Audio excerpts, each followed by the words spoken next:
ಅಂಬರು ಹರಹರೆ ಶ್ರೀ ದುರ್ಗಾಂಬಿಕೆಯ ಬಲಗೊಂಡು ಭಕ್ತಿಯುಳು ಅಂಬಿಕಾ ಸುತ ವಿಘ್ನರಾಜನ ಪಿರಿದು ಸಂತುತಿಸಿ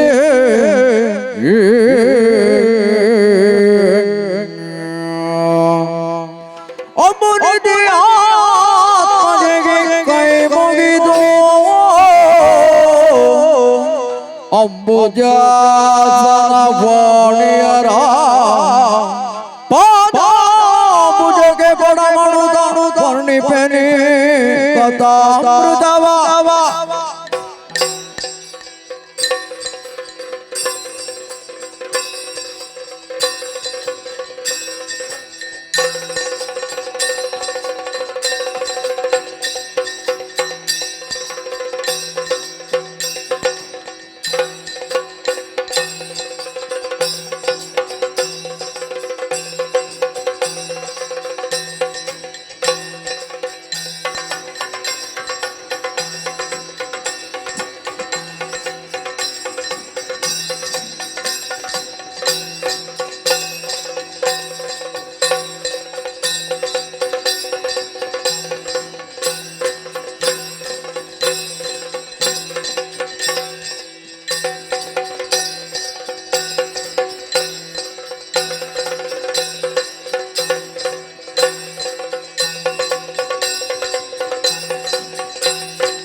ಬಳಿರೆ ಪರಾಕ್ರಮ ಕಂಠೀರವ ಇರುವಂತಹ ಸ್ಥಳ ಕೌಶಿಕ ರಾಜ ಎಂದು ಕೇಳಿದಲ್ಲಿ ಓಲಗವಿದ್ದ ವಿಚಾರ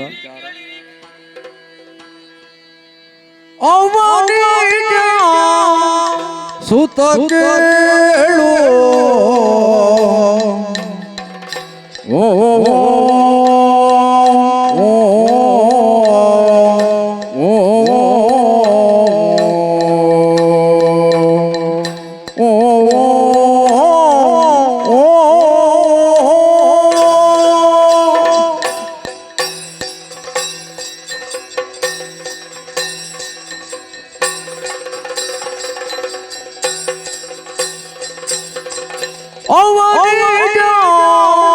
ಸುತ ಕೇಳು ಅವನೇ ಮಧ್ಯಾದಿ ಮೆರೆವಾ ಕೌಶಂಬಿ ದೇಶದೋಳು ಮೆರೆದ ವಿಭವದೋಳು मेरे कौशंबी देशदोಳು मेरे ವಿಭವದೋಳು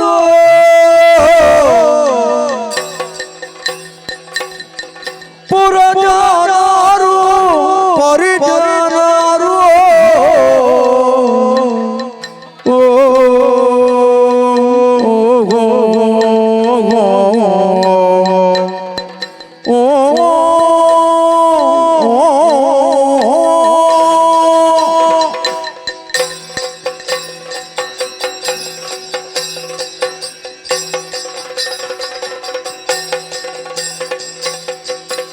ಪುರಜನರು ಪರಿಜನರು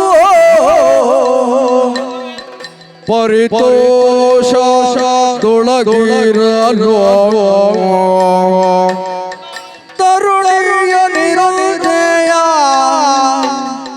ನಿರವಿಯಲಿ ಮುದಗುಣನಾಗ ತರುಣಿಯ ನಿರುದಯುಳ್ಳ ನಿರವಿಯಲಿ ಮುದಗುಣನಾಗ ಅವನಿಜ ಸುತ ಕೇಳು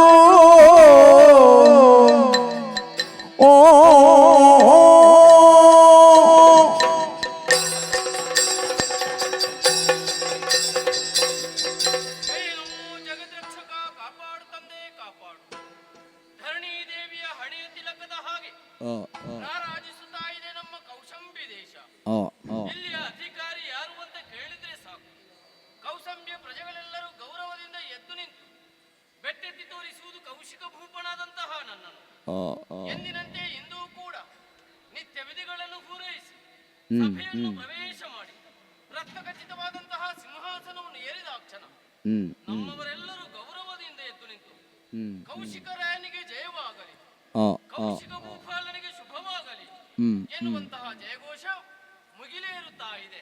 ಆ, ಇದನ್ನು ಆ, ಕೇಳಿದಾಗ ಮನಸ್ಸಿಗೆ ಬಹಳಷ್ಟು ಸಂತೋಷವಾಗುತ್ತಾ ಇದೆ. ಹ್ಮ್, ಹ್ಮ್, ಕೇವಲ ಒಂದು ಊರಿಗೆ ಅರಸನಾದ್ರೆ ಸಾಕಾಗುವುದಿಲ್ಲ, ಅರಸನಾದವನು ಹೇಗಿರಬೇಕು ಹ್ಮ್, ಅನ್ನುವುದರ ಬಗ್ಗೆ ಅವನೂ ಕೂಡ ಸದಾ ಯೋಚನೆಯಲ್ಲೇ ಇರಬೇಕಾಗ್ತದೆ. ಹ್ಮ್, ಹ್ಮ್. ಬಡವರ ಕಷ್ಟವೇ ನನ್ನ ಕಷ್ಟ, ಬಡವರ ಸಂತೋಷವೇ ನನ್ನ ಸಂತೋಷ ಆ, ಎಂದು ಆ, ಅರ್ಥವಿಸಿದವನು ನಾನು. ಚತುರ್ವರ್ಣದವರನ್ನು ಜಾತಿ ಭೇದ ಮಾಡದೆ ಆ, ಎಲ್ಲರನ್ನು ಸಮಾನ ರೀತಿಯಲ್ಲಿ ನೋಡಿಕೊಂಡು ಬಂದಿದ್ದೇನೆ. ಆದ್ದರಿಂದಲೇ ರಾಜ ಪ್ರತ್ಯಕ್ಷ ದೇವತಾ ಆ, ಅನ್ನುವ ಹಾಗೆ ಎಲ್ಲರೂ ನನ್ನನ್ನು ಗುರುತಿಸಿಕೊಂಡಿದ್ದಾರೆ, ಕೊಂಡಾಡುತ್ತಾ ಇದ್ದಾರೆ. ಆ, ಆ, ಮನಸ್ಸಿಗೆ ಒಂದಿಷ್ಟು ನೆಮ್ಮದಿ.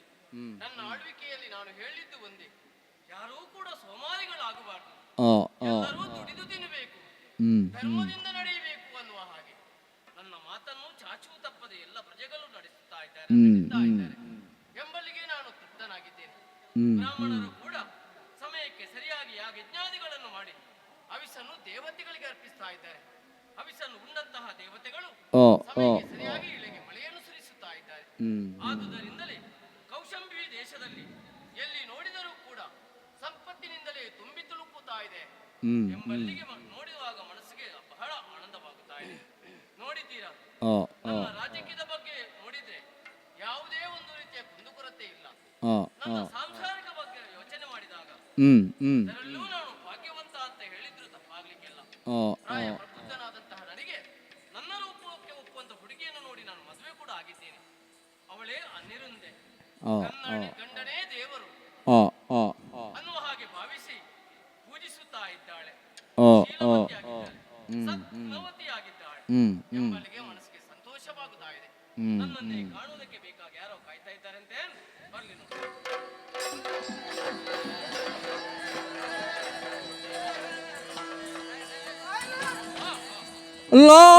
ಲಾಲಿಸಬೇಕು ದಿಯಾ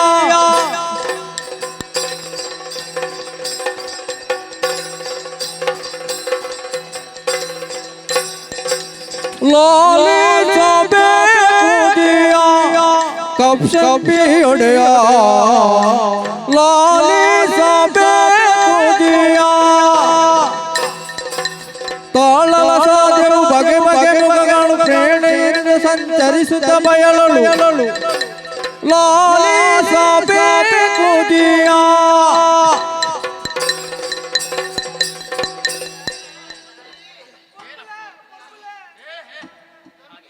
ನಮ್ಗೆ ಲೋಲಿಬೇಕು, ಹಾಗೆ ಅಲ್ವಾ, ಲಾಲಿಸಬೇಕು ಅಂತ ಹಾಗೆ ಅಲ್ವಾ ಪ್ರಭುಗಳೇ? ಏ, ಆ? ನಮ್ಮನ್ನು ಕಾಯಿಸಬೇಕು. ಎಷ್ಟು ಕಾಯಬೇಕು ನಿನಗೆ? ಎಂತದಕ್ಕೆ ಬೇಕು ಕಾಯಿಸ? ಕಾಯಿಸುವ ಕಾಯಬೇಕು. ನೀವು ಯಾರು ಭಯಗೊಳ್ಳಬೇಕಾದ ಅವಶ್ಯಕತೆ ಇಲ್ಲ. ಎಲ್ಲರೂ ಧೈರ್ಯದಿಂದಲೇ ಕುಳಿತುಕೊಳ್ಳಿ, ಧೈರ್ಯದಿಂದ ಮಾತಾಡಿ. ನೀವು ನಮ್ಮವರೇ ಅಲ್ವಾ? ನಿಮ್ಮವರೆಲ್ಲ. ಗಿರಿಜನರು ಹೌದು, ನಾವಲ್ಲಿ ಗಿರಿಯಲ್ಲಿ ವಾಸ ಮಾಡುವ ಹೌದು, ನಾವು ಗುರಿಯಲ್ಲಿ ಗುರು ಅಲ್ಲಿ ಅಲ್ವಾ? ನಾವು ಗುರಿಯಲ್ಲಿ ಇರುವುದು ಯಾವುದು?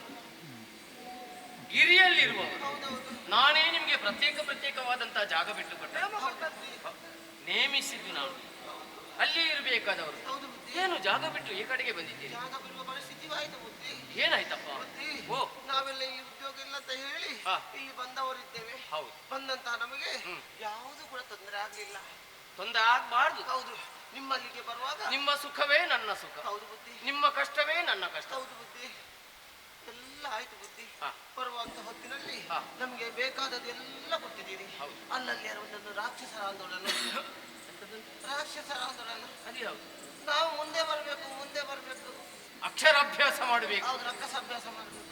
ಹಾಗೆಲ್ವಾ, ಅಕ್ಷರ ವಿದ್ಯಾವಂತರಾಗಬೇಕು ಹೌದು ಎಂಬ ಉದ್ದೇಶದಿಂದ. ಹೌದು. ಹಾ. ಮನೆ ಇಲ್ಲದವರಿಗೆ ಮನೆ ಹೌದು. ಎಲ್ಲ ವ್ಯವಸ್ಥೆ ಮಾಡಿದ್ವಿ. ಹಾ. ಅದರಲ್ಲೂ ರಾಯರೇ, ಓ. ನಿಮ್ಮ ಬಳಿಗೆ ಬಂದ ಮೇಲೆ ಹಾ. ನಮಗೆ ಕುಡಿಯುವುದಕ್ಕೆ ಒಂದು ವ್ಯವಸ್ಥೆ ಒಳ್ಳೆದಾಗಿದೆ. ಯಾವುದು ಕುಡಿಯುವುದು? ನೀರಲ್ಲಿ ಬೇಕಲ್ಲ. ಅದೆಲ್ಲ ಮನುಷ್ಯರು ಜೀವನ ಮಾಡಬೇಕಾದ್ರೆ ಮುಖ್ಯ ಬೇಕಾದ್ದು ನೀರು. ಹೌದು ಬುದ್ಧಿ. ಈಗ ನೀರಿನ ಕೊರತೆ ಆಯ್ತಾ ನಿಮಗೆ? ಈಗ ನೀರಿನ ಕೊರತೆ ಇಲ್ಲ. ಮತ್ತೆ ನೀರಿನ ತಿಂಗಳಿಗೆ ಸುಧಾರಿಸಬಹುದು, ಸ್ವಲ್ಪ ನೀರೆಲ್ಲ ಉಂಟು ಬುದ್ಧಿ. ಹಾ. ಅದು ಅಲ್ಲ, ಮತ್ತೆ? ನೀವು ಕೊಟ್ಟಂತಹ ಗುಡ್ಡ ಪ್ರದೇಶವನ್ನು ಹಾ. ನಾನು ನನ್ನ ಹೆಂಡತಿ ಮಕ್ಕಳು ಸೇರಿ ಹಾ. ರಾತ್ರಿ ಗುಡ್ಡಿಯಲ್ಲಿದ್ದದ್ದು ಬುದ್ಧಿ. ರಾತ್ರಿ? ಹಾ. ಹೌದಾ? ಅದು ಯಾಕೆ? ಅದನ್ನು ನಾವು ಸಮತಟ್ಟು ಮಾಡ್ಬೇಕಲ್ಲ. ಹಾ ಹಾ ಹಾ. ಹೌದು ಬುದ್ಧಿ. ಅದನ್ನು ನಾವು ಹಾಗೆಯೇ ಮಾಡಲಿಲ್ಲ, ಈಶನ ಕಿರಂಜಿ ಮಾಡಿದೆ ಬುದ್ಧಿ. ಕೃಷಿ ಮಾಡಿದ್ದೀರಾ? ಒಳ್ಳೇದಪ್ಪ, ಒಳ್ಳೇದು ಒಳ್ಳೇದು.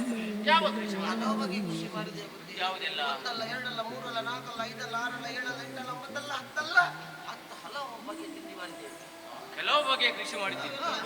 ಏನಾಯ್ತು? ಬುದ್ಧಿ. ಹೇಗೆ? ತೊಂದರೆ ಇಲ್ಲ.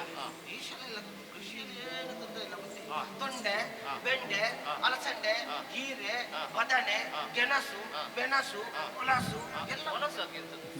ಯಾರು ಹೊಲಸು ಮಾಡಿದ್ದಾರೆ? ಅದೊಂದು ಹಲಸಿನ ಹಣ್ಣು. ಹೌದು. ಹಾ. ಎಲ್ಲ ಮಾಡಿದೆ ಬುದ್ಧಿ. ಹಾ. ಆದ್ರೆ ಏನು ಮಾಡುವ? ಏನಾಯ್ತು? ಎಲ್ಲ ಕಣ್ಣಲ್ಲಿ ನೋಡುವುದಲ್ಲದೆ ಕೈಗೆ ಸಿಗುವುದಿಲ್ಲ ಬುದ್ಧಿ. ಕೈಗೆ ಬಂದದ್ದು ಬಾಯಿಗೆ ಅಲ್ವಾ? ಹಾಗೆ ಬರುವುದಿಲ್ಲ. ನೋಡುವುದಕ್ಕೆ ಮಾತ್ರ. ನೋಡುವುದಕ್ಕೆ ಮಾತ್ರ. ಏನು ಕಳ್ಳರ? ಏ, ಕಳ್ಳರು ಬರ್ತಾರಾ? ನಾವು ಇರುವಾಗ ಬೇರೆ ಕಲ್ಲರು ಬೇಕಲ್ಲ. ಹಾಗಾದ್ರೆ ನೀವು ದೊಡ್ಡ ಕಳ್ಳನ? ಹಾಗೆಲ್ಲ ಬುದ್ಧಿ. ಮತ್ತೆ? ನಾವೆಲ್ಲ ಆ ಜಾಗೃತೆಯಿಂದ ಕಾಯ್ತಾ ಇದ್ದವರು ನೀವು. ನಾವು ದಿವಸಕ್ಕೆ 3 ಬಾರಿ ಹಾ. ಎಣ್ಣೆ ಹಾಕ್ತಾ ಇರ್ತೇವೆ. ಎಲ್ಲಿಗೆ ಎಣ್ಣೆ ಹಾಕುದು? ಅದು ಕಣ್ಣಿಗೆ ಅಲ್ಲ ತಲೆಗ? ಅಲ್ಲ, ಕಣ್ಣಿಗೆ ಕಣ್ಣಿಗೆ ಕಣ್ಣಿಗೆ? ಹೌದು. ಹೊಟ್ಟೆಗೆಲ್ಲ? ಹೊಟ್ಟೆಗೆ ಅದು ಎಣ್ಣೆ ಹಾಕುದಿಲ್ಲ ಬುದ್ಧಿ. ಹಾ. ನಿದ್ದೆ ಬರಬಾರ್ದಂತ ನಾವು ಹಾ. ಈಶ್ವರನ ಒಳ್ಳೆ ಕಾಯ್ತಾ ಇದ್ದೇವೆ ಬುದ್ಧಿ. ಹಾ. ಆದ್ರೆ ಏನು ಮಾಡುವ? ಏನಾಯ್ತು? ಮೃಗಗಳ ಬಾಧೆ. ಮೃಗಗಳು? ಹಾ, ಬುದ್ಧಿ. ಯಾವ ಮೃಗಗಳು ಏನು ಮಾಡ್ತದೆ? ಮೃಗಗಳು ಕೆಲವೆಲ್ಲ ಬರ್ತದೆ. ಯಾವುದು? ಇದು ಆನೆ ಬರ್ತದೆ. ಆನೆ ಬರ್ತದ? ಹೌದು. ಆನೆ ಬಂದು ಆನೆ ಅಂದ್ರೆ ದೊಡ್ಡ ಬೆಟ್ಟೆ ಕಲ್ಲಿನ ಹಾಗೆ, ಹಾ. ಕೆಲಸ ಹಾಗೆ 2 ಕಿವಿ, ಹಾ. ಆನೆಗೆ 2 ಬಾಲು, ಏ ಆನೆಗೆ 2 ಬಾಲು. ಬಾಲ್ ಅದೇ ಬಾಲ ಒಂದೇ ಬಾಲ್. ಇವ ಮಂಗ ಎಲ್ಲಿದ್ದು? ಅದು ಆನೆಗೆ 2 ಬಾಲ್ ಉಂಟು. ಆನೆಗೆ ಬಾಲ ಇರುವುದು ಒಂದೇ, ಹಿಂದಿನ ಮುಂದೆ ಇದ್ದದ್ದು ಸೊಂಡಿಲು. ಅಕ್ಕ ಮಗ, ಅದು ಮುಂದೆ ಇದ್ದದ್ದು ಸೊಂಡಿಲು, ಹಿಂದೆ ಇದ್ದದ್ದು ತೆಂಡೇಲು. ಬಾಲ ಹಿಂದೆ ಇದ್ದದ್ದು. ಅದು ಹಿಂದೆ ಇದ್ದದ್ದು ಬಾಳ. ನೀನು ನೋಡಿ ಒಂದೊಂದು ಹೇಳ್ತಿ, ಹಾ. ಆನೆ ಬರುದು ಹಾ. ನಮ್ಮ ಬಾಳೆ ತೋಟಕ್ಕೆ ಬರುದು ಬುದ್ಧಿ. ಹೌದಾ? ಬಾಳೆ ಗಿಡ ಅಂದ್ರೆ ಬಹಳ ಪ್ರೀತಿ ಅಂತ ಬುದ್ಧಿ. ಹಾ. ಆನೆ ನಾವಿಲ್ಲದ ಹೊತ್ತಲ್ಲಿ ಬಂದು ಹಾ. ಬಾಳೆ ಗಿಡವನ್ನು ಹಾ. ಬಿಡಿ ಬಿಡಿ ಬಿಡಿ ಬಿಡಿ ಬಿಡಿ ಬಿಡಿ ಒಮ್ಮೆ ಸೊಂಡಿಲು ಹಾಕಿದ್ರೆ ಸಾಕು, ಒಂದು ನಿನ್ನ ಯಾವ ಗಿಡ ಉಳಿಲಿಕ್ಕೆ ಇಲ್ಲ. ಒಂದು ಅದು ಹೇಗೆ ಬುದ್ಧಿ? ಹಾ. ಆವಾಗ ಇಷ್ಟು ದೊಡ್ಡ ಸೊಂಡಿಲುಂಟಲ್ಲ, ಹಾ. ಹೀಗೆ ಮಾಡಿ ತಿರುಗಿಸಿ ಬೀರು ಸಮೇತ ಬೇರು ಸಮೇತ? ಬೇರು ಸಮೇತ ಪುಡಿ ಪುಡಿ ಮಾಡಿ ಹಾಕುದು ಬುದ್ಧಿ. ಹೌದಾ? ಆಮೇಲೆ ಹಿಂದಿ ಬರುದು. ಯಾವುದು? ಹಿಂದಿ ಹಿಂದಿ ಹಂದಿ? ಶೇಖರ ಹಿಂದಿ. ಯಾವ ಶೇಖರ? ಸೂಕರ ಅಲ್ವೇ? ಅದು ಬಾಯಲ್ಲಿ ಒಂದು ಮೂಲಾಗಿಟ್ಟು ಬಂದು ಸೂಕರ. ಹೌದು ಬುದ್ಧಿ. ಹಾ. ಹಿಂದಿ ಇಟ್ಟು ಸಾಹೇಬ್ರ ಕಡ್ಲೆ ಆಗಿ ಹಾ. ಬುದ್ಧಿ. ಓ.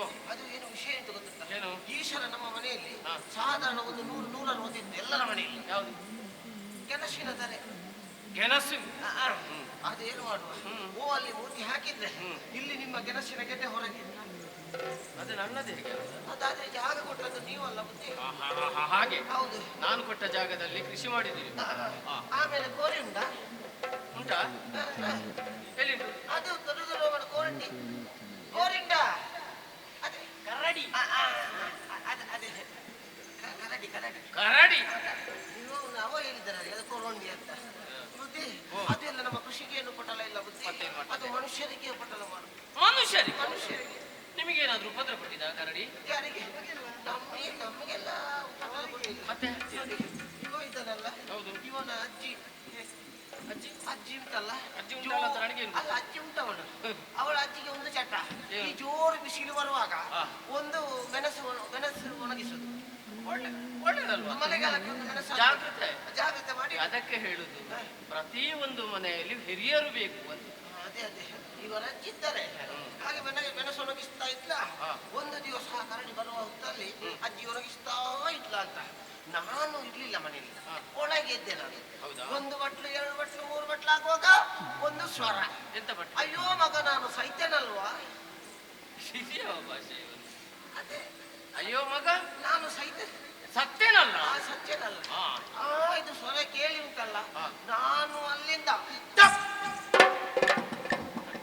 ಸ್ವಲ್ಪ ನೀರು ಕುಡಿ ಅವನಿಗೆ. ಏನು ರೋಗ ಉಂಟು ಇವನಿಗೆ? ಸ್ತಂಭನಾಗಿದ್ದಾನೆ ಅಲ್ಲಿ. ಏನು ಆರೋಗ್ಯ ಸರಿ ಇಲ್ವಾ? ಆರೋಗ್ಯ ಸರಿ ಉಂಟು. ಮತ್ತೆ ಅಂದ್ರೆ ನಾನು ಮನೆಯ ಒಳಗಿಂದ ಅಂಗಳಕ್ಕೆ ಹಾರಿತು. ಅಷ್ಟು ಬೇಗ ಅಷ್ಟು ಬೇಗ ನೋಡುವಾಗ ಬಂದು ನೋಡ್ತೇನೆ ನನ್ನ ಅಜ್ಜಿಯನ್ನು ಕರಡಿ ಹೊತ್ತುಕೊಂಡು ಹೋಗ್ತಾ ಉಂಟು. ಏನು ಮಾಡಿದಿ ನೀನು? ಸುಮ್ಮನೆ ನಿಂತು ನಾಯಿ ನೋಡಿ. ಬಿಟ್ಟೇನೆ. ಬಿಡ್ಬೇಕಿತ್ತು. ಗಟ್ಟಿ ಆಗಿದ್ಯಾ ಎದಕ್ಕೆ? ನಾಯಿಯನ್ನು? ಹಾಗೆ ನಾಯಿ ಬಿಟ್ಟೇನೆ. ನೀನು ಬಿಡ್ಲಿಕ್ಕೆ ನಾಯಿ ಬಿಡ್ಲಿಲ್ಲ. ಆ ಕರಡಿಯನ್ನು ಓಡಿಸಿ ಓಡಿಸಿ ಓಡಿಸಿ ಓಡಿಸಿ ಓಡಿ ಓಡಿ ಓಡಿ ಓಡಿ ಓಡಿ ಓಡಿ ಓಡಿ ಓಡಿ ಓಡಿ ಓಡಿ ಓಡಿ ಓಡಿ ಓಡಿ ಓಡಿ ಓಡಿ ಓಡಿ ಎಲ್ಲಿ ತನಕ ಹೋಗಿದ್ದೆ? ದೊಡ್ಡ ತಲೆಗೆ ಓಡಿತು. ಹೌದಾ? ಹೋಗುವಾಗ ಆ ತಲೆಯಲ್ಲಿ ದೊಡ್ಡ ಹೊಂಡ. ಅಜ್ಜಿ ಮತ್ತೆ ಕರಡಿ ಒಟ್ಟಿಗೆ ಅದಕ್ಕೆ ಬಿದ್ದ. ಹೊಂಡಕ್ಕೆ ಬಿದ್ದ. ಹೋಗಿ ಇದಕ್ಕೆ ನೋಡ್ತೇನೆ ನಾಳೆ ಕರಡಿ ಮತ್ತೆ ಅಜ್ಜಿ ಹೊರಳಾಡ್ತಾ ಉಂಟು. ಶಿವನೇ, ಶಂಭು ಶಂಕರ. ಮತ್ತೆ ಅದೇ ಈಗ ಅಜ್ಜಿಯನ್ನು ಬಿಡಿಸ್ಲಿಕ್ಕೆ ಹೋದ ಕರಡಿ ಅಜ್ಜಿಯನ್ನು ಬಿಟ್ಟರೆ ನನಗೆ ಹಿಡಿತದೆ ಅಂತ ಭಾವಿಸಿದೆ. ಅಷ್ಟೊತ್ತಿಗೆ ಅಥವಾ ಕರಡಿಗೆ ಸಾಕಾಯ್ತೇ ಇಲ್ಲ. ಹೋಗಿ ಅಜ್ಜಿಯನ್ನು ಸ್ವಲ್ಪ ಹೀಗೆ ನೋಡಿದೆ. ಆದ್ರೆ ಅದಾದ್ರೂ ಉಂಟಲ್ಲ ಯಾವುದು? ಜೀವ, ಪ್ರಾಣ ಉಂಟು. ಪ್ರಾಣ ಉಂಟು. ಹಾಗೆ ಬೆನ್ನಿಗೆ ಹೀಗೆ ಹಾಗೆ ಹಿಂದೆ ಬರ್ತೇನೆ. ಹೊಟ್ಟೆನಿಂದ ಒಂದು ಸ್ವರ, ಏನು? ಪೆಪ್ಪರ ಬರ. ಏನು ವಾಹನ ಬಂತ? ಅಲ್ಲಿ ಒಂದು ಸ್ವರ. ಅದು ವಾಹನ ಅಂತ? ಮತ್ತೆ ಕಟ್ಟನೆ ಬರ ಬರ ಬರ ಬರ. ಎಂತದ್ದು? ಅದು ಒಂದು ಅದು ನಮ್ಮ ಅಜ್ಜಿಯನ್ನು ಕೊಂಡೋಗಿದ್ದು ಗಂಡು ಕರಡಿ. ನನ್ನ ನಂದಾಜಿ ಮಾಡಿದ್ದು ಹೆಣ್ಣು ಕರಡಿ. ಈಗ ನಿನಗೆ ಅನಿಸಿದ ಮದುವೆ ಹೆಣ್ಣು ಗಾಡಿ ಅಂತ ನಿನಗೆ ಹೇಗೆ? ಅದರ ಛಾಯೆ ಹಾಗೆಯೇ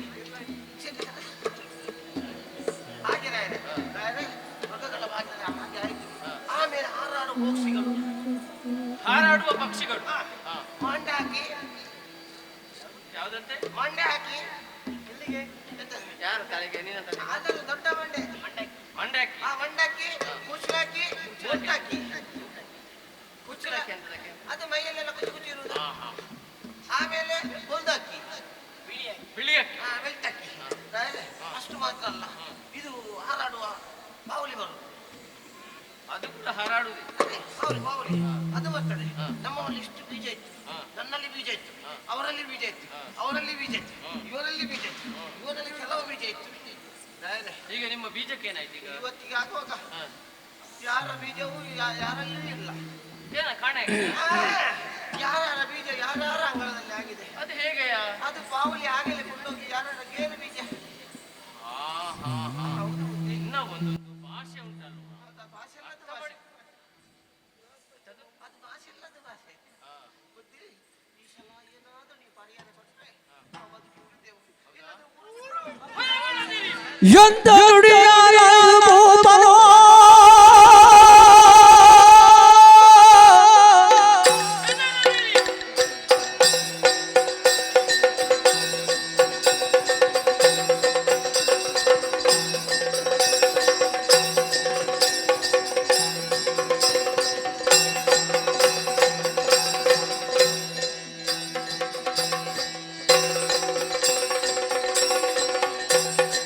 ಎಂದ ನುಡಿಯಾಲಿಸುವ ಮೂಪನು ನೊಂದವರಿಗೆ ಅಭಯವೀತ ಕೊಂದು ಕೊಡುವೆನು ಕಂಡ ಪರಿಸುವೆನಂತ ಮೃಗತತಿಯ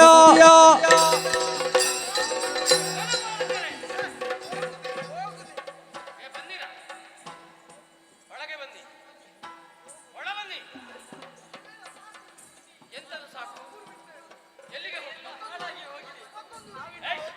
ನಾವು ತಿನ್ನುವುದನ್ನು ಏನು ನೀವು ಮನಸ್ಸಿಗೆ ಬಂದ ಹಾಗೆ. ಯಾವ ವಾಹನ? ಎಲ್ಲಿ ಹೋಗಿದೆ?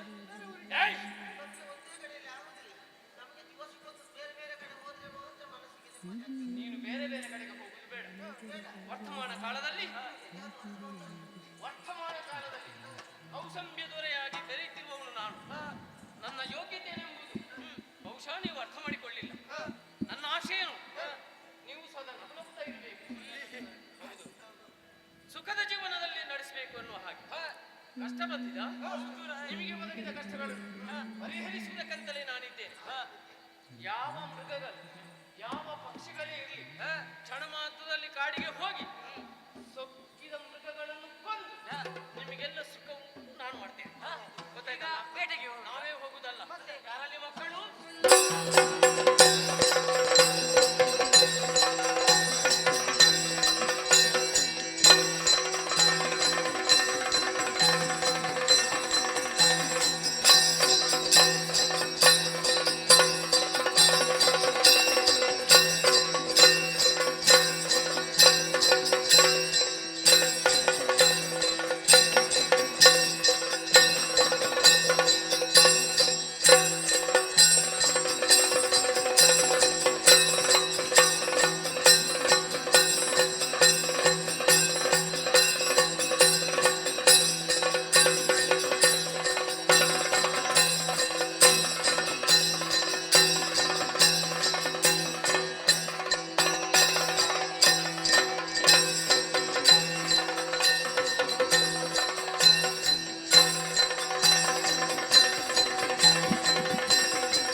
ಏತಕ್ಕೆ ಕರೆಸಿದೆಯಮ್ಮ?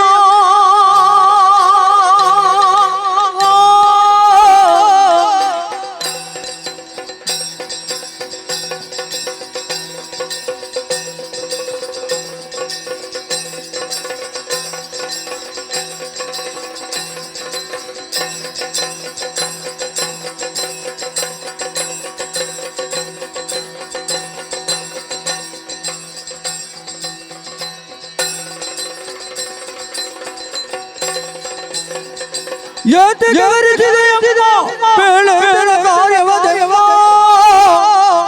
ಭೀತಿ ಬಿಡಿರೈ ಬಿದನೆ ಅತಿ ಹರಸದಿ ನಡೆಸುವನೊಡನೆ.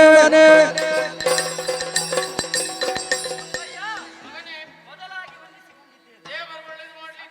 ಸಾಗರವಾಗಿಯೂ ಆನಂದಕ್ಕೆ ಆಗರವಾಗಿಯೂ ಸುಖದ ಸುಪ್ಪದಿಗಳಲ್ಲಿ ಮೆರೆಯುತ್ತಾ ಇದೆ ಕೌಶಂಬಿ ನಗರ. ಹೌದು ಮಗ, ಇಲ್ಲಿಯ ಸರ್ವಾಧಿಕಾರಿಯಾಗಿ ತಾವು ರಂಜಿಸುತ್ತಾ ಇದ್ದೀರಿ. ಸತ್ಯ. ಪ್ರಜೆಗಳಿಗೆ ಯಾವ ಕುಂದುಕೊರತೆಯನ್ನು ಇಷ್ಟರವರೆಗೆ ಮಾಡಿದವರು ನೀವಲ್ಲ. ಆದರೆ ಈ ಸಂದರ್ಭದಲ್ಲಿ ಮಕ್ಕಳೇ ಈ ಕಡೆಗೆ ಬನ್ನಿ ಅನ್ನುವಂತಹ ದೀರ್ಘವಾದ ಕರೆಯಾಯಿತು. ನಿಮ್ಮ ಕರೆಯ ಮೊರೆಯನ್ನು ಆಲಿಸಿ ನೇರವಾಗಿ ನಿಮ್ಮ ಬಳಿಗೆ ಬಂದಿದ್ದೇವೆ. ಇಲ್ಲಿ ಬಂದು ನೋಡಿದವಾಗ ಅಪ್ಪಯ್ಯ, ಎಷ್ಟು ಮಂದಿ ವನಪಾಲಕರೆಲ್ಲ ಬಂದಿದ್ದಾರೆ, ಕೆಲವರಿದ್ದಾರೆ. ಹಾಗಿದ್ರೆ ಅವರ ಮುಖವನ್ನು ನೋಡಿದೆ ಅಂತ ಆದ್ರೆ ಮುಖದಲ್ಲಿ ಸುಖವೇ ಕಾಣುವುದಿಲ್ಲ. ಅವನ ಮುಖನು ಯಾವುದೋ ಒಂದು ಬೇಸರ. ಇವರಿಗೆ ಆದಂತಹ ಬೇಸರವೇನು? ನಮ್ಮನ್ನು ಕರೆಸುವುದಕ್ಕೆ ಕಾರಣವೇನು ಹೇಳುವಿರಾ? ಅಪ್ಪಯ್ಯ, ಜನಗಣ ಬಿಡು ಬಿಡು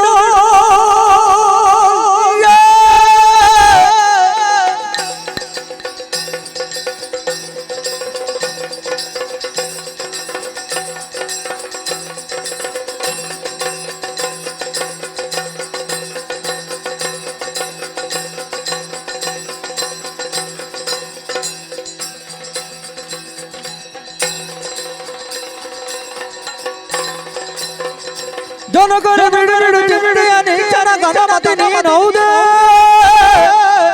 ಕ್ಷಣದೊಳಗೆ ಸುರೈ ಆಡಸಿದ ತೊಡರನ್ನು ನಡೆಸುವೆ ನೀ ಕ್ಷಣದಿ. ಅಪ್ಪಯ್ಯ, ಮೊತ್ತ ಮೊದಲಾಗಿ ವಂದಿಸುತ್ತಾ ಇದ್ದೇನೆ. ದೇವರು ಒಳ್ಳೆಯದು ಮಾಡಲಿ. ನೀವು ಕರೆದ ಕ್ಷಣವೇ ನಾವು ನಿಮ್ಮ ಮಾತುಗಳನ್ನು ಕೇಳುವಂತಹ ಉದ್ದೇಶದಿಂದಲೇ ಈ ಸಭೆಗೆ ಬಂದವರು ನಾವು. ಸರಿ ಮಗ.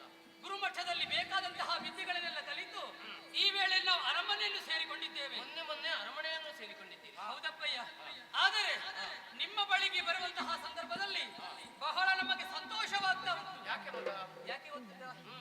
ಯಾವತ್ತು ನಿಮ್ಮ ಬಳಿಗೆ ಬರುವಂತಹ ಸಂದರ್ಭದಲ್ಲಿ ಏನೋ ಒಂದು ಘನವಾದಂತಹ ವಿಷಯವನ್ನು ನಮ್ಮಲ್ಲಿ ಹೇಳ್ಬೇಕೆನ್ನುವಂತಹ ಉದ್ದೇಶದಿಂದಲೇ ನೀವು ಮುಂದುವರಿತಾ ಇದ್ದವರು ನೀವು. ಆದ್ರೆ ಇವತ್ತಿನ ದಿನ ಯಾವುದೋ ಒಂದು ಘನ ಕಾರ್ಯ ನಮ್ಮಿಂದ ಆಗಬೇಕು ಎನ್ನುವಂತಹ ಸಂಕಲ್ಪ ನಿಮ್ಮದಾದ್ರೆ ಅದನ್ನು ತಪ್ಪಿಸುವುದಕ್ಕೆ ಯಾರಿಂದಲೂ ಕೂಡ ಸಾಧ್ಯವಿಲ್ಲ.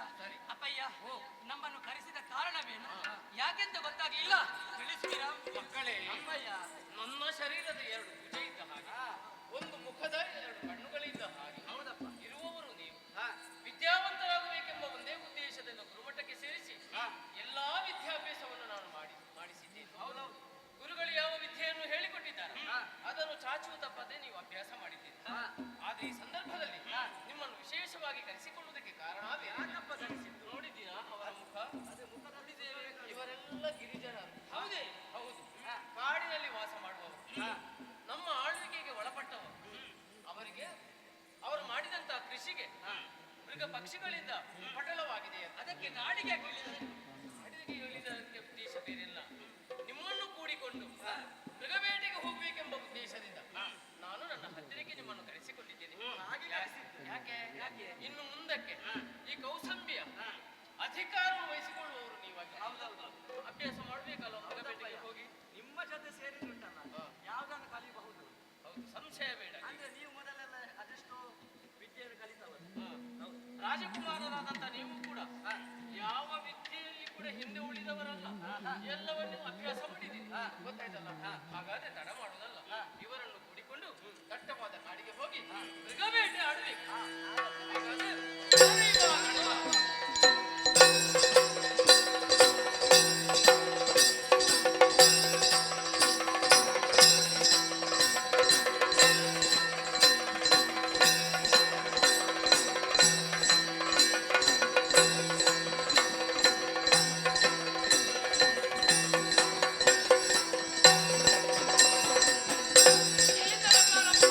ಬೇಟೆಗಾಡುತ್ತಾ ಬಂದ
ಸೂಕರನಿವವ ಬೇಟೆಯಾಡುತ್ತಾ ಬಂದನಾಗ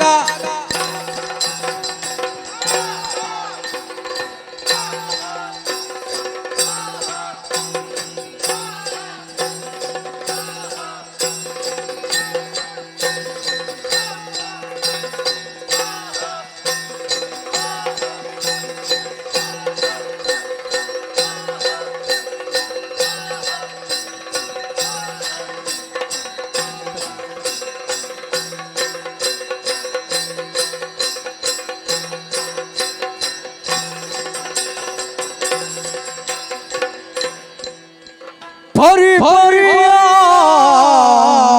ಬೇಟೆಯ ನಾಡಿ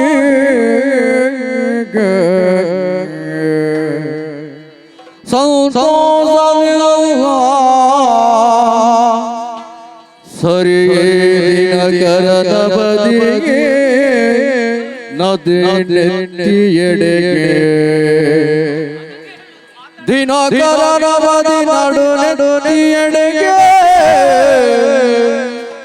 ಮೇರೆವಾ ಋಷ್ಯಾಶ್ರಮವಾ ಕಣ್ಣಿಸಿದು ರಂಜಿಸಿತು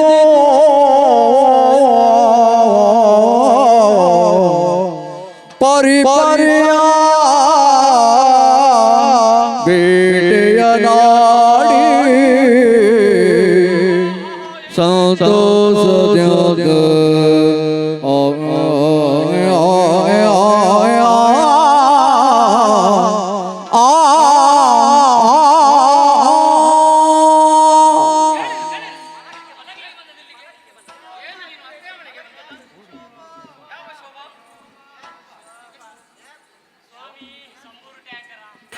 ಸಂಬೂರು ಟ್ಯಾಂಕರ ಶಂಭು ಶಂಭು ಶಂಕರ ಶಂಭು ಶಂಕರ ಯಾವ ನಿನ್ನ ಅಪ್ಪ ಭಾಸ್ಕರ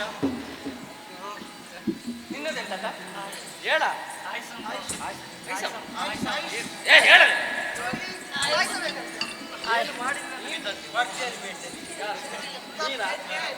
ನೀವಲ್ವ ಹೊರಡುವಾಗ ಹೇಳಿದ್ದು ಬೇಟೆಯಾಡೋದು ಅದೆಷ್ಟು ವರ್ಷವೇ ಕಳೆದು ಹೋಯಿತು ನಿಮ್ಮ ಜೊತೆಯಲ್ಲಿ ಬಂದು ವಿಧ ವಿಧವಾಗಿ ಬೇಟೆಯಾಡಬೇಕು ಎಷ್ಟು ಕಷ್ಟ ಉಂಟು ಅಂತ ಈಗಲೇ ಇವರೇ ಬಿದ್ದುಕೊಂಡ್ರೆ ಮತ್ತೆ ಯಾವಾಗ ನಾವು ಬೇಟೆಯಾಡೋದು ಮತ್ತೆ ನೀವು ಈ ರೀತಿ ಬಿದ್ದುಕೊಂಡ್ರೆ ಇನ್ನು ಬೇಟೆಯಾಡಲಿಕ್ಕೆ ಅಪ್ಪಯ್ಯ ನಾವು ಇಷ್ಟು ಕಟ್ಟಿ ಎಷ್ಟು ಬೇಟೆಯಾಡಿದ್ದೇವೆ ಹೌದು ಇವರು ಇದು ಹಾಕಿ ಇವರಿಗೆ ಬೇಟೆಯಾಡಲಿಕ್ಕೆ ಇವರಿಗೆ ಹೊಸ ಬೇಟೆ ಹೌದು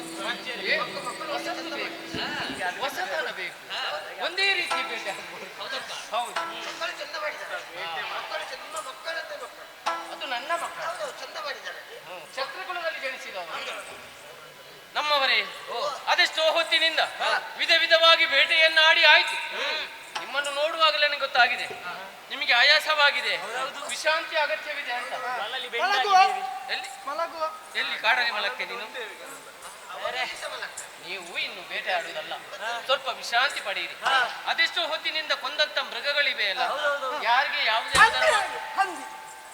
ನೀನು ಹಂದಿ ಪ್ರಿಯನಾ ನೀನೇ ಹಂದಿ ಆಗಿದ್ದು ನಿನ್ಗೆ ಹಂದಿ ಅವ ಹಂದಿ ತಿಂದ ಕಾರಣ ಆ ರೀತಿಯಾಗಿದ್ದಾನೆ ಹಂದಿ ಪ್ರಿಯವ ಚುಕ್ಕಿ ಚುಕ್ಕಿದ್ದು ನನಗೆ ಅದ್ಯಾವುದು ಚುಕ್ಕಿ ಚುಕ್ಕಿ ಅದಲ್ಲ ಮತ್ತೆ ಯಾವ್ದು ಜಿಂಕೆ ಜಿಂಕೆ ಕೆಲವು ಸತ್ತು ಬಿದ್ದಿದೆ ಇವ ಜಿರತೆ ಅಂತ ಹೇಳ್ತಿದ್ದಾನೆ ಚುಕ್ಕಿ ಚುಕ್ಕಿ ಏನು ಮಾಡೋಣ ಇರುವುದು ಕಾಡಿನಲ್ಲಿ ಅಲ್ವ ಸಂಸ್ಕಾರ ಇಲ್ಲ ಅವನಿಗೆ ನೋಡಿ ಗೊತ್ತಿಲ್ಲ ಸುಧಾರಿಸುವ ಎಷ್ಟು ವರ್ಷ ಆದ್ರೂ ಕೂಡ ಹೀಗೆ ಅವ ನಮ್ಮವರೇ ನೋಡಿದ್ದೀರಾ ಮಧ್ಯಾಹ್ನದ ಹೊತ್ತಾಯ್ತು ಹಾಗೆ ನಾವು ಮುಂದುವರಿದು ಬಂದು ಒಮ್ಮೆ ಮುಂದೆ ನೋಡಿದೀವಂದಾದ್ರೆ ವಿಶೇಷವಾದಂತಹ ಒಂದು ಅದೇನು ಕಾಣುದು ಆಶ್ರಮ ಕಾಣುತ್ತಾ ಇದು ಯಾರ ಆಶ್ರಮ ಬಹಳ ಎತ್ತರದಲ್ಲಿ ಕಾಣುತ್ತಾ ಇದೆ ಅದೇ ವಸಿಷ್ಠರ ಆಶ್ರಮ ಹೌದೇ ವಸಿಷ್ಠರು ಕಡೆ ದಿಕ್ಕಿನ ಒಡೆಯನಾದಂತಹ ಪರಮೇಶ್ವರ ದೇವರು ರಜತಗಿರಿಯಲ್ಲಿ ವಾಸವಾಗಿದ್ದಾರೆ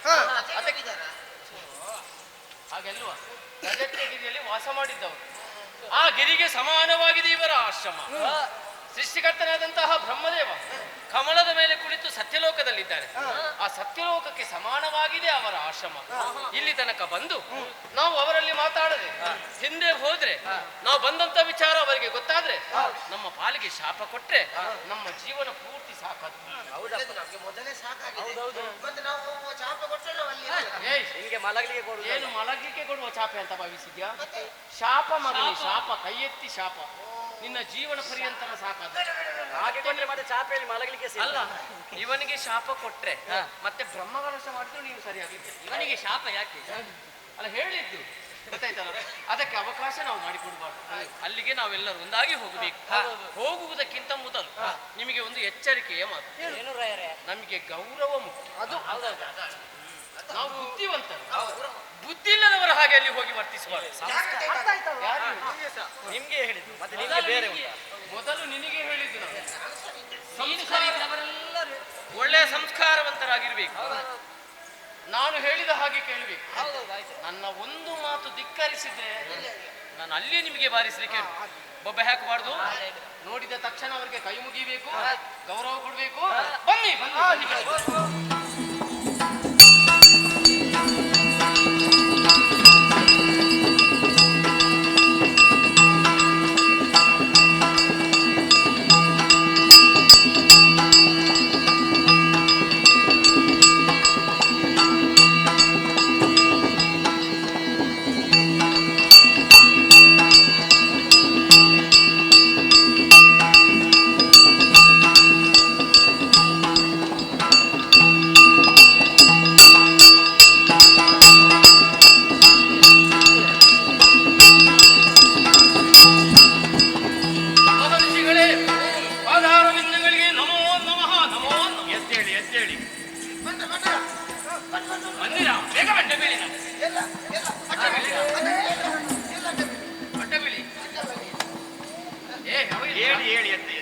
ಏನು ಜಾಗ ತಪ್ಪಿ ಬಂದೆ?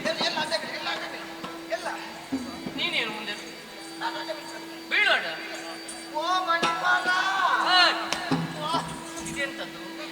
ಇದು ತೆಗಿ.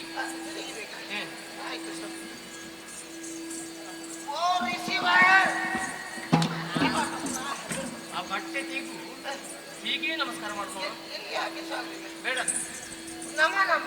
ಯಾರು ಹಾಗೆಲ್ವಾ? ನಮೋ ನಮಃ. ಓ ಮುನಿಪಾಲ ಸ್ವಾಮಿ. ಮಹಾರಾಜ, ಓ ಈ ಸಂದರ್ಭದಲ್ಲಿ ಇಷ್ಟು ಮಂದಿ ಕುಶಲವೇನೆ ಕುಶಲ ಪೌತ್ರನೇ ನೀ ಸುಲಭಗೊಂಡು ಐತಗೆ ಲೇಸಾಯ್ತು ಇಂದು ನಿಮ್ಮ ಆಶ್ರಮದೊಳಗೆ ವಿಶ್ರಮಿಸುತ್ತ ಹೋಗಿ ಮುಂದಿನ ನೆಲೆಗೆ ಕುಶಲವೇನೆ ಕುಶಲ ಪೌತ್ರನೇ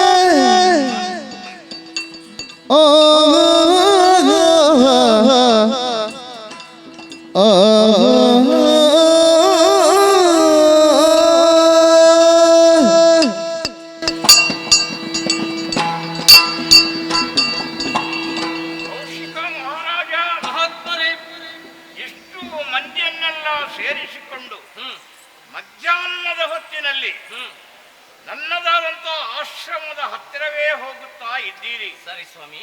ಎಲ್ಲರನ್ನು ನೋಡಿದಾಗ ಮುಖವೆಲ್ಲ ಸಪ್ಪೆಯಾಗಿದೆ, ಬಾಡಿ ಹೋಗಿದೆ. ಹೌದು. ಆತನ ಮುಖ ನೋಡಿ, ಹೊಟ್ಟೆಗೆ ಕೈ ಕೂಡ ಇಟ್ಟಿದ್ದಾನೆ. ಬರುತ್ತಿರುವುದು ಯಾಕಾಗಿ ಈ ರೀತಿ ಬಂದೆ ಎಲ್ಲವನ್ನು ವಿಸ್ತರಿಸುವ. ಆಲಿಸಬೇಕು ನಾನು. ಮೃಗ ಬೇಟೆಗೆ ಮಗಾಯ್ತು ಕುಂಭ ಸಂಜಾತ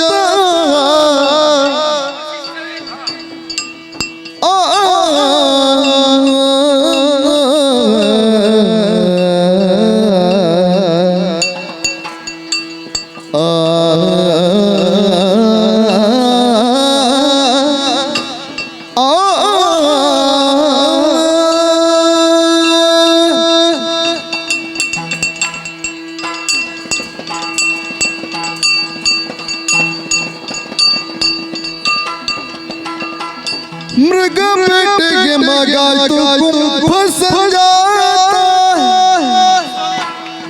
ತ್ಯಾಗಿ ನಿನ್ನಯ ನೆಲೆ ಕಂಡೆವು ಜೀಯ ಬಾಗಿಕೊಂಡೆನು ನಿನ್ನ ಪರಕೆಯ ಬಯಕೆ ಯೋಗಿ ನೀಡು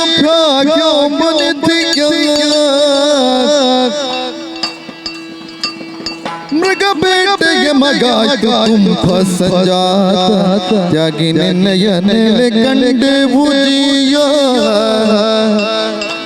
ಜಿಯ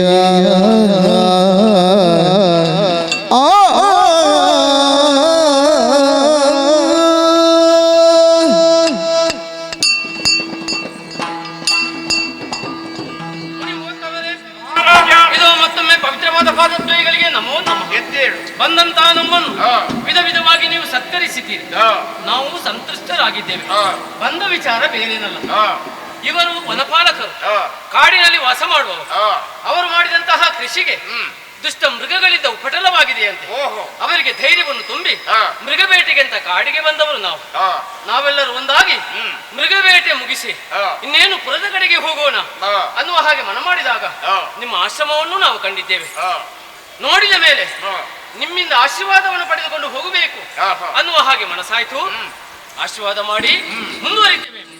ಲಾಲಿಸಲೆ ಭೂಪಾಲ ಮಮನುಡಿಗ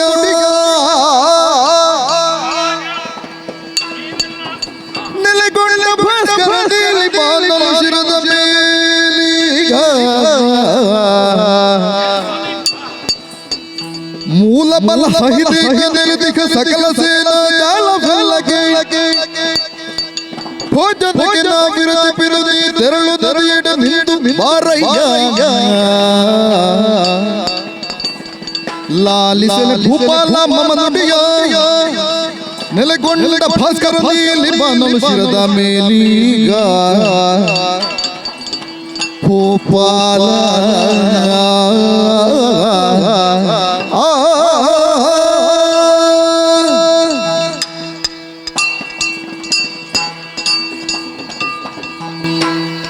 ಮಹಾರಾಜ ವಶಿಷ್ಠರೇ, ಮಧ್ಯಾಹ್ನದ ಹೊತ್ತು ಹೌದು, ಎಲ್ಲರನ್ನು ನೋಡಿದರೆ ಎಲ್ಲರೂ ಬೆವರಿಳಿಯುತ್ತಾ ಇದೆ. ಒಳ್ಳೆ ದುಡಿದಿದ್ದಾರೆ ಅವರು. ನೋಡಿ, ಆತನ ಒಂದು ಅವಸ್ಥೆ, ಅವನ ಒಂದು ಅವಸ್ಥೆ, ಎಲ್ಲರ ಒಂದು ಅವಸ್ಥೆಯನ್ನು ನೋಡಿದಾಗ ಅಯ್ಯೋ, ಹಾಗಿರುವಾಗ ಮಧ್ಯಾಹ್ನದ ಹೊತ್ತಿನಲ್ಲಿ ಆಶ್ರಮಕ್ಕೂ ಎಂದು ಸದ್ಯ? ಬಂದಿದ್ದೀರಿ. ಅತಿಥಿ ಸತ್ಕಾರ ನಾವು ಮಾಡುವಂಥವರೇ. ಆದ್ದರಿಂದ ನೀವು ಸ್ನಾನಾದಿಗಳನ್ನು ಮಾಡಿಕೊಂಡು ಬರಬೇಕು. ಯಾಕೆ ನಿಮಗೆ ಏನೆಲ್ಲ ವ್ಯವಸ್ಥೆ ಬೇಕು ಆ ಭೋಜನದ ವ್ಯವಸ್ಥೆ ನಾನು ಮಾಡ್ತೇನೆ. ಭೋಜನವನ್ನು ಮಾಡಿಕೊಂಡೇ ಹೋಗಬೇಕು. ಸ್ವಾಮಿ, ಹಾ. ಪ್ರತಿ ಮಾತುಗಳನ್ನು ಆಡ್ತೇನೆ ಸರಿ. ಹಾ. ಊಟ ಅಂತೆ, ಊಟ ಅಂತೆ. ಅರಸ್ಯ ನಿಮಗೆ ಮೊದಲೇ ಹೇಳ್ತೇನೆ, ಸಂಸ್ಕಾರದಿಂದ ಇರ್ಬೇಕಂತ. ಏನು ಅವರು ಹೇಳಿದ ತಕ್ಷಣ ಒಪ್ಪಿಕೊಳ್ಳುದ ನಾವು?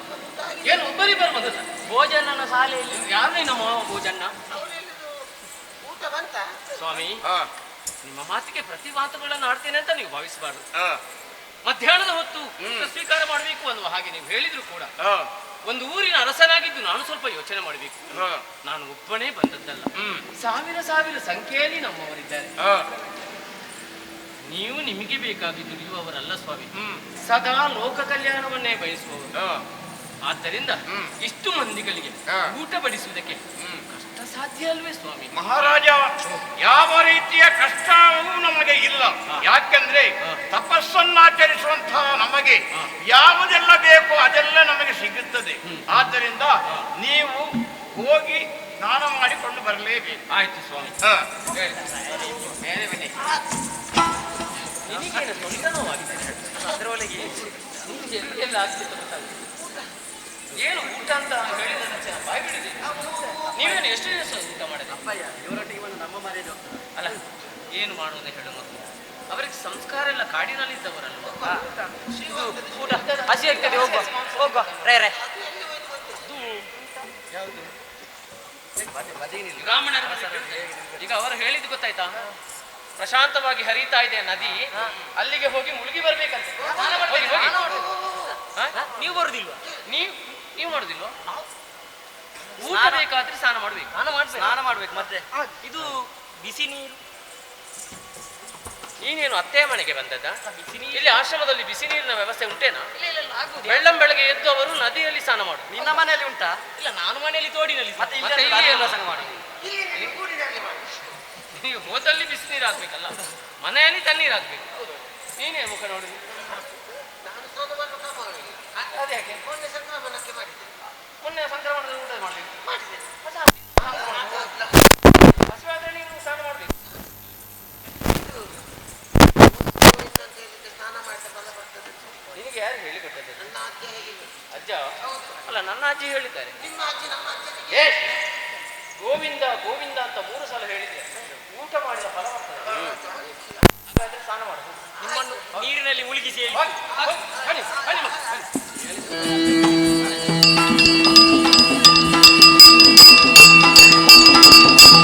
ಎಲ್ಲರೂ ಸ್ನಾನಕ್ಕಾಗಿ ಹೋಗಿದ್ದಾರೆ.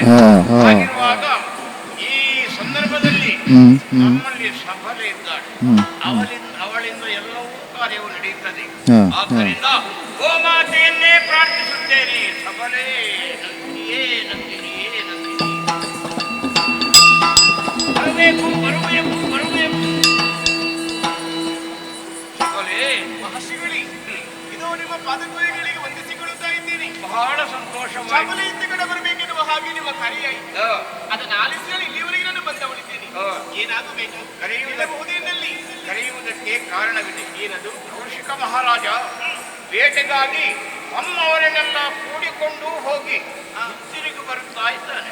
ಬಂದವನು ನಮ್ಮ ಆಶ್ರಮಕ್ಕೆ ಬಂದ. ಹೌದಿ, ಮಧ್ಯಾಹ್ನದ ಹೊತ್ತು ಭೋಜನವನ್ನೇ ಮಾಡಿ ಹೋಗಿ ಎಂಬುದಾಗಿ ಹೇಳಿದವನು ನಾನು. ಅವರೆಲ್ಲ ಸ್ನಾನಕ್ಕೆ ಹೋಗಿದ್ದಾರೆ. ಹಾಗಿರುವಾಗ ಅವರಿಗೆ ಏನೆಲ್ಲ ಅತಿಥಿ ಸತ್ಕಾರ ಬೇಕು, ಭೋಜನದ ವ್ಯವಸ್ಥೆ ಎಲ್ಲವನ್ನೂ ನೀನು ಸಿದ್ಧತೆ ಮಾಡಬೇಕು. ಇದು ಸಂತೋಷ ಉಂಟೆ ಕೇಳಿ ಮಹರ್ಷಿಗಳಿ. ನಿಮ್ಮ ಮಾತನ್ನು ಕೇಳಿ ಮನಸ್ಸಿಗೆ ಸಂತೋಷವಾಯಿತು. ಅತಿಥಿ ದೇವೋ ಎನ್ನುವ ಹಾಗೆ ಲೋಕದಲ್ಲಿ ಒಂದು ಮಾತುಂಟು. ಬಂದಂತಹ ಅತಿಥಿಗಳಲ್ಲಿ ನಾವು ದೇವರನ್ನು ಕಾಣಬೇಕಂತೆ. ಆವಾಗ ಮಾತ್ರ ನಾವು ಮಾಡಿದಂತಹ ಕಾರ್ಯಕ್ಕೆ ಫಲ ಎನ್ನುವುದು ಸಿಗುವುದು. ಈ ಕಾಲಕ್ಕೆ ಕೌಶಲ್ಯ ಅರಸನಾದಂತಹ ಕೌಶಿಕ ಮಹಾರಾಜನು ತನ್ನ ಮಕ್ಕಳನ್ನು ಕೂಡಿಕೊಂಡು ನಮ್ಮ ಈ ಆಶ್ರಮಕ್ಕೆ ಪ್ರವೇಶವನ್ನು ಮಾಡಿದ್ದಾರೆ. ಮಹರ್ಷಿಗಳಿ, ಇದರ ಬಗ್ಗೆ ನಿಮಗೆ ಚಿಂತೆ ಬೇಡ. ಶುಕ್ರಾಸನದಂತಹ ಭೋಜನವನ್ನು ನಾನೇ ಹೋಗಿ ಉಣಬಡಿಸ್ತೇನೆ. ಸಂತೋಷವಾಯಿತು. ನಿನ್ನ ಮಾತನ್ನು ಕೇಳಿದಾಗ ಅಬ್ಬಬ್ಬ, ನಿನ್ನದಾದಂತಹ ಮಾತೇನು, ನಿನ್ನ ಸಾಧನೆಯನ್ನು, ನೀನು ಮಾಡಿದಂತಹ ಎತ್ತರವಾದಂತಹ ಕೆಲಸವೇನು ಎಲ್ಲವೂ ನನಗೆ ಸಂತೋಷವಾಗಲಿ. ನೋಡುವ ಅವರು ಬರುವ ನೋಡೋರು ಮಿಂದು ಬರುತ್ತಿರಲು ಕೌಶಿಕ ಗಂಧವಾದದೊಳೈದೆ ನಾಸಿಕ ಸೋಂಕಲ ತನು ಉಪ್ಪಿತಲೆ ಬರಿಗಲಿ ಶುದ್ಧಿಯುರಿಗೆ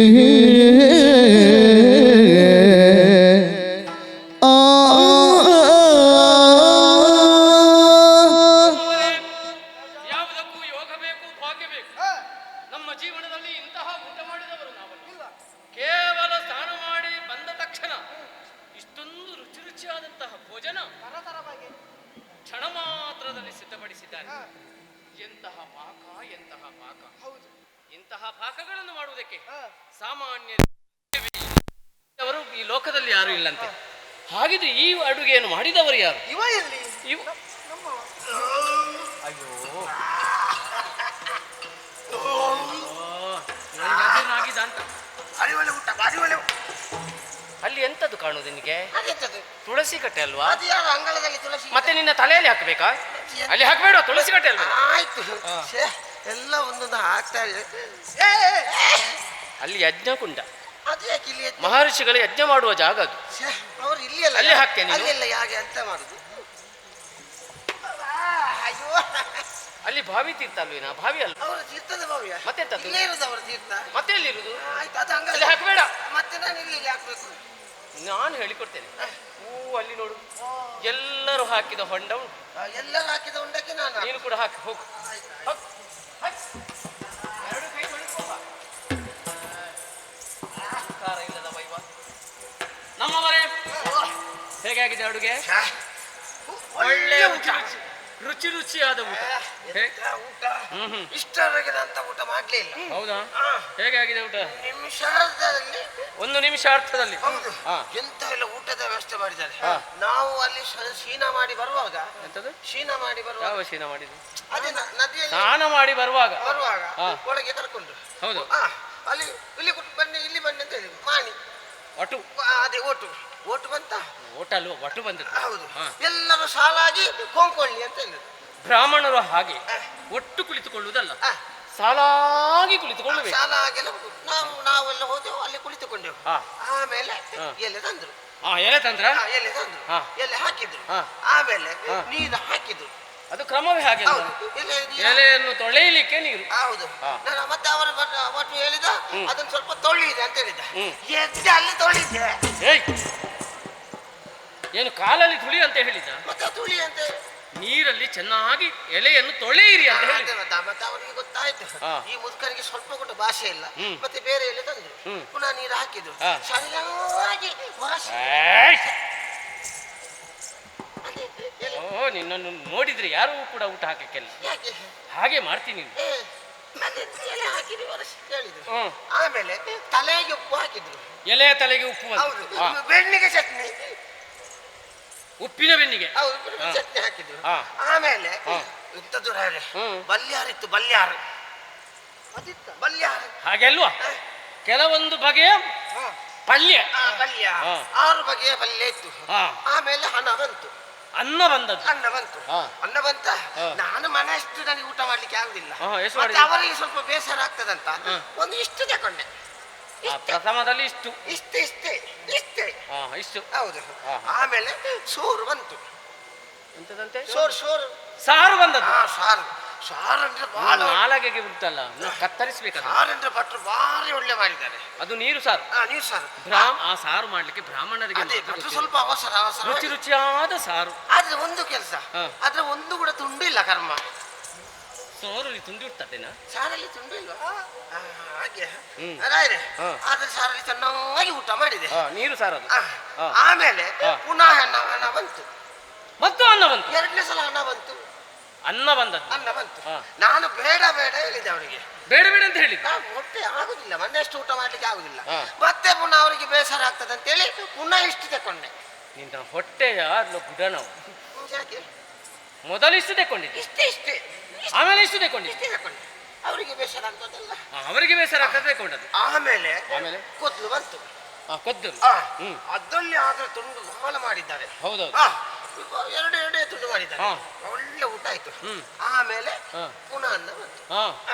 ಆಮೇಲೆ ಮಜ್ಜಿಗೆ ನೀರು, ನಿಮ್ಮ ಮಜ್ಜಿಗೆ ನೀರು, ಹಾ. ನಿಮ್ಮ ಮಜ್ಜಿಗೆ ನೀರು, ಏ ಮಜ್ಜಿಗೆ ಮಜ್ಜಿಗೆ ನೀರು ಬಂತು. ಹಾ. ಆಮೇಲೆ ಪಾಯಸ ಬಂತು. ಪಾಯಸ ಬಂತು. ಪಾಯಸ ಬಂತು. ಹಾ. ಪಾಯಸ ಅಂದ್ರೆ ಬಹಳ ಒಳ್ಳೇದಾಗಿದೆ. ಹ್ಮ್. ಅದು ಮಾಡಿ ಕೆಲವು ದಿವಸ ಆಯ್ತಂತ ಹಾ. ಇಷ್ಟಿಷ್ಟು ದೊಡ್ಡ ಹುಳ ಆಗಿದೆ. ಇದು ಹುಳ ಅಲ್ವಾ? ಹಾ. ಸೇಮಿಗೆ. ಇವೇ ಅದು ಶಾವಿಗೆ ಪಾಯಸ. ಎಂತದಂತೆ? ಶಾವಿಗೆ. ಅದು ಇವರ ಪಾಯಸವೇ ಹಾಗೆ ಅಲ್ವಾ? ಇವರ ಪಾಯಸ. ಅದೇ ಅದಕ್ಕೆ ಒಗ್ಗರಣೆ ಹಾಕಿದ್ದಾರೆ. ಇಷ್ಟಿಷ್ಟು ದೊಡ್ಡ ಕಪ್ಪೆ ಕಣ್ಣು ಇತ್ತು ಅದರಲ್ಲಿ. ಇವ ಒಂದು ಎಂತದ್ದು ಮಾತಾಡ್ತಾನಂತ ನನಗೆ ಗೊತ್ತಾಗುದಿಲ್ಲ. ಅದು ಬೆಳೀತು. ಸಾಕು. ಸಾರಿಗೆ ಪಾಯಸಕ್ಕೆ ಯಾರಾದ್ರೂ ಒಗ್ಗರಣೆ ಹಾಕ್ತಾರ? ಇಷ್ಟು ದೊಡ್ಡ ಕಪ್ಪೆ ಕಣ್ಣು ಇತ್ತು. ಗೋಡಂಬಿ ಬೀಜ ಅದನ್ನ, ಅದನ್ನ ಹಾಕಿದ್ದಾರೆ. ದ್ರಾಕ್ಷೆ, ಆಮೇಲೆ ಎಲ್ಲರಿಗೆ ಜಿಲಾಬಿ. ಆಮೇಲೆ ಜಿಲಾಬಿ. ಹಾಗೆ ಅಲ್ವಾ? ಜಿಲಾಬಿ. ಹೌದು. ಎಲ್ಲ ಬಂತು ನಾಳೆ. ಹಾ. ಇಂಥ ಊಟ ನಾವು ಎಲ್ಲಿ ಸಹ ಮಾಡಲಿಲ್ಲ ಬುದ್ಧಿ. ಅಲ್ಲ, ಅಡುಗೆ ಭಟ್ರನ್ನು ನೋಡಿದ್ಯಾ? ಇಲ್ಲ, ಅಡಿಗೆ ಭಟ್ರು ಇಲ್ಲ. ಬೆಂಕಿ ಬಿದ್ದದ್ದು ಕಂಡಿದ್ಯಾ? ಹಾಗಿದ್ರೆ ಹೇಗೆ ಸಾಧ್ಯವಾಯಿತು? ಇದು ವಿಷಯ ಹೇಗೆ ಸಾಧ್ಯ? ಇದು ಎಲ್ಲಿಂದಲೂ ಇವತ್ತು ತರಿಸಿದ್ದಾರೆ. ಎಲ್ಲಿಂದ? ನಿನ್ನ ಅಜ್ಜನ ಮನೆಯಿಂದ ತರಿಸಿದ? ಮತ್ತೆ ಈ ಕಾಡಿನಲ್ಲಿ? ನನಗೆ ಆ ಅಡುಗೆ ಭಟ್ರನ್ನು ನೋಡ್ಬೇಕು. ಅವರೆಷ್ಟು ನಮ್ಮ ಮನಸ್ಸಿನಲ್ಲಿ ಹುಟ್ಟಿಕೊಂಡ ಪ್ರಶ್ನೆಗೆ ಸರಿಯಾದ ಉತ್ತರ ಪಡಿಬೇಕಾದ್ರೆ ಅವರಲ್ಲೇ ಕೇಳಬೇಕು. ಸ್ವಾಮಿ ಮಹಾರಾಜ, ಏನು ಏನು ಮುನಿಪತಿ ಭೋಜನದ ಸವಿಯೋ ಏನು ರುಚಿಯಾದ ಭೋಜನ! ಚೋದ್ಯವಾಗಿದ್ದ ಪಾಕದೊಂದಿಗೆರಗದ ಬಗೆಯೋ ಹೇಗೆ ಸಾಧ್ಯವಾಯ್ತು ಹೇಳಿ? ನಾನು ನಿಧಿ ಬೇರಿಗಿರಿದವ ಅವಧಿಯಲ್ಲಿ ಆನಂದಿಸಿಗಳಾದಂತ ನೀವು ಹೇಳಿದ ಸಾನುರಾಗದಿ ಎಂದು ವಿರಚಿಸುತ್ತಿದ್ದ ಗಣಿಯ ಕೇಳಿ ಏನು ಮುನಿಪತಿ ಭೋಜನದ ಸವಿಯೋ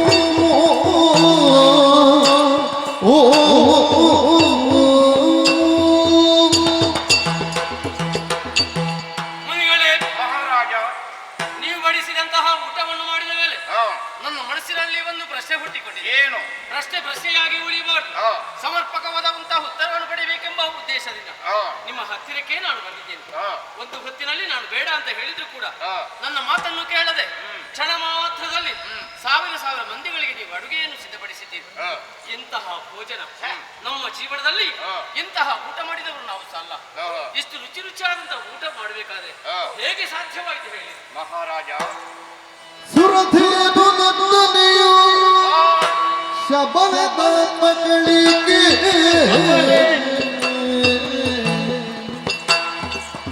ಸುರಪತಿಯ ಸನುಮತದೆ ಗಿತಿಯವರವು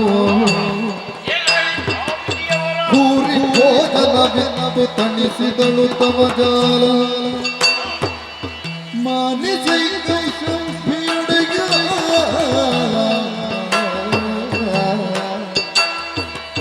ಸುರಥೇನು ನಂದನೆಯು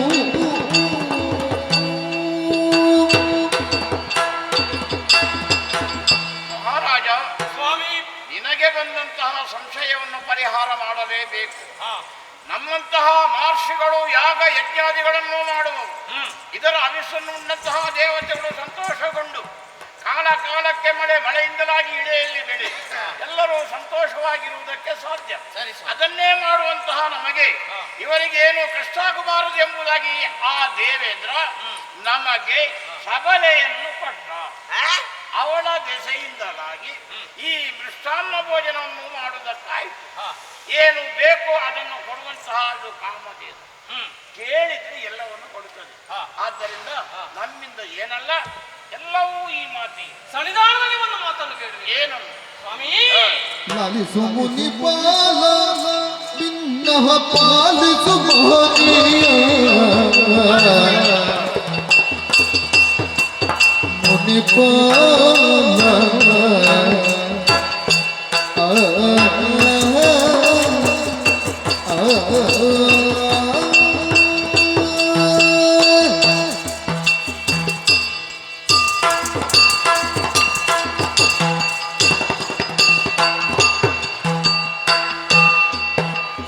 ಲಾಲಿಸು ಮುನಿಪಾಲ ಭಿನ್ನಃ ಪಾಲಿಸು ಮಹನೀಯ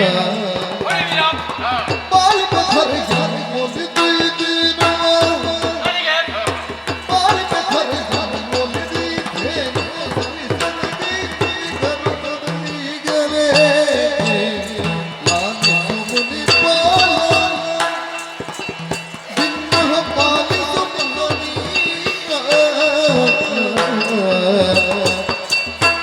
ಮಹನೀಯ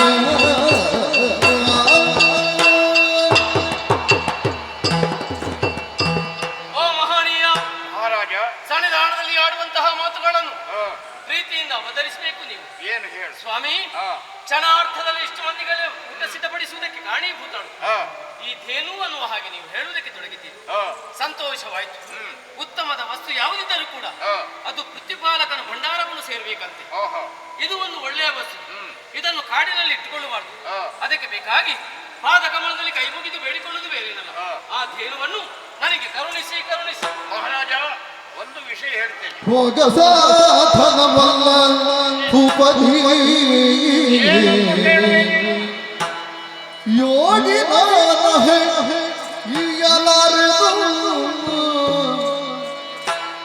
ಭೋಗಿಸುರಪದ ವರ ಪ್ರಸಾದ ವರಪ್ರಸಾದವು ಯಜ್ಞ ಸಾಧನಕ್ಕೆ ಸಾಧನಕ್ಕೆ ಭೋಗ ಸಾಧನವಲ್ಲ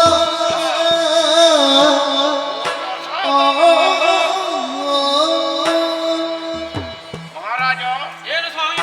ನೀನು ಕೇಳುವುದರಲ್ಲಿಯೂ ಅರ್ಥವಿದೆ. ಇಂತಹ ಒಂದು ದೇನು ನಮ್ಮದಾದಂತ ಅರಮನೆಯಲ್ಲಿರಬೇಕು ಎಂಬುದಾಗಿ. ಹೌದು. ಆದರೆ ನನಗೆ ಕೊಡಬೇಕೆಂದು ಕೇಳಿದಾಕ್ಷಣ ನಮ್ಮದು ಎಂದಾದರೆ ನಿನಗೆ ನಾನು ಕೊಡಬಹುದಿತ್ತು.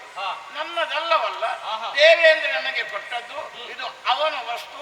ಆದ್ದರಿಂದ ದೇನುವನ್ನು ಕೊಡುವುದಿಲ್ಲ. ಕೊಡುವುದಿಲ್ಲ ನೀವು? ಭೂಪತಿಯ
ಹಣದ ತೆರದಿ ಹೊಡೆದಾಡಿ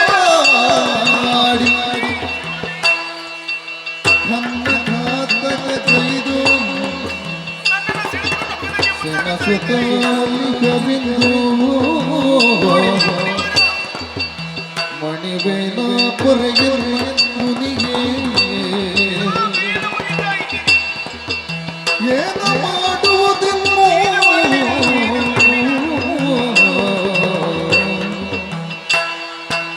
ಮುನಿಯೇ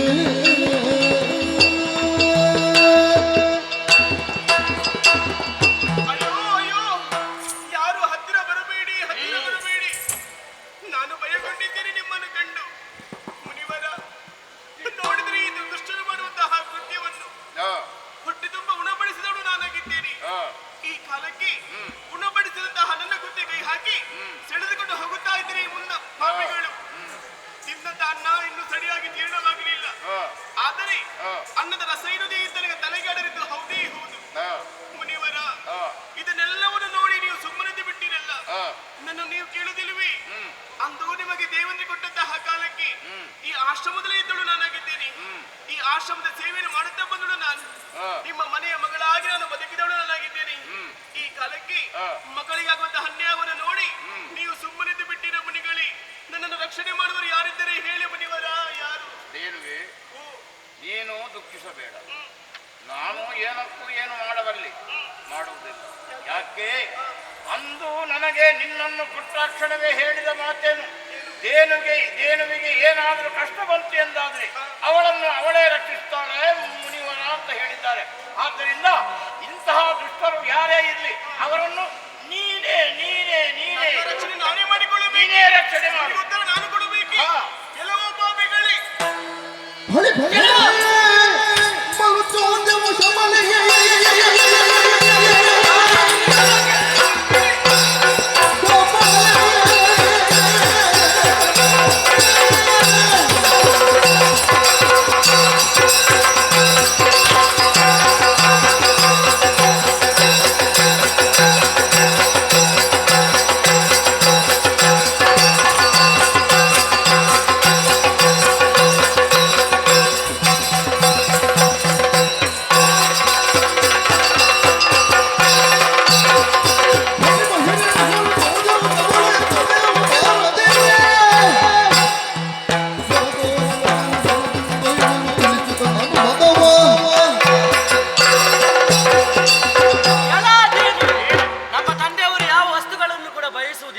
ಬಯಸಿದ್ದು ಹೌದು ಅಂತಾದ್ರೆ ಅದು ಸಿಗುವ ತನಕ ಬಿಡುವವರು ನಮ್ಮ ತಂದೆಯವರಲ್ಲ. ಆದ ಕಾರಣ ಹೇಳ್ತಾ ಇದ್ದೇವೆ, ಸಾಮದಿಂದ ನಮ್ಮ ಜೊತೆಗೆ ಬಾ. ಬರುವುದಿಲ್ವಾ? ಅಣ್ಣ, ಬಾರದಿದ್ರೆ ಅವನಿಗೆ ಮದ್ದರೆಂಬುದಕ್ಕೆ ನಮಗೆ ಖಂಡಿತವಾಗಿ ಗೊತ್ತುಂಟು. ಬಿಡಬಾರ್ದು. ಅವಳ ಕುತ್ತಿಗೆ ಕೈ ಹಾಕಿ ಎಳೆದುಕೊಂಡು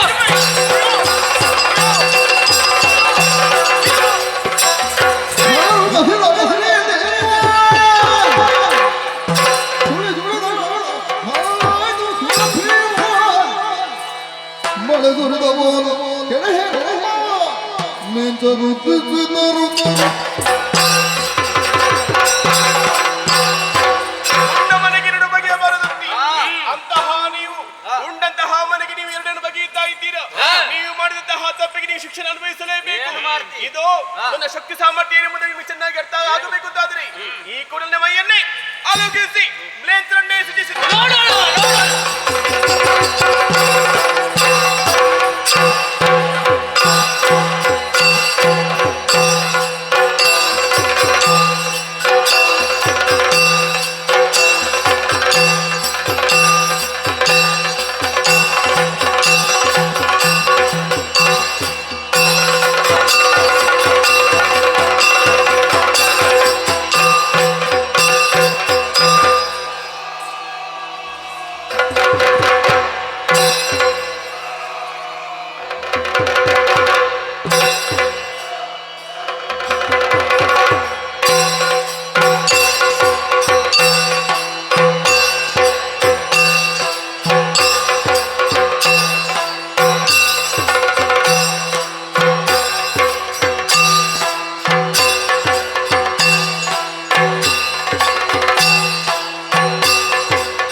ಏಸು ಗೀತೆಗಳೇಕೆ ಮುಖದಲ್ಲಿ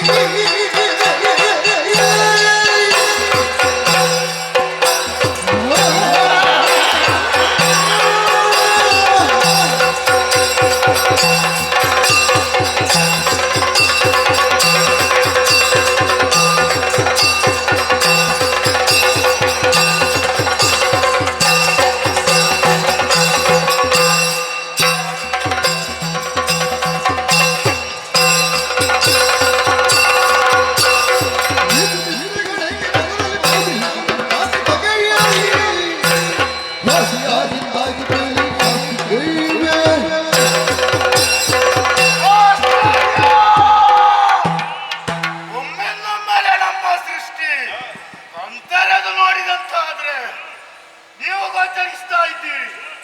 ಒಂದು ಜೀವಿ ಹುಟ್ಟಬೇಕು ಅಂತಾದ್ರೆ ಮಹತ್ವವಾದಂತಹ ಕಾರಣ ಬೇಕಂತೆ. ಹಾಗಾಗಿ ನಿಮ್ಮ ಮುಖವನ್ನು ನೋಡಿದಂತಾದ್ರೆ ಚಿಂತೆಯಿಂದ ಅಡಗಿದೆ. ಯಾಕೆ ಚಿಂತೆ? ಶಬಲೆಯ ಮೊದಲೇ ತನಿಸಿದ ಕುವರನೇ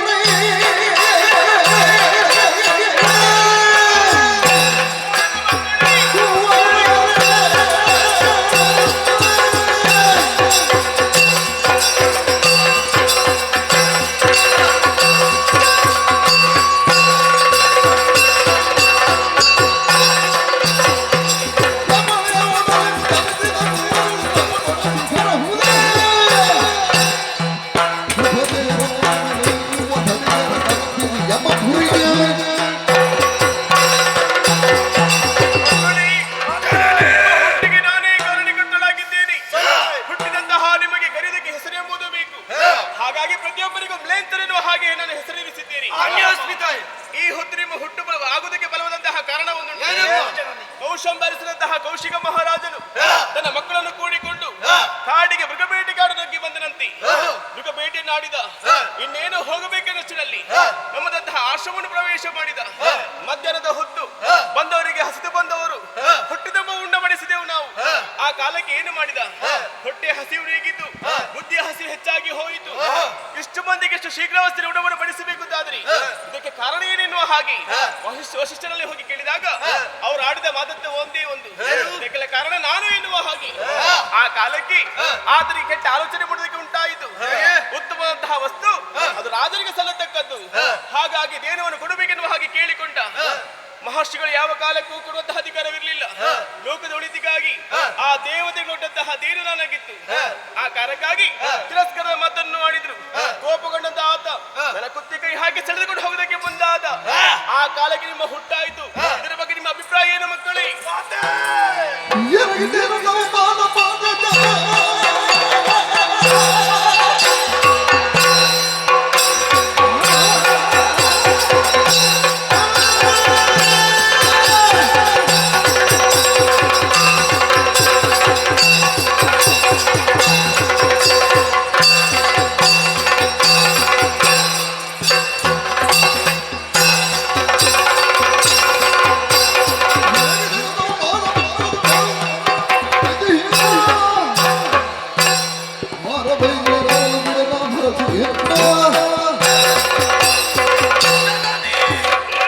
ಒಂದು ನಾಡನ್ನಾಳುವಂತ ಅರಸ ಮಾನನಿಧಿಯಾಗಬೇಕಾದವ ನಿಮಗೆ ಅಪಮಾನವನ್ನು ಮಾಡುವುದಕ್ಕೆ ಮುಂದಾದನೆ.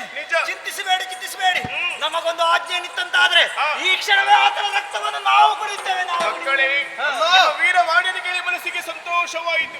ಹುಟ್ಟಿದರೆ ನಿಮ್ಮಂತಹ ಮಕ್ಕಳು ಹುಟ್ಟಬೇಕು. ಸಾವಕಾಶ ಸಲ್ಲದು. ನಮಗೆ ತೊಂದರೆಯನ್ನು ಮಾಡಿದಂತಹ ಅವರಿಗೆ ತಕ್ಕ ಶಿಕ್ಷಣ ಆಗಬೇಕು ಅಂತಾದ್ರೆ ನೀವಿಲ್ಲಿರುವುದು ಸರಿಯಲ್ಲ. ಅವರನ್ನು ಹಿಂಬಾಲಿಸಿಕೊಂಡು ನೀವೆಲ್ಲರೂ ಹೋಗಿ.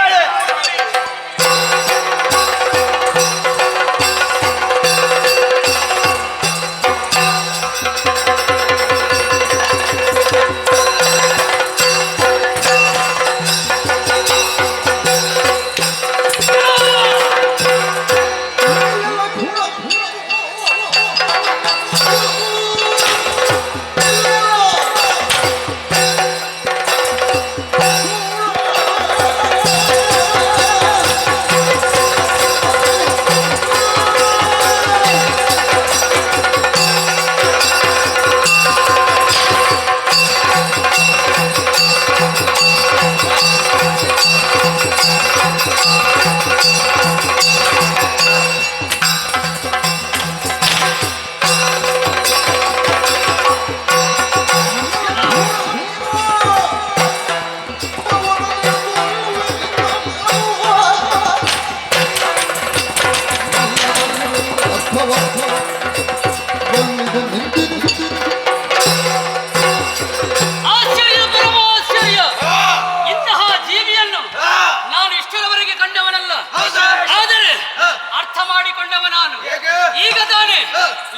ಬೆಳಕನ್ನು ಕಂಡವರು ನೀವು. ನನ್ನನ್ನು ಕೊಲ್ಲುವಂತಹ ಉದ್ದೇಶದಿಂದಲೇ ಆ ನಂದಿನಿಯ ಮಾತನ್ನು ಕೇಳಿದಂತಹ ನೀವು ಅದನ್ನು ಈಡೇರಿಸುವಂತಹ ಉದ್ದೇಶದಿಂದಲೇ ಇತ್ತ ಕಡೆಗೆ ಬಂದಿದ್ದೀರಾ. 4 ದಿವಸ ಬದುಕುವುದಕ್ಕೆ ಆಸೆ ಇದ್ರೆ ನನ್ನ ಕಾಲಿಗೆ ಬಿದ್ದು ಶರಣಾಗ್ಬೇಕು, ಇಲ್ಲದ್ರೆ ಕೊಂದೆ.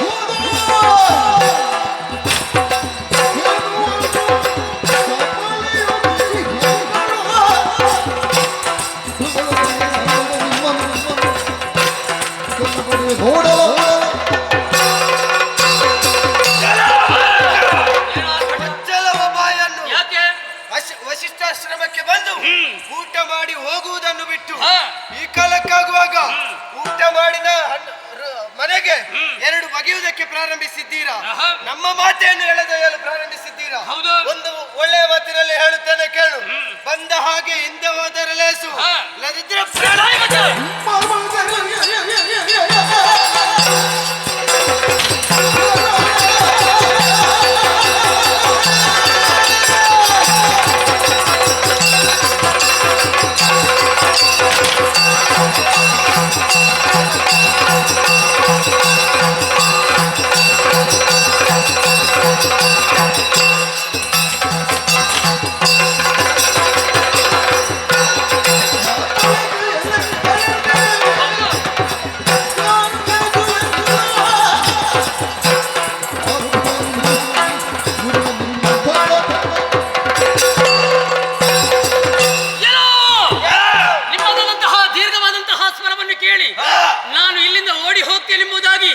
ನೀವು ಭಾವಿಸಿಕೊಂಡಿರ. ರಾಜಕುಮಾರರು ನಾವು ಬೇಕಾದಂತಹ ವಿದ್ಯೆಗಳನ್ನೆಲ್ಲ ಕರಗತ ಮಾಡಿಕೊಂಡವರಿದ್ದೇವೆ. ಕ್ರೂರ ಮೃಗಗಳನ್ನೆಲ್ಲ ತರಿದು ಬಂದಂತಹ ವೇಳೆಯಲ್ಲಿ ಆಶ್ರಮಕ್ಕೆ ಬಂದು ಹೊಟ್ಟೆ ತುಂಬ ಊಟವನ್ನು ಮಾಡಿ ದೇನುವನ್ನು ಎಳೆದುಕೊಂಡು ಹೋಗುವಂತಹ ಸಂದರ್ಭದಲ್ಲಿ ನಿಮ್ಮ ಸೃಷ್ಟಿಯಾಯಿತು. ಹಾಗಾಗಿ ನಿನ್ನಲ್ಲಿ ಕೇಳುತ್ತಾ ಇದ್ದೇನೆ, ಈ ಸಂದರ್ಭದಲ್ಲಿ ನನ್ನ ಬಾಣಕ್ಕೆ ತುತ್ತಾಗ.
ರಾಜಕುಮಾರನೆಂಬ ಗರ್ವ ನಿನಗೆ. ನಾವು ಯಾರು ಗೊತ್ತಾ? ಮ್ಲೇಂಚರು. ನಮ್ಮ ಆಹಾರವೇನು ಗೊತ್ತಾ? ರಕ್ತ. ನಿನ್ನ ರಕ್ತ ಕುಡಿಯುವಾಗ ತಡೆಯುವ ಯಾರು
ಇದೆಯಲ್ಲ, ನಿಜ. ದೇನುವನ್ನು ಅಪಹರಿಸಿದ್ದೇವೆ. ಈ ಹೊತ್ತಿನಲ್ಲಿ ಹಾ. ದೇನುವಿನ ಕಡೆಯಿಂದ ಹಾ. ನೀನೊಬ್ಬ ಬರ್ತೀಂತಾದರೆ ಹಾ. ನಿನ್ನನ್ನು ವಿರೋಧಿಸಿದಕ್ಕೆ ಬಂದವನು ಹಾ. ಸಾಮಾನ್ಯನಲ್ಲ. ಯಾರು? ಕೌಶಿಕನ ಮಗ ನಾನು. ಹಾ. ಬದುಕು ಆಶೆ ಉಂಟು ಅಂತಾದರೆ ಹಾ. ನಾಡೆ ಹಿಂದಕ್ಕೆ ಮುಚ್ಚು ಬಾಯಿ.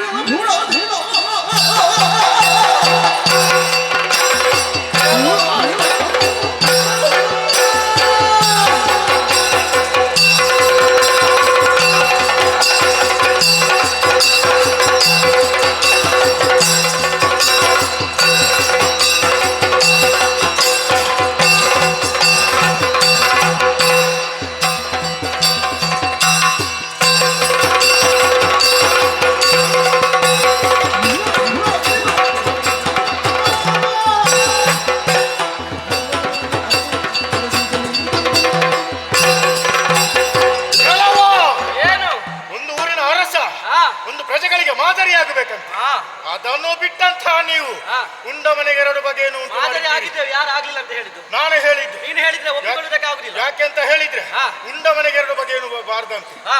ಹಾಗಾಗಿ ಹಾ. ಹೊಟ್ಟೆ ತುಂಬಾ ಊಟವನ್ನು ಮಾಡಿದ್ದೀರಿ. ಹಾ. ಉಂಡ ಮನೆಗೆ ಎರಡು ಬಗೆ. ಸಾಮಾನ್ಯದಿಂದ ನಾವು ದೇನವನ್ನು ಕೇಳಿದೆವು, ಹೌದಾ? ಅವ ಕೊಡ್ಲಿಲ್ಲ ಮುನಿ. ಅದು ದೇವರನ್ನು ಕೊಡ್ಲಿಕ್ಕೆ ಹಾ. ಅವರು ಲೋಕದ ಕಲ್ಯಾಣಕ್ಕಾಗಿ ತಂದಿರಿಸಿ. ನಾವು ಸಹ ಈ ಸಲವನ್ನು ಕಲ್ಯಾಣ ಮಾಡುವಂತ ಯೋಚನೆ ಮಾಡಿದ್ವಿ. ಹೌದಾ? ಹೌದು. ನಿನ್ನಲ್ಲಿ ಹೆಚ್ಚು ಮಾತಿಲ್ಲ. ಹಾ. ನಿನ್ನನ್ನು ಕೊಲ್ಲುವಾಗ ಯಾರು ಬರ್ತಾರೆ? ನೋಡು ಬಾ.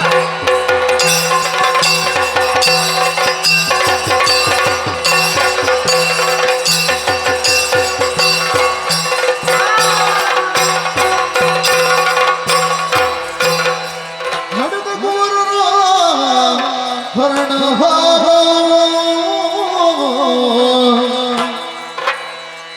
ಬಡಿದುಕೊಳ್ಳುತ್ತ ಶಿರವನ್ನು ಎಂತಹ ದೌರ್ಭಾಗ್ಯ! ಮಾಡಲಿಂದೇ ನಗಡ ಶಿವನೇ ಶಿವನೇ! ಕಮರುಗಿ ಕೌಶಿಕನು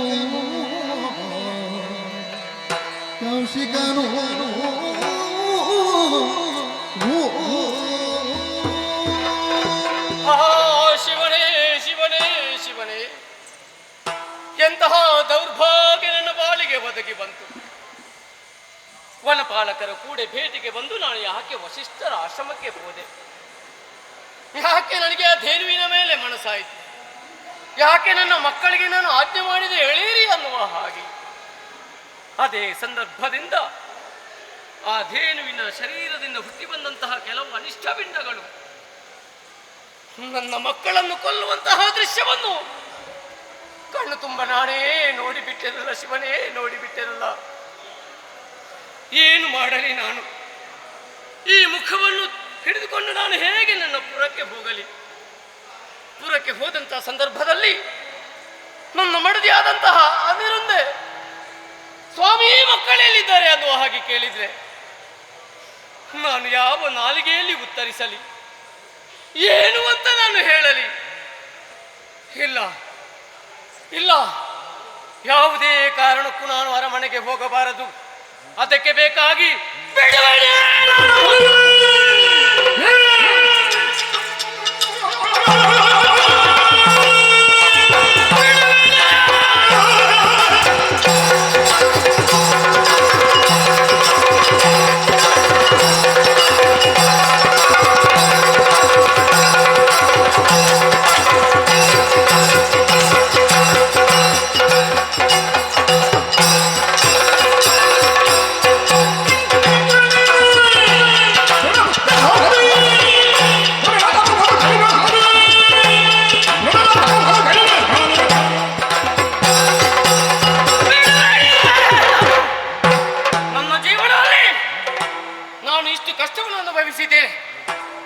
ವಾಕ್ಯತ್ರಕ್ಕೆ ನಾನು ಬಿಡಲಾರೆ ಬಿಡಲಾರೆ. ವಸಿಷ್ಠರಲ್ಲಿ ಹೋರಾಟ ಮಾಡಲೇಬೇಕು. ಏನು ಮಾಡೋಣ? ಈ ಸಂದರ್ಭದಲ್ಲಿ ಎಲ್ಲವನ್ನೂ ನಾನು ಕಳ್ಕೊಂಡಿದ್ದೇನೆ. ವಸಿಷ್ಠರಲ್ಲಿ ಹೋರಾಟ ಮಾಡಬೇಕಾದ್ರೆ ಆಯುಧದ ಅಗತ್ಯ ಉಂಟು. ಒಂದು ಆಯುಧವೂ ನನ್ನ ಪಾಲಿಯಲ್ಲಿ ಇಲ್ಲ. ಏನೇ ಆಗಿರಲಿ, ಪ್ರತಿಸ್ಪರ್ಧೆಯಾಗಿ ನಿಂತು ಹೋರಾಟ ಮಾಡಬೇಕಾದ್ರೆ ನನಗೆ ದಾರಿ ಇರುವುದು ಒಂದೇ. ಕಡೆ ದಿಕ್ಕಿನಾದಂಥ ಒಡೆಯ ಪರಮೇಶ್ವರ ದೇವರು, ಅವರ ಕುರಿತು ತಪಸ್ಸನ್ನು ಮಾಡಬೇಕು. ಕಾಡಿಗೆ ನಡೆಯುತ್ತೇನೆ.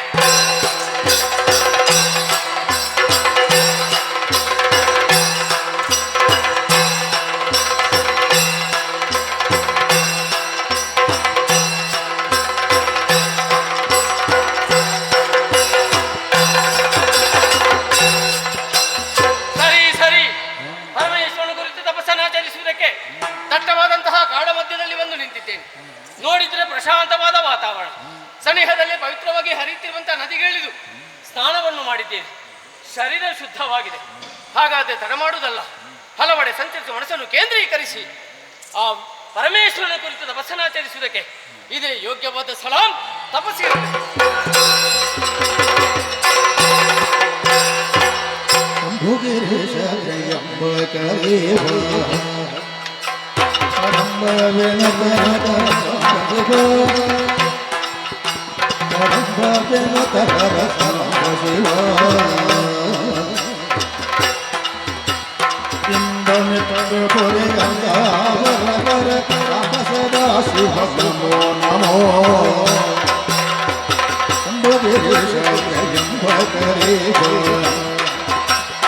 ಶಂಭೋ ಶಂಕರ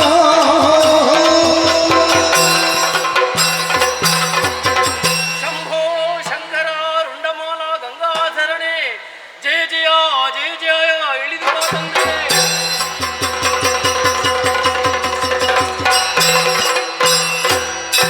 ನಿನ್ನಯ ಕನಕರ ತಪಕೆ ಉಚ್ಚರೆ ತವ ವಾಕ್ಯ ಪದಕೆ ಜಯ ಸಲ್ಲಿಸುವೆ ಸುತನಾಗುತ್ತ ಸತ್ಯಮಯದಿ ಬೇಡುವರವನೋ ನಿನ್ನಯ ಕನಕರ ತಪಕೆ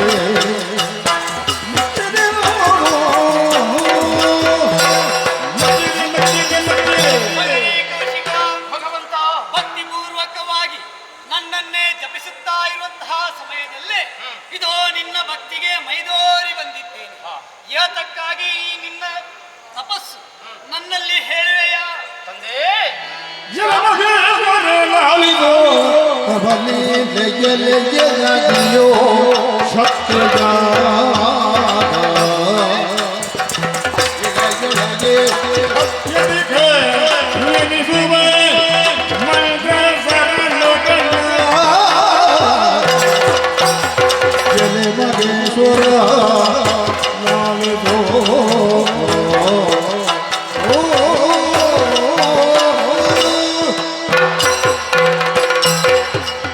ಭಗವಂತ, ಇದು ಮತ್ತೊಮ್ಮೆ ಪವಿತ್ರವಾದ ಪಾದತ್ವಗಳಿಗೆ ನಮೋ ನಮಃ. ನನ್ನ ಭಕ್ತಿ ಮೆಚ್ಚಿದಂತಹ ನೀನು ಕಣ್ಣ ಮುಂದೆ ಗೋಚರಿಸಿದ್ದೀಯ ತಂದೆ. ಹೌದು ಕಂದ. ನನ್ನ ಇಷ್ಟಾರ್ಥವನ್ನು ಈಡೇರಿಸಿಕೊಟ್ಟಿಯ. ನನ್ನ ಆಸೆ ಈಡೇರಬೇಕಾದ್ರೆ ನಿನ್ನ ಅನುಗ್ರಹ ಎಂಬುದು ನನ್ನ ಮೇಲೆ ಇರಬೇಕು. ಆದ್ದರಿಂದ ಕೇಳುತ್ತಾ ಇದ್ದೇನೆ, ರಣಕ್ಷೇತ್ರದಲ್ಲಿ ಯಾರೇ ನನ್ನಲ್ಲಿ ಪ್ರತಿಸ್ಪರ್ಧಿಯಾಗಿ ನಿಂತು ಹೋರಾಟ ಮಾಡಿದ್ರು ಕೂಡ ಅವರನ್ನು ಗೆಲ್ಲುವಂತಹ ವಿಶೇಷವಾದ ಶಕ್ತಿಯನ್ನು ಅನುಗ್ರಹಿಸಿ.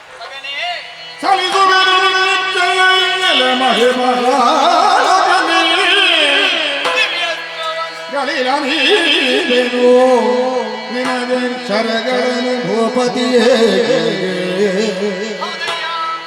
ನೆಲೆಗೊಳಿಸಿ ನಿಜ ಮತಿಯಾಗ ನೆಲೆಗೊಳಿಸಿ ನಿಜ ಮತಿಯ ನೀನು ಆವರಿಸಿ ವಿಹಿತದೆ ಬಳಸಬಹುದು ಸಲಿಸುವಿನೋ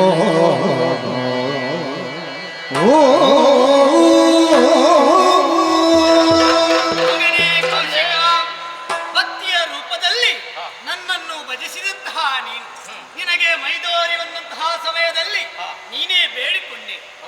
ನನಗೆ ದಿವ್ಯವಾದಂತಹ ಅಸ್ತ್ರವೂ ಬೇಕು, ಯುದ್ಧಕ್ಕೆ ಬೇಕಾಗಿ ಎಂಬುದಾಗಿ ಚಿಂತೆ ಪಡಬೇಡ. ಇದು ನಿನಗೆ ದಿವ್ಯ ಅಸ್ತ್ರವನ್ನು ಅನುಗ್ರಹಿಸುತ್ತೇನೆ.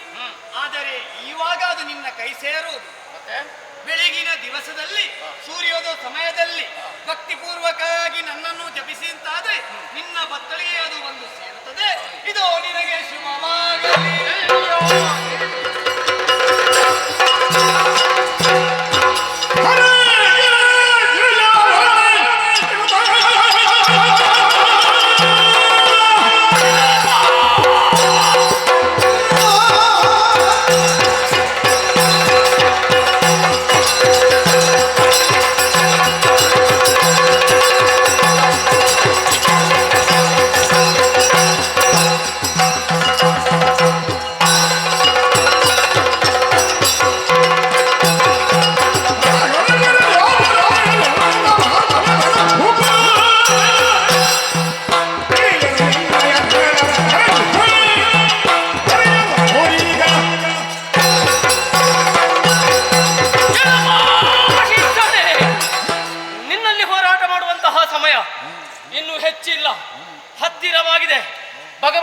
ಏನೆಲ್ಲ ಬೇಕಾ ಅದನ್ನೆಲ್ಲ ಅನುಗ್ರಹಿಸಿದ್ದಾನೆ. ತಡ ಮಾಡುವುದಲ್ಲ, ವಶಿಷ್ಠಾಶ್ರಮಕ್ಕೆ.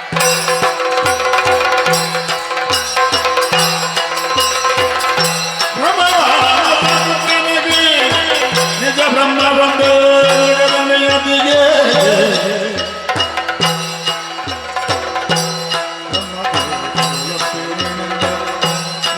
ತಿಳಿಸಲು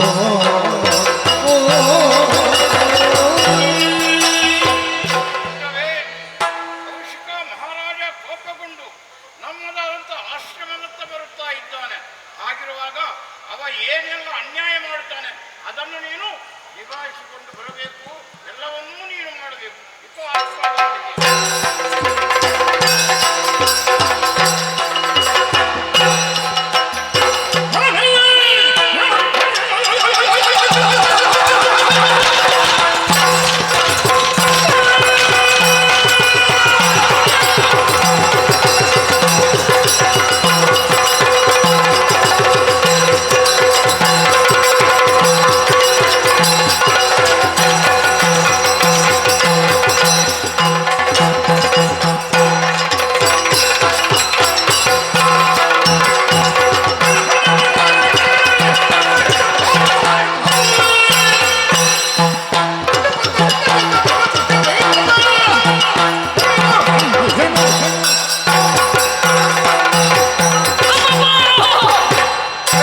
ಇದು ಶಿವನನ್ನು ಪೂಜೆ ಮಾಡಿದ ತಕ್ಷಣ ಎಲ್ಲ ಆಯುಧಗಳು ಬಂದು ನನ್ನ ಬತ್ತಳಿಕೆಯನ್ನು ಸೇರಿಕೊಂಡಿದೆ.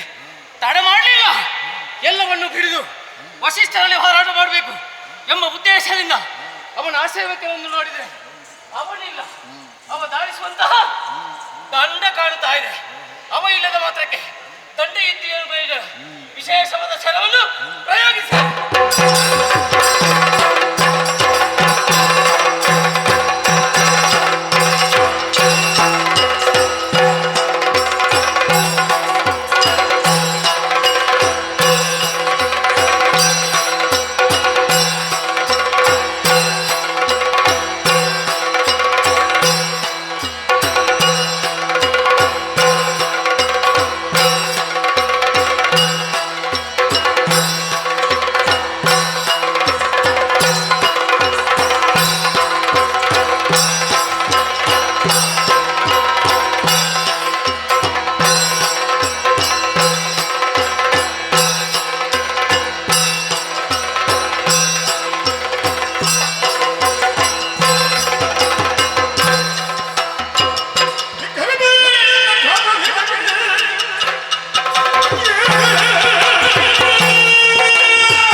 ಏನಾಗಿ ಹೋಯಿತು ಇಲ್ಲ ಬಾಳಿನಲ್ಲಿ.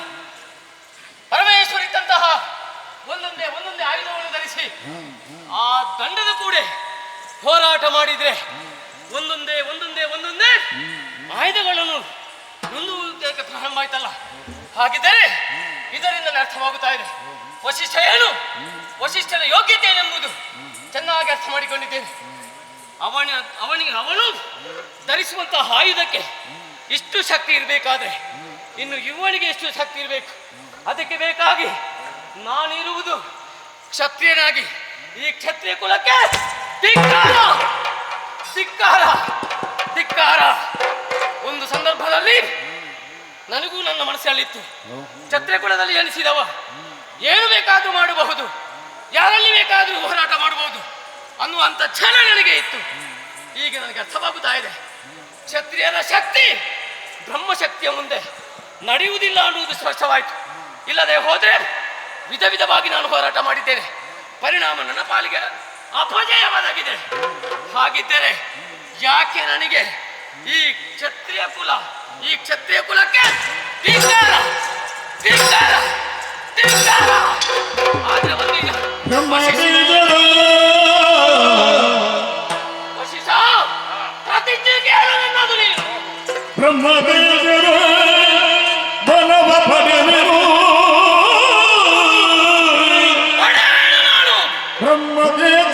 ಬಲವ ಪಡೆದೆನು ಬ್ರಹ್ಮ ತೇಜದ ಬಲವ ಪಡೆದೆನು ಬ್ರಹ್ಮ ಕರ್ಮಕ್ಕೆ ಹೊತ್ತು ಕ್ರಮವನು ಬ್ರಹ್ಮ ಕರ್ಮಕ್ಕೆ ಒಪ್ಪಿ ಕ್ರಮವನು ಬ್ರಹ್ಮ ಋಷಿಯ ಜನಿತಿ ಕೊಂಬೆನು ಬ್ರಹ್ಮ ಋಷಿಯ ಜನಿತಿ ಕೊಂಬೆನು ನಿನ್ನ ಚಿತ್ರದಲ್ಲಿ ನಿನ್ನ ಚಿತ್ರದಲ್ಲಿ ನಿನ್ನ ಚಿತ್ರದಲ್ಲಿ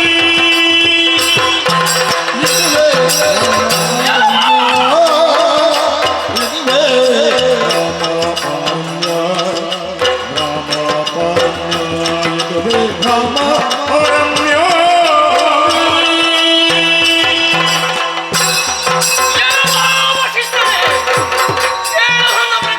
ಸರಿಯಾಗಿ ನೀನು ಇಷ್ಟರವರೆಗೆ ನಿನ್ನಿಂದ ವಿಧ ವಿಧವಾಗಿ ಕಷ್ಟಕ್ಕೆ ಒಳಗಾದೆ.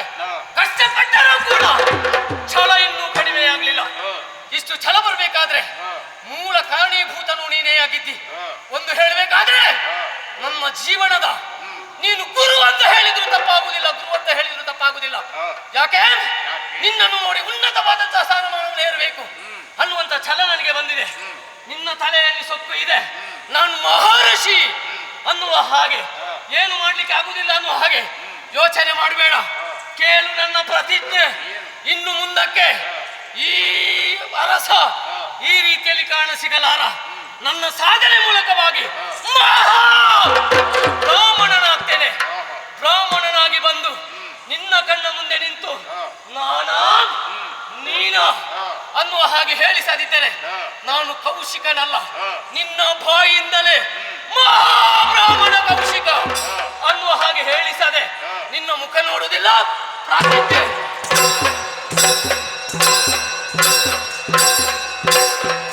ಮಹಾರಾಜ ಛಲ ಅಂದ್ರೆ ಹೀಗಿರಬೇಕು. ಇನ್ನು ಬ್ರಹ್ಮ ಪದವಿಯನ್ನು ಪಡೆಯುತ್ತೇನೆ ಎಂಬುದಾಗಿ ಬಹಳ ಒಳ್ಳೆಯದೇ. ಹಾಗಿದ್ರೆ ಸಾಮ್ಯ ಪಾರಮ್ಯ, ಸಾಮ್ಯ ಪಾರಮ್ಯ, ಬ್ರಹ್ಮ ಪಾರಮ್ಯ ಆಗಲಿ ಆಗಲಿ.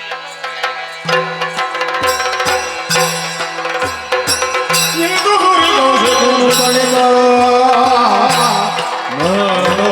ಬಲಿತ ಮಗುಳುತ್ತ ರಾಜ್ಯಭಾರವ ಮುಂದೆ ನಡೆದಂದು ಇಂದು ಮುಖಿಗ ನಿರುಂದೆ ಬರುತ್ತಾ ನನದಿಂದ ಎರಗಿ ಇಂದು ನೀ ತೊರೆದ ಹೋದರ ಗತಿಯೆನ್ನುತ್ತ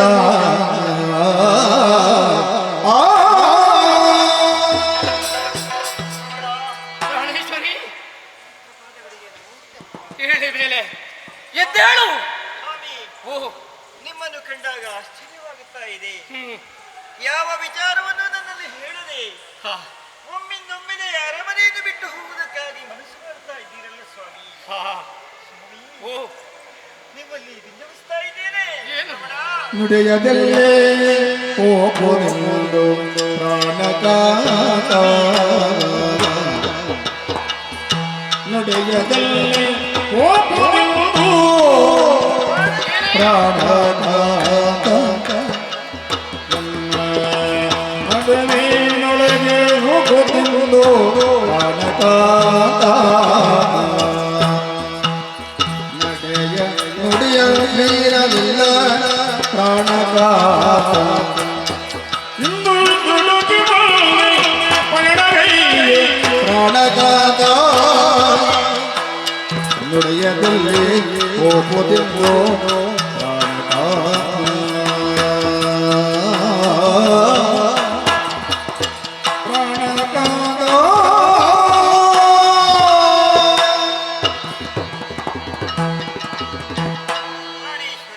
ಪ್ರಾಣೇಶ್ವರಿ, ರಾಜನಾದವನು ಯಾವತ್ತೂ ಪ್ರಜಾರಂಜಕನಾಗಿರ್ಬೇಕು, ಸತ್ಯ. ಆದ್ರೆ ಯಾವತ್ತೂ ಪ್ರಜಾ ಪೀಡಕನಾಗಿ ವರ್ತಿಸಬಾರದು. ಸ್ವಾಮಿ, ಏನೇ? ಆದ್ರೆ ಈ ಹಿಂದೆ ನಡೆದಂತಹ ಘಟನೆಗಳನ್ನೆಲ್ಲ ನಾನು ತಿಳಿದುಕೊಂಡಿದ್ದೇನೆ. ಆ ವಶಿಷ್ಠನ ಮೇಲೆ ಯಾವತ್ತೂ ನಿಮಗೆ ದ್ವೇಷ, ಅವರನ್ನು ದ್ವೇಷಿಸಿ ಅಂತಹ ಅನರ್ಥವೂ ಈ ಹಿಂದೆ ನಡೆದು ಹೋಯಿತು. ಅದನ್ನೆಲ್ಲ ಎನಿಸುವಾಗ ಮನಸ್ಸು ಕರಗುತ್ತಾ ಉಂಟು ಸ್ವಾಮಿ. ಆದ್ರೆ ಇದೀಗ ಏಕಾಂಗಿಯಾಗಿ ಅರಮನೆಯನ್ನು ಬಿಟ್ಟು ಆದ್ರೆ ಯಾವತ್ತು ಸತೀರ್ಥ ಪತಿ ಪತೀರ್ಥ ಪತಿ ಪತಿಯ ಮನಸ್ಸನ್ನು ಅರ್ಥವಿಸಿಕೊಂಡು ನಡೆಯಬೇಕಾದ್ದು ಅದು ಸತೀತ್ವದ ಧರ್ಮ. ಹಾಗೆ ಪತಿಯ ಮನಸ್ಸನ್ನು ಅರ್ಥವಿಸಿಕೊಂಡು ನಡೆಯಬೇಕಾದ್ದು ಪತಿಯ ಧರ್ಮ. ಆದ್ರೆ ಇಂದು ಯಾವ ವಿಚಾರವನ್ನು ನನ್ನಲ್ಲಿ ಹೇಳದೆ ತಾವು ಹೊರಟು ನಿಂತಿದ್ದಾರಲ್ಲ, ಒಂದು ವಿಚಾರವನ್ನ ನನ್ನಲ್ಲಿ ಅರುಹಲಿಲ್ಲ. ಹಾಗಿದ್ರೆ ಇಂತಹ ವಿಚಾರವನ್ನು ಮನದಲ್ಲೇ ಇರಿಸಿಕೊಂಡು ಗುಪ್ತವಾಗಿ ನೀವು ಸಾಗುವುದಂದ್ರೆ ಇದಕ್ಕೆ ಏನರ್ಥ ಸ್ವಾಮಿ? ನಿಮ್ಮ ಸತ್ಯಾನಂದ ನನ್ನಲ್ಲಿ ಹೇಳಬಾರದೆ? ಹೊರಟ ವಿಚಾರವೇ ರಾಣಿ.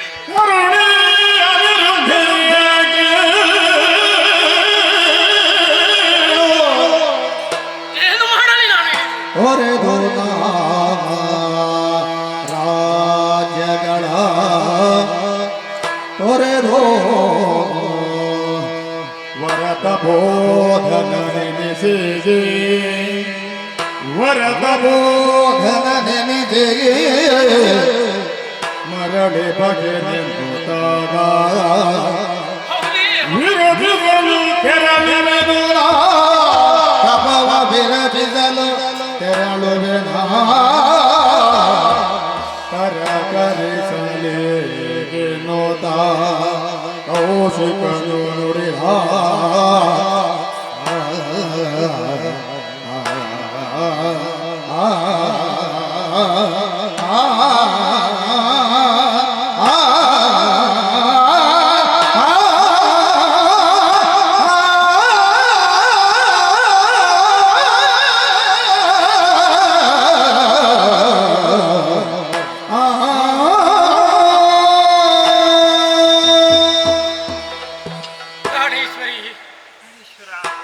ಕಣ್ಣೀರು ಸುರಿಸಬೇಡಿಯೇ, ಧೈರ್ಯವನ್ನು ತಾಳು.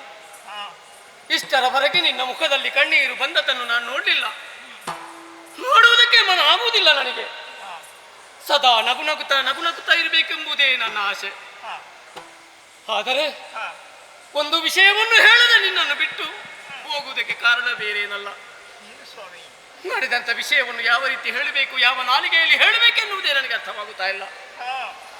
ನನ್ನ ನಾಲಿಗೆ ತಡಬರಿಸುತ್ತಾ ಇದೆ ರಾಣಿ, ತಡಬರಿಸುತ್ತಾ ಇದೆ. ನನ್ನ ಶರೀರದ ಪ್ರಾಣ ಶಕ್ತಿಗಳನ್ನು ಕಳ್ಕೊಂಡಿದ್ದೇನೆ ನಾನು. ಜೀವನದಲ್ಲಿ ಯಾವುದು ಬೇಡ ಅನ್ನುವ ಹಾಗೆ ಭಾವನೆ ಆಗುತ್ತಾ ಇದೆ ನನಗೆ. ನಡೆದ ವಿಷಯ ನಿನಗೆ ಕೂಡ ಗೊತ್ತಿದೆ ತಾನೆ.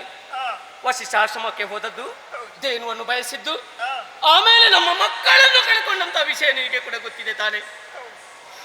ನಮ್ಮ ಯೌವನವನ್ನು ಕುಗ್ಗಿಸುವುದಕ್ಕೆ ಅವರ ಜನ್ಮ ಆದ್ದ, ನಮ್ಮ ಕೀರ್ತಿಯನ್ನು ಬೆಳಗಿಸುವುದಕ್ಕೆ ಅವರು ಜನಿಸಿಕೊಂಡದ್ದು. ಅಂತಹ ಮಕ್ಕಳನ್ನು ಉಳಿಸಿಕೊಳ್ಳುವಂತ ಭಾಗ್ಯ ನಮ್ಮ ಪಾಲಿಗೆ ಇಲ್ಲದೆ ಹೋಯಿತು. ಆದರೂ ಧೈರ್ಯ, ಕೀರ್ತಿಯನ್ನು ಬೆಳಗಿಸುವುದಕ್ಕೆ ಒಬ್ಬ ಮಗನಾದರೂ ಉಳಿದನಲ್ಲ. ಇಲ್ಲಿ ಅಧಿಕಾರವನ್ನು ಅವನಿಗೆ ಒಪ್ಪಿಸಿ ಜೀವನದಲ್ಲಿ ಯಾವುದೂ ಬೇಡ ಅನ್ನುವ ಹಾಗೆ ಭಾವಿಸಿಕೊಂಡು ದಟ್ಟವಾದ ಕಾಡಿಗೆ ನಾನು ತಪಸ್ಸಿಗೆ ಅಂತ ಹೊರಟಿದ್ದೇನೆ. ಮಹಾಬ್ರಾಹ್ಮಣ ಆಗಬೇಕು ಅನ್ನುವ ಹಾಗೆ ಆಶೆಯಿಂದ ಹೊರಟು ನಿಂತಿದ್ದೇನೆ. ಕಲಿಸಿಕೊಡುವೆಯ ನೀನು, ಕಲಿಸಿಕೊಡುವೆಯ? ಪತಿಗೆ ಲಾಲಿಸೋ ಪರಪತಿಯ ಹೃದಯೇ ಪತಿ ತೇಳಪ್ಪುಬೋದುಂಟೆ ಜಗದೊಳಗೋ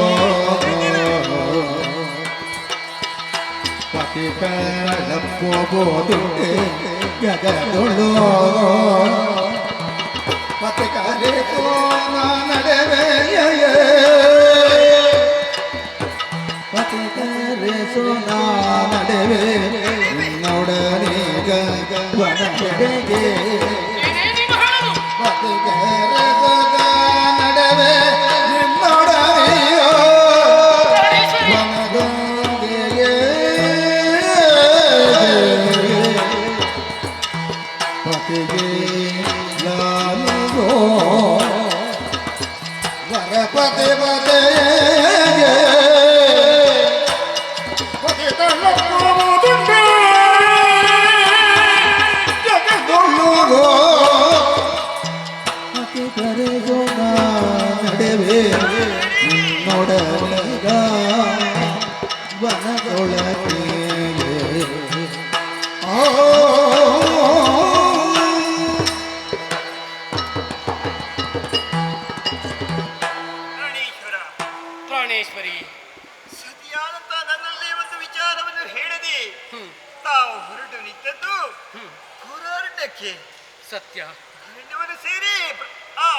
ಭಕ್ತಿಯಿಂದ ತಪಸ್ಸು ಮಾಡುವುದಕ್ಕೆ ಬೇಕಾಗಿ ಹೌದೇ? ತಾವು ಏಕಾಂಗಿಯಾಗಿ ಹೊರಟು ನಿಂತಿದ್ದೀರಿ. ಜೀವನದಲ್ಲಿ ಯಾರೂ ಬೇಡ ಅನ್ನುವ ಹಾಗೆ ಆಗ್ತಾ ಇದೆ. ಸ್ವಾಮಿ, ಓ, ನೀವು ಯಾವತ್ತು ಪತಿವ್ರತೆಯಾದವಳು ತನ್ನ ಪತಿತ ಸತಿತ್ವವನ್ನು ಉಳಿಸಿಕೊಳ್ಬೇಕಿದ್ರೆ ಅದು ಸತಿ ಜೊತೆಗಿದ್ರೆ ಮಾತ್ರ ಇರುವುದಕ್ಕೆ ಆ ಪತಿ ಸತಿತ್ವ ಉಳಿಯುವುದಕ್ಕೆ ಸಾಧ್ಯ ಉಂಟು. ಹಾಗಾಗಿ ಪತಿಯೇ ಪರದೈವ, ಪತಿಯ ವಾಕ್ಯವೇ ವೇದ ವಾಕ್ಯ ಅನ್ನುವುದನ್ನು ಯಾವತ್ತು ಅರ್ಥವಿಸಿಕೊಂಡು ನಡೆಯಬೇಕಾದವಳು ಅದು ಸತಿ. ಅಂತಹ ಸ್ವಾಮಿ ವಿಚಾರವನ್ನೆಲ್ಲರಿದ್ದುಕೊಂಡು ನೀವು ಹೊರಟಾಗ ಅರೆಗಳಿಗೆಯೂ ಇಲ್ಲಿ ನಿಲ್ಲುವುದಕ್ಕೆ ನನಗೆ ಖಂಡಿತ ಮನಸ್ಸಿಲ್ಲ. ನೀವು ಯಾವ ದಾರಿಯನ್ನು ಹಿಡಿಯುತ್ತೀರೋ ಆ ದಾರಿಯಲ್ಲಿ ನಿಮ್ಮೊಂದಿಗೆ ನಾನು ಸಾಗಬೇಕೆನ್ನುವುದಾಗಿ ಮನಸ್ಸು ಮಾಡಿದ್ದೇನೆ ಸ್ವಾಮಿ. ಆದ್ದರಿಂದ ಯಾವತ್ತೂ ನಿಮ್ಮೊಂದಿಗೆ ನಡೆಯುತ್ತಾ ಇರುವಂತ ನಿಮ್ಮ ಸತೀತ್ವದ ಪತಿಯೊಂದಿಗೆ ನಾನು ನಡೆಯಬೇಕಾದ್ದು ನನ್ನ ಧರ್ಮ. ಆದ್ದರಿಂದ ನನ್ನನ್ನು ನೀವು ಜೊತೆಯಾಗಿ ಕರೆದುಕೊಂಡು ಹೋಗಬೇಕು. ಬರ್ತೇನೆ. ಧೈರ್ಯವನ್ನು ತಾಳಿ, ಧೈರ್ಯವನ್ನು ತಾಳು. ನೀನೇನು ನಿನ್ನ ಮನಸ್ಸೇನು ಎಂಬುದು ಸ್ಪಷ್ಟವಾಗಿ ನಾನು ಅರ್ಥ ಮಾಡಿಕೊಂಡಿದ್ದೇನೆ. ಇಷ್ಟರವರೆಗೆ ಗಂಡನೇ ದೇವರು ಅನ್ನೋ ಹಾಗೆ ಭಾವಿಸಿದವಳು ನೀನು. ರಮಣಿ, ನೀನು ಹೇಳಿದ ಹಾಗೆ ನನಗೆ ಅರ್ಥವಾಯಿತು. ನನ್ನನ್ನು ಬಿಟ್ಟರೆ ನಿನಗೆ ಯಾರಿದ್ದಾರೆ ಹೇಳು? ಸ್ವಾಮಿ, ಯಾರೂ ಇರುವುದಕ್ಕೆ ಸಾಧ್ಯ ಇಲ್ಲ. ಯಾವತ್ತು ಬಳ್ಳಿಗೆ ಮರವೇ ಆಶ್ರಯವಲ್ವೇ? ಸತ್ಯ. ಹಾಗಾಗಿ ನನಗೆ ನೀವತ್ತು ಆಶ್ರಯ ಅಲ್ವೇ ಸ್ವಾಮಿ? ಪ್ರಾಣೇಶ್ವರಿ, ಕೌಶಿಕ ಜೀವನದಲ್ಲಿ ಮನಸ್ಸುಂಟು, ಆಸೆ ಉಂಟು. ಸಾಧನೆ ಮಾಡಬೇಕು, ಸಾಧಿಸಿ ಸೋರಬೇಕು. ಕೇವಲ ಸೋಲು ಬಂತು ಅನ್ನುವ ಹಾಗೆ ಮೂಲೆಯಲ್ಲಿ ಕುಳಿತುಕೊಳ್ಳುವುದಲ್ಲ, ಸೋಲೇ ಗೆಲುವಿನ ಮೂಲ ಅನ್ನುವುದನ್ನು ಲೋಕಮುಖಕ್ಕೆ ತೋರಿಸಿಕೊಡ್ಬೇಕು. ಒಬ್ಬ ವ್ಯಕ್ತಿ ಎಷ್ಟು ವರ್ಷ ಬದುಕಿದ ಅಂತ ಮುಖ್ಯ ಅಲ್ಲ, ಅವ ಬದುಕಿನಲ್ಲಿ ಏನು ಸಾಧಿಸಿದ ಇದು ಮುಖ್ಯ.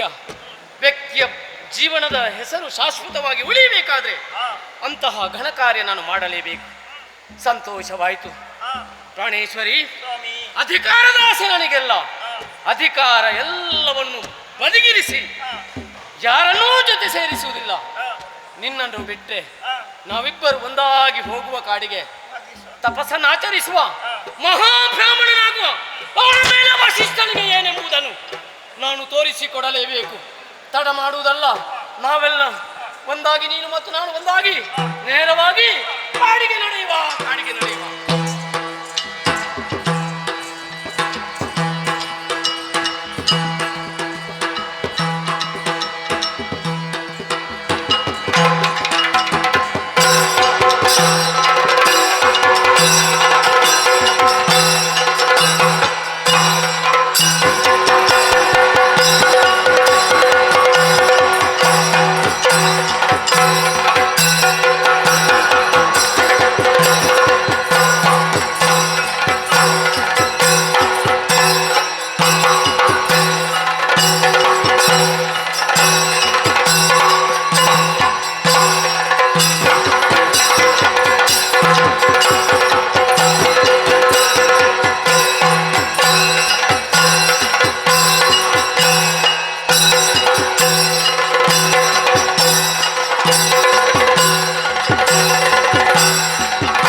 ಅಯೋಧ್ಯಾಧಿಪತಿಯಾರದು ಕೇಳಿದ್ದೀರಿ.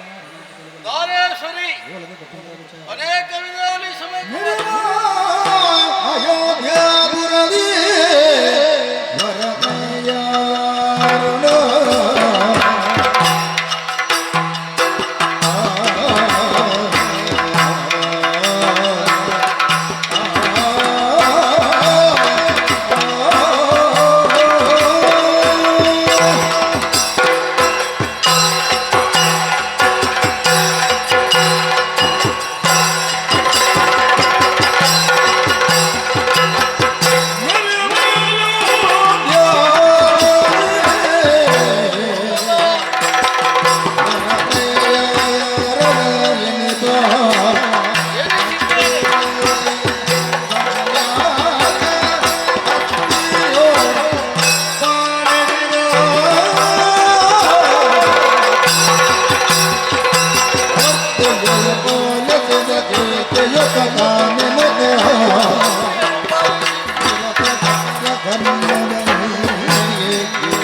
Oh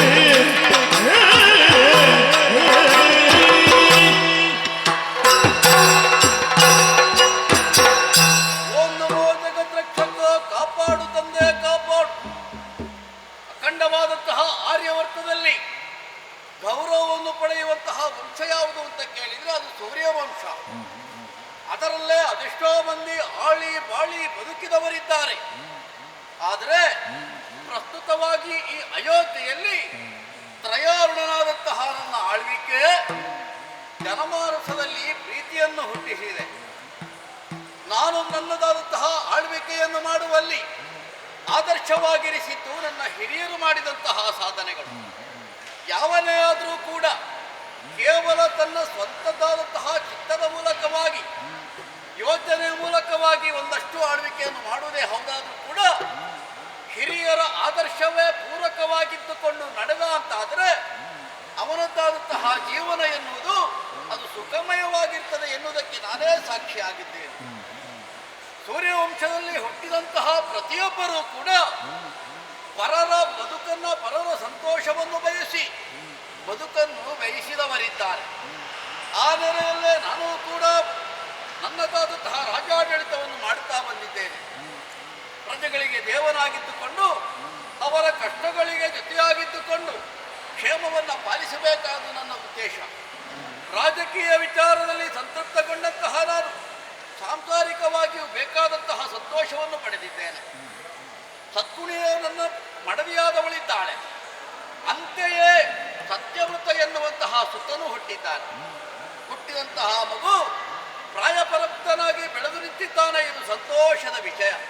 ಆದರೆ ಓಲಗಸ್ತನಾದಂತಹ ವೇಳೆಯಲ್ಲಿ ನಾ ಯೋಚನೆ ಮಾಡಿದ ಉದ್ದೇಶ ಒಂದೇ. ಪುರಜನರ ಕ್ಷೇಮ ಪರಿಪಾಲನೆಯ ನಿಜ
ಉದ್ದೇಶವಾಗಿದೆ. ಪುರಜನರಿಗೆ ಯಾವುದೇ ರೀತಿಯ ಕಷ್ಟ ಬರಬಾರದು, ಅವರ ಜೀವನದಲ್ಲಿ ಸಂತೋಷವು ಸದಾ ಇರಬೇಕು ಎನ್ನುವ ನೆಲೆಯಲ್ಲೇ ನಾನು ಯೋಚನೆ ಮಾಡಿದವನಿದ್ದೇನೆ. ಹಾಗಿರಬೇಕು ಅಂತಾದರೆ ನಮ್ಮದಾದಂತಹ ರಾಜ್ಯದ ಆಡಳಿತ ಎನ್ನುವುದು ಹಾಗೆ ಮುಂದುವರಿಯಬೇಕು. ನನ್ನ ಕಾಲಕ್ಕೆ ಏನೋ ಸದ್ಧರ್ಮದಿಂದ ನಾ ಪಾಲಿಸುವುದೇ ಹೌದಾದರೂ ನನ್ನ ಬಳಿಕದ ರಾಜ್ಯಾಡಳಿತದಲ್ಲಿ ನನ್ನ ಸುತನಿಂದ ಅಂಥದ್ದೇ ಒಂದು ಅಧಿಕಾರ ಸ್ಥಾಪನೆಯಾಗಬೇಕು. ನಾ ಮಾಡಿದ ಆಡಳಿತಕ್ಕೆ ಸರಿಯಾಗಿ ಪ್ರಜೆಗಳನ್ನು ಅಂತೆಯೇ ಕಾಪಾಡಬೇಕಾದದ್ದು ಮುಂದೆ ಯುವರಾಜನಾಗಿ ಮೆರೆಯುವಂತಹ ನನ್ನ ಸುತನ ಕರ್ತವ್ಯವೂ ಆಗಿದೆ. ಹಾಗಿದ್ರೆ ಅವನಿಗೆ ಈ ಬಗ್ಗೆ ಒಂದಷ್ಟು ವಿಚಾರಗಳನ್ನು ಅರುಹಬೇಕು. ಅಷ್ಟೇ ಅಲ್ಲ, ನಮ್ಮ ಪುರದ ಬಗ್ಗೆ ಯಾವ ರೀತಿಯಾದ ಜ್ಞಾನವನ್ನು ಅವ ಅರಿತುಕೊಂಡಿದ್ದಾನೆ ಎನ್ನುವಲ್ಲಿ ನಾ ಯೋಚನೆ ಮಾಡಬೇಕಾಗಿದೆ. ಹಾಗಾಗಿ ಒಂದಷ್ಟು ವಿಚಾರಗಳನ್ನು ಅವನಲ್ಲಿ ಅರುಹಿ ಮುಂದಣದ್ದಾದಂತಹ ರಾಜಕೀಯ ಸುಸೂತ್ರವಾಗಿ ನಡೀಬೇಕು ಅಂತ ಯೋಚನೆ ಮಾಡಿದ್ದೇನೆ. ವಿಷಯ ತಿಳಿಸಬೇಕು. ಕಂದ ಸತ್ಯವ್ರತ ಹೀಗೆ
ಬಂದ ಸತ್ಯವೃತ್ತ ಪಾದಗಳಿಗೆ ಬದಲಾಗಿ ವಂದಿಸಿಕೊಳ್ಳುತ್ತಾ ಇದ್ದೇನೆ. ಶ್ರೇಯಸ್ತು ಮಗನೇ. ಮಗುವಾದವನು ಯಾವ ರೀತಿಯಲ್ಲಿ ಬದುಕಬೇಕು ಎನ್ನುವುದನ್ನು ಆ, ತಂದೆಯಾದವನು ಚೆನ್ನಾಗಿ ಆಲೋಚನೆ ಮಾಡಿ ಉತ್ತಮವಾಗಿರುವಂತಹ ಗುರುವನ್ನೇ ಗುರುತಿಸುವುದರ ಮೂಲಕವಾಗಿ ಆ.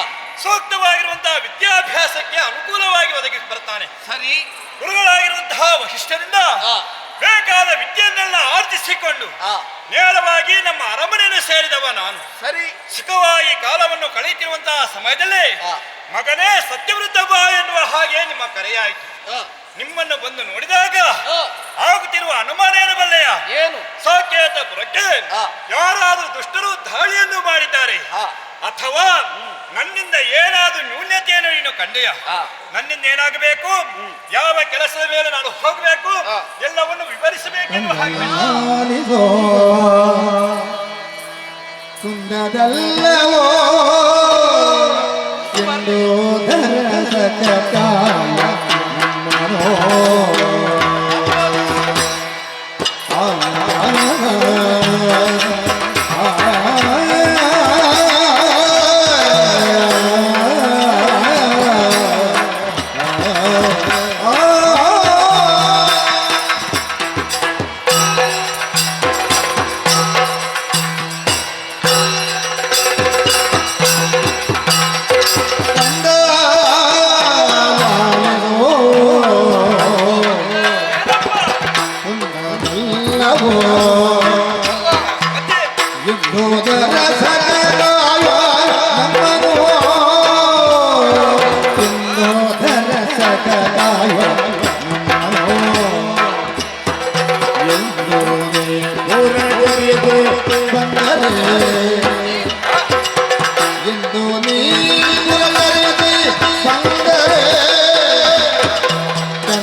ಸರಿ, ಸಂತೋಷವಾಯ್ತು ಮಗನೇ. ತಂದೆಯಾದವರು ತಮ್ಮ ಪ್ರತಿರೂಪವನ್ನು ಎಲ್ಲಿ ಕಾಣಬೇಕು ಅಂತ ಕೇಳಿದ್ರೆ ತಮ್ಮ ಮಕ್ಕಳಲ್ಲಿ ಕಾಣಬಹುದು. ಸತ್ಯ. ಕೇವಲ ಪ್ರತಿರೂಪವಾಗಿ ಬಂದು ನಿಂತದ್ದಲ್ಲ, ನನ್ನ ಜೀವನದಲ್ಲಿ ನಾನೇನು ಸದ್ಗುಣಗಳನ್ನು ಅಳವಡಿಸಿದ್ದೇನೋ ಆ ಎಲ್ಲಾ ಗುಣಗಳು ನಿನ್ನಲ್ಲಿ ಕೂಡ ಅವಿತುಕೊಂಡಿದೆ. ಧನ್ಯನಾದೆ. ಹಾಗಿದ್ರೆ ವಶಿಷ್ಠರ ಮೂಲಕವಾಗಿ ಬೇಕಾದಂತಹ ವಿದ್ಯಾರ್ಜನೆಯನ್ನು ನೀ ಮಾಡಿದ್ದಿ, ಎಲ್ಲವೂ ಸರಿ. ರಾಜಕುಮಾರನಾದಂತಹ ನಿನಗೆ ಬೇಕಾದ ಸಕಲ ವಿದ್ಯೆಯನ್ನು ಕೂಡ ವಶಿಷ್ಠರು ಅರುಹಿದ್ದಾರೆ. ಹೌದಾದ್ರೂ ಕೂಡ ಜ್ಞಾನಾರ್ಜನೆ ಬೇಕು ಮಗನೇ. ನೀನು ಬಂದ ಕೂಡಲೇ ಕೇಳಿದ್ದಷ್ಟೇ, ದುಷ್ಟರಿಂದ ಏನಾದರೂ ನಮ್ಮ ಈ ಸಾಕೇತಕ್ಕೆ ತೊಂದರೆ ಆಯ್ತೆ ಬಂತೆ, ಅಥವಾ ಪ್ರಾಯಪ್ರಬುದ್ಧನಾಗಿ ಬೆಳೆದಂತಹ ನನ್ನಿಂದ ಏನಾದರೂ ಅಪಕೀರ್ತಿ ಬಂತೆ?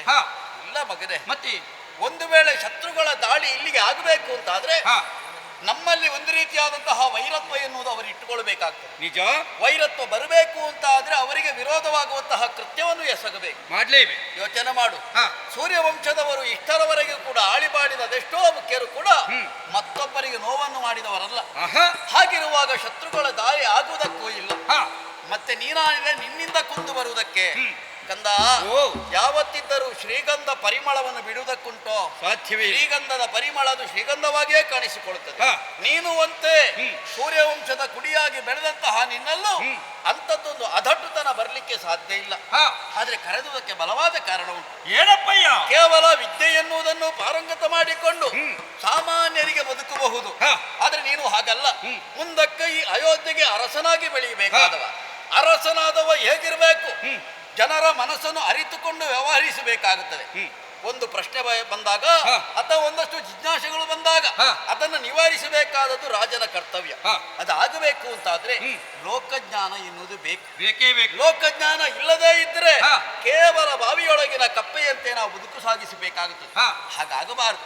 ನಮ್ಮ ಪುರಜನರು ಹೇಗಿದ್ದಾರೆ, ಅವರದ್ದಾದಂತಹ ಬದುಕು ಹೇಗೆ ನಡೀತಾ ಉಂಟು, ಒಬ್ಬರನ್ನು ಕಂಡಾಗ ಇನ್ನೊಬ್ಬರು ಯಾವ ರೀತಿ ವರ್ತಿಸ್ತಾ ಇದ್ದಾರೆ, ಅಥವಾ ಒಬ್ಬರ ಒಪ್ಪಿಗೆಗೆ ವಿರುದ್ಧವಾಗಿ ಇನ್ನೊಬ್ಬರು ಯಾವ ರೀತಿ ನಡೆದುಕೊಳ್ತಾ ಇದ್ದಾರೆ, ಇದೆಲ್ಲವನ್ನು ಅರಿತುಕೊಂಡು ತನ್ಮೂಲಕವಾಗಿ ಉತ್ತಮವಾದಂತಹ ರಾಜ್ಯವನ್ನು ಆಡಳಿತ ಮಾಡಬೇಕು ಎನ್ನುವ ಹಾಗೆ ನಾನು ತೀರ್ಮಾನ ಮಾಡಿದ್ದೇನೆ. ಪುರದ ಕ್ಷೇಮವನ್ನು ನೋಡಿಕೊಂಡು ಬರುವಲ್ಲಿ ಎನ್ನ ಅಭಿಲಾಷೆ ಉಂಟು. ಇದಕ್ಕೆ ನೀನು ಏನು ಹೇಳ್ತಿ ಮಗನೇ? ಅಪ್ಪಯ್ಯ,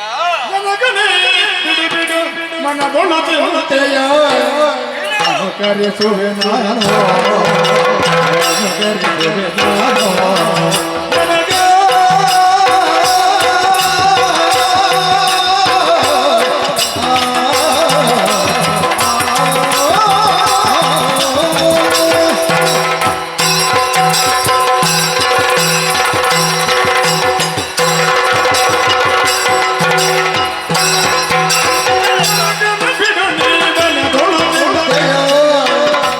ನಾನು ಕರೆಸುವೆ ನಾನು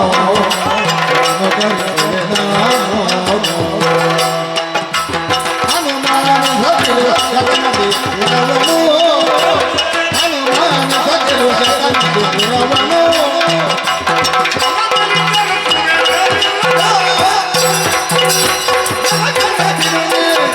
ಮನದೊಳು ಹೃದಯ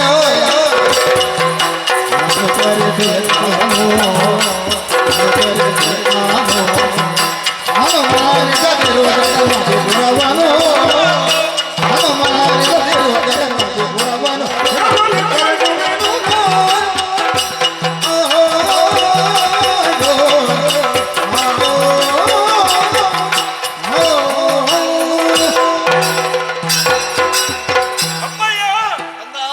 ಮಗನ ಬಗ್ಗೆ ದೂರದೃಷ್ಟಿ ಎಷ್ಟಿದೆ ಎನ್ನುವುದು ನಿನ್ನ ಮಾತ್ರ ಮೂಲಕವಾಗಿ ನಾನು ಅರಿತುಕೊಂಡೆ. ಸರಿ, ಕೇವಲ ಬಾವಿಯ ಕಪ್ಪೆ ಆಗಬಾರದು, ಸಮುದ್ರದಲ್ಲಿ ಕೂಡ ಈಜಿ ಅಲ್ಲಿ ಏನಿದೆ ಎನ್ನುವುದನ್ನು ತಿಳಿಯಬೇಕೆನ್ನುವ ಬಯಕೆ ನಿಮ್ಮದಾಗಿದೆ. ಹೌದು ಕಂದ, ಅನುಮಾನವೇ ಬೇಡ. ನಿಮ್ಮ ಮಗನಾಗಿದ್ದುಕೊಂಡು ನಿಮ್ಮ ಪ್ರತಿನಿಧಿಯಾಗಿ ಎಲ್ಲಾ ಕಡೆ ಸಂಚಾರವನ್ನು ಮಾಡ್ತೀನಿ.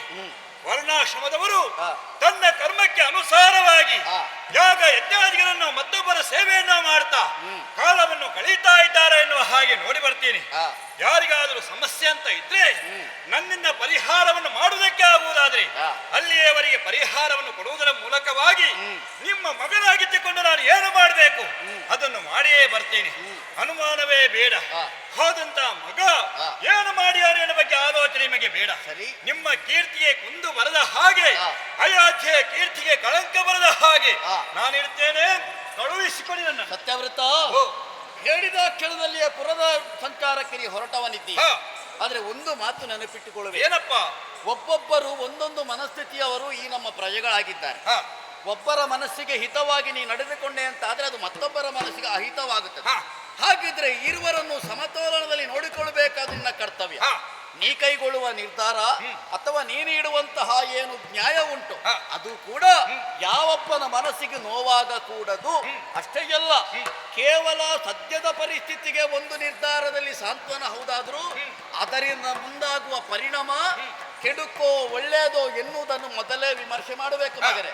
ಅದನ್ನು ವಿಮರ್ಶೆ ಮಾಡದೆ ಒಂದು ನ್ಯಾಯವನ್ನು ಕೊಟ್ಟು ಅಲ್ಲಿ ಅದ್ದಾದಂತಹ ಸಂತೋಷಕ್ಕೆ ಕಾರಣನಾದ್ರೆ ಮುಂದೆ ಕಷ್ಟ ಎನ್ನುವುದು ಬರುತ್ತದೆ. ಹಾಗಾಗಿ ಯಾವುದೇ ಕಾಲಕ್ಕೂ ಕೈಗೊಳ್ಳುವ ನಿರ್ಧಾರದಲ್ಲಿ ಯೋಚನೆಯನ್ನಿಡು, ವಿವೇಚನೆಯನ್ನಿಡು, ಸರ್ವರಿಗೂ ಸಮಾನವಾದಂತಹ ನ್ಯಾಯವನ್ನು ಒದಗಿಸಿ ಪುರದ ಕ್ಷೇಮ ಹೇಗುಂಟು ಅಂತ ನೋಡಿಕೊಂಡು ಬರಬೇಕು. ಅಪ್ಪಯ್ಯ, ಧರ್ಮ ಸೂಕ್ಷ್ಮವನ್ನು ಅರಿತು ಧರ್ಮಕ್ಕೆ ಯಾವುದೇ ಚ್ಯುತಿ ಬರದ ಹಾಗೆ ನಾನು ನಡೆದುಕೊಳ್ಳುವ ಸಂಕಲ್ಪವನ್ನು ಮಾಡಿದ್ದೇನೆ. ಕಳುಹಿಸಿಕೊಡಿ. ಶುಭವಾಗಲಿ ನಿನಗೆ. ಹೋಗಿ ಬಾ. ಹಾಗೆ ಬರುತ್ತೇನೆ.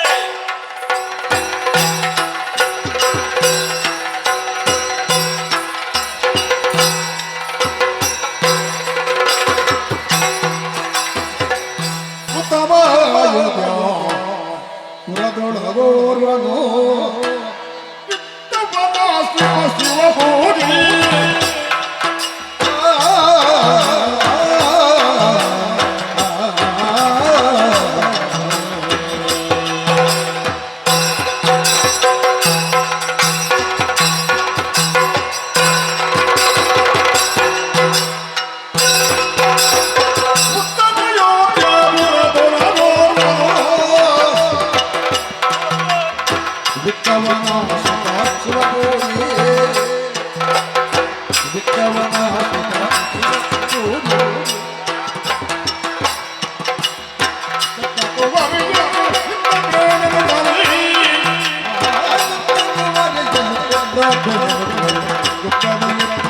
ಆಶಯೋ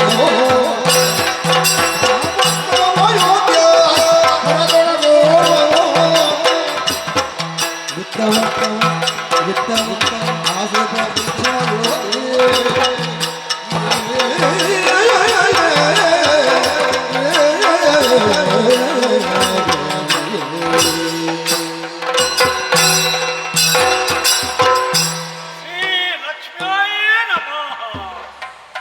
ಓಯ್, ಯಾಕೆ ಹೀಗೆ ಹೇಳಿದೆ? ನಾನು ಆರಾಧಿಸುವುದೇ ಲಕ್ಷ್ಮಿಯನ್ನು, ಮೊದಲು ಎದ್ದು ಪೂಜಿಸುವುದೇ ಲಕ್ಷ್ಮಿಯನ್ನು. ಲಕ್ಷ್ಮಿ ಇದ್ರೆ ತಾನೇ ನಾವು ಬದುಕುವುದಕ್ಕೆ ಸಾಧ್ಯ. ಅದಕ್ಕೆ ಬೇಕಾಗಿ ಲಕ್ಷ್ಮೀ ದೇವರೇ ಅಂತ ನಾನು ಹೇಳಿದ್ದು. ಹೌದಯ್ಯ, ಇದು ಅಯೋಧ್ಯೆಯ ಪುರ, ಇಲ್ಲಿಯ ಪ್ರಜೆಯಾಗಿದ್ದೇನೆ ನಾನು. ಶಿವಪೂಜಿ ಅಂತ ನನ್ನ ಹೆಸರು. ಹೌದು ಅಂತ, ಶಿವಪೂಜಿ ಅಂತ. ಅಲ್ಲ, ಎಲ್ಲರೂ ಹೇಳ್ತಾರೆ ಹಣದ ಆಸೆ ಜಾಸ್ತಿ ಅಂತ.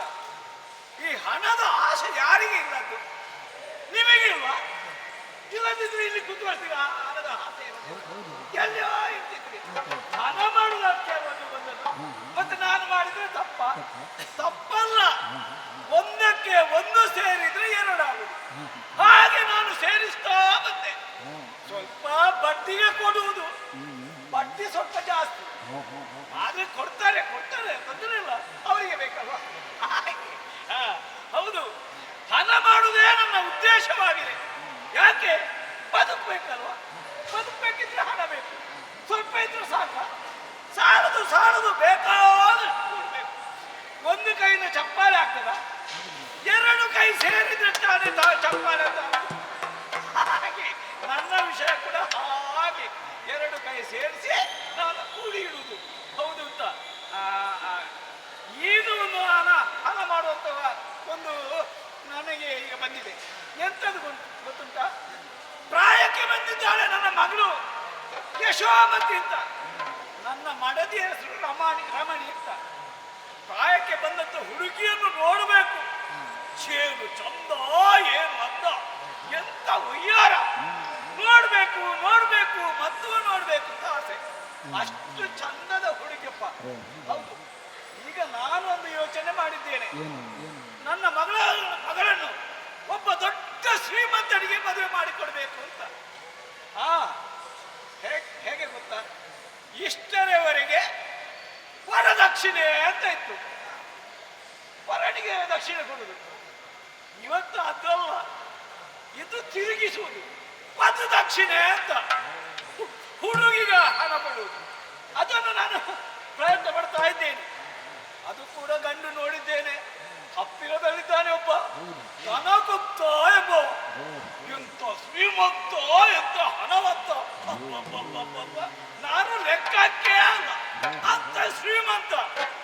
ಅವನಿಗೆ ಕೊಡ್ಬೇಕು ಅಂತ ಯೋಚನೆ ಮಾಡಿದ್ದೇನೆ ಅವನನ್ನು. ಆದ್ರೆ ಅವನಿಂದ ಒಂದು ದಕ್ಷಿಣ ಪಡಿಬೇಕು. ಸ್ವಲ್ಪ ಪ್ರಾಯ ದೊಡ್ಡದಾದ್ರೆ ಏನು, ಈ ಹಣದ ಮುಂದೆ ಪ್ರಾಯ ಲೆಕ್ಕವೇ ಅಲ್ಲ. ಹಾಗೆ ಅವನಿಗೆ ಮದುವೆ ಮಾಡಿ ಕೊಟ್ರೆ ಅವನ ಸಂಪತ್ತೆಲ್ಲ ನನಗೆ ಬರ್ತದೆ. ಒಂದು ದಕ್ಷಿಣೆ ಪಡಿಬೇಕು. ಬೇಕಾದಷ್ಟು ಹಣ ಉಂಟು ಅವನಲ್ಲಿ. ಆ ಹಣವನ್ನು ನಾನು ಪಡಿಬೇಕು. ಆದ್ದರಿಂದ ಅವನಲ್ಲಿ ಮಾತಾಡಿದ್ದೇನೆ. ಆದ್ರೆ ಈ ವಿಚಾರವನ್ನು ನನ್ನ ಮಡದಿಯಲ್ಲಿ ನಾನು ಹೇಳಲಿಲ್ಲ. ಅವರಲ್ಲಿ ವಿಷಯವನ್ನು ಹೇಳಬೇಕು. ರಮಣಿ ಎಲ್ಲಿದೆಯೇ? ಓ ರಮಣಿ, ಹೇಳಪ್ಪ, ಹೇಳು. ಶುಭವಾಗ್ಲಿ ನಿನಗೆ. ಏನು ವಿಶೇಷ? ರಮಣಿ, ಕರೆಯುವುದಕ್ಕೆ ಬಲವಾದ ಕಾರಣ ಉಂಟು. ಏನಂತ ಗೊತ್ತಾಗ್ಲಿಲ್ಲ. ಎದ್ದು ನಿನ್ನ ಮುಖ ನೋಡಿದ್ರೆ ಸಾಕು ರಾಶಿ ಹಾಡಾಡ್ಲಿಕ್ಕೆ ಬರ್ತದೆ. ಹೌದೌದು. ಅಂದ್ರೆ ಹಾಗಲ್ಲ, ರಾಶಿ ಹೀಗೆ ಬರುವುದು ಸಿಗ್ತದ? ಇಲ್ಲಲ್ಲ, ದೋಚಲಿಕ್ಕೆ ಅಲ್ಲ. ಮತ್ತೆ ಎಲ್ಲರೂ ತಂದು ಕೊಡ್ತಾರೆ. ಹೌದಪ್ಪ, ಬಡ್ಡಿಗೆ ಹಣ ಕೊಡುವುದು ನಾನಲ್ಲ. ಹೌದು. ಹೌದು, ಅಂತ ಲಕ್ಷಣವಂತೆ ನೀನಾಗಿದ್ದಿ. ಹೌದೇನೆ? ನಮ್ಮ ಮಗಳಿದ್ದಾಳೆ, ಹೌದು, ಯಶೋಮತಿ, ಬೆಳೆದು ದೊಡ್ಡವಳಾಗಿದ್ದಾಳೆ. ಹೌದು, ನಮ್ಮಷ್ಟೇ ಎತ್ತರಕ್ಕೆ ಬೆಳೆದಿದ್ದಾನೆ. ಪ್ರಾಯಕ್ಕೆ ಬಂದಿದ್ದಾಳೆ. ಎಂತ ರೂಪ, ಎಂತ ಚಂದ. ನಿಮ್ಮ ಮಗನಲ್ಲ? ಹೌದಲ್ವಾ? ಸರಸಮುಖಿ ರಮಣಿ ಕೇಳು, ವಿವರವನೋ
ಇವತ್ತು ಕರೆಯೋದಕ್ಕೆ ಬಲವಾದಂತ ಕಾರಣ ಉಂಟು. ಏನದು?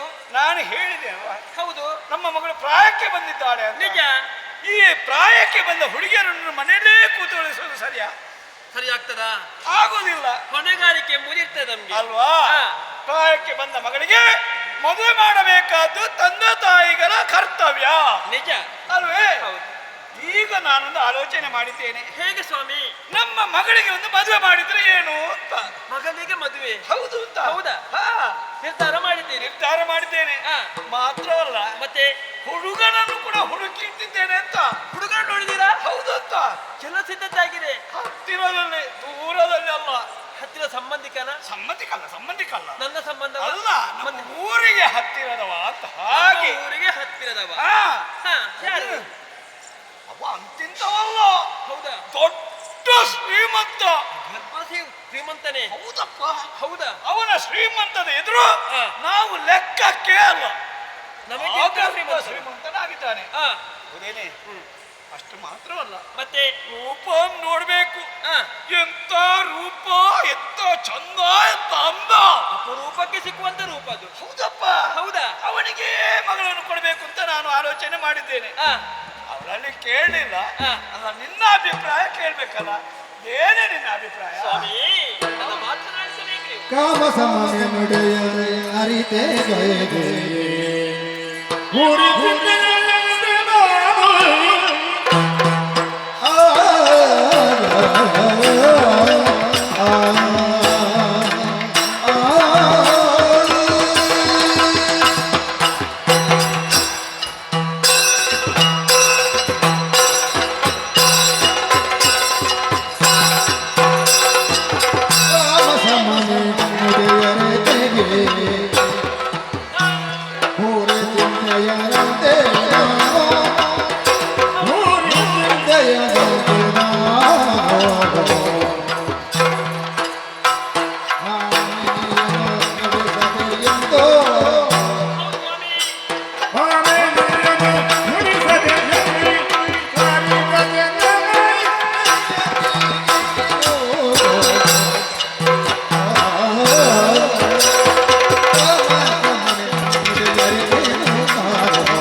ಹೌದು ಸ್ವಾಮಿ.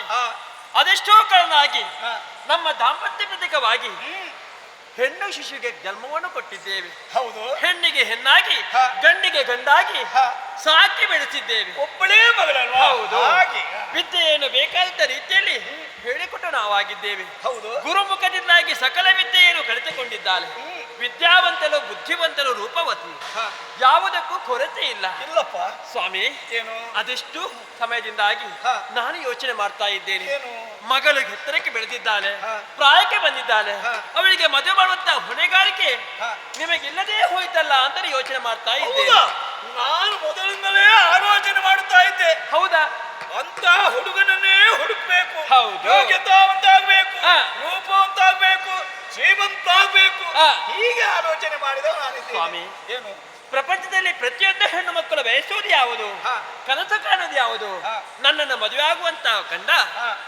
ವಿದ್ಯಾವಂತನಾಗಿರಬೇಕು, ರೂಪವಂತನಾಗಿರಬೇಕು, ಹಾ. ಗುಣವಂತನಾಗಿರಬೇಕು, ಹಾ. ನೀತಿವಂತನಾಗಿರಬೇಕು. ಇದೆಲ್ಲ ಅಭಿಲಾಷೆ ಇರ್ತದೆ ಹಾ. ಹೆಣ್ಣು ಮಕ್ಕಳಿಗೆ. ಹಾ. ಅದೇ ರೀತಿಯಾಗಿ ನಮ್ಮ ಮಗನಿಗೂ ಕೂಡ ಅದೇ ರೀತಿಯ ಆಸೆ ಇರುವುದಕ್ಕೆ ಸಾಧ್ಯ ಉಂಟು. ಇರುವುದು ತಪ್ಪಲ್ಲ. ಹೌದು ಸ್ವಾಮಿ. ಹಾ. ಆಗಿರುವಾಗ ನಮ್ಮ ತಲೆನುವಂತಹ ಭಾರವನ್ನು ಇಳಿಸುವುದಕ್ಕೆ ಹಾ. ಮಗಳಿಗೆ ಮದುವೆ ಮಾಡುವಂತ ಯೋಚನೆ ಮಾಡಿಕೊಂಡಿದ್ದೀರಿ. ಹೌದು. ಯೋಚನೆ ಮಾಡಿದ್ದು ಮಾತ್ರವಲ್ಲ, ಹಾ. ನಮ್ಮ ಮಗನಿಗೆ ಯೋಗ್ಯವಾದಂತಹ ವರನನ್ನು ನೀವು ಹುಡುಕಿದ್ದೀರಿ. ಹೌದು. ಅವನು ಶ್ರೀಮಂತರಿದ್ದಾನ. ಓ, ಆ ಗರ್ಭ ಶ್ರೀಮಂತ. ಹೌದಾ? ನಾವು ಲೆಕ್ಕಕ್ಕೆ ಅಲ್ಲ, ಅದು ಮೊದಲೇ ಹೇಳಿದ್ದೇನಲ್ವಾ. ರೂಪವಂತನೇ, ಓ, ಗುಣವಂತನೇ. ರೂಪ ನೋಡ್ಬೇಕು, ಗುಣವು ಕೂಡ ಹಾಗೆ ಉಂಟಪ್ಪ. ಎಲ್ಲವನ್ನು ನೋಡಿಕೊಂಡು ಬಂದಿದ್ದೀರಿ. ಹಾ. ಆದ್ರೆ ಒಂದು ವಿಚಾರ ಹೇಳ್ತಾ ಇದ್ದೇನೆ ಸ್ವಾಮಿ, ಏನು? ಬೇಸರ ಮಾಡಬಾರ್ದು. ಏನು? ಲಲಾಟ ಲಿಖಿತಾರೇಕಂ ಪರಿಮಾಷ್ಟುಂ ನ ಶಕ್ಯತೆ. ಯಾಕೆ ಮಾತನ್ನು ಹೇಳಿದ್ದೇನೆ? ಹಾ. ವಿಧಿ ಯಾರ ಹಣೆಯಲ್ಲಿ ಹೇಗೆ ಬರೀತಾರೆ ಎಂಬುದನ್ನು ನೋಡಿದವರು ನಾವಲ್ಲ. ಅದನ್ನು ಮೊದಲು ತಿಳಿಬೇಕು. ವಿಧಿ ಬಳಿದ ಲಿಖಿತ ಅಂತ. ಹೌದು. ಈ ಸಂದರ್ಭದಲ್ಲಿ ನಮ್ಮ ಮಗನಿಗೆ ಇಂಥದೇ ಗಂಡ ಹಾ. ಬರೆದಿದ್ರೆ ಹಾ. ಖಂಡಿತವಾಗಿ ಅದು ನಡೆದೇ ನಡೀತದೆ. ಹೌದು. ಆದ್ರೆ ಒಂದು ವಿಚಾರ, ಏನು? ಮದುವೆ ಆಗುವುದು ನಾವಿಬ್ಬರಲ್ಲ, ಅಲ್ಲಲ್ಲ, ನಮ್ಮ ಮಗಳಲ್ಲ. ಮಗಳಿಗೆ. ಹೌದು. ಹಾ, ಹಾ, ಹಾ. ಮಗನಿಗೊಂದು ಮಾತನ್ನು ಕೇಳಿ ಹಾ. ಅವನಿಗೆ ಒಪ್ಪಿಗೆ ಇದ್ರೆ ಹಾ. ಈ ಮದುವೆಯನ್ನು ಮಾಡಬಹುದು ಅಂತ ಯೋಚನೆ ನನಗೆ. ಹಾಗಾದ್ರೆ ಮಗಳಿಗೆ ತಿಳಿಸ್ಬೇಕು ಅಂತ. ಹೌದು. ಈಗ ಸದ್ಯದಲ್ಲಿ ಮನೆಯಲ್ಲಿಲ್ಲ, ಎಲ್ಲೋ ತಿರುಗಾಟಕ್ಕೆ ಹೋಗಿದ್ದಾರೆ ಹೌದು. ಉದ್ಯಾನವನಕ್ಕೆ. ಅವಳಿಗೆ ಅವಳಿಗೆ ವಿಷಯ ಗೊತ್ತಾಗಿದೆ. ವಿಷಯ ತಿಳಿಸುವುದಕ್ಕಾಗಿ ಆ. ಸಖಿಯನ್ನು ಅಲ್ಲಿಗೆ ಕಳುಹಿಸಿಕೊಡು. ಆ. ಅವಳಿಗೆ ವಿಷಯವನ್ನು ಮುಟ್ಟಿಸ್ರಿ, ಆಮೇಲೆ ಅವಳು ಇಲ್ಲಿಗೆ ಬರಲಿ, ಆಮೇಲೆ ಹೇಳುವ ಎಲ್ಲ ವಿಚಾರ. ಆದ್ರೂ ಒಂದು ವಿಚಾರ ಸ್ವಾಮಿ, ಏನು? ಮಗಳು ಸರಿ ಅಂತ ಹೇಳಿದ್ರೆ ಹಾ. ಒಪ್ಪಿಗೆ ಕೊಟ್ರೆ ಮಾತ್ರ ಮದುವೆ ಮಾಡ್ಬೇಕು. ತಂದೆ ತಾಯಿಗಳು ನಾವು ಒಪ್ಪಿದ ಮೇಲೆ ಮಗಳು ಒಪ್ಪದೇ ಇರ್ತಾರ. ಈ ಹಿಂದೆ ಖಂಡಿತ ಒಪ್ಪು. ಈ ಹಿಂದೆ ನಡೀತಿತ್ತು. ಹೌದು. ಯಾಕೆಂದ್ರೆ ಹಾ. ಮದುವೆ ಆದಂತ ಹೆಣ್ಣು ಮದುವೆ ಮಂಟಪದಲ್ಲಿ ಮಾತ್ರ ನೋಡುವುದಕ್ಕೆ. ಹೌದು. ಈಗ ಹಾಗೆ ನಡೆಯುವುದಕ್ಕಿಲ್ಲ. ಹಾ. ಗಂಡ ಹೆಂಡತಿ ಇಬ್ಬರು ಆಗ್ಬೇಕಿದ್ರೆ ಗಂಡು ಹೆಣ್ಣು ನೋಡ್ಬೇಕು, ಹೆಣ್ಣು ಗಂಡು ನೋಡ್ಬೇಕು. ಅವರಿಬ್ಬರ ಒಪ್ಪಿಗೆ ಇದ್ರೆ ಮಾತ್ರ ಮದುವೆ ಆಗುವುದಕ್ಕೆ ಅಲ್ಲ, ಸಾಧ್ಯವಿಲ್ಲ. ಕ್ರಮ ಹಾಗೆ. ಹಾ. ಆದ್ರೆ ನಿನ್ನನ್ನು ಮದುವೆ ಆಗುವಾಗ ನಾನು ನಿನ್ನನ್ನು ನೋಡಿದ್ದೇನೆ. ನೋಡ್ಲಿಲ್ಲ, ನೋಡ್ಲಿಲ್ಲ, ಮದುವೆ ನಾನು ಆಗಲಿಲ್ಲ. ನಿಮ್ಮನ್ನು ನೋಡ್ಲಿಲ್ಲ. ಮದುವೆ ಆಗಲಿಲ್ವಾ? ನಮ್ಮ ಈಗ ಏನಾಗಿದೆ? ನಮ್ಮ ಕಾಲದಲ್ಲಿ ನಡೆಯುತ್ತಿತ್ತು ಸ್ವಾಮಿ, ಈಗ ನಡೆಯುವುದಕ್ಕೆ ಸಾಧ್ಯ ಉಂಟಾ? ಅವರ ಒಪ್ಪಿಗೆ ಏನಂತ ಕೇಳ್ಬೇಕಾದ ನಮ್ಮ ಕರ್ತವ್ಯ ತಾನೆ. ಹಾಗಂತ ನಾವೇ ಯೋಚನೆ ಮಾಡುವುದಲ್ಲ, ಕೇಳುವ ಕೇಳುವ. ಅದಕ್ಕೊಂದು ವ್ಯವಸ್ಥೆ ಮಾಡುವ. ಹಾ. ಹತ್ತಿರದ ಸಖಿ ಒಬ್ಬಳಿದ್ದಾಳೆ, ಹೌದು. ಆಕೆಗೆ ವಿಷಯವನ್ನು ತಿಳಿಸುವುದು. ಹಾ. ನಮ್ಮ ನಿನಗೆ ಮನೆಗೆ ಬರ್ಲಿ. ಹೌದು. ಮದುವೆಯ ಪ್ರಸ್ತಾಪವನ್ನು ತಂದೆ ತಾಯಿ ಮಾತಾಡ್ತಾ ಇದ್ದಾರೆ, ನಿನಗೆ ಒಪ್ಪಿಗೆ ಇದೆ ಅಂತ ಆದ್ರೆ ಅವರಲ್ಲಿ ಬಂದು ಮಾತಾಡ್ಬೇಕು. ಹೌದು, ಹೌದು. ಈ ವಿಷಯ ಹಾಗಾದ್ರೆ, ಸಖಿಯಲ್ಲಿ ಹೇಳ್ತೀಲ್ವಾ? ಹೌದೌದು. ಅಲ್ಲಿ ಕಳಿಸ್ಕೊಡು. ನಾನು ಅವಳಿಗೆ ಕಳಿಸಿಕೊಡ್ತೇನೆ. ಆದೀತು. ಆಯ್ತು.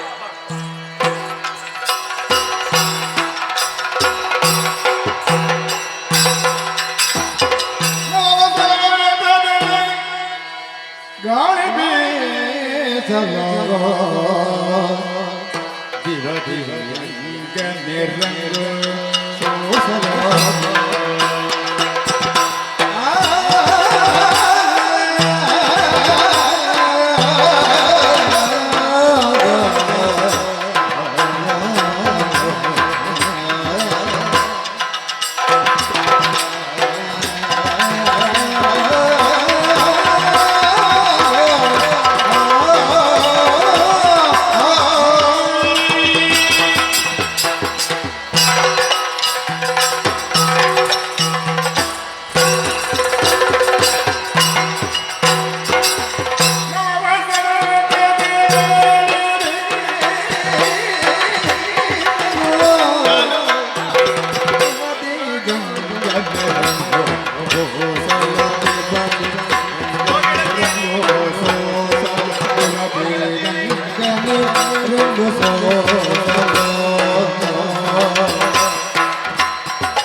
ಓ ಗೆಳತಿಯರೇ, ಈ ಹಿಂದೆ ಸುರರು ಹಾಗೂ ಅಸುರರು ಸೇರಿ ಸಮುದ್ರವನ್ನು ಮತಿಸಿದಂತಹ ಕಾಲಕ್ಕೆ ಉದ್ಭವಿಸಿ ಬಂದಳಂತೆ ಲಕ್ಷ್ಮೀ ದೇವಿ. ಹೌದು. ಅಂತೆ ಮದುವೆಯಾಗಿ ಅದೆಷ್ಟು ಕಾಲಗಳು ಸಂದು ಹೋದರೂ ಕೂಡ ಮಕ್ಕಳಿಲ್ಲ ಮಕ್ಕಳಿಲ್ಲ ಎನ್ನುವ ಹಾಗೆ ತಣ್ಣೀರು ಸುರಿಸುತ್ತಿದ್ದವರು ರಮಣಿ ಹಾಗೂ ಶಿವಪೂಜಿ ದಂಪತಿಗಳು.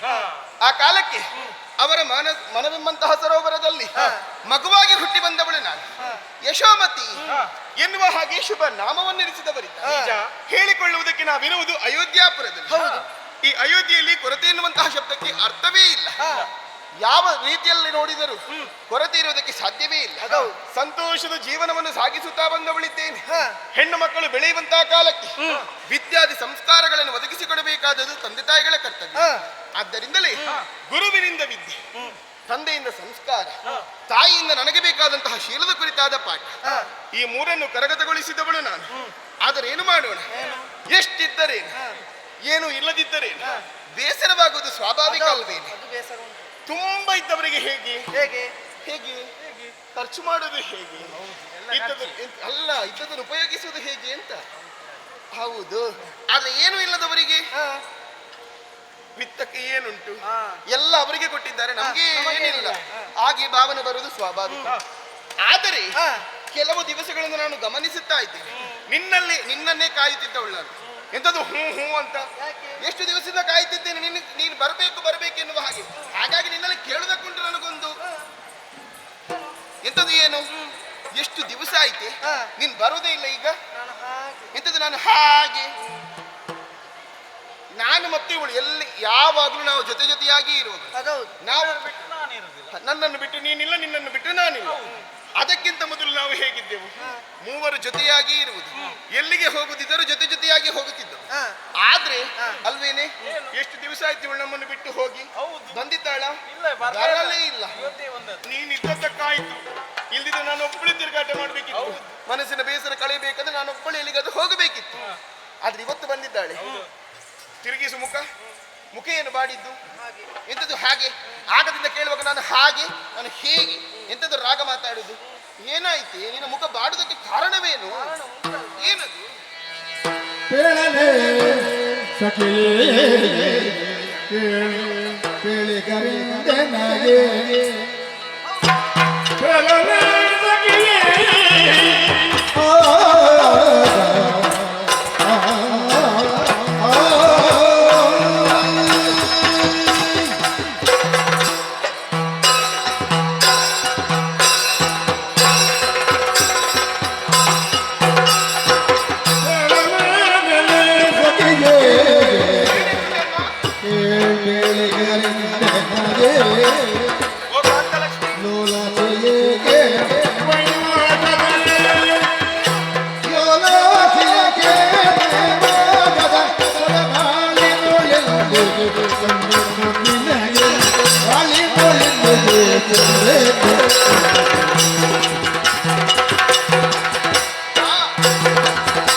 ಏನೇ ಗುಂಡಮ್ಮ, ನನಗೆ ಬೇಸರ. ಇವಳದೊಂದು ಹೊಸ ನನಗೆ ಬೇಸರ. ಅಲ್ಲ, ಬೇಸರ ಆಗಬೇಕಾದ್ರೆ ಏನಾಗಿದೆ? ಇಷ್ಟುವರೆಗೆ ನಿನ್ನ ಜೊತೆ ನಾನಿದ್ದವನು. ಇಲ್ಲ ಇಲ್ಲ, ಮೊನ್ನೆಯಿಂದ ನಮ್ಮೊಟ್ಟಿಗೆ ಇರಲಿಲ್ಲ. ಹೌದು ನಾನು ಬರಲಿಲ್ಲ. ಅದಕ್ಕಿಂತ ಮೊದಲು ನಮ್ಮ ಜೊತೆಯಾಗಿ ಇದ್ದವಳು. ಹೌದೌದು. ಈಗ ಬರುವುದೇ ಇಲ್ಲ ನೀನು. ಯಾರೋ ಬೇರೆ ಸಿಕ್ಕಿದ್ದಾರೆ ನೀನು. ಯಾರು ಸಿಗುವುದು? ಯಾರಿಗೆ ಗೊತ್ತು ಯಾರೊಟ್ಟಿಗೆ ಹೋಗಿ. ಅಲ್ಲ, ಈಗ ನಾನಾಗಿ ಬಂದದ್ದಲ್ಲ. ನೋಡು, ಇವಳಿಗೆ ಬರುವುದಕ್ಕೆ ಮನಸ್ಸಿಲ್ಲ.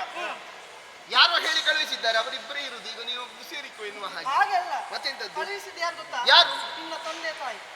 ನಾನು ಮುನ್ನೆಯಿಂದ ಹೇಳ್ತಾ ಇದ್ದೇನೆ, ಅವಳು ಕಾಂತಲಕ್ಷ್ಮಿ ಈಗ ನಮ್ಮೊಟ್ಟಿಗೆ ಬರುವುದೇ ಇಲ್ಲ. ಅವಳಿಗೆ ಬೇರೆ ಗೆಳತಿ ಯಾರು ಸಿಕ್ಕಿದ್ದಾರೆ, ಅವರೊಟ್ಟಿಗೆ ಹೋಗ್ತಾಳೆ ಎನ್ನುವ ಹಾಗೆ. ಬಹುಶಃ ಅದಕ್ಕೆ ಅಪ್ಪ ಹೇಳಿ ಕಳುಹಿಸಿದ್ದಿರ್ಬೇಕು. ಹಾಗಲ್ಲ ಗೆಳತಿ, ಮತ್ತೆಂತದ್ದು? ಬರುವುದಕ್ಕೆ ಕಾರಣ ಉಂಟು. ಏನು? ನಿನಗೆ ಮದುವೆ ಅಂತೆ. ನಗುವ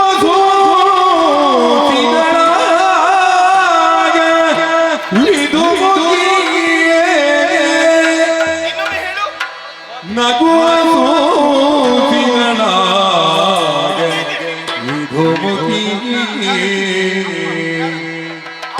ಸೊಗದ ಭಾವವ ತಣಿಯುತ್ತಾಗಲೇ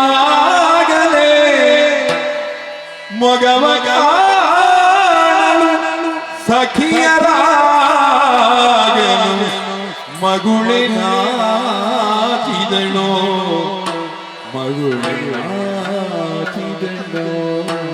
ಸತ್ಯವೇನೆ? ಉದಯದ ರಾಗಕ್ಕೆ ರಂಗೇರಿತು ಉಷೆ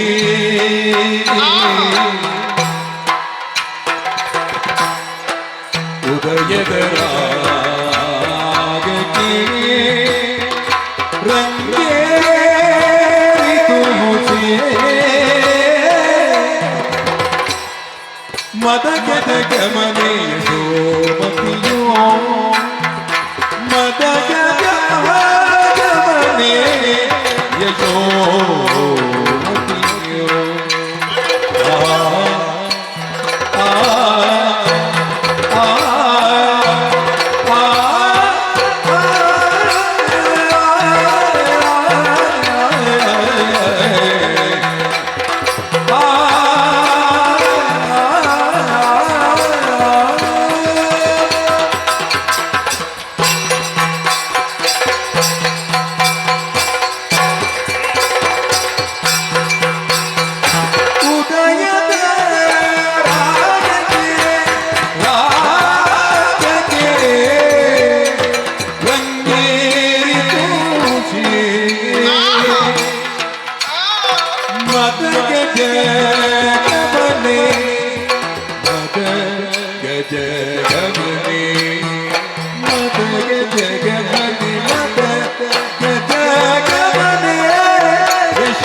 ಮನೆಯ ಗೋಮತಿಯು ಮುದಗುಳುತ್ತಲೆ ನಲಿದಾಡಿದಳು.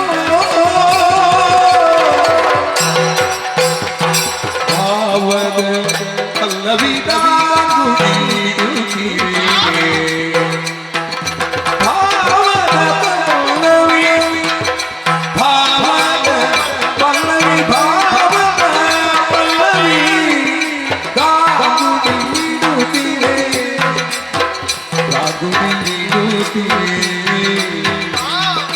ಸೋರ ಸುತರಲಿ ಕಿರಣದಿರೆ. ಸೋರ ಸುತರಲಿ ಕಿರಣದಿರೆ. ರವಿ ಕಿರಣದಿರೆ. ಭಾವಕಿಯಾಗಲಿ ನಾಚಿದನು. ಭಾವಕಿಯಾಗಲಿ ನಾಚಿದನು. ನಾಚಿದನು.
ಲಕ್ಷ್ಮಿ, ಕಾಂತಲಕ್ಷ್ಮಿ, ನೀನಾಡಿದ ಮಾತು ಸತ್ಯವೇನೆ? ಹೌದು. ಸುಳ್ಳು ಹೇಳುವುದಲ್ಲವಲ್ಲ? ಕೆಲವರಿದ್ದಾರೆ, ಏನಾದರೂ ಒಂದು ಸಂತೋಷದ ವಿಚಾರವನ್ನು ಆಡುವುದರ ಮೂಲಕವಾಗಿ ಏನಾದರೂ ಒಂದು ಉಡುಗೊರೆಯೋ ಪಾರಿತೋಷಕವೋ ಸಿಗುವುದಕ್ಕೆ ಬೇಕಾಗಿ ಪ್ರಯತ್ನ ಮಾಡುವವರಿದ್ದಾರೆ ಅಲ್ವೇನೆ? ಮೊನ್ನೆ ನೀನು ಹಾಗೆ ಮಾಡಿದ್ದಲ್ವಾ? ಸುಳ್ಳು ಹೇಳಿದ್ದು ಬಂದು ನನ್ನಲ್ಲಿ ನೆನಪಿಲ್ಲ ನಿನಗೆ? ಹಾಗಲ್ಲವಲ್ಲ, ನೀನು ಆಡಿದ ಮಾತು ಸತ್ಯವೇ? ಸತ್ಯ. ನನ್ನ ತಂದೆ ತಾಯಿಗಳೇ ನಿನ್ನನ್ನು ಕಳುಹಿಸಿಕೊಟ್ಟೆ. ಹೌದು. ನನಗೆ ಮದುವೆ ಮಾಡಬೇಕೆನ್ನುವಂತಹ ಉದ್ದೇಶದಿಂದ ಈ ವಿಚಾರವನ್ನು ಅರ್ಹುವುದಕ್ಕೆ ನೀನೇ ಬಂದೀಯ. ಆಹಾ, ಸಂತೋಷವ? ಮತ್ತೆ ಸಂತೋಷವಾಗದೆ ನಮಗೆ ಬೇರೆ ಯಾರಿದ್ದಾರೆ? ಇವಳಿಲ್ವ ನಿನಗೆ? ಅವಳು ಯಾಕೆ? ಏನು ಯಾಕೆ? ಇಷ್ಟು ದಿವಸ ಅವಳೇ ಬೇಕಿತ್ತು ನಿನಗೆ, ಈಗ ಅವಳು ಸಾಕಾಗುದಿಲ್ಲ. ನಿನ್ನನ್ನು ನಾನು ಬಿಟ್ಟು ಇರಲಿಲ್ಲ. ಬೆಳದಿಂಗಳ ಆಹ್ಲಾದ ಎನ್ನುವುದು ಎಲ್ಲಾ ಹೆಣ್ಣು ಮಕ್ಕಳ ಕನಸು. ಹೆಣ್ಣು ಮಕ್ಕಳು ಬೆಳೆಯುವಂತಹ ಕಾಲದಲ್ಲಿ ಮದುವೆಯ ಕುರಿತಾಗಿ ಆಲೋಚಿಸುತ್ತಲೇ ಇರುತ್ತಾರೆ. 16 ಪ್ರಾಯ ಕಳೆಯಿತು, ಷೋಡಶ ಪ್ರಾಯಕ್ಕೆ ಹೆಣ್ಣಾದವಳು ಕಾಲಿಟ್ಟಳು. ನಾನು ಮದುವೆಯಾಗುವಂತಹ ಗಂಡು ಹೇಗಿರಬೇಕು ಎನ್ನುವ ಹಾಗೆ ಕನಸುಗಳನ್ನೇ ಕಟ್ಟಿಕೊಂಡಿರುತ್ತಾಳೆ. ನನ್ನ ಮನಸ್ಸಿನಲ್ಲಿ ಅದೆಷ್ಟು ಕನಸುಗಳು ಕಟ್ಟಿಕೊಂಡಿದ್ದೇನೆ. ನನ್ನ ಗಂಡು ಹೇಗೆ ಇರಬೇಕು, ಇಷ್ಟು ಚಂದ ಇರಬೇಕು, ಇದ್ದದೇ ಉದ್ಯೋಗದಲ್ಲಿರಬೇಕು, ಹೀಗೆಲ್ಲ ಮನದ ಮೂಲೆಯಲ್ಲಿ ಕೆಲವಾರು ಆಸೆಗಳಿವೆ. ನೀನಾಡಿದ ಮಾತುಗಳನ್ನು ಕೇಳಿದಾಗ ಮನಸ್ಸಿಗೆ ಸಂತೋಷವಾಗುತ್ತಾ ಇದೆ. ಯಾವಾಗೊಮ್ಮೆ ಮದುವೆಯಾಗಿ ಈ ಊರು ಬಿಟ್ಟು ಹೋಗುತ್ತೇನೆ ಅಂತಾಗಿದೆ. ಹಾಗಂತೆ ಹೇಳಿ ಈ ಊರು ನನಗೆ ಬೇಡ ಅಂತಾಗಿದೆ ಅಂತಲ್ಲ. ಮದುವೆಯಾಗುವ ಎಲ್ಲಾ ಹೆಣ್ಣು ಮಕ್ಕಳಿಂದ ಆಸೆ ಇರ್ತದಲ್ವೇ, ಗಂಡನ ಮನೆಯನ್ನು ಸೇರಬೇಕು, ಗಂಡನನ್ನು ಪ್ರೀತಿಯಿಂದ ನೋಡಿಕೊಳ್ಳಬೇಕು. ಹೆಣ್ಣು ಹಾಗೆ ಉಭಯ ಕುಲ ದೀಪಗಳು ಅಂತ ಹೆಣ್ಣನ್ನು ಕರೆಯುವುದು ಯಾಕೆ? ಹುಟ್ಟಿದ ಮನೆಯನ್ನು ಜೊತೆಗೆ ಮೆಟ್ಟಿದ ಮನೆಯನ್ನು ಬೆಳಗಬೇಕಾದದ್ದು ಹೆಣ್ಣಾದವಳ ಕರ್ತವ್ಯ. ಹಾಗಾಗಿ ಇಲ್ಲಿಯ ತನಕ ಹುಟ್ಟಿದ ಮನೆಯಲ್ಲಿ ಸಂತೋಷದ ಕಾಲವನ್ನು ಕಳೆದವಳು. ಇನ್ನು ಮದುವೆಯಾದ ಬಳಿಕ ಯಾರನ್ನು ಮದುವೆಯಾಗುತ್ತೇನೆ ಎನ್ನುವ ಹಾಗೆ ನನಗೆ ತಿಳಿದಿಲ್ಲ. ಹಾಗಾದ್ರೆ ಮದುವೆಯಾದ ಬಳಿಕ ಸಂತೋಷದ ಜೀವನವನ್ನು ಗಂಡನ ಮನೆಯಲ್ಲಿ ಕಳೆಯಬೇಕಾದದ್ದು ಹೆಣ್ಣಾದವಳ ಕರ್ತವ್ಯ. ನಿನಗೆ ಯಾವಾಗಲೇ ಮದುವೆ? ಹೌದಾ? ಇರಲಿ, ಮದುವೆ ಆಗುವುದಕ್ಕೂ ಕಾಲ ಎನ್ನುವುದು ಕೂಡಿ ಬಂದಿದೆ, ಬರಬೇಕು. ನನಗೆ ಹಾಗೆ ಕಾಲ ಕೂಡಿ ಬಂದ ಕಾರಣದಿಂದಾಗಿ ಮದುವೆ ನಿಶ್ಚಯವಾಗಿದೆ. ಗಂಡು ಯಾರು ಅಂತ ಹೇಳಿದ್ದಾರಾ? ಏನಾದ್ರೂ ಭಾವಚಿತ್ರ ಕೊಟ್ಟು ಕಳುಹಿಸಿದ್ದಾರಾ? ಅದೇನು ಯಾರು ಏನು ಅಂತ ತಿಳಿಯಬೇಕಾದ್ರೆ ಆದಷ್ಟು ಬೇಗ ಅಪ್ಪನ ಮನೆಗೆ ಹೋಗಬೇಕು.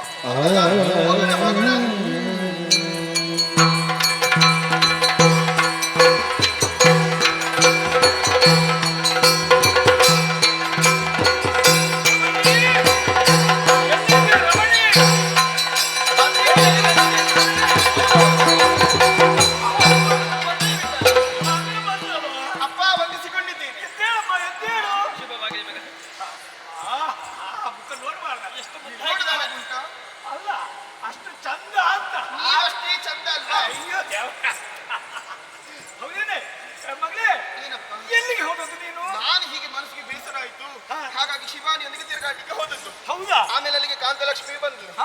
ಬಂದು ವಿಷಯ ಎಲ್ಲ ಹೇಳಿದ್ಲು. ತರಳಿದ ಶೋಭೆಯೇ ಲಾಲಿಸು ಬದುಕು ಗುಣಮಣಿಯೇ ವರದಾಗಿ ಕಥನ ಪಾಲಗಿ ನಿನ್ನನು, ವರದಾಗಿ ಕಥನ ಪಾಲಗಿ ನಿನ್ನನು ಪರಿಪರಿ ವಿಭವದೊಳಿಯುವೆನು ಗುಣಿಯೇ ತರಳಿದ ಶೋಭೆಯೇ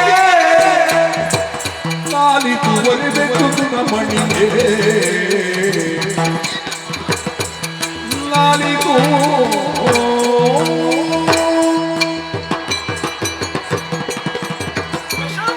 ಅಪ್ಪ, ನಿನ್ನನ್ನು ಇಲ್ಲಿಗೆ ಬರ ಹೇಳೋದಕ್ಕೆ ಕಾರಣ ಉಂಟು ಮಗನೇ. ಏನು ಕಾರಣವಿದ್ದೇ ಹೇಳಿ ಕಳಿಸಿದ್ದು? ಏನದು? ಕೇಳಿದ್ರೆ ನೀನು ಸಂತೋಷ ಪಡ್ತಿ.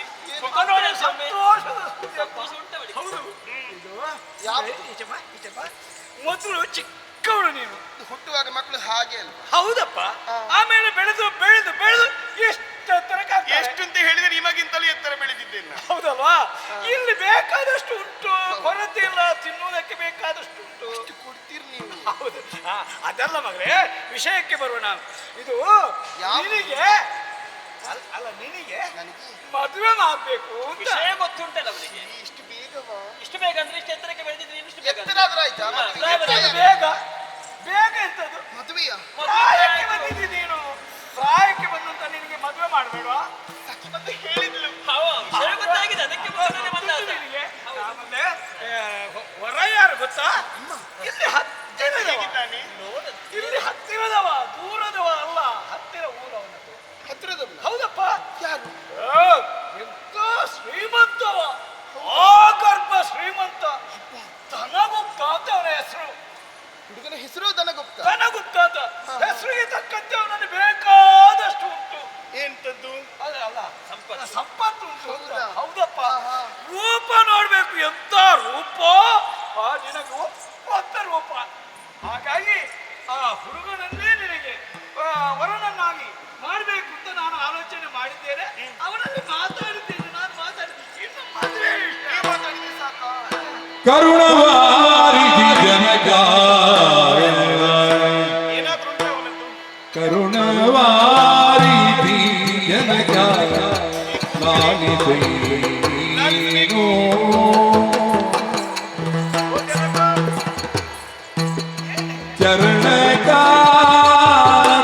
ಚರಣಕಾತನಾಗಿ ಕೇಳೋ ಪ್ರಾರ್ಥಿಪೆನು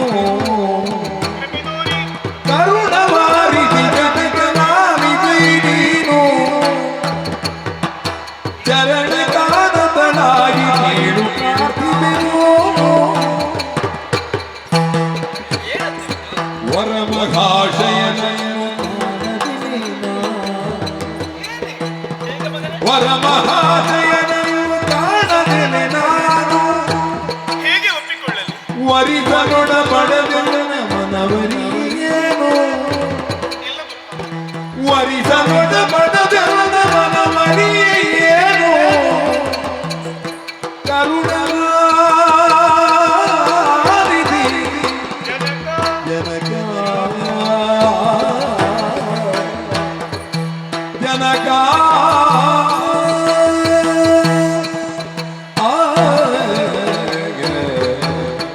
ಓ ಕರುಣಾವಾರಿಧಿ ಜನಕ, ಯಶೋಮತಿ, ಇದು ಮತ್ತೊಂದು ಬಾರಿ ನಿಮ್ಮ ಪಾದದ್ವಯಗಳಿಗೆ ಶಿರವಾಗಿ ಬಂದಿದೆ. ಏನಮ್ಮ, ಏನು ಪ್ರೀತಿ ತಂದೆ, ಎಂತ ಗೌರವ ನೋಡು ನೋಡು. ನೀವೇ ಹೇಳಿಕೊಟ್ಟದ್ದಲ್ವಾ? ಹೌದು. ಹಿರಿಯರಿಗೆ ಎಷ್ಟು ಬಾರಿ ತಲೆಬಾಗಿದರೂ ಕೈ ಮುಗಿದರೂ ಅದು ಸಾಕಾಗುವುದು. ಕಡಿಮೆ ಎನ್ನುವ ಹಾಗೆ. ಓಹೋ. ಅದರಲ್ಲೂ ನನ್ನ ಜನಕ ನೀವು, ಹಾ, ನಿಮಗೆ ಎಷ್ಟು ಕೈ ಮುಗಿದರೂ ಕಡಿಮೆ ಅಲ್ವೇ? ಎಲ್ಲವನ್ನು ತಿಳಿದವಳು ಹಾಕಿದ್ದ. ಮತ್ತೆ ನಮ್ಮ ಮಗನಲ್ವೇ? ತಿಳಿಸಿಕೊಟ್ಟವರು ನೀವೇ ಅಲ್ವೇ ಜನಕ? ಸತ್ಯಮ್ಮ. ಜನಕ, ಏನು? ಒಂದೊಮ್ಮೆಗೆ ಸಖಿಯಾಡಿದ ಮಾತುಗಳನ್ನು ಕೇಳಿದಾಗ ಮನಸ್ಸಿಗೆ ಬಹಳಷ್ಟು ಸಂತೋಷವಾಯಿತು. ಹೌದು. ಹಾಗೆ ಅಲ್ವೇ ಅಪ್ಪ? ಹಾ, ಎಲ್ಲಾ ಹೆಣ್ಣು ಮಕ್ಕಳಿಗೂ ಮದುವೆ ಕುರಿತಾಗಿ ಹಾ, ಬಹಳಷ್ಟು ಉತ್ಸಾಹವಿರುತ್ತದೆ, ಆನಂದವಿರುತ್ತದೆ. ಹೌದು. ಅಂತೆ ಹಾ, ನನಗೆ ಮದುವೆ ಹೌದು.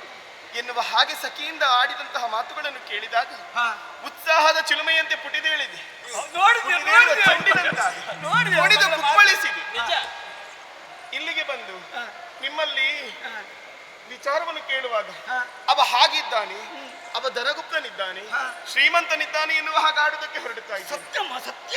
ಭಾವಚಿತ್ರ ಏನಾದರೂ ಇದೆಯೇ ನಿಮ್ಮಲ್ಲಿ? ಭಾವಚಿತ್ರ ಇಲ್ಲ, ಭಾವಚಿತ್ರ ಇಲ್ಲ. ಭಾವಚಿತ್ರ ಇಲ್ಲದೆ ಅಲ್ಲ ಹುಡುಗನನ್ನು ನೋಡದೆ ಅವ ಹೇಗಿದ್ದಾನೆ ಎನ್ನುವುದನ್ನು ಗಮನಿಸದೆ ಒಪ್ಪಿಗೆ ಕೊಡುವುದಕ್ಕೆ ಸಾಧ್ಯವಾಗುತ್ತದೆ? ನಾನು ನೋಡಿದ್ದೇನಮ್ಮ, ನಾನು ಮೊದಲೇ ಕೇಳಲೆ ನಿನ್ನ ಮನದಿನವರಿತೆ ತರಲೆ ಕೇಳಲೆ ನಿನ್ನ ಮನದಿನವರಿತೆ ಅಂತಮ್ಮ.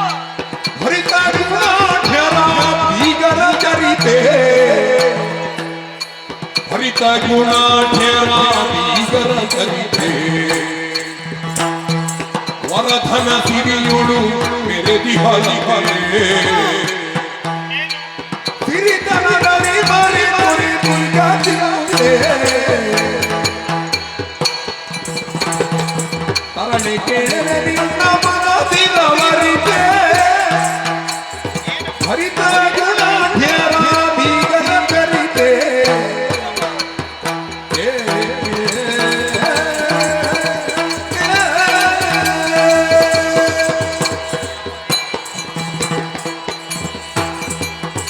ಮಗಳೇ, ಜನಕ, ನಿನ್ನ ಮಾತಿನದಲ್ಲೇ ಎಲ್ಲವನ್ನು ಅರಿತವನು ನಾನಿದ್ದೇನೆ. ಅರ್ಥ ಆದ್ರೆ ಸಾಕು. ನಿನಗೆ ಹುಡುಗನನ್ನು ಹುಡುಕಿದ್ದೇನೆ ಅಂತ ಹೇಳ್ತೇನೆ, ಆದ್ರೆ ಹುಡುಗನನ್ನು ತೋರಿಸಲಿಲ್ಲ. ಹುಡುಗ ನೋಡದೆ ಒಪ್ಪಿಯುವುದಕ್ಕೆ ಸಾಧ್ಯವಾಗುತ್ತದೆ? ಹೌದಮ್ಮ, ಹುಡುಗ ನೋಡಿಯೇ ಒಪ್ಪಿಗೆ ಆಗ್ಬೇಕಲ್ಲ. ಹೌದಲ್ಲ? ಹೌದು. ಆದ್ರೆ ಅವ ಖಂಡಿತವಾಗಿಯೂ ಅವನನ್ನು ಇಲ್ಲಿಗೆ ಬರಿಸ್ತೇನೆ. ಆ, ಆ ಹುಡುಗನನ್ನು ನಿನಗೆ ತೋರಿಸ್ತೇನೆ. ತೋರಿಸಿದ ಮೇಲೆ ನೀನು ಆಗುದಿಲ್ಲ ಅಂತ ಹೇಳ್ಬಾರ್ದು. ಅಷ್ಟು ಚಂದ ಇದ್ದಾನೆ, ರೂಪವಂತ, ಸಂಪದ್ಭರಿತ. ಬರಿಸುದು ಯಾವಾಗ? ಮದುವೆ ದಿವಸವಾ? ಅಲ್ಲಪ್ಪ, ಮೊದಲೇ ಬರಿಸ್ತೇನೆ, ಆಮೇಲೆ ನಿನಗೆ ಮದುವೆ. ನೋಡಿದ ಮೇಲೆ ಒಪ್ಪುತ್ತಾನೆ. ಏನು ಜನಕನಿಂತೆನಲಾಯ ತರುಣಿಯೋ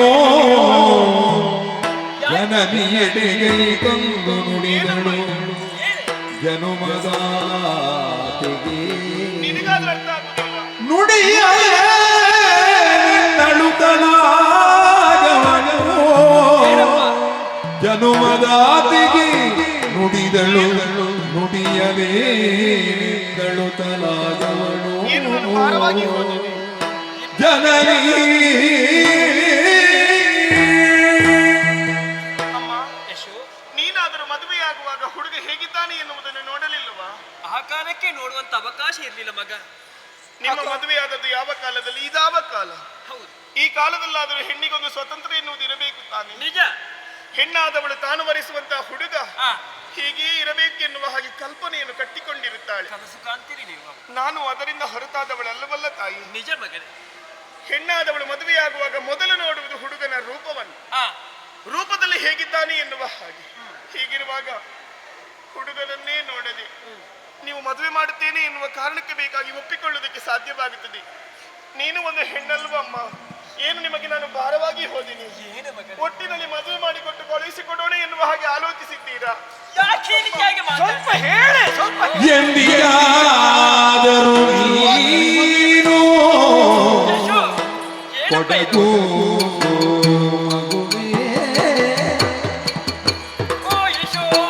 ಎಂದಾದರೂ ನೀನು ಕೊಡಗು ಮಗಳೇ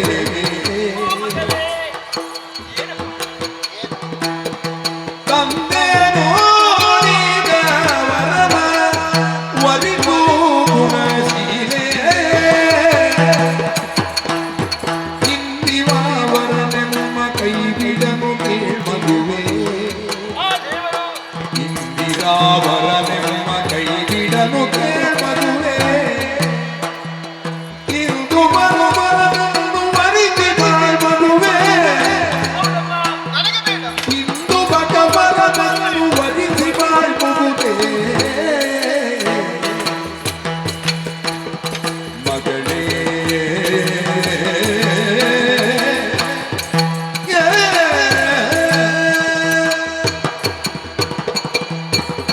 ಹಾಗೆ ಯಶೋ, ನನ್ನ ಭಾವನೆ ಇಲ್ಲಿ ಇಲ್ಲಿ ಬಾ. ಬಿಡು. ಏನಾಗಿದೆ ನಿಂಗೆ? ಕೈ ಬಿಡು. ಸಣ್ಣ ಮಗುವಿನಂತೆ ಆಟ ಆಡ್ತಾ ಇದೆಯಲ್ಲ. ನನ್ನ ಭಾವನೆ ಏನು ಎನ್ನುವುದು ನಿನಗೆ ಅರ್ಥ ಆಗುವುದಿಲ್ಲ. ಇಲ್ಲಿ ಬಾ. ಅವಳು ನಿನ್ನ ತಾಯಿ ಯಾಕೆ ಗೊತ್ತಾಯ್ತಲ್ವಾ? ನಿಂಗೆ? ಮತ್ತೆ ಹುಡುಗರನ್ನು ನೋಡದೆ ಹೋಗಿ ಮದುವೆ ಆಗುತ್ತೆ ಹೇಳಿದ್ರೆ ಅಪ್ಪ ನೋಡದೆ ಗಂಡು ಹುಡುಕಿದ್ದ. ಅಪ್ಪ ನೋಡಿದ್ರೆ ಅಪ್ಪನಿಗೆ ಮದುವೆ ಆಗುದಕ್ಕೆ ಅಲ್ಲ. ಅಷ್ಟು ನನಗೆ ಅಪ್ಪ- ಅಪ್ಪನಿಗೆ ಸರಿಯಾಗಿ ಪ್ರಜ್ಞೆ ಇಲ್ವಾ? ದನ ನನ್ನ ಉಂಟು, ಹಣ ಮಗನಿಗೆ ಉಂಟು ಹೇಗೆ ಅಂತ ಮದುವೆ ಹೇಳಿದ್ರೆ ಮಾಡಬೇಕು?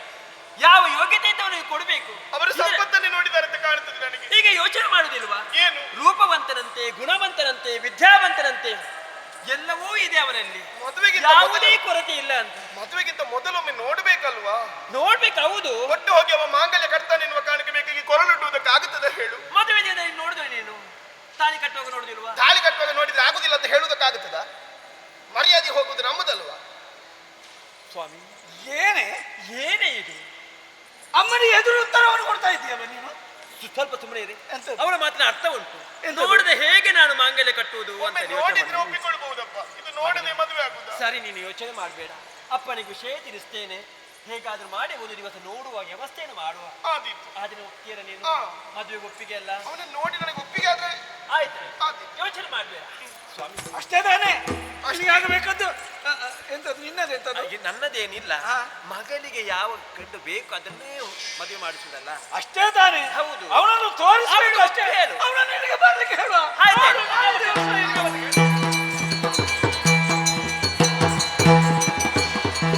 ಎಂತು ಕುವರಿಯ ಪಾತಮಿತನ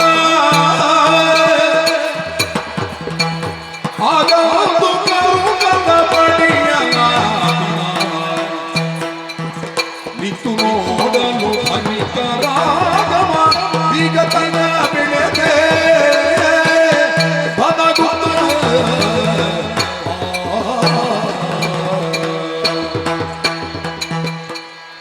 ಸ್ವಾಮಿ ಲಕ್ಷ್ಮಿ ಅಮ್ಮ ಕಾಪಾಡು ತಾಯೇ, ಕಾಪಾಡು. ಬಾವಾ, ಅದು ಯಾರು? ಅದು ನಿನ್ನ ಅತ್ತೆ ಅಲ್ಲ, ನಿನ್ನ ಅಜ್ಜಿ. ಕರ್ಮದವನೇ. ನಾವು ವ್ಯಾಪಾರಿಗಳು, ಹೌದಾ? ಹೌದು. ವ್ಯಾಪಾರಿಗಳ ಕುಲದೇವತೆ ಯಾರು? ಲಕ್ಷ್ಮಿ ಅಮ್ಮ. ಅವಳನ್ನು ಯಾವತ್ತೂ ನಾವು ಹೊರಗೆ ಹೋಗ್ಲಿಕ್ಕೆ ಬಿಡಬಾರದು. ದಿನಕ್ಕೆ 100 ಸಲ ಅವಳನ್ನು ಪ್ರಾರ್ಥನೆ ಮಾಡಿದ್ರು ಸಾಲದು. ಹಾಗೆ ಮೊದಲಾಗಿ ನಾವು ತುಟಿ ಬಿಚ್ಚುವಾಗ ಲಕ್ಷ್ಮಿ ಅಮ್ಮ ಕಾಪಾಡು ಅಂತ ಹೇಳಬೇಕು. ಗೊತ್ತಾಯ್ತು? ನಿಮಗೆ ಇದೆಲ್ಲ ಗೊತ್ತಿಲ್ಲದೆ ನಿಮ್ಮ ಗತಿ ಹೀಗಾದುದು. ಎಂತ ಅವಸ್ಥೆ ಮಾರೆಯ. ಈಗ ನಿನ್ನ ಅಪ್ಪನಿಗೆ ವ್ಯಾಪಾರ ಬಿಟ್ಟುಕೊಟ್ಟು ಎಷ್ಟು ವರ್ಷ ಎಷ್ಟಾಯ್ತು? ತುಂಬಾ ಆಯ್ತು. ಒಂದು ಉದ್ಧಾರ ಆಗಿ ಈ ಜನ್ಮದಲ್ಲಿ ನೀವು ಉದ್ಧಾರ ಆಗ್ಲಿಕ್ಕೆ ನಾಳೆ ಆಗ್ತದೆ, ಇವತ್ತು ಆಗ್ತದೆ ಅಂತ ಕಾಯುದು ನಾನು. ಕಾಯುವುದು ಯಾರು? ಇವು ದೇವರು ಕೊಡ್ತಾನೆ ಅಂತೇಳಿ ಅಂಗಾತ ಮಲಗಿದಾನಂತೆ. ಮೊದಲೊಮ್ಮೆ ಆಕಾಶದಿಂದಲೇ ಬೀಳ್ಬೇಕಷ್ಟೇ ಕೆಲವರ ಬಾಯಿಗೆ. ಮಣ್ಣಂಗಟ್ಟಿ ಬೀಳುವುದು. ಪ್ರಯತ್ನ ಮಾಡಬೇಕು ನಾವು, ಬುದ್ಧಿವಂತಿಕೆ ಬೇಕು. ಗೊತ್ತಾಯ್ತಲ್ಲ? ನೋಡು, ನಿಮಗೆಲ್ಲ ಈ ವ್ಯಾಪಾರದ ಸೂಕ್ಷ್ಮ ಸೂತ್ರಗಳು ಗೊತ್ತಿಲ್ಲ. ಹಾಗಾಗಿ ನೀವು ಸೋತದ್ದು. ಈಗಲೂ ಆ ಒಂದು ಮುರುಕು ಕಟ್ಟಡದಲ್ಲಿ ದಿನಕ್ಕೆ 6 ಕಾಸು ಆದ್ರೂ ಆಯ್ತು ಮಾರೆ, ಆಗದಿದ್ರಾಯ್ತು. ಕರ್ಮದ ವ್ಯಾಪಾರ ಎಂತ ಇಲ್ಲ. ಎಲ್ಲಿಗೆ ಇರುವುದು ನಿಮಗೆ ಗೊತ್ತಿಲ್ಲ. ಹಣ ಮಾಡ್ಲಿಕ್ಕೆ ನಿಮಗೆ ಗೊತ್ತಿಲ್ಲ. ಅದು ಹೇಗೆ? ಹಣ ಮಾಡ್ಲಿಕ್ಕೆ ನನ್ನಲ್ಲಿ ಕಲಿಬೇಕು. ಹೇಗೆ ಬಾವ? ನನ್ನ ಹೆಸರು ಹೇಗೆ ಬಾವ? ಧನಗುಪ್ತ. ಧನಗುಪ್ತ ಅಂದ್ರೆ ಏನು? ಏನು? ಧನ ಅಂದ್ರೆ ಹಣ, ಹಾ. ಗುಪ್ತ ಅಂದ್ರೆ ಏನು? ಗುಟ್ಟು.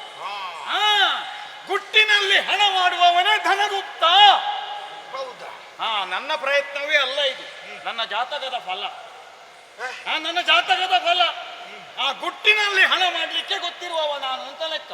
ಗೊತ್ತಾಯ್ತಲ್ಲ? ಗುಟ್ಟಿನಲ್ಲಿ ಹಣ ಮಾಡುವುದು ಹೇಗೆ? ವ್ಯಾಪಾರದಲ್ಲಿ ಕೆಲವು ಒಳಸುಳಿಗಳು, ಈ ಒಳಸುಳಿಗಳನ್ನು ಚೆನ್ನಾಗಿ ಕಲಿಬೇಕು. ಅದರಲ್ಲಿಯೂ ಕೆಲವು ಸೂಕ್ಷ್ಮ ಸೂತ್ರಗಳು ಉಂಟು. ಅದನ್ನು ಚೆನ್ನಾಗಿ ಕಲಿತು ಪ್ರಯೋಗಿಸಿದ್ರೆ ಗುಟ್ಟಿನಲ್ಲಿ ಹಣ ಮಾಡ್ಲಿಕ್ಕೆ ಆಗುತ್ತದೆ. ಈಗ ಉಳಿದ ದಿನಕ್ಕಾದ್ರೂ ಸ್ವಲ್ಪ ಆದ್ರೆ ಪ್ರಯತ್ನ ಮಾಡು.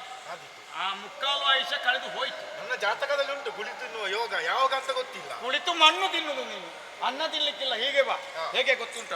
ಈಗ ನಾವು ಹಣ ಮಾಡಬೇಕಿದ್ರೆ ಹೆಚ್ಚಿನವರೆಲ್ಲ ಏನು ಮಾಡ್ತಾರೆ, ಅವರ ಮಾರುಕಟ್ಟೆಗಳಲ್ಲಿ ಎದುರಿಗೆ ದೊಡ್ಡ ಫಲಕದಲ್ಲಿ ಬರೆದು ಹಾಕುವುದು, ಸಾಲ ಕೇಳಿ ಸ್ನೇಹ ಕಳೆದುಕೊಳ್ಳಬೇಡಿ. ಅವರಷ್ಟು ಹೆಡ್ಡರು ಇದ್ದಾರೆ ಮಾರೆ. ಹಾಗಲ್ಲ, ನನ್ನ ಮಾರುಕಟ್ಟೆಯ ಎದುರಿಗೆ ಆ ಫಲಕದಲ್ಲಿ ಬಂದು ನೋಡು, ಓದಿ ನೋಡು. ನಾನು ಬರೆದು ಹಾಕಿದ್ದೇನೆ. ಹೇಗೆಂಟು? ಸಾಲ ಕೇಳಿ ಸ್ನೇಹ ಬೆಳೆಸಿ. ಅದು ಹೇಗೆ? ನಮ್ಮದು ನಗದು ವ್ಯಾಪಾರ ಕಡಿಮೆ, ಸಾಲ ವ್ಯಾಪಾರ ಹೆಚ್ಚು. ಹಾಗೆಂತ ಎಲ್ಲರಿಗೂ ಕೊಡುವುದಿಲ್ಲ ನಾವು ಸಾಲ. ಮತ್ತೆ ಈ ಓದು ಬರಹ ಗೊತ್ತಿಲ್ಲದವರು ಹೆಚ್ಚಿನವರು ಇರ್ತಾರಲ್ಲ, ಅವರಿಗೆ ನಮ್ಮ ಸಾಲ. ಯಾಕೆ ಸಾಲ? ಯಾಕೆ? ಅವರಿಗೆ ಕೊಡುವಾಗ ಕೊಡುವುದು ಈಗ ವರ್ಷದ ಪ್ರತಿನಿತ್ಯ ಕೊಡ್ತೇವೆ ನಾವು. ಅವರು ಅದನ್ನು ಸಂದಾಯ ಮಾಡುವುದು ಯಾವಾಗ? ವರ್ಷದ ಕಡೆಗೆ. ಅವರಲ್ಲಿರುವ ಕೃಷಿ ಉತ್ಪನ್ನ ಏನೋ, ಭತ್ತವ, ಇನ್ನು ಅಡಿಕೆಯೋ, ಇನ್ನು ರಾಗಿಯ, ಜೋಳವ ಇದ್ರೆ ಅದನ್ನು ಕಟಾವಾದ ಕೂಡಲೇ ತಂದು ನಮಗೆ ಕೊಡ್ತಾರೆ. ಆಗ ನಮ್ಮ ಲೆಕ್ಕಾಚಾರ ಚುಕ್ತ ಆಗುದು. ಒಂದು ವರ್ಷದ ಒಳಗೆ ನಾವು ಬರೆದಿಟ್ಟುಕೊಳ್ಬೇಕು. ಈ 10 ಬರೆದು ಸಾಲ 10 ಅಂತ ಬರೆದ್ರೆ ಒಂದು ವರ್ಷಕ್ಕಾಗುವ ಲೆಕ್ಕಕ್ಕಾಗುವಾಗ 1 0 ಸೇರಿಸಿದ್ರೆ ಮುಗಿದಿದ್ದಕ್ಕೆ. ದೊಡ್ಡ ಕೆಲಸ ಏನಿಲ್ಲ ಅದರಲ್ಲಿ. ಅವರಿಗೆ ಬರ್ತದ ಮರೆತು ಹೋಗುದಿಲ್ಲ. ಒಂದು ವರ್ಷಕ್ಕಾಗುವಾಗ 100 ಬಾಕಿ ಅಂತ ಇದ್ದರೆ ಅದಕ್ಕೊಂದು 0 ಸೇರಿಸಿದ್ದು 1000 ಆಗಲಿಲ್ಲ. ಮತ್ತೆ ಗುಟ್ಟಿನಲ್ಲಿ ಹಣ ಮಾಡುವುದು ಹೀಗೆ. ಗೊತ್ತಾಯ್ತಲ್ಲ? ಅಷ್ಟೇ ಅಲ್ಲ, ನಾವು ನೋಡು ಕೆಲವು ಸಾಮಗ್ರಿಗಳನ್ನೆಲ್ಲ ಈ ಅಳತೆ ಮಾಡಿ ತೂಕ ಮಾಡಿ ಕೊಡುವ ನಮ್ಮಲ್ಲಿ ಸಾಧನಗಳು ಉಂಟಲ್ಲ, ಈ ಕಾಳುಗಳನ್ನೆಲ್ಲ ಅಳತೆ ಮಾಡಿ ಕೊಡುವುದು ಸೇರಿನಲ್ಲಿ. ಹೌದಾ? ಈ ಸೇರಿಗೆ ಏನು ಮಾಡಬೇಕು ಅಂತ ಒಂದು ಇಷ್ಟು ದೊಡ್ಡ ಕಲ್ಲು ತೆಕೊಂಡು ಸೇರಿನ ಅಡಿಗೆ ಒಂದು ಪೆಟ್ಟು ಗುತ್ತಬೇಕು. ಅದು ಯಾಕೆ? ಅದು ಉಬ್ಬಿ ಮೇಲೆ ಬರ್ತದೆ ಅಲ್ಲ. ನಾವು ಅದರಲ್ಲಿ ಕಾಲು ಹಾಕಿ ಕೊಡುವಾಗ ಮುಕ್ಕಾಲು ಸೇರು ಮಾತ್ರ ಹೋಗ್ತದೆ, ಕಾಲು ಸೇರು ಪ್ರತಿ ಸಲ ನಮಗೆ ಉಳಿತದೆ. ಒಳ್ಳೆ ಉಪಾಯ. ಮತ್ತೆ ಈ ತಕ್ಕಡಿ ಉಂಟಲ್ಲ ನಮ್ಮಲ್ಲಿ, ಈ ಧಾನ್ಯಗಳನ್ನೆಲ್ಲ ನಾವು ತೂಕ ಮಾಡಿ ಕೊಡ್ತೇವೆ. ಒಂದು ಬದಿಗೆ ನಾವು ಕಲ್ಲು ಹಾಕುತ್ತೇವೆ ಇಂತಿಷ್ಟು ಅಂತ, ಮತ್ತೊಂದು ಬದಿಯಲ್ಲಿ ನಾವು ಸಾಮಗ್ರಿ ಹಾಕಿ ಕೊಡೋದು ಅಲ್ವಾ? ಈ ಒಂದು ತಟ್ಟೆ ಅಡಿಗೆ ಇಷ್ಟು ದೊಡ್ಡ ಹುಣಸೆ ಹುಳಿಯ ಉಂಡೆ ಅಂಟಿಸಬೇಕು. ಅದು ಯಾರಿಗೂ ಕಾಣುವುದಿಲ್ಲ. ಯಾಕೆ ಅದು? ನಾವು ಅದರಲ್ಲಿ ಸಾಮಗ್ರಿ ಹಾಕಿ ಕೊಡುವಾಗ ಅಡಿಯಲ್ಲಿದ್ದ ಹುಣಸೆ ಹುಳಿಯಷ್ಟು ನಮಗೆ ಉಳಿತದ ಇಲ್ವೋ ಹೇಳು? ಅದು ಉಳಿತದೆ. ಇದೆಲ್ಲ ಸೂಕ್ಷ್ಮ ಸೂತ್ರಗಳು. ಒಳ್ಳೆ ಉಪಾಯ. ಅಷ್ಟೇ ಅಲ್ಲ, ಈ ಸಕ್ಕರೆಗೆ ಇಷ್ಟರವರೆಗೆ ಯಾವ ಮಗನಿಗಾದ್ರೂ ಏನನ್ನಾದ್ರೂ ಬೆರೆಸಲಿಕ್ಕಾಗಿದ? ಇಲ್ಲ. ಯಾರೂ ಕಂಡು ಹುಡುಕಲಿಲ್ಲ. ನನಗೆ ಗೊತ್ತುಂಟು. ಹೇಗೆ? ಬಿಳಿ ಗಾಜಿನ ಚೂರನ್ನು ಚೂರ್ಣ ಮಾಡಿ ಸಕ್ಕರೆಗೆ ಬೆರೆಸಬೇಕು. ಗೊತ್ತೇ ಆಗುದಿಲ್ಲ, ಯಾವ ಮಗನಿಗೆ ಗೊತ್ತಾಗುದಿಲ್ಲ ಅದು. ಹೌದಾ? ಏನಾದ್ರೂ ಅಪಾಯ ಆದ್ರೆ? ಯಾರಿಗೆ ಅಪಾಯ? ಒಮ್ಮೆಲೆ ಆಗುದಿಲ್ಲ ಅದು. ಮತ್ತೆ ಅದು ಕ್ರಮೇಣ ಎಷ್ಟೋ ವರ್ಷ ಹೋಗುವಾಗ ಮತ್ತೆ ಕರಳು ತೂತಾಗಿ ಸತ್ತಾರೆ. ಅವರು ಹೇಳಲಿಕ್ಕೆ ಆಗುದಿಲ್ಲ. ಅದು ಇದರಿಂದ ಅಂತ ಗೊತ್ತಾಗುತ್ತದೆ. ನಾನು ಕೊಂಡದ್ದು. ನಾನು ಯಾವುದು? ಸಕ್ಕರೆ. ಸಕ್ಕರೆ ನೀನು ತಿನ್ನಲಿಲ್ಲಲ್ಲ, ನೀನು ಮಾರಾಟ ಮಾಡಿದ್ದ. ಮಾರಾಟ ಮಾಡಿ ತಲೆ ಬಿಸಿ ಮಾಡಬೇಡ, ಗೊತ್ತಾಯ್ತಲ್ಲ? ಹಾಗೆಂತ ನೀನು ಒಂದು ವೇಳೆ ಹೇಳ ತಿದ್ದಿದ್ರು ಬೇಗನೆ ಸಾಯುವುದಿಲ್ಲ. ನೀನು ಕೆಲವು ವರ್ಷ ಹೋಗ್ತದೆ, ಕರಳು ತೂತು ಬೀಳ್ಬೇಕಲ್ಲ ಮಾರ. ಇಲ್ಲದೆ ಏನಾಗುದು, ಹೆದರಬೇಡ, ಗೊತ್ತಾಯ್ತಾ? ಆಮೇಲೆ ಆಯ್ತಲ್ಲ, ಹೀಗೆ ಗುಪ್ತವಾಗಿ ನಾನು ಹಣ ಮಾಡಿದ್ರಿಂದ ಧನಗುಪ್ತ ಅಂತ ಹೆಸರಾಯ್ತು. ಮಾತ್ರ ಅಲ್ಲ, ನೋಡಿದ್ಯಾ? ನೋಡು ಸುತ್ತಮುತ್ತ ನೋಡು. ನನ್ನ ಅಪ್ಪ ಬಿಟ್ಟು ಕೊಟ್ಟು ಹೆಚ್ಚು ಕಡಿಮೆ ಕೆಲವೇ ವರ್ಷ ಆದದ್ದು ನನಗೆ ವ್ಯಾಪಾರ. ಒಂದು 9 ವರ್ಷವೇ ಎಷ್ಟು ಆಯ್ತು ಅಷ್ಟೇ. ಈ ಸುತ್ತಮುತ್ತ ಕಟ್ಟಡ ನೋಡು, ಮಾಡಿಯ ಮೇಲೆ ಮಾಡಿ ನಾನೇ ಕಟ್ಟಿಸಿದ್ದದು. ಎಲ್ಲ ಬಾಡಿಗೆಗೂ ಇಟ್ಟಿದ್ದೇನೆ. ಒಂದು ಕಡೆಯಿಂದ ತಿಂಗಳು ಬಾಡಿಗೆ ಬರ್ತದೆ. ಸುಮ್ಮನೆ ಇಲ್ಲ, ಹಣ ಮಾಡುವುದು ಹೀಗೆ ಮಾಡಬೇಕು. ನೋಡು ಎಲ್ಲ ಚಪ್ಪರ, ಇದೆಲ್ಲ ನನ್ನದೇ. ಅದಾಯ್ತೆ ಕರ್ಮ. ಹೀಗೆ ಅದು ಮೊನ್ನೆ ನಾನೊಂದು ಹೇಳಿದ್ದು ವಿಷಯ, ಅದು ಏನಾಯ್ತು ಮಾರ್ಯ? ಇದು ಮದುವೆದು ನೀನು ಒಂದು ಸಂಧಾನ ಮಾಡಿ ಹೀಗೆ ನಾನು ಇನ್ನಾದ್ರೂ ಮದುವೆ ಅಲ್ಲ, ನನಗೆ ರಾತ್ರಿ ಕನಸು ಬಿದ್ದರೂ ಸಹ ವ್ಯಾಪಾರದ್ದೇ ಕನಸು ಬೀಳುವುದು. ಮದುವೆ ಆಗ್ಲಿಕ್ಕೆ ಸಮಯವೇ ಆಗ್ಲಿಲ್ಲ. ಸ್ವಲ್ಪ ವಯಸ್ಸು ಆಯ್ತು. ಈಗ ಮಾಡಬೇಕು ಅಂತ ಹೇಳಿದ್ರೆ ಎಲ್ಲ ಹುಡುಗಿಯರು ಒಪ್ಪುವುದಿಲ್ಲ. ಕರ್ಮ, ಸಣ್ಣ ಪ್ರಾಯದ ಹುಡುಗಿಯರು. ಇದು ಹೇಗೆ ಆಯ್ತು ಅದು? ಮಾತುಕತೆ ಆಯ್ತು, ಆಗಿದೆ. ನಿಮ್ಮ ವಿಚಾರ ಎಲ್ಲ ಹೇಳಿದ್ದೇನೆ. ಒಪ್ಪಿದಾರ ಅವರು? ಮತ್ತೆ ಒಪ್ಪದೆ. ಹುಡುಗಿ ಅಪ್ಪನ ಒಪ್ಪಿದ್ದು? ಹುಡುಗಿ ಅಪ್ಪ. ಸರಿ. ಇದು ಏನಾದ್ರು ಬೇರೆ ಮಾತುಕತೆ ಏನಾದ್ರು ಆಗಿದೆ? ಅಲ್ಲ, ಕೊಡುವುದು ತೆಕೊಳ್ಳುವುದು ಏನಾದ್ರು ಉಂಟಾ? ಕೊಡ್ಲಿಕ್ಕೆಲ್ಲ ಉಂಟು. ಮತ್ತೆ ಎಂತದು? ಒಂದು ಬೇಕು ಅಂತ ಹೇಳಿದ್ದಾರೆ. ಎಷ್ಟು ಎಷ್ಟು? ಒಂದು ಅಂದ್ರೆ 1 ಲಕ್ಷ.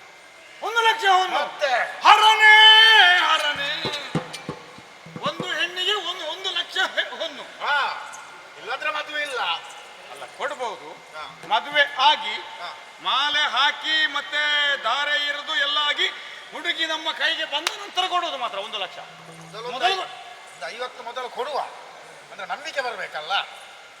ಹಾಗೆ ಹೇಳಿ ಮುಗಿಸಿದ್ಯಾ? ಮತ್ತೆ ಇನ್ನು ಹೆಣದ ಕಟ್ಟವ ಮಾರ್ರೆ ಕರ್ಮ. ನನಗೆ ಎಂತದ್ದು ಬೇಡ, ನಿಮ್ಮ ಮದುವೆ ಆದ್ರೆ ಸಾಕು ಭಾವನ. ಎಂತದ್ದು ಬೇಡ ಬೇಡ ಅಂತ ಹೇಳಿದ್ರೆ ಅದು ಆಚೆ ಅರ್ಥ, ಏನಾದ್ರೂ ಕೊಡ್ಬೇಕು ಅಂತ ಅಲ್ಲ. ಇಲ್ಲ ಹಾಗೆಲ್ಲ ಮೊದಲೇ ಕೊಡುವ ಕ್ರಮವೇ ಇಲ್ಲಲ್ಲ ಮಾರ್ರೆ. 50 ಮೊದಲು ಕೊಡುವ. ಪ್ರಾಯ ಆಗಿದಲ್ಲ, ಪ್ರಾಯ ಆಗಿದಲ್ಲ ಅಂತ. ಹಾಗಾದ್ರೆ ಈ ಪ್ರಾಯ ಆಗಿ ಮದುವೆ ಆಗುವವರು ಮೊದಲು ಹಣ ಕೊಟ್ಟೇ ಆಗ್ಬೇಕಷ್ಟೇ.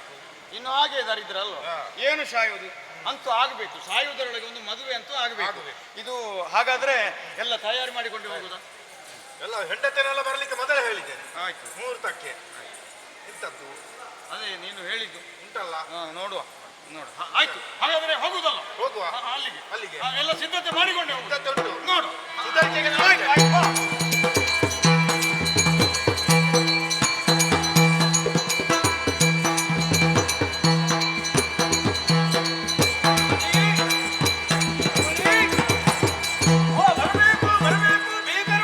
ಅಪರೂಪದಿಂದ ಬಂದಿದ್ದೀರಿ. ನಮಸ್ಕಾರ. ನಮಸ್ಕಾರ. ನಮಸ್ಕಾರ. ಇದು ನಮ್ಮ ಬಾಬ ಮೊನ್ನೆ ಬಂದಿದ್ದ ಸಂತಾನ ಮಾಡ್ಲಿಕ್ಕೆ. ಎಂತದ್ದು? ಸಂಧಾನ ಮಾಡ್ಲಿಕ್ಕೆ? ಮದುವೆ ಸಂಧಾನ. ಅದು ನಾನೆಂತ ಹೇಳಿ ಇದು ಎಂತ ವಸ್ತು, ಯಾವ ಒಂದು ಜಿಪುಣ ಮಾರ, ಒಂದು ಕುಳಿತುಕೊಳ್ಳಿಕ್ಕೆ ಉನ್ನತ ಮನೆಯೋ ಪ್ರೀತಿಗೆ, ಉನ್ನತ ಮನೆಯೋ ಪ್ರೀತಿಗೆ ಕರ್ನಾಟಕದ ನಿಮ್ಮ ನಂಡಿ ಮದುವೆಯಿಂದ ಸತ್ಯತೆಯ ಬಾಳಿನ ಬಗೆಗೆ ಬಂದಿರಿ ನಮ್ಮ ಹಾಗೆ ತಮ್ಮ ಉನ್ನತ ಮನೆಯು ಪ್ರೀತಿಗೆ ಬಂದಿರಿ.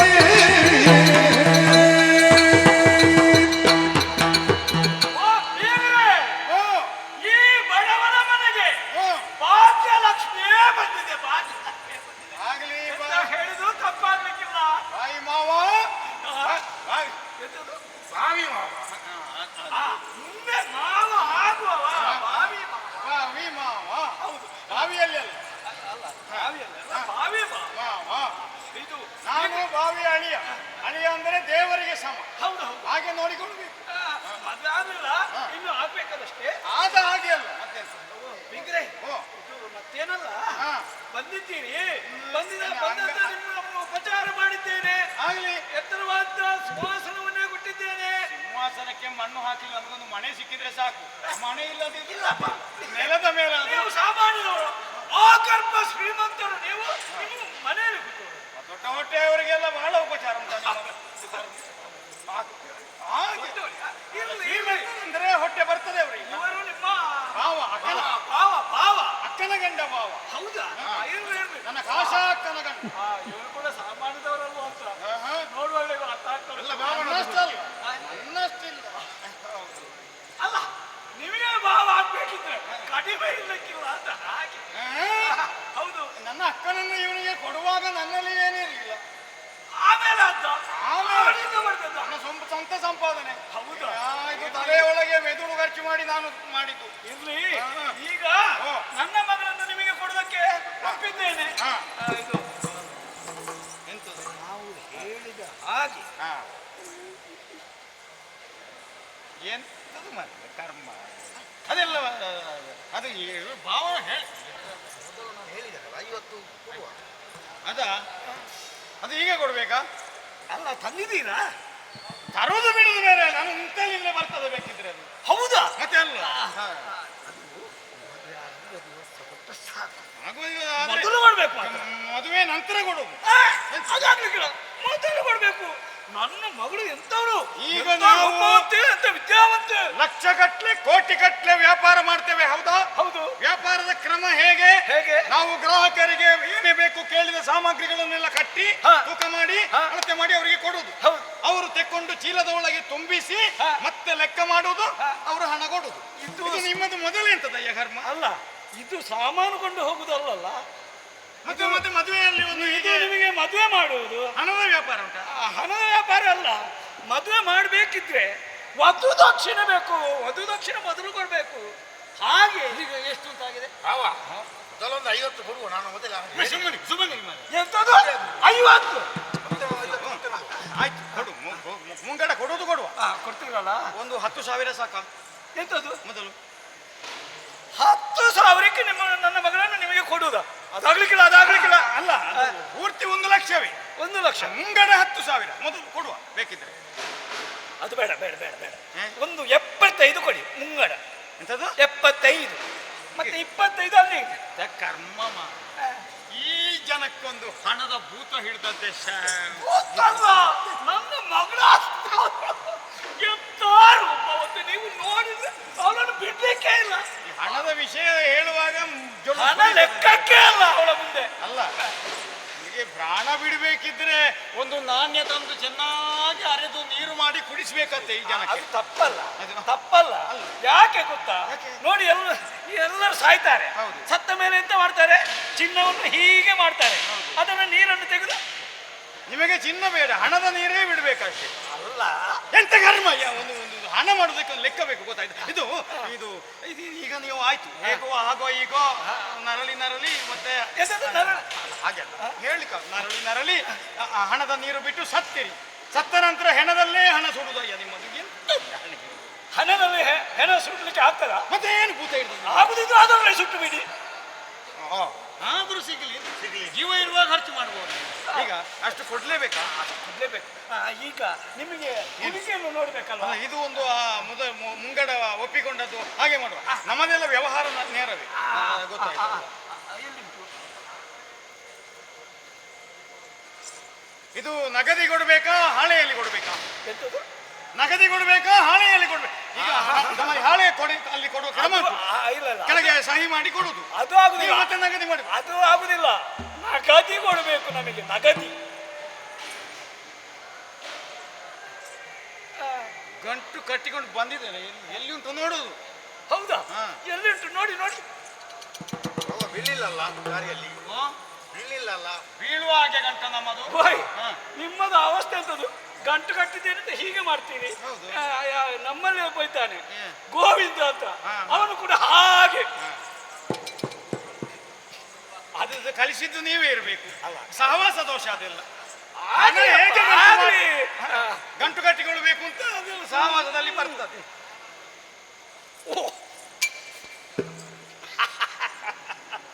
50,000 ಇದು ಹೇಳಿದ್ದಲ್ಲ. 50 ಮಾತ್ರ. ಇಷ್ಟು ಕೊಟ್ಟವನಿಗೆ ಇನ್ನು ಮತ್ತೆ ಇನ್ನು ಅಷ್ಟು ವಿಶ್ವಾಸ ಇಲ್ಲ. ಮನುಷ್ಯರಲ್ಲದ ವಿಶ್ವಾಸ ಬೇಕಯ್ಯ. ಇದು ಅರ್ಥ ಅಲ್ಲ? ಅರ್ಥ ಗೊತ್ತಾಯ್ತಲ್ಲ.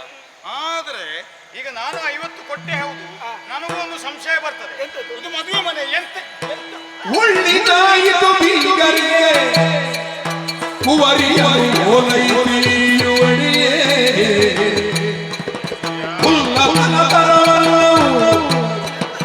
ಅಲ್ಲಿದನು ನವನಿ ತೋರುವೆವು ಒಳ್ಳಿದಾಯಿತು ಬೀಗರೆ.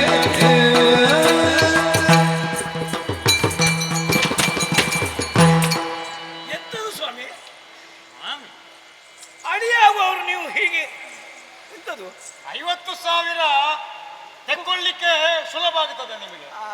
ಹೌದು, ಮದುವೆ ಎಲ್ಲ ನಿಶ್ಚಯ ಆಗಿದೆ ಅಂತ ಹೇಳ್ತೀರಿ, ಹೌದು, ಎಲ್ಲ ಒಪ್ಪಿದ್ದಾರೆ ಅಂತ ಹೇಳ್ತೀರಿ. ಇದು ಒಂದು ಮದುವೆ ಮನೆ ಅಯ್ಯ. ಮದುವೆ ಮನೆ ಶೃಂಗಾರ ಆಗ್ಲಿಲ್ಲ ಅಂತ ಯಾವ ಗತಿಗೆಟ್ಟವನಾದರೂ ನೆರೆಹೊರೆಯಲ್ಲಿ ಸಾಲ ತೆಕ್ಕೊಂಡಾದರೂ ಒಂದು ಸುಣ್ಣ ಬಣ್ಣ ಬಳಿದು ಮನೆಯನ್ನೊಂದು ಚೆಕ್ಕ ಮಾಡ್ತಾನೆ, ಚಂದ ಮಾಡ್ತಾನೆ. ಇದು ಇದು ನಿಮ್ಮ ಮನೆಯ ಗೋಡೆ. ತಮಗೋಗ್ತಾರೆ. ಈ ಬನ್ನಿ, ಇದು ನಿಮ್ಮ ಮನೆಯ ಗೋಡೆ. ಹೌದು. ಇದಕ್ಕೆ ಮಸಿ ಹಿಡಿದು ವರ್ಷ ಎಷ್ಟು ಆಯ್ತಯ್ಯ? ಅದನ್ನು ಸ್ವಲ್ಪ ಹೊರಸಿದ್ರೆ ಆಯ್ತು. ನಿಮ್ಮ ಕರ್ಮ ನಿಮ್ಮದು. ಇದು ಮದುವೆ ಮನೆ ಅಂಗಳವ ಇದು? ಹೌದು. ಕಾಣ್ತದಲ್ಲಿ ಗೆರಟೆ ರಾಶಿ ಒಂದು ಮೂಲೆಯಲ್ಲಿ. ಗೆರಟೆ ರಾಶಿ ಭಾರತದಲ್ಲಿ ತೆಂಗಿನ ಅದನ್ನು ಸಿಪ್ಪೆ ತೆಗೆಸುವ. ಒಂದು ಮೂಲೆಯಲ್ಲಿ, ಹೋಗಿ ಅಲ್ಲಿ ಒಂದು ಅಡಿಕೆ ಸಿಪ್ಪೆ ಒಂದಷ್ಟು, ಅಲ್ಲಿ ಒಂದಷ್ಟು ಕಟ್ಟಿಗೆ ರಾಶಿ. ಎಂತ ನಿಧಾನ, ನನಗೆ ರಕ್ತದ ಒತ್ತಡ ಉಂಟು ಅಂತಲ್ಲ. ನೋಡಿ, ಹಾಗೆಲ್ಲ ಸಿಟ್ಟು ನನಗೊತ್ತಾರೆ. ನೋಡಿ, ಇದು ಮದುವೆಯ ದಿವಸ ನೀವು ನೋಡಿ, ನಾವು ತುಂಬಾ ಖರ್ಚು ಮಾಡಬಾರ್ದು. ಮದುವೆಗೆ ದುಂದು ವೆಚ್ಚ ಅಂತ ಆಗ್ತದೆ. ಅದು ಬೇಡ, ತುಂಬಾ ಖರ್ಚು ಮಾಡಬಾರ್ದು. ಇದ್ದದ್ದನ್ನು ಖರ್ಚು ಮಾಡಿದ್ರು ಸಾಕು. ಅಲ್ಲಿಂದ ಅಲ್ಲಿಗೆ ಚಂದ ಮಾಡಿ, ಚೊಕ್ಕ ಮಾಡಿ, ಶೃಂಗಾರ ಮಾಡಿ ಒಂದು ಮದುವೆ ಮನೆ ಅಂತ ನಿಮಗೆ ಮನೆ ಎಲ್ಲ ಬೇಕಾದ್ದು, ಹುಡುಗಿ ಎಲ್ಲ ಬೇಕಾದ್ದು. ಧನಗುಪ್ತನ ಮದುವೆ.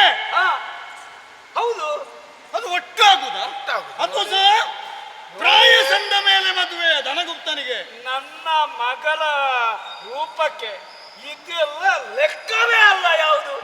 ನೋಡಿ, ನನಗೆ ವಿಶ್ವಾಸ ಬರುವುದಿಲ್ಲ. ಹೌದಾ? 50 ತೆಕ್ಕೊಂಡಿದ್ದೀರಿ, ತಗೊಂಡಿದ್ದೇನೆ. 50 ಒಳಗೆ ಬಿತ್ತು ಅಂತ ಎಲ್ಲಿಯಾದರೂ ಟುಟ್ಟುಂಟು ಮಿನಿಮಿಟಿ ಮಾಡಿ ಹೆಚ್ಚು ಕಡಿಮೆ ಆಗಿ ವಿಶ್ವಾಸಘಾತಕ ಆದರೆ ಮದುವೆಯಲ್ಲಿ ಬಾವಾ ಇದ್ದೇನೆ ಅಂತ ಹೇಳಿದ್ರೆ ಸಾಲದು, ನಿನ್ನ ಗೆಪ್ಪುಗೂ ಕೊಟ್ಟೇನು. ಯಾಕೆ ಉಳಿಸಲಿಕ್ಕೆ ನನಗೆ ವಿಶ್ವಾಸ ಇಲ್ಲ. ಅವನಿಗೆ ಕೈ ಎತ್ತಬಾರ್ದಲ್ಲ.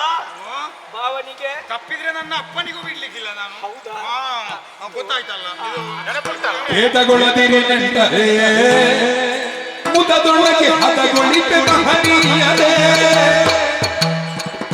ಮದನ ನಿರ್ಣಯ ಮಗನಿಗೆ, ಮದನ ನಿರ್ಣಯ ಮಗನಿಗೆ, ಮಧುವೆಂದು ಮಧುವಿಗೊಮ್ಮೆಗೆ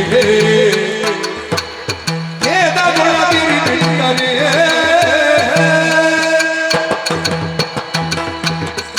ನನಗುತ್ತಾರೆ ಮದುವೆ ಅಲ್ವಾ, ನಿಮಗೆ ಬೇಕಾದ ಹಾಗೇ ಮಾಡುವ. ಅಳಿಯಂದಿರೆ ಅಂತಲೇ ಹೇಳಿ. ಆದಿತ್ತು. ಅಳಿಯನ್ನಿರೇ, ಅಳಿಯ ದೇವರೇ ಅಂತ ಹೇಳಿ. ಅಳಿಯ ದೇವರೇ ಸಾಕಲ್ಲ. ಇದು ಅದು ಒಂದು ವಿಚಾರ ಉಂಟು. ಎಂತದು? ಈಗ ಮಗಳನ್ನು ನೋಡುವ, ಮಗಳು ನಿಮ್ಮನ್ನು ನೋಡಿದ್ರೆ ಒಪ್ಪಿಗೆ ಆಗೋದು.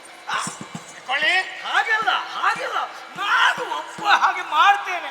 ಇವತ್ತು ತಗೊಂಡಿದ್ದೇನೆ. ಶಿವಾಡಿ ಶಿವಾಡಿ ಶಿವಪೂಜಿ ಶಿವಾಡಿ ಶಿವಪೂಜಿ ಶಿವಪೂಜಿಯವರೇ ಮಾವ, ನಿಮಗೆ ಮಾವ. ಆಯ್ತು. ಆದ್ರೆ ಮದುವೆ ಆದ ನಂತರ ನನ್ಗೆ ಎಲ್ಲಿಯಾದರೂ ನನಗೆ ಕೈ ಕೊಟ್ರೆ ವಿಶ್ವಾಸಘಾತಕ ಆದರೆ ಮೂರು ಚೋಟು ಉದ್ದ ಇದ್ದಾನೆ. ನನ್ನ ಜೀವ ಉಂಟಲ್ವ, ಜೀವ ಇರುವ ತನಕ ನಿಮಗೆ ನನ್ನ ಮಗಳನ್ನು ಮದುವೆ ಮಾಡಿ ಕೊಡ್ತೇನೆ ಕೊಡ್ತೇನೆ ಕೊಡ್ತೇನೆ. 3 ಚೋಟು ಉದ್ದ ಇದ್ದಾನೆ, ಅರೆ ಪ್ರಾಯ ಸಂದಿದೆ, ಇವನಿಂದ ಏನಾದ್ರು ಅಂತ ಗ್ರಹಿಸಬೇಡಿ. 10 ಹುಡುಗರನ್ನು ಕಟ್ಟಿಕೊಂಡೇ ತಿರುಗಾಡುದು ನಾನು, ಗೊತ್ತಾಯ್ತಲ್ಲ? ಓ ಅಲ್ಲಿದ್ದಾರೆ ನಮ್ಮ ಹುಡುಗರು. ನಮ್ಮ ಹುಡುಗರ ಮುಖ್ಯಸ್ಥ ಯಾರು ಗೊತ್ತುಂಟು ನಿಮಗೆ? ಯಾರು? ಕಾಟು ಕುಕ್ಕೆ ಗೋವಿಂದ ನಾಯ್ಕ. ಅವನ ಸಂಗಡಿಗರು ಯಾರು ಗೊತ್ತುಂಟು? ಪೆರ್ಮುದೆ ಚಂದ್ರ, ಬಾಯಾರು ಅಜಯ, ಮೂಡುಬಿದ್ರೆ ವಿತೇಶ, ಆಮೇಲೆ ಮತ್ತೊಬ್ಬ ಯಾರು ಮನೆ ಅಮಾಸೆ, ಏಳಿಗೆ, ಗೊತ್ತಾಯ್ತಲ್ಲ? ಇವರು ಬಂದು ಪೆಟ್ಟು ಮಾಡ್ಲಿಕ್ಕಿಲ್ಲ. ಆಯ್ತು, ಎದುರಿನವನ ಬಟ್ಟೆ ಒದ್ದೆ ಆಗಬೇಕು. ನೀವು ಒಂದು ಮಾತು ಹೇಳಬೇಕು. ಎಂತದು ಗೊತ್ತುಂಟ?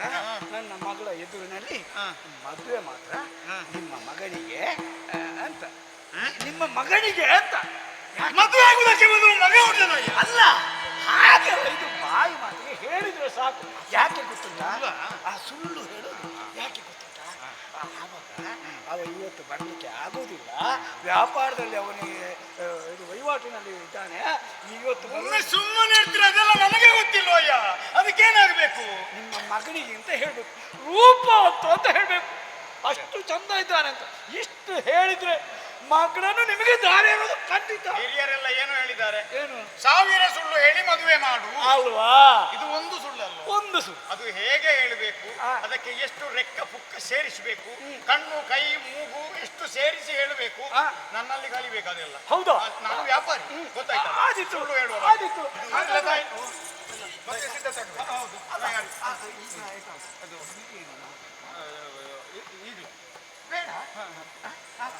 ಬೇಡ ಬೇಡ ಬೇಡ.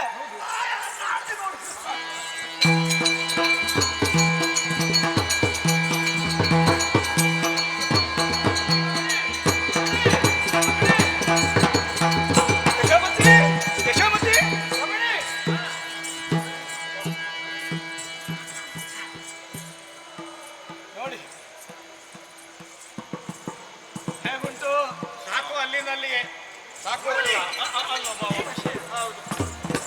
ಏನು ಅಷ್ಟು ಅವಸರ ಇದೆ? ನೋಡಿ ಹೌದಾ? ಹೌದಪ್ಪ ಹುಡುಗಿ ನೋಡ್ಲಿಕ್ಕೆ ಬಂದದ್ದು. ನೋಡು ನೋಡು ನೋಡು ನೋಡು ನೋಡು. ಕತ್ತೆಮ್ಮ ಎಂತದ್ದು ಬಾಬಾ? ಮತ್ತೆ ಎಂತದು? ಅತ್ತೆಮ್ಮ ಅತ್ತಮ್ಮ ಅಂತ ಬಾವಿ ಹಾಗೆ.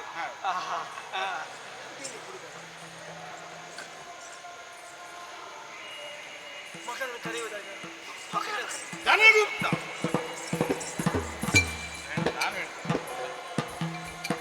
ನೋಡಿ ನೋಡಿ ನೋಡಿ ಮತ್ತೆ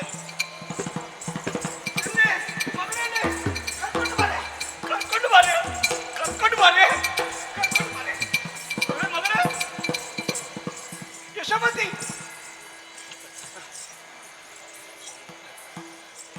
ನೋಡು ಬೀಗರು ಬಂದಿದ್ದಾರೆ, ತುಂಬಾ ಬಂದಿದ್ದಾರೆ. ನೋಡಂತೆ ಅಲ್ಲಿ ಅಪ್ಪ ಮದುವೆ ಗಂಡು ಯಾರು? ಪರಿಗಿರಿಗ ತರುಣಿ ಯಾರು? ಸುಗತಿಯು ಸುರಿಸಿ ಕಂಬನಿಯ ನೇತ್ರದಿ ಇದು ವರಿಸಾರಿನು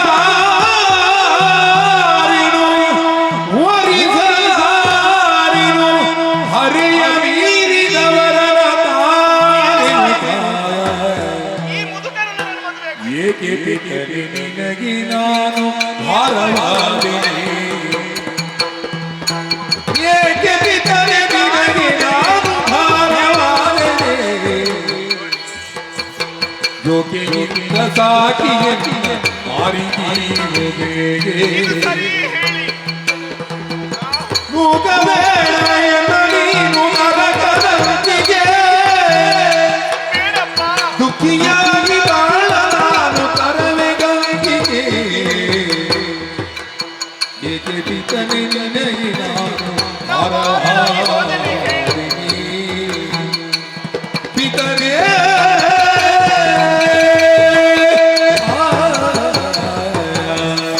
ಯಶೋಮತಿ.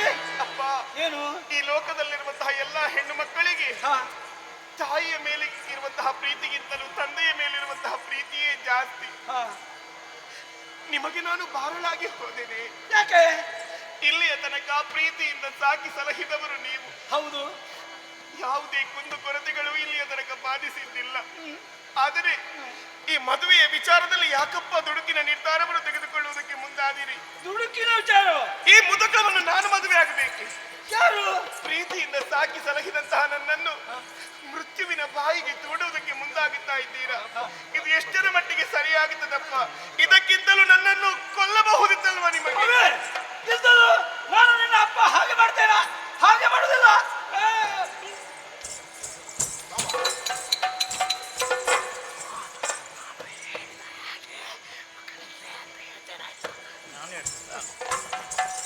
ಇದು ಅದು ಹೌದು. ಅವನಿಗೆ ನನಗೆ ಧೈರ್ಯ ಇಲ್ಲ. ನನಗಲ್ಲ ಮದುವೆ, ನಿಮಗಲ್ವ? ನನ್ನ ಮಗನಿಗೆ, ದೊಡ್ಡವನಿಗೆ. ನೋಡು ನನ್ನ ಮಗನಿಗೆ. ಇವರ ಅಪ್ಪ ಅಪ್ಪ ಅವ ಬರಲಿಲ್ಲ. ಅದು ಬಾರದೆ ಮದುವೆ ಆಗುದು ಯಾರು? ಕಾರಣ ಉಂಟು. ಏನು? ಈಗ ಬರ್ಲಿಲ್ಲ ಅಂತ. ಮದುವೆ ಇವತ್ತೇ ಅಲ್ವಾ? ನಮ್ಮದು ದೊಡ್ಡ ವ್ಯಾಪಾರ. ರಾತ್ರಿ ಹಗಲು ನಮ್ಮ ಮಾರುಕಟ್ಟೆ ಮುಚ್ಚಲಿಕ್ಕಿಲ್ಲ. ರಾತ್ರಿ ವ್ಯಾಪಾರ, ಹಗಲು ವ್ಯಾಪಾರ. ಮದುವೆಯ ದಿನವೇ ನಿಮ್ಮ ಮಗನಿಗೆ ಬರುವುದಕ್ಕಾಗ್ಲಿಲ್ಲ. ಮದುವೆ ಆದ ಬಳಿಕ ಹೆಂಡತಿಯನ್ನು ನೋಡಿಕೊಳ್ಳುತ್ತಾನ? ಅಲ್ಲ, ಅದು ಶೃಂಗಾರ ಆಗಿ ಮಂಟಪಕ್ಕೆ ಬರುವುದು ನನ್ನ ಮಗ. ಅಷ್ಟು ವ್ಯಾಪಾರ, ಅದು ಗ್ರಾಹಕರಿಗೆ ಸಮಸ್ಯೆ ಆಗ್ತದೆ. ಎಂತದು ಪುರುಷತ್ವವಿಲ್ಲ. ಹಗಲು ನಾನು ವ್ಯಾಪಾರ ಮಾಡುದು, ರಾತ್ರಿ ನನ್ನ ಮಗ ವ್ಯಾಪಾರ ಮಾಡುದು. ಹಾಗಾದ್ರೆ ನಿಮ್ಮ ಮಗ ರಾತ್ರಿ ಮನೆಯಲ್ಲಿ ಇರುವುದಿಲ್ಲ? ಮದುವೆ ಆದ ನಂತರ ತಿರುಗಿಸುವ, ಅದು ಮತ್ತೆ ತಿರುಗಿಸುವ. ಬಿಸಿ ಮಾಡಬೇಡ, ತಲೆ ಬಿಸಿ ಮಾಡಬೇಡ, ಅದನ್ನು ತಿರುಗಿಸುವ. ಮದುವೆ ಆದ ಮರುದಿನದಿಂದ ರಾತ್ರಿ ನಾನು ಮಾಡ್ತೇನೆ, ಮತ್ತೆ ಹಗಲು ಅವನು ವ್ಯಾಪಾರ. ಸಮಸ್ಯೆ ಮಮ ಬದುಕಿನ ದೇವತೆ ಯಮಯಾತನೆ ಸರಿಯೇ, ಈ ಯಮಯಾತನೆ ಕರಿಯೇ,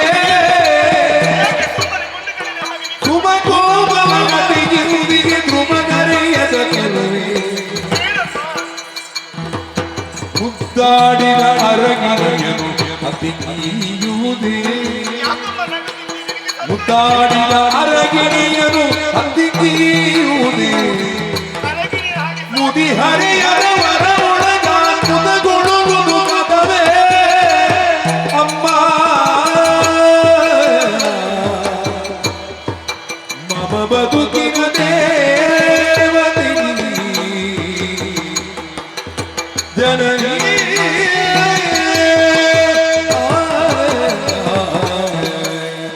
ಅಮ್ಮ ಯಶೋಮತಿ, ನನ್ನ ದೇವತೆ ನೀನು.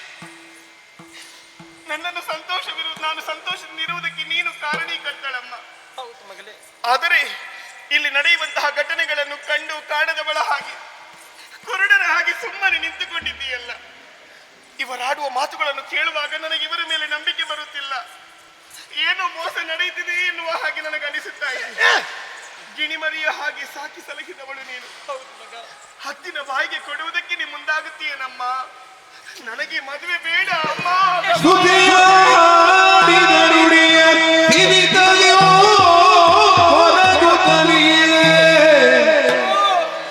ಸತಿಯಾಗ ಕರಗಿದಳು ಮಮ್ಮನದಿ ಮರುಮುಗನಿ ಪತಿ ಕರಿಸೋ ಪಿತವಚನ ಸರಿ ಹೇಳು. ಪತಿ ಕರಿಸೋ ಪಿತವಚನ ಪಾಪಿಯನ್ನು ಕ್ಷಮಿತು ಮಾರಿದೆನು ನಿನ್ನ ಮಗನೇ ಪಾಪಿನ ಪಾಪಿ ಎನ್ನನು ಕ್ಷಮಿತು ಮಾರಿದೆನು ನಿನ್ನ ಮಗನೇ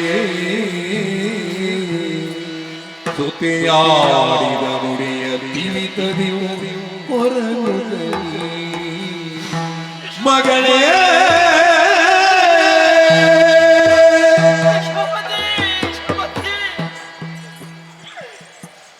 ಏನಪ್ಪ ಇದು? ಮಾತಿದ್ದಾಗೆ ನನ್ನ ಕೆಳಗೆ ಶೂಲವನ್ನು ಹಾಕಿದಂತ ಅನುಭವ ಆಗ್ತಾ ಇದೆ ಮಗನೇ. ನನ್ನ ಮನಸ್ಸು ಹೇಗಿರಬಹುದು ಸ್ವಲ್ಪ ಆಲೋಚಿಸಿ ನೋಡಂತೆ. ನಿನ್ನ ಮಾತೊಂದು ಸತ್ಯ ಮಗನೇ. ಈ ಮುದುಕರನ್ನು ನಾನು ಮದುವೆ ಆಗಬೇಕೆ? ಪ್ರಪಂಚದಲ್ಲಿ ಕೆಟ್ಟ ಮಕ್ಕಳಿರ್ತಾರಂತೆ, ಯಾವತ್ತೂ ಕೆಟ್ಟ ತಾಯಂದ್ರೆ ಇರುವುದಿಲ್ಲವಂತೆ. ಹೌದಲ್ಲ? ನಾನು ತಿಳಿದು ಈ ಕಾರ್ಯಕ್ಕೆ ಸಿದ್ಧರಾದವ ನಾನಲ್ಲ. ನನಗೆ ವಿಚಾರವೇ ಗೊತ್ತಿಲ್ಲ ಮಗನೇ. ಈ ಸಂದರ್ಭದಲ್ಲಿ ಎಲ್ಲವನ್ನು ತಿಳಿದವರು ಯಾರು ಅಂದ್ರೆ ನಿನ್ನ ಅಪ್ಪ. ಯಾಕೆ ಈ ರೀತಿ ಮಾಡಿದ್ದಾರೆ ನನಗೆ ಗೊತ್ತಿಲ್ಲ ಮಗನೇ. ಯಾಕೆ ನೀನು ದುಃಖಿಸ್ತಾ ಇದ್ದಿ? ಹಲ್ಲು ಕಡಿಯುವುದೇನು? ಅರ್ಥ ಆಗುತ್ತಲ್ವ ನನಗೆ? ನನ್ನ ಅಪ್ಪ ಗೊತ್ತಾಯ್ತಲ್ವಾ? ನಾನು ಹೇಳಿದಾಗ ನಡಿಬೇಕು. ಏನು ಮಗನೇ? ನನ್ನ ಕೈಯಾರೆ ನನ್ನ ಮಾರಿ ಬಿಟ್ಟೆ. ನನಗೆ ಗೊತ್ತಿಲ್ವಾ ನಿನಗೆ? ಅವನ ಮಗನಿಗೆ ಅಂತ ಗೊತ್ತಿಲ್ಲ. ಇವನೇ ಹೇಗಿದ್ದಾನೆ? ಇವನ ಮಗನಿಂದ ಮಗ ಚೆಂದ ಇದ್ದಾನೆ, ನಾನು ನೋಡಿದ್ದೇನೆ. ಈಗ ಹೀಗಾಯ್ತು. ಒಣಗಿದ ಸಂತಾನೆ ಹಾಗೆ ರಾತ್ರಿ ಹಗಲು ದುಡಿದು ಆ ಎಳೆ ಪ್ರಾಯದಲ್ಲಿ ಹೇಗಿದ್ದಾನೆ? ನಿನ್ನ ಮಗನ ರಾತ್ರಿ ಹಗಲು ದುಡಿತಾನೆ ಅಂತ ಹೇಳಿದ್ರೆ ಅವ ಹೇಗಿರ್ಬೋದು? ಉರುಟು ಆಗಿ ಗಣಸಿನ ಗಡ್ಡೆ ಆಗೈತೆ. ಇದ್ಯಾರು ನಿನ್ನ ದೊಡ್ಡ ಮಗನ? ಅಲ್ಲ, ನಿನ್ನ ಭಾವ. ನಾನು ಭಾವ. ಮದುವೆ ಮಂಟಪದಲ್ಲಿ ನನ್ನ ಮಗನನ್ನು ನೋಡ್ತೇನೆ. ಎಷ್ಟು ಚಂದ ಇದೆ, ನಾನು ನೋಡಿದ್ದೇನೆ. ನೀನೇ ಆಗ ಹೋಗು. ನನಗೆ ಕೋಪ ಬರಿಸ್ಬೇಡ. ಸಿಟ್ಟು ಮಾಡಬೇಡಿ. ರಕ್ತದೊತ್ತಡ ಹೆಚ್ಚಾಗಿ ಪ್ರಾಣ ಹೋದ್ರೂ ಹೋಯ್ತು. ಸಿಟ್ಟು ಮಾಡಬೇಡಿ. ಪ್ರಾಣ ಹೋಗುವ ಬದಲು ಅದನ್ನು ಯಾವುದು ಅದು ಕೊಡದೆ ಇನ್ನೂ ಉಳಿದದ್ದು ಕೊಡುದಿಲ್ಲ. ಮದುವೆ ಸಿದ್ಧತೆ ಮಾಡು. ಎಷ್ಟು ಚಂದ ಇದ್ದಾರೆ. ಆಗರ್ಭ ಶ್ರೀಮಂತ ಗೊತ್ತಾಯ್ತಲ್ಲ? ಮದುವೆ ಸಿದ್ಧತೆ ಮಾಡು. ಸಿದ್ಧತೆ.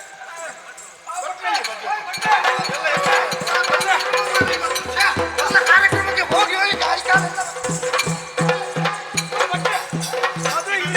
ಅಲ್ಲಿಗೆ ಹೊಡಿ. ಇದನ್ನು ಯಾರು ಬಿಟ್ಟು ಮದುವೆ ಇಲ್ಲಿ ಅಲ್ವಾ? ಮಂಟಪಕ್ಕೆಲ್ಲ ಹೋಗಿ ಗಡಿಬಿಡಿ ಆಯ್ತು. ಸ್ವಲ್ಪ ಯಾರಿಗೆ ಮದುವೆ? ಯಾರಿಗೆ ಮದುವೆ? ನನ್ನ ಮಕ್ಕಳಿಗೆ. ಈಗ ನಿಮ್ಮ ಮಕ್ಕಳಿಗೆ ಮದುವೆ ಅಲ್ವಾ? ಹೌದಪ್ಪ. ಗಂಡು ಕಂಡಿದ್ದಾನೆ. ಗಂಡಿದ್ದಾನೆ. ಕಂಡು ಈಗ ಬರ್ತಾನೆ. ಇದು ಕಂಡು ಈಗ ಬರ್ತಾನೆ. ಊದೂರು ಆಚಾರ ಪಟ್ಟಬೇಕಾ? ಸಂಘ ಯಾಕೆ? ಊದುವರು ಸಿಡಿಮದ್ದು ಮಣ್ಣಗಟ್ಟಿ ಎಲ್ಲ ಅದೆಲ್ಲ ಬೇಕು. ಇದು ಮುಹೂರ್ತವೂ ಬೇಡ. ಮುಹೂರ್ತ ಬೇಡ. ಯಾರನ್ನು ಹುಡುಕುದು? ಯಾರು ನಾನು? ಆಯ್ತು. ಮಂತ್ರ ಹೇಳುವುದು ನಾನು ಏನು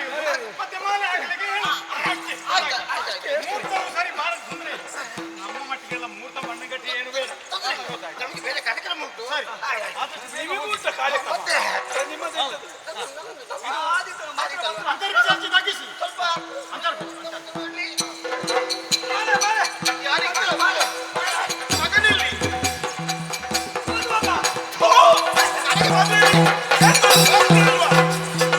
ಅಲೆಯಾಡಿದು ಧೋರ್ಯವು ಅಲೆಯಾಡಿದು ಧೋರ್ಯವು ಇದಕ್ಕೆ ನಾವು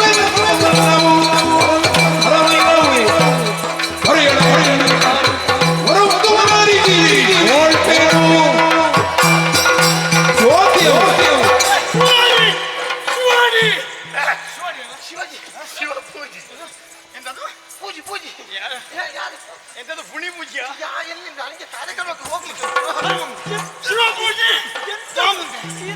ನನ್ನ ಈ ಸಲ ಬಿಡುವುದಿಲ್ಲ. ಬಿಡು. ಅಯ್ಯೋ ದೇವರೇ, ಒಂದು ತುಂಡು ಚೂರಿ ಇದ್ರೆ ಕೊಡಿಯಪ್ಪ, ಹೋಗುವಾಗ ಕೊಡ್ತೇನೆ. ತುಂಡು ಅಂತ ಎಂತದಿದು? ಎಂತದಿದು? ಏನಿದು?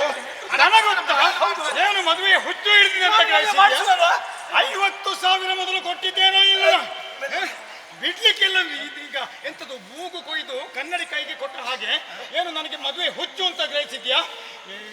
3 ಚೋಟು ಉದ್ದದ ನಿನ್ನ ಬುದ್ಧಿ ಎಲ್ಲ ನಿನ್ನ ಮದುವೆ ಆಗದೆ ಹೋದ್ರೆ ಎಲ್ಲಿಯಾದ್ರು ನೀನು ಚೂರಿ ತೆಗಿಬೇಕಾಗ.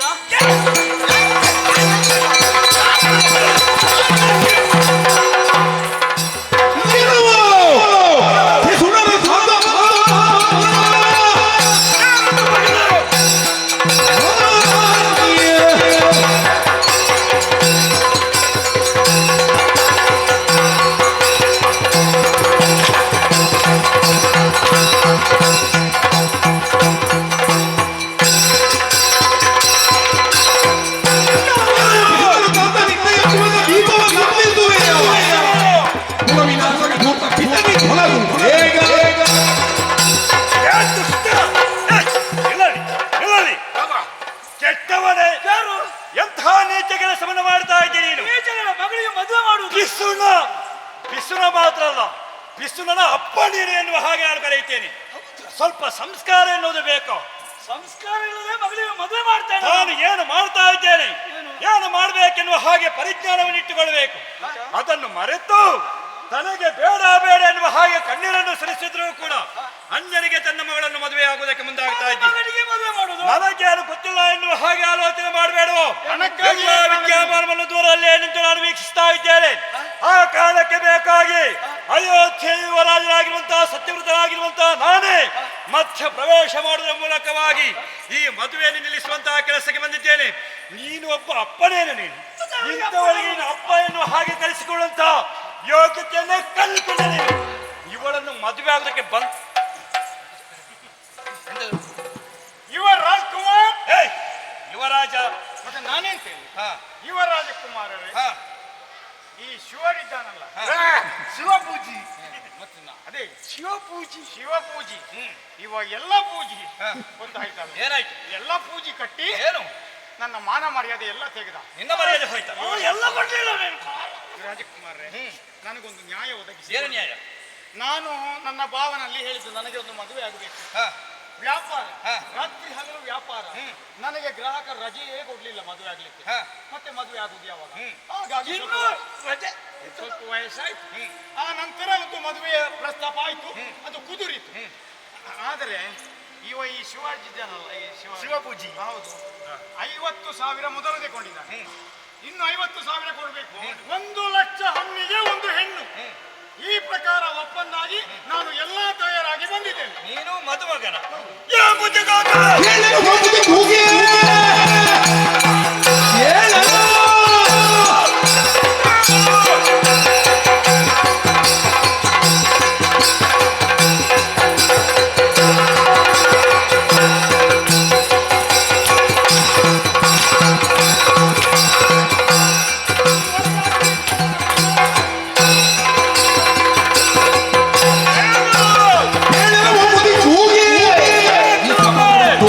Thank you.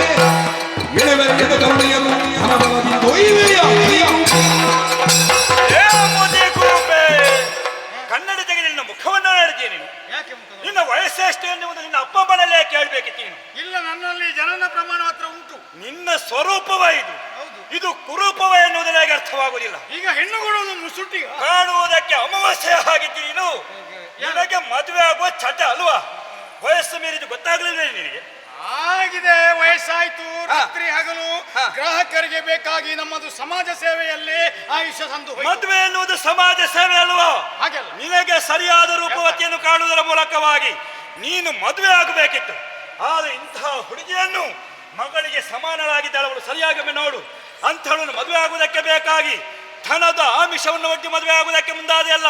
ನಾನು ಹಣದ ಪ್ರಸ್ತಾಪವೇ ಮಾಡಲಿಲ್ಲ. ಮತ್ತೆ ಇವ ಶಿವಾಡಿ ಇವನು ಶಿವರಾಜರೇ, ಮದುವೆ ಮಾಡುವುದು ನಾನು, ನನ್ನ ಮಗಳನ್ನು ಇವನಿಗೆ ಕೊಡುವುದು, ಅದರಲ್ಲಿ ಮಧ್ಯದಲ್ಲಿ ನೀವು ಬರುವುದು ಇರುವುದೆನ್ನುವ ಹಾಗೆ ಕೆಲವು ಅಗತ್ಯವಿಲ್ಲ. ನಾನು ಅಯೋಧ್ಯೆ ಯುವರಾಜ ಸತ್ಯವ್ರತ ನಾಮಕರಿದ್ದೇನೆ. ಎಲ್ಲಿ ತಪ್ಪು ನಡೆಯುತ್ತದೋ ಅದನ್ನು ನಿಲ್ಲಿಸುವುದೇ ನನ್ನ ಧ್ಯೇಯ. ಯಾವ ರೀತಿಯಲ್ಲಿ ಮದುವೆ ಮಾಡಿಸಿ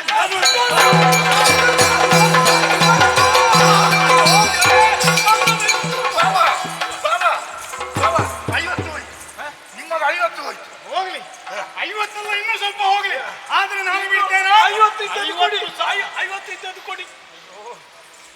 ಯಾವ ಹಣಕ್ಕಾಗಿ ಎಷ್ಟು ಸಾಯ್ತೀರಿ ಮಾರಾಯರೆ. ಈಗ ಎದೆ ಬಡಿದು ಸಾಯ್ಕೊಂಡು ಹಣ ಹಣ ಅಂತ ಹೇಳಿಕೊಂಡು ಈಗ ಈ ಮದುವೆ ಮಂಟಪಕ್ಕೆ ಬಂದು ನಮಗೆ ದೊಡ್ಡ ದೊಡ್ಡ ಉಪದೇಶ ಮಾಡಿ ದೊಡ್ಡ ನ್ಯಾಯವಂತನಾಗಿ ನ್ಯಾಯಾಧೀಶನಾಗಿ ಇವರು ಮಾತಾಡಿ ಹುಡುಗಿಯನ್ನು ಅಕ್ರಮವಾಗಿ ಎಳೆದುಕೊಂಡು ಹೋಗನಲ್ಲ, ಇವನನ್ನು ಬಿಡ್ತೇನೆ ನಾನು. ನೀನೇನ್ ಮಾಡ್ಲಿಕ್ಕಿಲ್ಲ, ನಾನು ಬಿಡ್ತೇನಾ? ನನ್ನ ಮರ್ಯಾದೆ ಪ್ರಶ್ನೆ ಇದು. ಹೋದ ಇವ ಎಲ್ಲಿ ಹೋಗ್ತಾನೆ?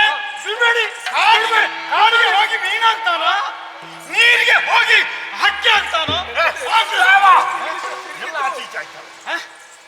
ಆಕಾಶಕ್ಕೆ ಹೋಗಿ ಪ್ರಾಣಿ ಆಗ್ತಾನ, ಅವನ ಅಪ್ಪನ ಗರ್ಭದೊಳಗೆ ಹಡಗಿ ಕುಳಿತುಕೊಂಡು ಅಪ್ಪನ ಗರ್ಭದೊಳಗೆ ಎಲ್ಲ ಹೋಯ್ತು. ನೀರಿಗೆ ಹೋಗಿ ಮೀನಾಗ್ತಾನ ಅಂತ ಆಗಿದೆ. ಅದು ಸಿಟ್ಟು ಬಂದು ಆಚೆ ಈಚೆ ಆದದ್ದು ಮಾರೆ, ಗೊತ್ತಾಯ್ತಲ್ಲ. ಎಲ್ಲಿ ಹೋದ್ರು ಈ ಮಗನನ್ನು ನಾನು ಬಿಡ್ಲಿಕ್ಕಿಲ್ಲ. ಅವನ ಕೈಯಿಂದ ನಿಮ್ಮ ಮಗಳನ್ನು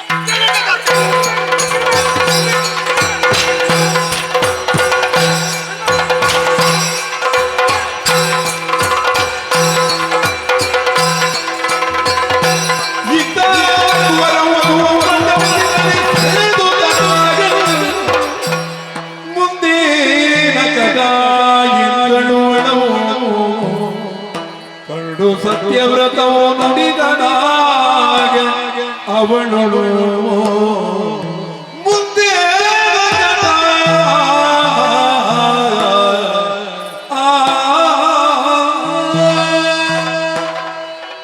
ಅಯ್ಯ, ಇನ್ನೇನು ನನಗೆ ಮದುವೆ ಎನ್ನುವ ಹಾಗೆ ಮುಂದುವರಿದಂತಹ ಕಾಲ. ನನ್ನ ತಂದೆ ತಾಯಂದಿರಾದರೂ ವಯಸ್ಸು ಮೀರಿದ ಮುದುಕರಿಗೆ ನನ್ನನ್ನು ಕೊಟ್ಟು ಮದುವೆ ಮಾಡುತ್ತೇನೆ ಎನ್ನುವ ಹಾಗೆ ಮುಂದುವರಿದಿದ್ದರು. ಕೇವಲ ಹಣಕ್ಕೆ ಬೇಕಾಗಿ ಅಲ್ಲಿಂದ ನನ್ನನ್ನು ಎಳೆದುಕೊಂಡು ಬಂದು ನನ್ನ ಮಾನವನ್ನು ಪ್ರಾಣವನ್ನು ಉಳಿಸಿದೆ. ಇದಕ್ಕೆ ಬೇಕಾಗಿ ನನಗೆ ಕೃತಜ್ಞತೆ ಸಲ್ಲಿಸಲು ಇಲ್ಲ. ಹಾಗಾದರೆ ನನ್ನ ಬದುಕು ಮುಂದೇನು ಎನ್ನುವ ಹಾಗೆ ಆಲೋಚಿಸಿದಾಗ ಈ ಯಶೋಮತಿಯ ಜೀವನದಲ್ಲಿ ಮುಂದಕ್ಕೆ ಮದುವೆಯೇ ಇಲ್ಲವೇ? ಮದುವೆಯ ಮಂಟಪದಿಂದ ಯಾರೋ ಒಬ್ಬ ಹುಡುಗಿಯನ್ನು ಎಳೆದುಕೊಂಡು ಹೋಗಿದ್ದಾನೆ ಎನ್ನುವಂತಹ ವಿಚಾರ ಲೋಕದಲ್ಲಿ ಹರಡಿತು ಎಂದಾದರೆ ಆ ಪ್ರಪಂಚದಲ್ಲಿ ಯಾವ ಹುಡುಗನಾದರೂ ನನ್ನನ್ನು ಮರೆಸುವುದಕ್ಕೆ ಮುಂದುವರಿಯುವುದಕ್ಕೆ ಸಾಧ್ಯವಿದೆಯೇ ಹೇಳು? ಬಾಣಲೆಯಿಂದ ಬೆಂಕಿಗೆ ಬಿದ್ದ ಹಾಗಾಯ್ತಲ್ಲ. ಇನ್ನು ನನ್ನ ಗತಿಯೇನೋ, ನನಗಾರು ಗತಿ, ನಾನೇನು ಮಾಡಿ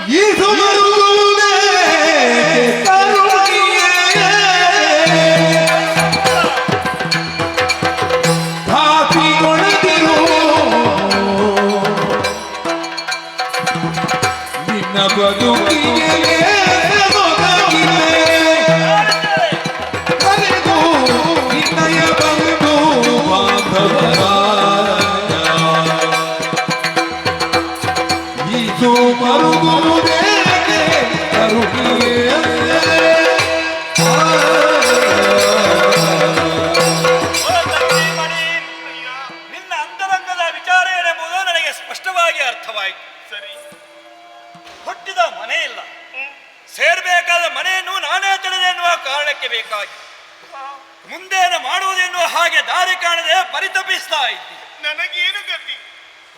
ವಶಿಷ್ಠರಿಂದಲೇ ಜ್ಞಾನವನ್ನು ಕಲಿತಂತಹ ನಾನು ಹಿಂದೆ ಮುಂದೆ ಆಲೋಚನೆ ಮಾಡದೆ ಇಂತಹ ನಿರ್ಧಾರವನ್ನು ತೆಗೆದುಕೊಳ್ಳುವುದಕ್ಕೆ ಸಾಧ್ಯವುಂಟೇ ಹೇಳು?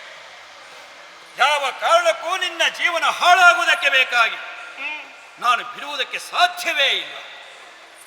ನಿನ್ನ ಜೀವನ ಎನ್ನುವುದು ಸ್ವರ್ಣಾಕ್ಷರದಲ್ಲಿ ಬರೆಯಬೇಕು. ಆ ರೀತಿಯ ಸಾಧನೆ ನಿನ್ನ ಜೀವನದಲ್ಲಿ ಆಗಬೇಕೆನ್ನುವ ಕಾರಣಕ್ಕೆ ಬೇಕಾಗಿ ಈ ಮದುವೆಯನ್ನು ನಾನೇ ತಡೆದೆ. ಅಷ್ಟು ಮಾತ್ರವೇ ಅಲ್ಲ, ನಿನ್ನಿಂದ ದೂರವಾದ ತಂದೆ ತಾಯಿಯನ್ನು ಕರೆಯುವಂತಹ ವ್ಯವಸ್ಥೆಯನ್ನು ಮಾಡಿದ್ದೇನೆ. ಬರ್ತಾ ಇದ್ದಾರೆ, ನಾನು ಬರ್ತಾ ಇದ್ದೇನೆ.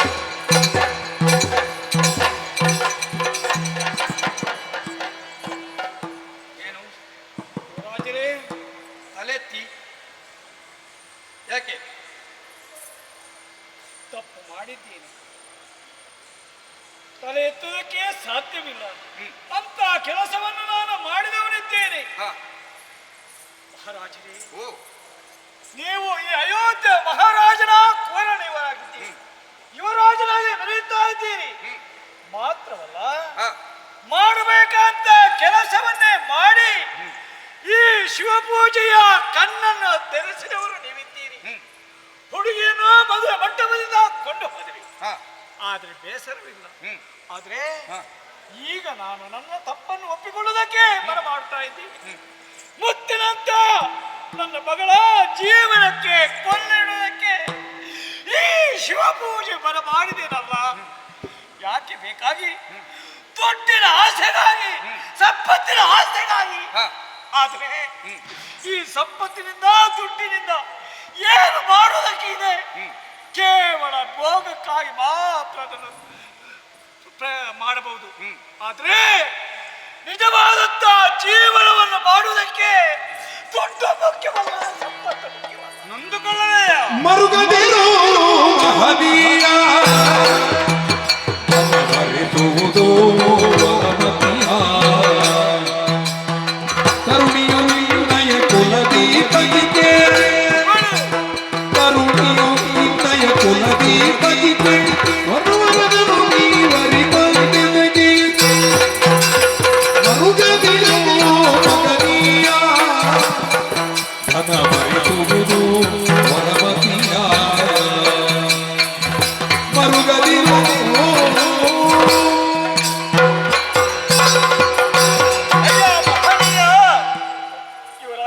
ನಡೆಯುತ್ತಿರುವಂತಹ ಸಮಯದಲ್ಲಿ ಭೂಮಿಯನ್ನೇ ಎಡವಿ ಬೀಳುವುದು ಸಹಜ.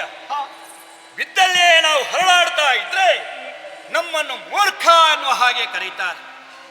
ಎಲ್ಲಿ ಬಿದ್ದಿದ್ದೇವ ಆ ಭೂಮಿಯನ್ನೇ ಆಧರಿಸಿ ಮೇಲೆ ಏಳಬೇಕಂತ. ಅದು ಬುದ್ಧಿವಂತನಾದವನ ಲಕ್ಷಣ. ತಾನೇನು ತಪ್ಪು ಮಾಡಿದೆ ಎನ್ನುವ ಪರಿಜ್ಞಾನಕ್ಕೆ ಬಂದ ನಂತರ ನಾನು ತಪ್ಪು ಮಾಡಿದೆ ಎನ್ನುವ ಹಾಗೆ ನೊಂದುಕೊಳ್ಳುವುದಕ್ಕೆ ಮುಂದಾದಿಯಲ್ಲ. ಕಣ್ಣೀರನ್ನು ಸುರಿಸಬೇಡ. ಅಂತರಂಗದ ಕಣ್ಣನ್ನು ತಿಳಿಸುವುದರ ಮೂಲಕವಾಗಿ ನಿಮ್ಮ ಸಂಬಂಧ ಏನೆಂಬುದನ್ನು ನಾನು ತಿಳಿಯಪಡಿಸಿದೆ. ಕೇವಲ ಕಾಮದ ದೃಷ್ಟಿಯಿಂದಾಗಿ ಮದುವೆ ಮಂಟಪದಿಂದ ನಾನು ಸೆಳೆದುಕೊಂಡು ಬಂದದ್ದಲ್ಲ.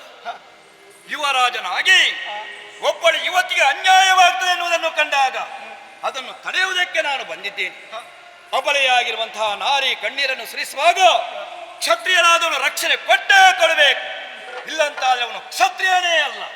ಆ ಕಾರಣಕ್ಕೆ ಬೇಕಾಗಿ ಮಧ್ಯಪ್ರವೇಶ ಮಾಡಬೇಕಾಯ್ತು. ಅಯ್ಯ, ನೊಂದುಕೊಳ್ಳಬೇಡ. ಯಾವುದೇ ಆಮಿಷಕ್ಕೆ ನೀನು ಒಳಗಾಗಬೇಡ. ಇವಳ ಪಾಲಿನ ಅಣ್ಣನಾಗಿ ನಾನಿರ್ತೇನೆ. ನೀನು ಮಾಡಬೇಕಾದ ಇಷ್ಟೇ. ಇನ್ನು ಮುಂದೆ ಇವಳನ್ನು ನಿನ್ನ ಮನೆಗೆ ಕರೆದುಕೊಂಡು ಹೋಗುವುದರ ಮೂಲಕವಾಗಿ ಉತ್ತಮವಾಗಿರುವಂತಹ ವರನನ್ನು ಹುಡುಕಿ ಅವನಿಗೆ ಧಾರೆ ಎರೆದುಕೊಳ್ಳುವುದರ ಮೂಲಕವಾಗಿ ನಿನ್ನ ಮನೆಯನ್ನು ಸೇರಿದ ಮನೆಯನ್ನು ಬೆಳಗತಕ್ಕವಳು ಎನ್ನುವ ಹಾಗೆ ಎಲ್ಲರೂ ಕೊಂಡಾಡುವಂತೆ ನೀನು ಮೆರೆಸಬೇಕು. ಹೆಣ್ಣು ಎನ್ನುವುದು ನಂದಾದೀಪದಂತೆ ಜಲಿಸಿದ ಮನೆಯನ್ನು ಸೇರಿದ ಮನೆಯನ್ನು ಬೆಳಗುವುದಕ್ಕೆ ಇದ್ದವಳು. ಆ ಕಾರಣಕ್ಕೆ ಬೇಕಾಗಿ ಇಷ್ಟೆಲ್ಲ ಮಾಡಬೇಕಾಯಿತು. ಆದಷ್ಟು ಬೇಗ ಇವನು ಕಳೆದುಕೊಂಡು ಹೋಗು, ಎಲ್ಲ ಸುಖಾಂತ್ಯವಾಗಿ. ಆದಿತ್ಯವರಾಜರೇ,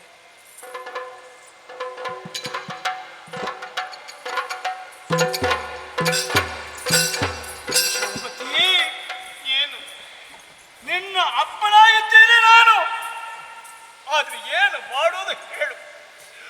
ಅನ್ನದ ಆಸೆಗೆ ಬಿದ್ದು ನಿನ್ನನ್ನು ನಿನ್ನ ಜೀವನವನ್ನೇ ಹಾಳು ಮಾಡುವುದಕ್ಕೆ ಮನ ಮಾಡಿದಂತಾನೆ ನಿನ್ನ ತಂದೆ ನಾನು.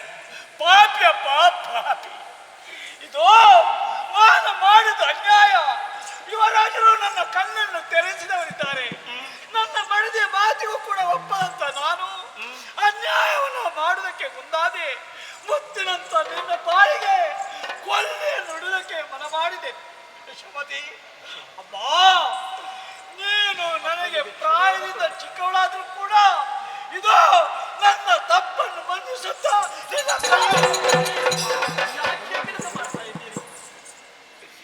ಮಾಡ್ತಾ ಇದ್ದೀರಿ. ನಿಮಗೆ ತಿಳಿಯಿತಲ್ಲ? ಹೌದಮ್ಮ, ಆಗ್ಲಪ್ಪ. ಕಂದ, ಇನ್ನು ಮುಂದೆ ಈ ಲೋಕದಲ್ಲಿ ಇಂಥ ತಂದೆ ತಾಯಿಗಳು ಯಾರಿಗೂ ಹುಟ್ಟಬಾರದೆಂದು ನನ್ನದು ಮೊದಲಾಗಿ ಪ್ರಾರ್ಥನೆ. ಹಾಗೆಲ್ಲ ಹೇಳಿದಿರಿ. ನನ್ನ ಪ್ರಾರ್ಥನೆ ಮಗಳೇ, ಅನ್ಯಾಯವನ್ನು ಮಾಡಿದ್ದೇನೆ. ಇದೋ ನಿನಗೆ ಯೋಗ್ಯನಾದ ವರನನ್ನು ಹುಡುಕಿ, ಯೋಗ್ಯ ವರನನ್ನೇ ಹುಡುಕಿ ಮದುವೆ ಮಾಡುವಂತ ಹೊಣೆಗಾರಿಕೆ ನನಗೆ ಉಂಟು.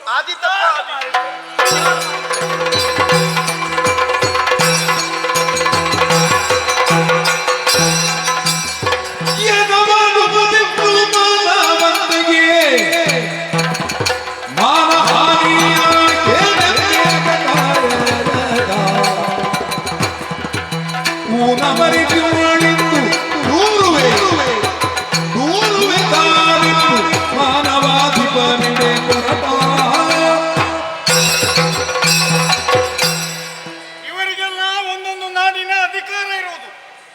ಈ ಅರಸರೆಲ್ಲ ಆಳ್ವಿಕೆ ಮಾಡುವುದು. ಅವರ ಮಕ್ಕಳೆಲ್ಲ ಅಪ್ಪನ ಹೆಸರು ಹೇಳಿಕೊಂಡು ಊರಿನ ಮೇಲೆ ತಿರುಗಾಡುವುದು. ನಮ್ಮಂತ ಬಡಪಾಯಿಗಳ ಮೇಲೆ ದೌರ್ಜನ್ಯ ಮಾಡುವುದು, ಶೋಷಣೆ ಮಾಡುವುದು, ರಟ್ಟೆಗಟ್ಟಿ ಉಂಟು ನಮ್ಮನ್ನು ಹೆದರಿಸುವುದು. ಇವನ ಅಪ್ಪನಲ್ಲಿ ಹೋಗಿ ಹೇಳಿ ಇವನಿಗೆ ತಕ್ಕ ಶಾಸ್ತಿ ಮಾಡದಿದ್ದರೆ ನಾನು ಅಪ್ಪನಿಗೆ ಹುಟ್ಟಿದ ಮಗ ಹೌದು. ನಿಮಗೆಂತಲ್ಲ, ನನಗೂ ಗೊತ್ತಿರಲಿಲ್ಲ. ನನ್ನ ಅಮ್ಮ ಹೇಳಿದ್ದಾರೆ, ಮಗನೇ ನೀನು ಅಪ್ಪನಿಗೆ ಹುಟ್ಟಿದ್ದು, ನಿನ್ನ ಅಪ್ಪ ಅವರೇ ಅಂತ. ಗೊತ್ತಾಯ್ತಲ್ಲ? ಆದ ಕಾರಣ ಈಗಲೇ ನಾಡಿನ ರಾಜನಲ್ಲಿಗೆ ಹೋಗಿ ಅವನ ಮಗನ ವಿಷಯವನ್ನು ಅವನಲ್ಲಿ ದೂರ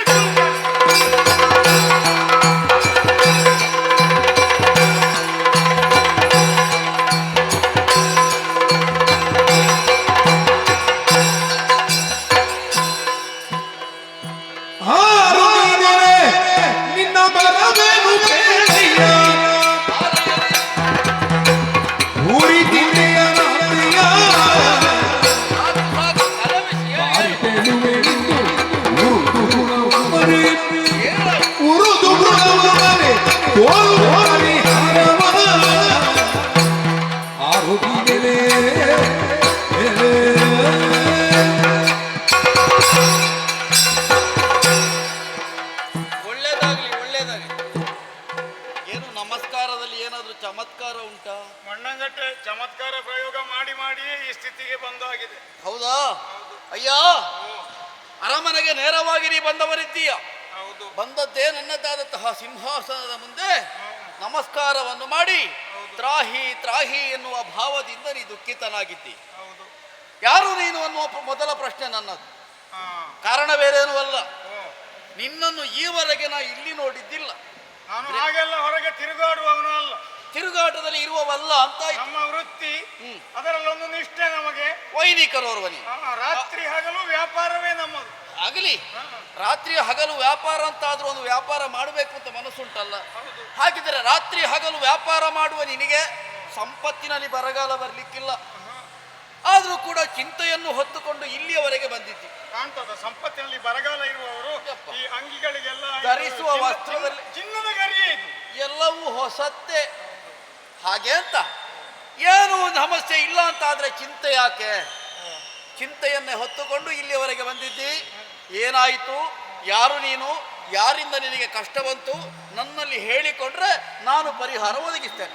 ಪ್ರಭು, ಎಲೆ ಭಗೀಪತಿ ನಿನ್ನ ಕುವರ ನಿನ್ನು ಪಲುಭಾತಿಯಾಗಿ ಮುನ್ನ ಸೆಳೆದೊಯ್ದು ಧುವನಿನ್ನ ಆತಕರು ನೆಲೆಯೇನು ತಿಳಿಯಲಿಲ್ಲ. ಎಲೆ ಭಗೀಪತಿಯೇ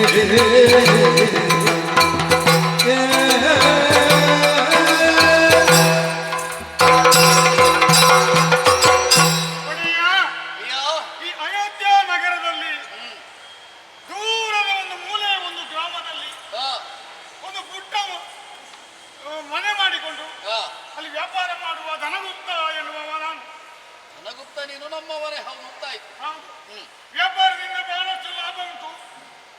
ಇದ್ರೆ ಮತ್ತೆ ಯಾಕೆ ಸಮಸ್ಯೆ? ಸಂಪತ್ತು ಉಂಟು, ಒಡವೆ ವಸ್ತು ಉಂಟು, ಮಹಡಿಯ ಮೇಲೆ ಮಹಡಿಯ ಕಟ್ಟಡಗಳೆಲ್ಲ ಉಂಟು, ಹೌದಾ? ಎಲ್ಲ ಉಂಟು.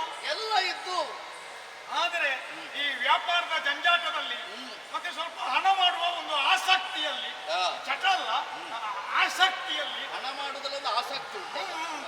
ಹಾಗೆ ಹಾ. ಮದುವೆ ಆಗ್ಲಿಕ್ಕೆ ಸಮಯ ಸಿಗಲಿಲ್ಲ. ಈ ಕೆಲವರು ಹಾಗೆ ಬಾಕಿ ಆದದ್ದ. ಈ ಹಣ ಮಾಡುವುದರಲ್ಲೇ ಉಳಿದದ್ದು, ಮದುವೆ ಆಗುವುದು ಕಾಣುವುದಿಲ್ಲ. ಅದೀಗ ಅದು ನಿನಗೂ ಅದೇ ಪರಿಸ್ಥಿತಿ. ನನ್ನ ತಪ್ಪಲ್ಲ, ಮತ್ತೆ? ಅದು ಗ್ರಾಹಕರು ರಜೆ ಕೊಡ್ಲಿಲ್ಲ ನನಗೆ. ಅದ್ಯಾರು? ಹಾಗೆ ಹಾಗೆ ಎಡೆ ಬಿಡದೆ ನೀನು ಉದ್ಯೋಗ ಮಾಡಬೇಕು. ಮದುವೆ ಅಂತ ಹೇಳಿದ್ರೆ ಕಡಿಮೆ ಅಂದ್ರೆ ಒಂದು 3 ದಿನ ಆದ್ರೂ ಈಗ ಬೇಕು ಬೇಕು ಬೇಕು ಬೇಕು. ನಾವು ಇಲ್ಲಿ ಬಾಗಿಲು ಹಾಕಿ ಹೋದ್ರೆ ಅವರಿಗೆ ಗತಿ. ಹೌದೌದು. ಅದಕ್ಕೆ ಬೇಕಾಗಿ ಮದುವೆ ಗೋಜಿಗೆ ಹೋಗದೆ ಹೀಗೆ ಉಳಿದು ಹಾಗೆ ಮದುವೆ ಆದದ್ದು. ಮತ್ತೆ ಕೆಲವರು ಉಳಿದವರಿದ್ದಾರೆ, ಮದುವೆ ಆದ್ರೆ ಅವಳು ಹೇಳಿದಾಗೆ ಕೇಳ್ಬೇಕಲ್ಲ, ಮತ್ತೆ ತೆಗೆದು ಕೊಡಬೇಕು, ಹೋಗಬೇಕು, ಜೊತೆಗೆ ಬರಬೇಕು. ಅದವಾ ಪುಟ್ಟ ಗೋವಿಂದ ನಿನ್ನಲ್ಲಿ ಹೇಳಿದ್ದ. ಹಾಗೆ ಬಿಡು, ಹಾಗೆಲ್ಲ ಒಡೆಯ ಹಾ. ಕಡೆಗಾದ್ರು ಹಾ. ನನಗೊಂದು ಮದುವೆಯ ಪ್ರಸ್ತಾಪ ಆಗಿ ವಯಸ್ಸೇನು ಹೆಚ್ಚು ಆಗ್ಲಿಲ್ಲ ನನಗೆ. ಅಲ್ಲ, ವಯಸ್ಸಾಗ್ಲಿಲ್ಲ, ಮುದುಕಾಗಿದ್ದು. ಇಲ್ಲಪ್ಪ ಮತ್ತೆ ನನ್ನ ಹೆಚ್ಚು ವಯಸ್ಸು ವಯಸ್ಸಾಗ್ಲಿಲ್ಲ, ಮುದುಕಾಗಿದ್ದೆ ಅಂತ. ನನ್ನ ವಯಸ್ಸು ಕೇಳ್ತೀರಾ? ಎಷ್ಟು ವಯಸ್ಸು ನನ್ನ ಜನನ ಪ್ರಮಾಣ ಪತ್ರ ಉಂಟು. ನಿನಗೆ? ಏನು 68 70 ಆಯ್ತು ಅಂತ ಎಲ್ಲ ಲೆಕ್ಕ ಹಾಕ್ತಾರೆ ಕೆಲವರು. ಅಷ್ಟೇ ಆಗಲಿಲ್ಲ. ಅಷ್ಟಾಗ್ಲಿಲ್ಲ. ಮತ್ತೆ 65 ವರ್ಷ 60 ತಿಂಗಳು ಅಷ್ಟೇ. 60 ತಿಂಗಳಾದ್ರೆ ಒಟ್ಟು ಮಾಡುವಾಗ ವರ್ಷಕ್ಕೆ ಬಂತ ಅಷ್ಟೇ. ಅದು ನಿನ್ನ ಲೆಕ್ಕದಲ್ಲಿ ಎಲ್ಲ ಹೇಳಬಾರ್ದು. ಅಂತೂ ವಯಸ್ಸಾಗ್ಲಿಲ್ಲ, ಹಾಗಾಗಿ 60 70 ಆಗಿದೆ. ತಮ್ಮದೇ ದೇಶದಲ್ಲಿರುವ ಶಿವಪೂಜಿ ಎನ್ನುವವನ ಮಗಳು, ಅವಳ ಹೆಸರು ಮರ್ತಿ ಹೋದ. ಯಾರು? ನೀನು ಹೋದದ್ದು. ಹೆಸರೆಲ್ಲ ಕೇಳಿ ಬಿಡು. ನನಗೆ ಅಂತೂ ಹುಡುಗಿ ಆಯ್ತು ನಿನಗೆ. ಆದ್ರೆ ಒಂದು ಈ ವಯಸ್ಸಿಗೂ ನಿನಗೊಂದು ಅಷ್ಟು ಸುಂದರ ಒಂದು ಹೆಣ್ಣನ್ನ ತೀರ್ಮಾನ ಮಾಡಿದ್ದಾರೆ ಅಂತಾದ್ರೆ ಅದು ನನ್ನ ಭಾವ ಸಂಧಾನವನ್ನ. ಯಾರು? ಅದು ಭಾವ ಪ್ರಣೀತ ಅಂತ. ಅವ ಭಾವನ ಆಯ್ತಾ? ಇಷ್ಟಾಗಿ ಮದುವೆ ಮಂಟಪದಲ್ಲಿ ಇನ್ನೇನು ಮಾಲೆ ಹಾಕುವುದು ಅಂತ ಆಗುವಾಗ ನಿಮ್ಮ ಮಗ ಸತ್ಯವ್ರತ, ಹೌದು, ಅವ ಊರೂರು ಸಂಚಾರಕ್ಕೆ ಹೊರಟಿದ್ದಾರೆ, ಪ್ರಜೆಗಳ ಕ್ಷೇಮ ನೋಡಿಕೊಳ್ಳುವುದಕ್ಕೆ, ಕಷ್ಟದಲ್ಲಿದ್ದವರನ್ನು ಪರಿಹಾರವನ್ನು. ಧರ್ಮ ಮಣ್ಣಗಟ್ಟಿ ಇದೆ ಕ್ಷೇಮ ನೋಡುವುದು. ಯಾಕೆ?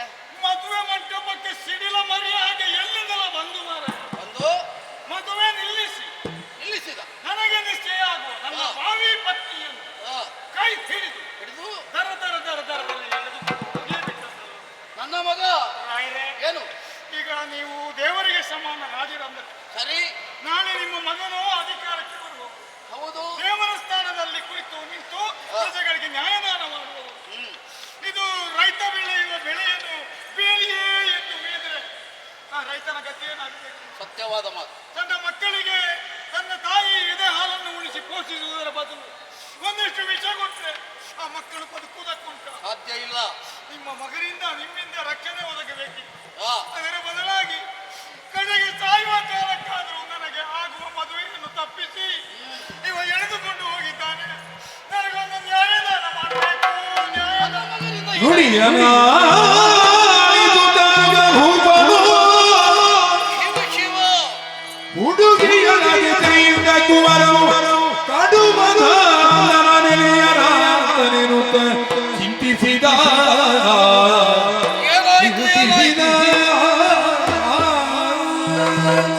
ಸೂರ್ಯವಂಶದ ಗೌರವಕ್ಕೆ ಧಕ್ಕೆಯಾಗದ ರೀತಿಯಲ್ಲಿ ಪ್ರಜೆಗಳನ್ನ ನೋಡಿಕೊಂಡು ಬರುತ್ತೇನೆ ಎನ್ನುವ ಹಾಗೆ ಹೊರಟ ನನ್ನ ಮಗ ಇಂತಹ ಕೆಟ್ಟ ಕಾರ್ಯಕ್ಕೆ ಮನ ಮಾಡಿದ್ದಾನೆ ಅಂತಾದ್ರೆ ಹುಡುಗಿಯ ದಶೆಯಿಂದ ಕಡುಮದಾಂಧನಾಗಿ ವರ್ತಿಸಿದ್ದಾನೆ ಎನ್ನುವುದೇ ಅರ್ಥ. ಹಾಗಿದ್ರೆ ಅವ ಮಾಡಿದಂತಹ ಕೃತ್ಯದಿಂದಾಗಿ ಸೂರ್ಯವಂಶದ ಗೌರವಕ್ಕೆ ಧಕ್ಕೆಯಾಗಿದೆ. ಏನು ಮಾಡ್ಲಿ ಇದಕ್ಕೊಂದು ಪರಿಹಾರ ಆಗಬೇಕು ಅಂತಾದ್ರೆ ಗುರುಗಳೇ ಸದ್ಯ ಗುರುಗಳೇ ಇದೊಂದು ಇತ್ಯರ್ಥ ಆಗದೆ ನಾನು ಊರಿಗೆ ಹೋಗುವ ಹಾಗಿಲ್ಲ. ನಿನಗೆ ಒಂದು ಇತ್ಯರ್ಥ ಆಗಬೇಕು. ನನಗೆ ಮುಖ ಉಂಟು, ಆ ಮುಖದಲ್ಲಿ ಮೂಗು ಉಂಟು. ಸರಿ, ಏನಿಲ್ಲದಿದ್ರು ನಾವು ಮಾನಕ್ಕೆ ಪ್ರಾಣಕ್ಕೆ ಹೆದರುವವರು. ನನ್ನ ಮಾನ ಪ್ರಾಣ ಎಲ್ಲ ಹೋಗಿದೆ. ನಿನ್ನ ಮಾನ ಹೋದ ಮಾನ ಪ್ರಾಣ ಬರಬೇಕು ಅಂತಾದ್ರೆ ಏನಾಗಬೇಕು? ಅದರ ಜೊತೆಯಲ್ಲಿ 50,000 ಹೋಗಿದೆ. ಓದದ್ದು ಹೋಗ್ಲಿ, ಸಿಗ್ತದಲ್ಲ ಇನ್ನು. ನನಗೆ ಇನ್ನು ಮದುವೆ ಅಂತ ಇದ್ರೆ 4 ದಿನ ಕಳೆದ್ರೆ ಎಷ್ಟು ಬೇಕು ಸಿಗುದಿಲ್ಲ ನಿನಗೆ? ಎಂತದ್ದು? ನೀನು ಸ್ವಲ್ಪ ಪಡ್ಕೊಂಡಿರ್ಲಿಕ್ಕಿಲ್ಲ. ಒಣಮೀನು ಅಲ್ಲಿ ಹಾಗೆಲ್ಲ ಸಿಕ್ಕ ಹಾಗಲ್ಲ, ಮತ್ತೆ ವ್ಯಾಪಾರ ಮಾಡುವುದಿಲ್ವ ನೀನು? ವ್ಯಾಪಾರ ಮಾಡ್ತೇನೆ, ಹುಡುಗಿ ಬೇಕಲ್ಲ. ಸರಿ, ನನಗೆ ತಪ್ಪಿದ ಆ ಹುಡುಗಿಯೇ ಬೇಕು ನನಗೆ. ಅಲ್ಲದಿದ್ರೆ ಒಂದೋ ಒಂದು ತುಂಡು ಹಗ್ಗ ಕೊಡಿ, ಇಲ್ಲದಿದ್ರೆ ಒಂದು ತೊಡಗು ವಿಷ ಕೊಡಿ. ಯಾಕೆ? ನಾನು ಸಾಯುವುದಲ್ಲದೆ ಬದುಕುವುದಿಲ್ಲ. ಹಾಗೆ ಹೇಳಬೇಡ. ನನ್ನದಾದಂತಹ ಆಳ್ವಿಕೆಯಲ್ಲಿ ಪ್ರಜೆಗಳು ಅಂತಹ ನಿರ್ಧಾರವನ್ನು ಯಾವತ್ತೂ ಕೈಗೊಳ್ಳುವ ಹಾಗಿಲ್ಲ. ಈಗ ನಿನಗೆ ಮದುವೆ ಆಗಬೇಕು ಅನ್ನೋದೊಂದು ಮುಖ್ಯ. ಅದೇ ಹುಡುಗಿ ಆಗಬೇಕು ಎನ್ನುವ ಹಾಗೆ ಯೋಚನೆ ಮಾಡಬೇಡ. ಯಾಕೆ ಹೇಳು, ನಿನಗೆ ದಕ್ಕುವವಳಲ್ಲ ಅಂತ ದೇವರ ನಿಶ್ಚಯ ಇರಬಹುದು. ನಿನಗೀಗ ಮದುವೆ ಅಷ್ಟಲ್ವೋ, ಆಗುತ್ತೇನೆ, ಮದುವೆ ಮಾಡಿಸ್ತೇನೆ. ನಿನಗೆ ಅನುರೂಪಳಾದ ಹೆಣ್ಣನ್ನು ಹುಡುಕಿ ಸಂಭ್ರಮದಿಂದ ಮದುವೆ ಮಾಡ್ತೇನೆ. ವಯಸ್ಸು ನಿನಗೆ 70 ಅಂತ ಆದ್ರೆ ಒಂದು 2 ವರ್ಷ ಕಡಿಮೆ, ಒಂದು 68ರ ಹುಡುಗಿಯನ್ನು ನಿನಗೆ ಮದುವೆ ಮಾಡ್ತೇನೆ. 68ರ ಹುಡುಗಿಯನ್ನು ನಿಮ್ಮ ಮಿತ್ರ ಕಾಟಗುಕ್ಕೆ ಗೋವಿಂದ ನಾಯಕನಿಗೆ ಕಟ್ಟಿಕೊಂಡು ಹೋಗಿ. ಯಾಕೆ ನಿನಗಾಗುದಿಲ್ಲ? ನನಗೆ ಬೇಡ. ಯಾಕೆ? 70 ಆಗಿದೆ, ಹೌದು.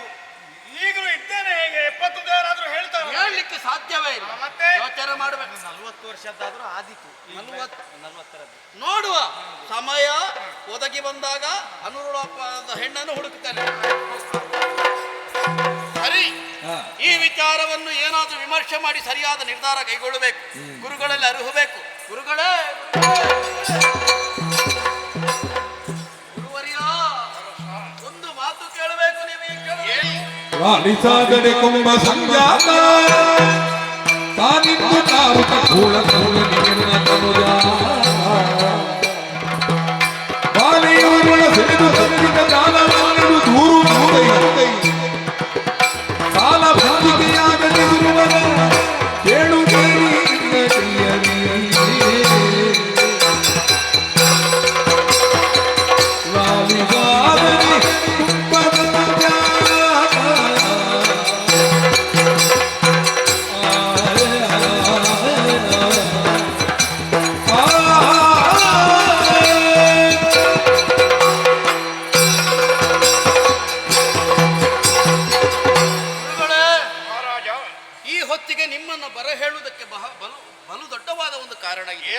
ಬೇರೇನೂ ಅಲ್ಲ.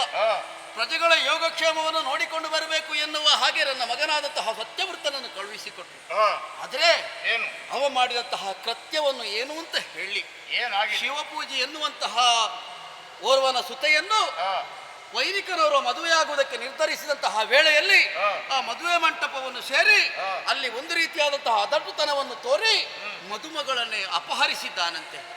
ಸೂರ್ಯವಂಶದಲ್ಲಿ ಹುಟ್ಟಿದಂತಹ ಈತ ಇಂತಹ ಕೃತ್ಯವನ್ನು ಮಾಡಿದ್ದಾನೆ ಅಂತಾದ್ರೆ ಅದು ನಮ್ಮ ಕುಲಕ್ಕೆ ಅಪಮಾನ, ನಮಗಾದ ಅಪಮಾನ. ಏನು ಮಾಡ್ಲಿ ಗುರುವರ್ಯ, ಏನು ಮಾಡಬೇಕು ಎನ್ನುವ ಹಾಗೆ ನನಗೆ ದಾರಿ ತೋಚ್ತಾ ಇಲ್ಲ. ನೀವೇ ಹೇಳಬೇಕು.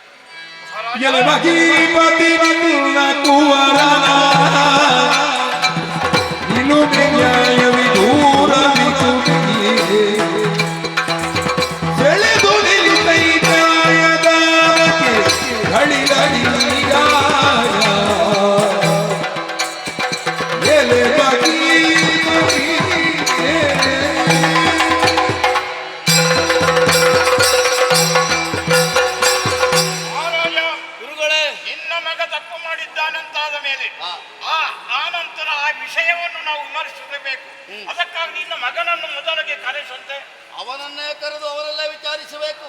ಹಾಗಿದ್ರೆ ಸರಿ. ಸತ್ಯವೃತ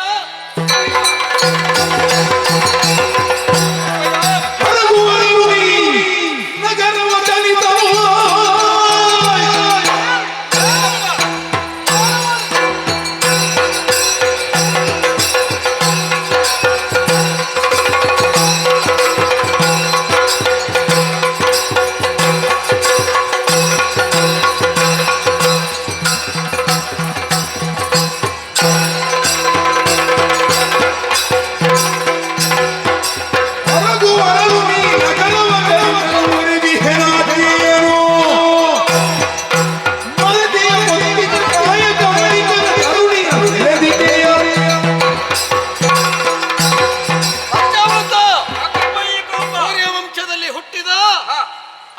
ಹಿರಿಯರು ಆಳಿ ಬಾಳಿ ಬದುಕುದೇ ಹೇಗೆ? ಆಡುವುದು ಒಂದು, ಮಾಡುವುದು ಒಂದು ಕೃತ್ಯವಲ್ಲ. ಹಾಗಾಯ್ತಾ? ಆಡಿದಂತೆ ನಡೆದುಕೊಳ್ಳುವಂತಹ ಪರಂಪರೆಯನ್ನು ಉಳಿಸಿಕೊಂಡಂತಹ ವಂಶ ಇದು. ಅದೇ ತರದಲ್ಲಿ ಪ್ರಜೆಗಳ ಕ್ಷೇಮವನ್ನು ನೋಡಿಕೊಳ್ಳಬೇಕು ಎನ್ನುವ ಹಾಗೆ ನಾನು ಕಳುಹಿಸಿಕೊಟ್ಟೆ. ನಿಜ. ಹೋಗುವ ವೇಳೆಯಲ್ಲಿ ನಾನು ಆಡಿದ ಮಾತೇನು? ಸೂರ್ಯ ವಂಶದ ಗೌರವಕ್ಕೆ ಧಕ್ಕೆ ಬಾರದ ಹಾಗೆ, ಪ್ರಜೆಗಳಿಗೆ ಯಾವುದೇ ರೀತಿಯ ಮೋಸಗಳಾಗದ ಹಾಗೆ, ಎಲ್ಲರ ಮನಸ್ಸಿಗೆ ಒಪ್ಪುವಂತಹ ನಿರ್ಧಾರವನ್ನು ಮಾಡಿ ನಿಮ್ಮ ಮಾತನ್ನು ಉಳಿಸಿಕೊಡ್ತೇನೆ ಅಂತ ಆಡಿದ್ದು ನಿಜ. ಆದ್ರೆ ಕೊಟ್ಟ ಮಾತಿಗೆ ವಿರುದ್ಧವಾಗಿ ನೀನು ನಡೆದುಕೊಂಡಿದ್ದಿ. ಏನು ತಪ್ಪಾಯ್ತು? ಹೆಣ್ಣೊಬ್ಬಳ ದೆಸೆಯಿಂದಾಗಿ ನೀನು ಮಾಡಿದಂತಹ ಏನು ನಿರ್ಧಾರ ಉಂಟು ಅದನ್ನೆಲ್ಲ ಮರೆತು ಮದಾಂಧನಾಗಿ ವರ್ತಿಸಿದೆ. ಆ ವೈದಿಕರಿಗೆ ಸಿಗಬೇಕಾದಂತಹ ಹೆಣ್ಣನ್ನು ಅಪಹರಿಸಿ ಹೊರಟವನಿದ್ದಿ. ಹಾಗಿದ್ರೆ ನೀನು ಮಾಡಿದ್ದು ಸೂರ್ಯ ವಂಶಕ್ಕೆ ಕಳಂಕವಾಯಿತು. ಇದು ಕಳಂಕವಾಯಿತು. ನಾನು ತಪ್ಪು ಮಾಡುವುದಿಲ್ಲ. ಮನುಕುಲೇಶನೆ ಕೇಳು ತರಣಿಯ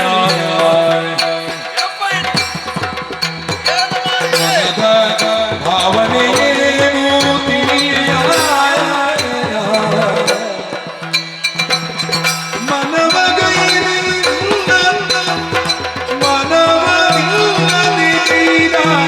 ಲಗ್ನಕ್ಕೆ ಬಣ್ಣನೆಯ ದಿಗುದೇ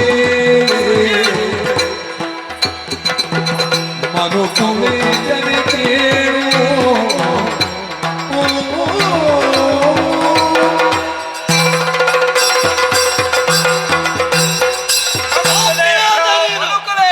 ಕೇಳಬೇಕು ನನ್ನ ಮಾತನ್ನು. ಏನದು? ಒಂದು ಕಾಲದಲ್ಲಿ ಸಂಸ್ಕಾರಹೀನರಾಗಿ ಮಾನವರು ವರ್ತಿಸಿರುವಂತಹ ಸಮಯದಲ್ಲಿ ಮಾನವರಿಗೆ ಒಂದು ಸಂಸ್ಕಾರ ಬೇಕೆನ್ನುವ ಕಾರಣಕ್ಕೆ ಬೇಕಾಗಿ ಮನುಸ್ಮೃತಿಯನ್ನೇ ಸಾರಿದವ ಮನು ಮಹಾರಾಜ ಎನ್ನುವ ವಿಚಾರವನ್ನು ನಾವು ಅರಿತಿದ್ದೇವೆ. ವಂಶದ ಮೂಲ ಅದು. ಅಂಥ ವಂಶದಲ್ಲಿ ಜನಿಸಿದವರು ನಾವೆಲ್ಲರನ್ನು ಮನುಕುಲೇಶರು ಎನ್ನುವ ಹಾಗೆ ಎಲ್ಲರೂ ಕೊಂಡಾಡ್ತಾ ಇದ್ದಾರೆ. ವಂಶದ ಘನತೆ ಏನೆಂಬುದನ್ನು ಚೆನ್ನಾಗಿ ಅರಿತು ನಿಮ್ಮ ಮಗ ವ್ಯವಹರಿಸ್ತಾನೆ ಎನ್ನುವ ಆತ್ಮತೃಪ್ತಿ ನಿಮಗಿರಬೇಕಿತ್ತು. ಇಲ್ಲ, ಅದು ಆಡುವವರ ಮಾತಿಗೆ ಕಿವಿಗೊಡುವುದರ ಮೂಲಕವಾಗಿ ಅವರು ಆಡಿದ್ದೇ ಸತ್ಯ ಎನ್ನುವ ಹಾಗೆ ಮುಂದುವರಿಯುವುದಕ್ಕೆ ಮುಂದಾದೇ ಅಲ್ಲ. ನಡೆದದ್ದನ್ನೇ ನನ್ನಲ್ಲಿ ಆಡಿದ್ದಾರೆ. ನೀನೇ ಸ್ವಲ್ಪ ಆಲೋಚನೆ ಮಾಡು. ಏನು ಮದುವೆ ಎನ್ನುವುದು ಏನು? ಅದು ಒಂದು ಸಂಸ್ಕಾರ. ಎರಡು ಮನಸ್ಸು ಒಪ್ಪಿದ್ರೆ ಮಾತ್ರ ಮದುವೆ ಆಗುವುದಕ್ಕೆ ಸಾಧ್ಯವುಂಟು. ಒಂದು ಮನಸ್ಸು ಒಪ್ಪದಿದ್ರೆ ಅಲ್ಲಿ ನಿಜವಾದ ಬಂಧನ ಆಗುವುದಕ್ಕೆ ಸಾಧ್ಯವಿಲ್ಲ. ಆ ಕಾರಣಕ್ಕೆ ಬೇಕಾಗಿ ನಾನು ತಡೆದದ್ದು ಸತ್ಯೋಪ್ಪ. ಇಲ್ಲಿ ನನ್ನ ತಪ್ಪೇನಿದೆ? ಲೋಕದ ಯವನಿಗೆ ಬಾಲ್ಯದಿ ಪಿತನಿಂದ ಅಡಿಕದು ಪತಿಯಿಂದ ಸಲಿವೃದ್ಧಾಪ್ಯದಿ ಬಾಲಕರಾದರೆ ಸಲಿವೃದ್ಧಾಪ್ಯದಿ ಬಾಲಕರಾದರೆ ಎಲೆಯೇ ನಿನ್ನಿಂದ ಅವನಿಗೆ ಬಾಲ್ಯದಿ ಪಿತನಿಂದ ಬರೆ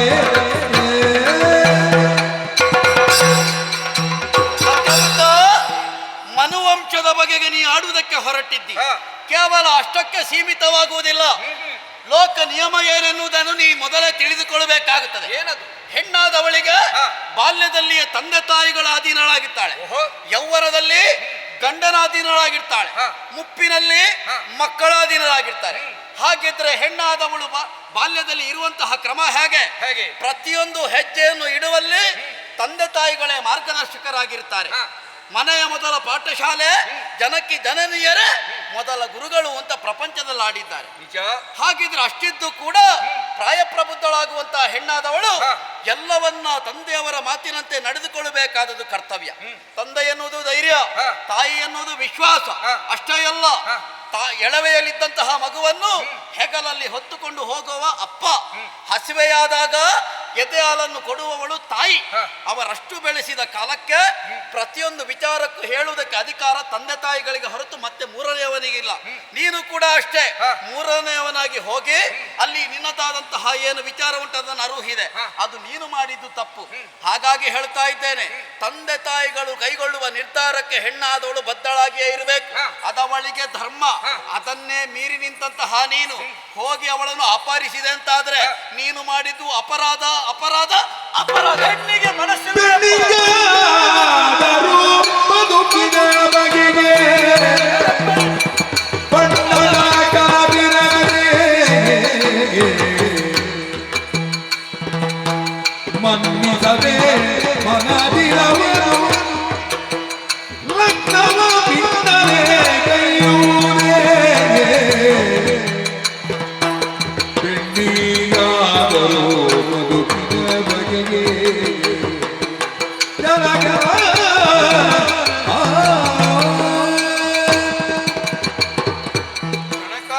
ಏನು? ಹೆಣ್ಣು ಎನ್ನುವುದು ಸಂಸಾರದ ಕಣ್ಣು ಸರಿ ಎನ್ನುವ ಹಾಗೆ ಜ್ಞಾನಿಗಳೇ ಕೊಂಡಾಡಿದ್ದಾರೆ. ಹೆಣ್ಣು ಹೆಣ್ಣು ಎನ್ನುವ ಕಾರಣಕ್ಕೆ ಬೇಕಾಗಿ ಅವಳ ಮೌಲ್ಯವನ್ನು ಯಾವ ಕಾರಣಕ್ಕೂ ನಾವು ತಿರಸ್ಕಾರ ಮಾಡುವುದಕ್ಕೆ ಆಗುವುದೇ ಇಲ್ಲ. ಹುಟ್ಟಿದಂತಹ ಒಂದು ಹೆಣ್ಣು ಹುಟ್ಟಿದಲ್ಲೇ ಸ್ಥಿರವಾಗಿ ನಿಲ್ಲುವುದಿಲ್ಲ. ನದಿಯಂತೆ ಹರಿಯುತ್ತಾ ಇರ್ತಾಳೆ, ಮತ್ತೊಂದು ಮನೆಯನ್ನು ಸೇರುತ್ತಾಳೆ. ಹೌದು, ಅಲ್ಲೇ ನನ್ನ ಸಂಸಾರವನ್ನು ಕಟ್ಟಿಕೊಳ್ಳುವುದರ ಮೂಲಕವಾಗಿ ತನ್ನ ಜೀವನವನ್ನು ಸವಿಸುವುದಕ್ಕೆ ಮುಂದಾಗುತ್ತಾಳೆ. ಹೆಣ್ಣಿಗೆ ಸರಿಯಾದ ಉಪಮೆ ಪ್ರಪಂಚದಲ್ಲಿ ಇರುವುದಕ್ಕೆ ಸಾಧ್ಯವೇ ಇಲ್ಲ. ಅಮ್ಮ, ಅಪ್ಪ, ಬಾಲ್ಯದಲ್ಲಿ ತಾಯಿಯ ಆಸರೆಯಲ್ಲಿ ಬೆಳೆದಂತಹ ಹೆಣ್ಣು ತನ್ನ ಜೀವನದಲ್ಲಿ ಏನಾಗಬೇಕು ಎನ್ನುವ ಹಾಗೆ ನಾನಾ ರೀತಿಯ ಬಣ್ಣ ಬಣ್ಣದ ಕನಸುಗಳನ್ನು ಕಾಣುವುದಕ್ಕೆ ಮುಂದಾಗುತ್ತಾಳೆ. ಸರಿ, ಅದನ್ನು ಎಲ್ಲರ ಎದುರಲ್ಲಿ ನಿವೇದಿಸಿಕೊಳ್ಳುವುದಕ್ಕೆ ಅಸಾಧ್ಯವಾಗುತ್ತದೆ. ತಂದೆ ತಾಯಿಯವರ ಕರ್ತವ್ಯ ಏನು ಬಲ್ಲೆಯ? ಏನು? ಪ್ರಾಯ ಪ್ರಬುದ್ಧಳಾಗಿರುವಂತಹ ಹೊತ್ತಿನಲ್ಲಿ ನಿನ್ನ ಮನದ ಇಂಗಿತೇನು ಮಗಳೇ ಎನ್ನುವ ಹಾಗೆ ಕೇಳಬೇಕಾದ ಔದಾರ್ಯವನ್ನು ನಾವು ಹೊಂದಿರಬೇಕು. ಆದ್ರೆ ಇಲ್ಲಿ ಆದದ್ದೇನು? ಏನು? ಹಣದ ಆಮಿಷಕ್ಕೆ ಬೇಕಾಗಿ ತನ್ನ ಮಗಳು ಎನ್ನುವ ಸಂಬಂಧವನ್ನೇ ಮಾರಿಕೊಳ್ಳುವುದಕ್ಕೆ ಮುಂದಾದ ಒಬ್ಬ ಕಣ್ಣೀರನ್ನೇ ಸುರಿಸಿ ತನಗೆ ಒಪ್ಪುವನಲ್ಲ ಎನ್ನುವ ಹಾಗೆ ತಿರಸ್ಕಾರವನ್ನು ಮಾಡಿ ನಿಂತಹ ಹೆಣ್ಣು ಒಬ್ಬಳು ತಾಯಿಯಲ್ಲಿ ನಿವೇದಿಸಿಕೊಂಡಾಗ ನಾನೇನು ಮಾಡಲಿ ಮಗಳೇ ಎನ್ನುವ ಹಾಗೆ ಅಸಹಾಯಕಳಾಗಿ ಕಣ್ಣೀರನ್ನು ಸುರಿಸಿರುವಂತಹ ತಾಯಿ ಇನ್ನೊಂದು ಬದಿಯಲ್ಲಿ.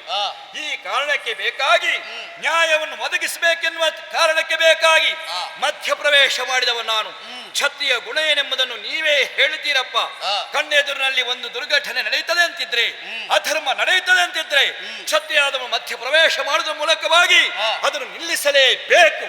ಕ್ಷತ್ರಿಯ ಗುಣಕ್ಕೆ ಬೇಕಾಗಿಂತಹ ಕೆಲಸವನ್ನು ಮಾಡಿದೆ. ನಾನು ತಪ್ಪು ಮಾಡಿಲ್ಲ.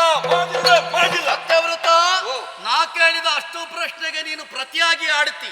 ನೀನು ಮಾಡಿದ್ದನ್ನು ಸಮರ್ಥನೆ ಕೊಡುವುದಕ್ಕೆ ಹೊರಟಿದ್ದಿ ಅಂತಾದ್ರೆ ಕೇಳುವವರು ಕೇಳಿದ್ರೆ ನಿನ್ನ ಬಾಯಿಂದ ಉತ್ತರ ಯಾರಿದ್ದಾರೆ? ಗುರುಗಳೇ, ಈ ಕಾಲಕ್ಕಾಗುವಾಗ ಅವ ಮಾಡಿದ ತಪ್ಪಿಗೆ ಪ್ರತಿಯಾಗಿ ಪ್ರಶ್ನೆ ಕೇಳಿದ್ರೆ ನಾನು ಮಾಡಿದ್ದು ಸರಿ ಅಂತ ಆಡುತ್ತಾನೆ. ನೀವೇ ಅದಕ್ಕೆ ಕೇಳಿ ಒಂದು ನಿರ್ಧಾರವನ್ನು ಕೈಗೊಳ್ಳಿ. ಸರಿ, ನಿಮ್ಮಿಬ್ಬರಂತಹ ಮಾತನ್ನೆಲ್ಲವನ್ನು ಆಲಿಸಿದೆ.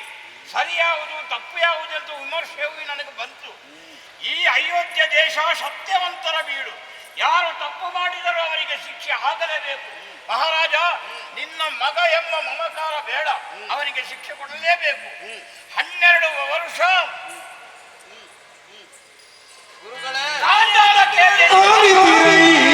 ಗುರು ಪಾಲಿತರೈನಾ ಕೇಳಿದೆ ದುಗುಡವೋ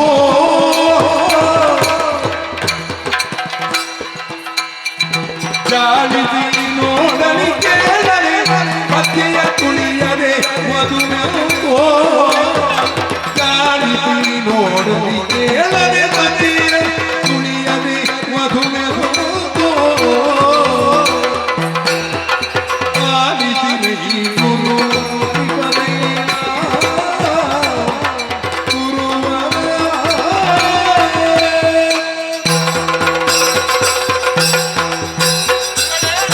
ಮೊದಲಾಗಿ ವಂದಿಸಿಕೊಳ್ಳುತ್ತಾ ಇದ್ದೇನೆ. ಜ್ಞಾನ ನಿಧಿಗಳಾಗಿರುವಂತಹ ತಮ್ಮ ಪಾದದಲ್ಲಿ ಜ್ಞಾನಾರ್ಜನೆಯನ್ನು ವಿದ್ಯಾರ್ಜನೆಯನ್ನು ಮಾಡಿದವ ನಾನು ಎನ್ನುವ ಅಭಿಮಾನ ನನಗಿದೆ. ನಿಮ್ಮ ಕರುಣೆಯ ಕೂಸು ಎನ್ನುವ ಹಾಗೆ ನಾನು ಅಂದುಕೊಂಡಿದ್ದೇನೆ. ಆದರೆ ಇವತ್ತು ನನಗೆ ಶಿಕ್ಷೆಯನ್ನು ಕೊಡುವುದಕ್ಕೆ ಮುಂದಾದಿರಲ್ಲ. ಜ್ಞಾನ ನಿಧಿಗಳಾಗಿರುವಂತಹ ನೀವು ವಿಮರ್ಶೆಯನ್ನು ಮಾಡಬೇಕಿತ್ತು. ಮದುವೆಯಾದ ಹೆಣ್ಣನ್ನು ನಾನು ಅಪಹರಣದ ಮಾಡಿದೆ ಎನ್ನುವ ಕಾರಣಕ್ಕೆ ಬೇಕಾಗಿ ನಾನೇ ತಪ್ಪುಗಾರ ಎನ್ನುವ ಹಾಗೆ ಆರೋಪಿ ಸ್ಥಾನದಲ್ಲಿ ನನ್ನನ್ನು ನಿಲ್ಲಿಸ್ತಾ ಇದ್ದೀರಲ್ಲ. ಎಲ್ಲಿಯ ಮದುವೆ ಗುರುಗಳೇ, ಎಲ್ಲಿಯ ಮದುವೆ? ಮದುವೆಯ ಸಂಸ್ಕಾರ ಏನೆಂಬುದನ್ನು ಅರಿತವರು ನೀವು. ರೀತಿ ನೀತಿ ಸಂಸ್ಕಾರವನ್ನೊಬ್ಬ ತಪ್ಪಿದಂತಾದ್ರೆ ಅದು ತಪ್ಪು, ಇದು ಸರಿ ಎನ್ನುವ ಹಾಗೆ ತೋರಿಸಬೇಕಾದವರು ನೀವು. ಮದುವೆ ಅಂದ್ರೆ ಏನು?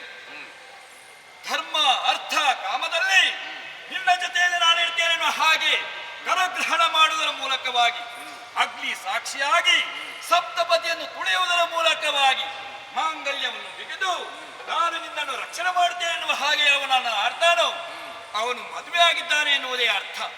ಸಪ್ತಪದಿ ತುಳಿದದ್ದೇ ಇಲ್ಲ, ಮಾಂಗಲ್ಯ ಧಾರಣೆ ಆದದ್ದೇ ಇಲ್ಲ. ಇದೆಲ್ಲ ಆಗದೆ ಮದುವೆ ಎಲ್ಲಿಗೆ ಆಗ್ತದೆ? ಹೇಗೆ ಮದುವೆ ನಾನು ನಿಲ್ಲಿಸಿದೆ ಗುರುಗಳೇ? ಹೇಗೆ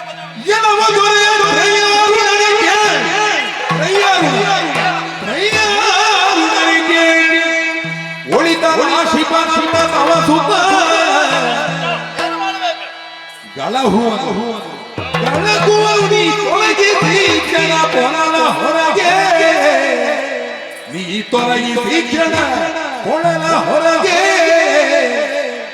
ಯಾರು ನನಗೆ ಕೇಳು.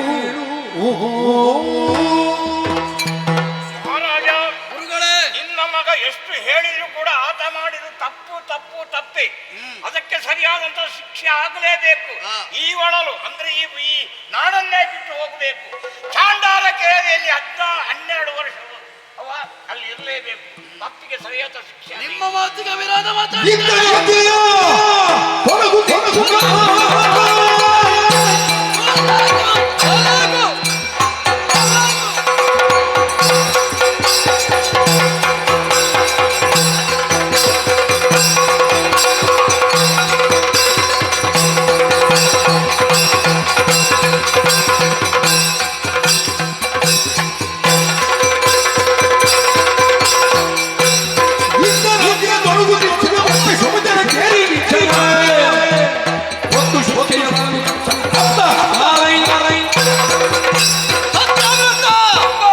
ಜನ್ಮಕಟ್ಟ ಜನ್ಮದಾತರ ಮಾತಿಗೆ ಬೆಲೆ ಇಲ್ಲ. ಅದನ್ನು ಮೀರಿ ಕೂಡ ವಿದ್ಯೆ ಕಲಿಸಿದಂತಹ ಗುರು ವಸಿಷ್ಠರ ಮಾತಿಗೆ ಬೆಲೆ ಇಲ್ಲ. ಅದಕ್ಕೂ ಅದಟುತನವನ್ನು ಮಾಡುತ್ತಿ. ಹಾಗಿದ್ರೆ ನಿನ್ನಲ್ಲಿ ಅಹಂಕಾರ ಎನ್ನುವುದೇ ಮೇಳೈಸ್ತಾ ಇದೆ. ನೀನು ಮಾಡಿದ್ದು ಅಕ್ಷಮ್ಯ ಅಪರಾಧ, ಅದಕ್ಕೆ ಶಿಕ್ಷೆ ಆಗಲೇಬೇಕು. ಯಾವ ಕಾಲಕ್ಕೆ ನಮ್ಮ ಮಾತಿಗೆ ವಿರುದ್ಧವಾಗಿ ನಡೆಯುತ್ತಿ ಅಂತಾದ್ರೆ ನಿಮಗೆ ಈ ಅಯೋಧ್ಯೆಯಲ್ಲಿ ಇರುವುದಕ್ಕೆ ಅವಕಾಶ ಇಲ್ಲ. ನೀನು ಮಾಡಿದಂತಹ ತಪ್ಪಿಗಾಗಿ ಇದು ಶಿಕ್ಷೆ ನಾನೇ ಕೊಡ್ತಾ ಇದ್ದೇನೆ. ಇನ್ನು ಮುಂದಕ್ಕೆ 12 ವರ್ಷಗಳ ಕಾಲ ನೀನು ಚಾಂಡಾಲ ಕೇರಿಯಲ್ಲಿ ಇರಬೇಕು. ಚಾಂಡಾಲ ಕೇರಿಯಲ್ಲಿ ಇರಬೇಕು.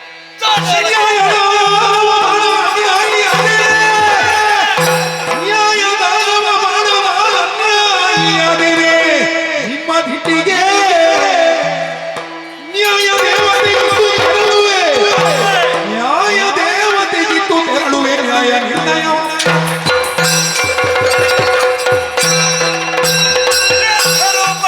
ಅನುಭವಿಸಬೇಕು. ಅಯೋಧ್ಯೆಯ ಸ್ಥಾನ ಎನ್ನುವುದು ನ್ಯಾಯ ದೇವತೆಯ ದೇವಾಲಯ ಎನ್ನುವ ಹಾಗೆ ಪರಿಗಣಿಸಿದವ ನಾನು. ಎಲ್ಲಿ ಅಧರ್ಮವು ನಡೆಯುತ್ತದೋ ಧರ್ಮ ಏನೆಂಬುದನ್ನು ಉಳಿಸುವುದಕ್ಕೆ ಬೇಕಾಗಿ ಮಧ್ಯ ಪ್ರವೇಶ ಮಾಡಿದ ನನ್ನನ್ನೇ ತಪ್ಪುಗಾರನ್ನಾಗಿ ನೀವು ಚಿತ್ರಿಸ್ತೀರಿ ಅಂತಾದ್ರೆ ಸತ್ಯವ್ರತನ ಜೀವನದಲ್ಲಿ ಸತ್ಯ ಮರೆಯಾಯಿತು, ಸುಳ್ಳು ಮೇಳೈಸಿತು ಎನ್ನುವುದು ಅರ್ಥವಾಯಿತು. ಶಿಕ್ಷೆಯನ್ನು ಕೊಡುವುದಕ್ಕೆ ಮುಂದಾದಿರಲ್ಲ. ನಿಮ್ಮ ಶಿಕ್ಷೆಯನ್ನು ಯಾವ ಕಾಲಕ್ಕೂ ನಾನು ತಿರಸ್ಕಾರ ಮಾಡುವುದಿಲ್ಲ. ಆದರೆ ನನ್ನ ಸ್ವಾಭಿಮಾನವನ್ನೇ ಅಹಂಕಾರ ಎನ್ನುವ ಹಾಗೆ ತಿಳಿದುಕೊಂಡಿದ್ದೀರಿ ನೀವು. ನನ್ನ ಅಂತರಂಗಕ್ಕೆ ಸರಿಯಾಗಿ ನಡೆದುಕೊಳ್ಳುವ ಈ ಸತ್ಯವ್ರತ ಆ ಕಾರಣಕ್ಕೆ ಬೇಕಾಗಿ ನ್ಯಾಯ ಅನ್ಯಾಯದ ತೀರ್ಮಾನವನ್ನು ನ್ಯಾಯ ದೇವತೆಯ ಪಾಲ್ಗಿತ್ತಿದ್ದೇನೆ. ಚಾಂಡಾಲ ಕೇರಿಗೆ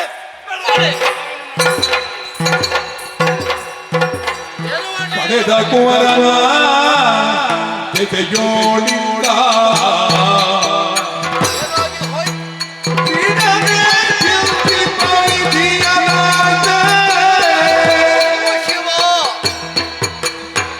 ಬಿಡದೆ ತಪಗೀರು ಪಡೆವೆರು ತರಳನೋ ಬಿಡದೆ ತಪಗೀರು ಪಡೆವೆರು ತರಳನೋರ್ವನೋ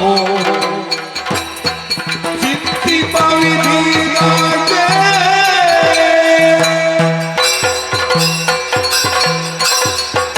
ಪಡೆದ ಕುವರನಿಂದ ಈ ತ್ರಯಾರುಣನ ಜೀವನದಲ್ಲಿ ಇಂಥದ್ದೊಂದು ಸ್ಥಿತಿ ಒದಗಿ ಬಂತಲ್ಲ. ನನ್ನ ಕೀರ್ತಿಯನ್ನು ಬೆಳಗಿಸುವುದಕ್ಕೆ ಸತ್ಯವ್ರತ ಇದ್ದಾನ ಎನ್ನುವ ಹಾಗೆ ದೃಢವಾಗಿ ನಂಬಿದ್ದೆ. ಆದ್ರೆ ಅದನ್ನೆಲ್ಲ ವಿರೋಧಿಸಿ ವಿರುದ್ಧವಾಗಿ ನಿಂತಿದ್ದಾನೆ ಅಂತ ಆದ್ರೆ ನಾ ಏನು ಮಾಡ್ಲಿ? ಹೌದು, ಪಡೆದ ಕುವರನನ್ನು ಹೇಗೂ ಊರಿಂದ ಹೊರ ಹಟ್ಟಿದವನಿದ್ದೇನೆ.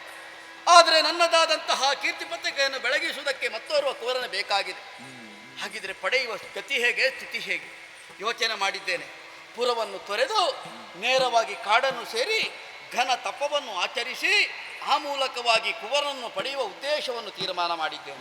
ಇಲ್ಲಿಯದ್ದಾದಂತಹ ಏನು ವಿಸ್ತಾರ ಉಂಟೋ ಗುರುಗಳಲ್ಲಿ ಸಕಲ ವಿಚಾರವನ್ನು ಅರುಹಿ ಕಾನೂನುತ್ತ ಸಾಗುತ್ತೆ ನಾನು.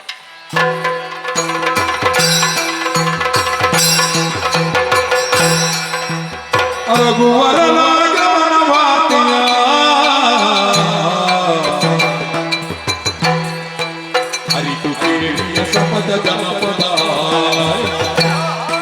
ಹರಿತ ಸ್ವಾಗತವಿತ್ತು ಮಗುವಿಗೆ ಕರುಟವನನಾದ ಶಪಥಗೆ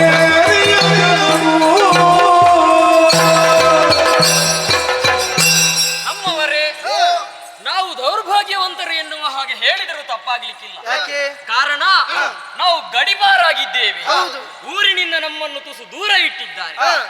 ಚಾಂಡಾಲ ಕೇರಿಯಲ್ಲಿ ನಾವಿದ್ದೇವೆ. ಚಾಂಡಾಲರು ಪಂಚಮರು ಎನ್ನುವ ಹಾಗೆ ಹೇಳ್ತಾರೆ. ಆದರೆ ನಾವು ನಮ್ಮ ನಿಯತ್ತನ್ನು ಬಿಟ್ಟಿದ್ದೇವೆ. ಹೊಟ್ಟೆಪಾಡಿಗೋಸ್ಕರವಾಗಿ ದುಡಿದು ತಿನ್ನುತ್ತಾ ಇದ್ದೇವೆ, ಸುಖವಾಗಿ ಜೀವನವನ್ನು ಸಾಗಿಸುತ್ತಾ ಇದ್ದೇವೆ. ಅದೋ ಯಾರೋ ಬರುತ್ತಾ ಇರ್ತಾರೆ.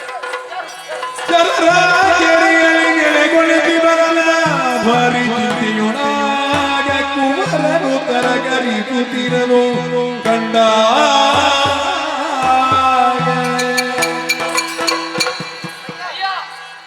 ವಂದಿಸುತ್ತಾ ಇದ್ದೇವೆ. ನಿಮ್ಮನ್ನು ಕಾಣುವಾಗ ರಾಜ ತೇಜಸ್ಸು ಎದ್ದು ಕಾಣುತ್ತಾ ಇದೆಯಲ್ಲ. ಇಂತಹ ನಿಮಗೆ ಈ ಚಾಂಡಾಲಕೇರಿಗೆ ಬರುವಂತಹ ದುಸ್ಥಿತಿ ಯಾಕೆ ಒದಗಿ ಬಂತು? ನಿಮ್ಮ ಜೀವನದಲ್ಲಿ ಘಟಿಸಿದ ಆ ದುಸ್ಥಿತಿ ಆದರೆ ಏನು ನಮ್ಮಲ್ಲೇ ಹೇಳಬಾರದೆ? ಅಯ್ಯ, ನಾನು ಸಾಮಾನ್ಯ ಎನ್ನುವ ಹಾಗೆ ನೀವು ಭಾವಿಸಿಕೊಳ್ಬೇಕು. ಅಯೋಧ್ಯೆ ಯುವರಾಜ ಸತ್ಯವ್ರತ ಎನ್ನುವ ಹಾಗೆ ನನ್ನ ಹೆಸರು. ಮಾಡದಿರುವ ತಪ್ಪಿಗೆ ಬೇಕಾಗಿ ಶಿಕ್ಷೆಯನ್ನು ಅನುಭವಿಸುವುದಕ್ಕೆ ಬೇಕಾಗಿ 12 ಸಂವತ್ಸರಗಳ ಕಾಲ ಚಾಂದಾಲ ಕೇರಿಯಲ್ಲಿರಬೇಕು ಎನ್ನುವ ಹಾಗೆ ಗುರುಗಳೇ ವಿಧಿಸಿದಂತಹ ಶಿಕ್ಷೆ, ಅದನ್ನು ಪೂರೈಸುವುದಕ್ಕೆ ಬೇಕಾಗಿ ನಿಮ್ಮಲ್ಲಿಗೆ ನಾನು ಬಂದಿದ್ದೇನೆ. ಆದರೆ ಬರುವಾಗ ನಾನಾ ರೀತಿಯ ಕಲ್ಪನೆಯನ್ನು ಮಾಡಿಕೊಂಡು ಬಂದೆ. ಚಾಂಡಾಲರಂದ್ರೆ ಸಂಸ್ಕಾರ ವಿಹೀನರು ಎನ್ನುವ ಹಾಗೆ ನಿಮ್ಮಲ್ಲಿಯೂ ಒಂದು ಸಂಸ್ಕಾರ ಇದೆ ಎನ್ನುವುದು ನಿಮ್ಮ ಮೂಲಕ ತಿಳಿಯಿತು. ಅಯ್ಯ, ನಿಮ್ಮೊಂದಿಗೆ ಇರಬೇಕು, ನಿಮ್ಮೊಂದಿಗೆ ಕಾಲವನ್ನು ಕಳೆಯಬೇಕು.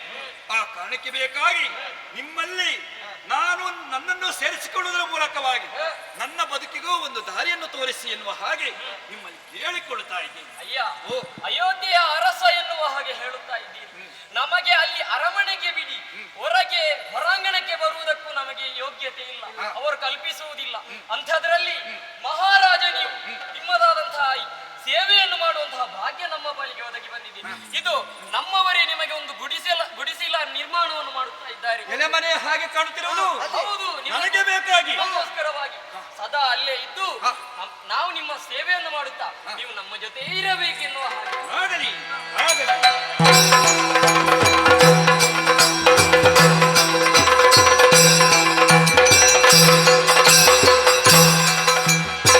ತರಣಿ ಕುಲ ಜನ ತೆರನಿ ಘೋರ ವಿಘ್ನದ ಕಡೆಗೆ ತರಣಿ ಗುರಿ ಗುರಿ ಗುರಿ ತೂಗಿದನು ಭೂಮಿಯಡೆಗೆ ಗುರಿ ಗುರಿನ ತಗಿತು ತಾಕಿ ತನಗರಿಯಡೆ ಬರಗಾಲ ಬಂದಗತಿದು ಬರಗಾಲ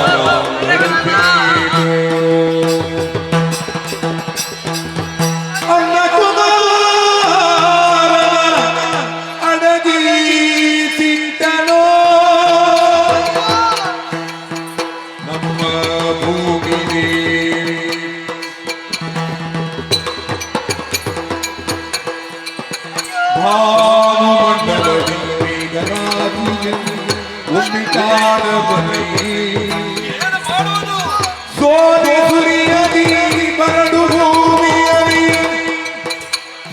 ತಗಿಯ ಜನದ ಮೌನ ರೋಧಿ ಮಾರಿದೇವಿ ತೋರು ತೋರು ನೀನು ಮನುಜನಿಗೆ ಮಾರಿ ಕುರಿದಿರಿ ನೀರು ಅನ್ನ ಕುಮಾರನ ಅಡಗಿಗಳು ಹಸಿಯೋ ಹಸಿಯೋ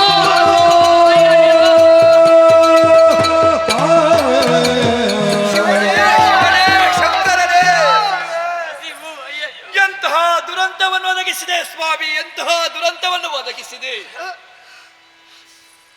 ತಿನ್ನುವುದಕ್ಕೆ ಅನ್ನವಿಲ್ಲ, ಅನ್ನವನ್ನೇ ಒದಗಿಸಿದ್ದೆಯೋ ಭೂದೇವಿ ಎನ್ನುವ ಹಾಗೆ ಅವಳಲ್ಲೇ ನಾವು ಕೇಳಬೇಕು.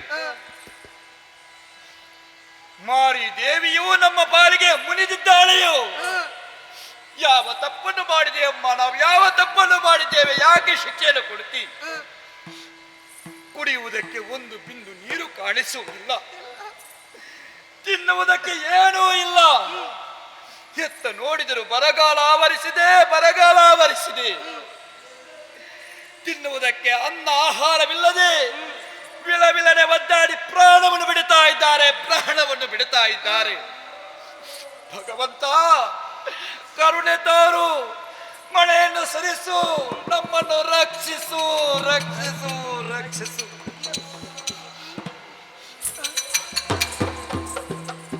ಅವರೇ ನೋಡಿದ್ದೀರಾ ಆ ಕಡೆ? ತಿನ್ನುವುದಕ್ಕೆ ಏನೂ ಇಲ್ಲ ಏನಿಲ್ಲ ಎನ್ನುವ ಹಾಗೆ ಆಲೋಚನೆ ಮಾಡಿದಾಗ ಯಾವುದೋ ಒಂದು ಧೇನು ಆ ಕಡೆ ಈ ಕಡೆಗೆ ಸಾಗುತ್ತಾ ಇದೆ. ತಡ ಮಾಡು ಸರಿಯಲ್ಲ, ಧೇನುವನ್ನೇ ಕೊಂದು ನಾವು ತಿನ್ನುವ.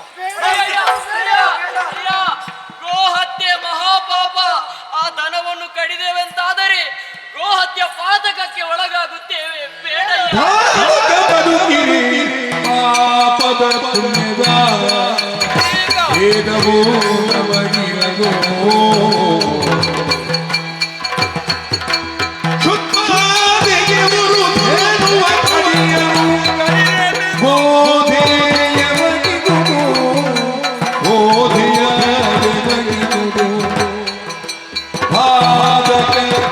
ಬದುಕಿರೆ ಪಾಪದ ಪುಣ್ಯದ ಭೇದವೋ ನಮಗಿರುವುದೋ.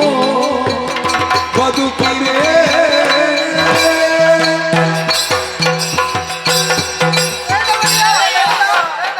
ಸಾಯುವಂತಹ ಕಾಲದಲ್ಲಿ ಪಾಪ ಪುಣ್ಯ ಧರ್ಮ, ಇವತ್ತು ನಾವು ಬದುಕಿದರೆ ತಾನೇ ಪಾಪ ಅಂಟಿಕೊಳ್ಳುವುದಕ್ಕೆ ಸಾಧ್ಯ. ಇವತ್ತಿನ ತಿನ್ನುವುದಕ್ಕೆ ಏನು ಎನ್ನುವ ಬಗ್ಗೆ ನಾವು ಆಲೋಚನೆ ಮಾಡಬೇಕು. ಈ ಪ್ರಪಂಚದಲ್ಲಿ ಎಲ್ಲ ಸಮಸ್ಯೆಗಳು ಪರಿಹಾರ ಎನ್ನುವುದು ತಿನ್ನುವುದಕ್ಕೆ ಅನ್ನವಿಲ್ಲದೆ ವಿಲವಿಲನೆ ಒದ್ದಾಡಿ ಪ್ರಾಣ ಹೋಗ್ತೆನ್ನುವ ಸ್ಥಿತಿಯಲ್ಲಿ ಸಿಕ್ಕಿದಂತಹ ಆಹಾರವನ್ನು ನಾವು ಕೈ ಚೆಲ್ಲಿದಂತಾದರೆ ನಮ್ಮ ಪ್ರಾಣ ಉಳಿಯುವುದಕ್ಕೆ ಸಾಧ್ಯ ಉಂಟು. ಪಾಪ ಬಂದ್ರೆ ಪರಿಹಾರ ಮಾಡುವುದು ಏನು ಹೇಗೆ ಎನ್ನುವ ಹಾಗೆ ಮತ್ತೆ ಆಲೋಚನೆ ಮಾಡ್ತೇನೆ.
ಏನು ಮಾಡುತ್ತಿರುವೆ ಇಲ್ಲಿ? ಗೋಮಾಂಸವನ್ನು ತಿನ್ನುತ್ತಾ ಇದ್ದೇವೆ. ಗೋವುಗಳನ್ನು ಅಪಹರಣ ಮಾಡುತ್ತಾ ಇದ್ವಿ.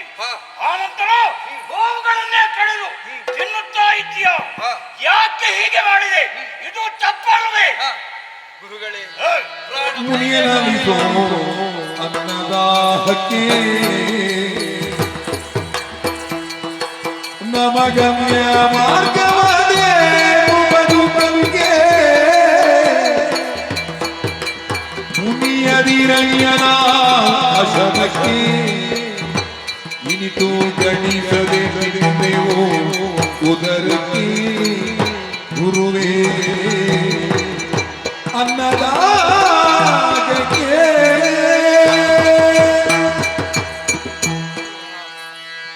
ಗುರುವರ್ಯ, ಏನು? ಸಿಟ್ಟಿಗೆ ಒಳಗಾಗಬೇಡಿ, ಸಿಟ್ಟಿಗೆ ಒಳಗಾಗಬೇಡಿ. ಗೋ ಮಾಂಸವನ್ನು ತಿಂದೆ ಎನ್ನುವ ಕಾರಣಕ್ಕೆ ಬೇಕಾಗಿ ಕುಪಿತರಾಗುತ್ತಾ ಇದ್ದೀರಲ್ಲ. ನಮ್ಮ ಸ್ಥಾನದಲ್ಲಿ ನಿಂತು ನಮ್ಮ ಬಗ್ಗೆ ಆಲೋಚನೆ ಮಾಡಿ. ತಿನ್ನುವುದಕ್ಕೆ ಏನು ಇಲ್ಲ ಗುರುಗಳೇ, ತಿನ್ನುವುದಕ್ಕೆ ಏನಿಲ್ಲ. ನಮ್ಮ ಪ್ರಾಣವನ್ನು ಉಳಿಸಿಕೊಳ್ಳುವುದಕ್ಕೆ ಬೇಕಾಗಿ ಏನು ಸಿಗ್ತದೆ ಎನ್ನುವ ಹಾಗೆ ಆಲೋಚನೆ ಮಾಡಿದಾಗ ಧೇನು ಒಂದು ಕಣ್ಣಿಗೆ ಗೋಚರಿಸಿತು. ಗೋ ಹತ್ಯೆ ಮಾಡಬೇಕೆನ್ನುವ ಕಾರಣಕ್ಕೆ ಬೇಕಾಗಿ ಮಾಡಿದ್ದಲ್ಲ ಗುರುಗಳೇ, ಹೊಟ್ಟೆ ತುಂಬಿಸಿಕೊಳ್ಳುವುದಕ್ಕೆ ಬೇಕಾಗಿ ಹೊಟ್ಟೆ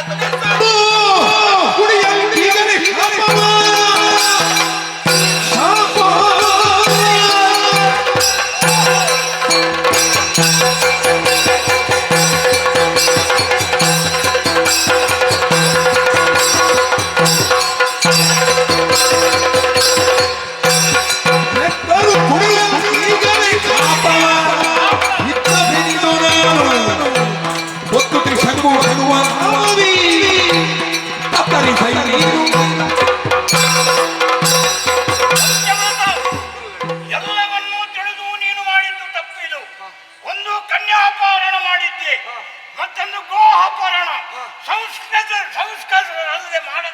ತಿಂದಂತಹ ಮಾಂಸ ಈ 3 ತಪ್ಪುಗಳನ್ನು ನೀನು ಮಾಡಿದೆ. ಆದ್ದರಿಂದ ಇನ್ನು ಮುಂದಕ್ಕೆ ನೀನು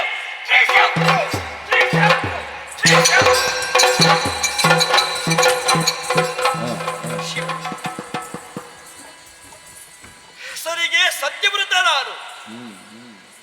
ಸತ್ಯವನ್ನು ಆಡಿದ್ರೆ ಮಾಡಿದ್ದೆಲ್ಲವೂ ತಪ್ಪು ಎನ್ನುವ ಹಾಗೆ ಉಳಿದವರ ಕಣ್ಣಿಗೆ ಗೋಚರಿಸಿತಲ್ಲ. ಅಡಿಗಡಿಗೆ ಶಿಕ್ಷೆಯನ್ನೇ ಕೊಡುತ್ತಾ ಇದ್ದಾರೆ. ಯಾವ ಶಿಕ್ಷೆಯನ್ನು ಕೊಟ್ಟರೂ ಕೂಡ ಯಾವ ಕಾರಣಕ್ಕೂ ವಿಚಲಿತನಾಗುವುದಿಲ್ಲ. ಯಾಕೆ? ನಾನು ತಪ್ಪು ಮಾಡಿಲ್ಲ ಎನ್ನುವುದು ನನಗೆ ಗೊತ್ತಿದೆ. ಬಂದದ್ದೆಲ್ಲವೂ ಬರಲಿ, ಆ ಶ್ರೀಹರಿಯ ಅನುಗ್ರಹ ಇರಲಿ.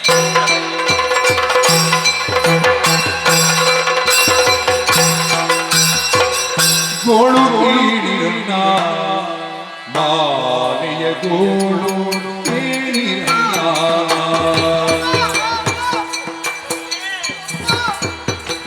ಬಾಳು ಬಾಳಲಿಲ್ಲ ಸೋತಿರಿ ಬಾಳು ನೀರಿರಣ್ಣ ಬಾಳು ನೀರಿರಣ್ಣ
ಇಷ್ಟವರೆಗೆ ನಿಮ್ಮಂಥವರನ್ನು ನಾನು ಕಂಡದ್ದೇ ಇಲ್ಲ. ತನ್ನ ಮಗುವನ್ನು ಮಾರುವುದಕ್ಕೆ ಬೇಕಾಗಿ ಮುಂದಾಗುತ್ತಾ ಇದೆಯಲ್ಲ. ಹೆತ್ತವಳಿಗೆ ಯಾವತ್ತೂ ಮಗು ಭಾರವಾಗುವುದಕ್ಕೆ ಸಾಧ್ಯವೇ ಇಲ್ಲ. ನಿನಗೆ ಯಾಕೆ ಸಂಕಷ್ಟ ಬಂತು? ಯಾಕಾಗಿ ಮಗನನ್ನು ಮಾರುತ್ತಾ ಇದ್ದೀ? ಯಾರಮ್ಮ ನೀನು? ಯಾರಮ್ಮ? ಮುನಿಬಾ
ನನ್ನವರು ತಪಸ್ಸಿಗೆ ಹೊರಟರಿದ್ದಾಗ ಅವರ ಅತಿಥಿಯಾಗಿ ಬಂದೆ. ಆದ್ರೆ ಇಂತಹ ಕಷ್ಟಗಳೆಲ್ಲ ಬರ್ತದೆ ಎನ್ನುವುದಾಗಿ ನಾನು ಕನಸಲ್ಲೂ ಎಣಿಸಿರಲಿಲ್ಲ.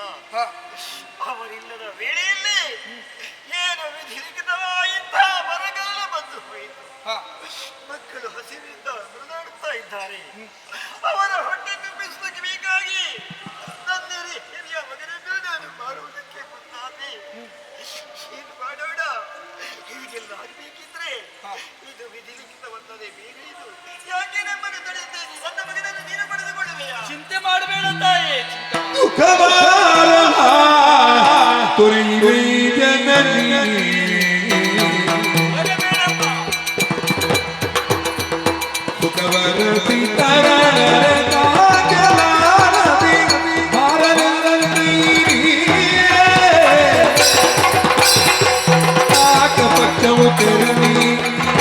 ಶುಕ್ರದ ಶೋಕ ಚಂದ್ರಮ ಪರ್ವತಿ ಪಕ್ಷವು ತೆರಳಿ ಶುಕ್ರದ ಶೋಕ ಚಂದ್ರಮ ಪರ್ವತಿ ಸಾಕುವನು ಕೊರಿದು ಬಂದಿರಿ ಸಾಕುವೆನು ನಾನಿಮ್ಮನೆಂದು ಸಾಕುವೆನು ನಾನಿಮ್ಮನು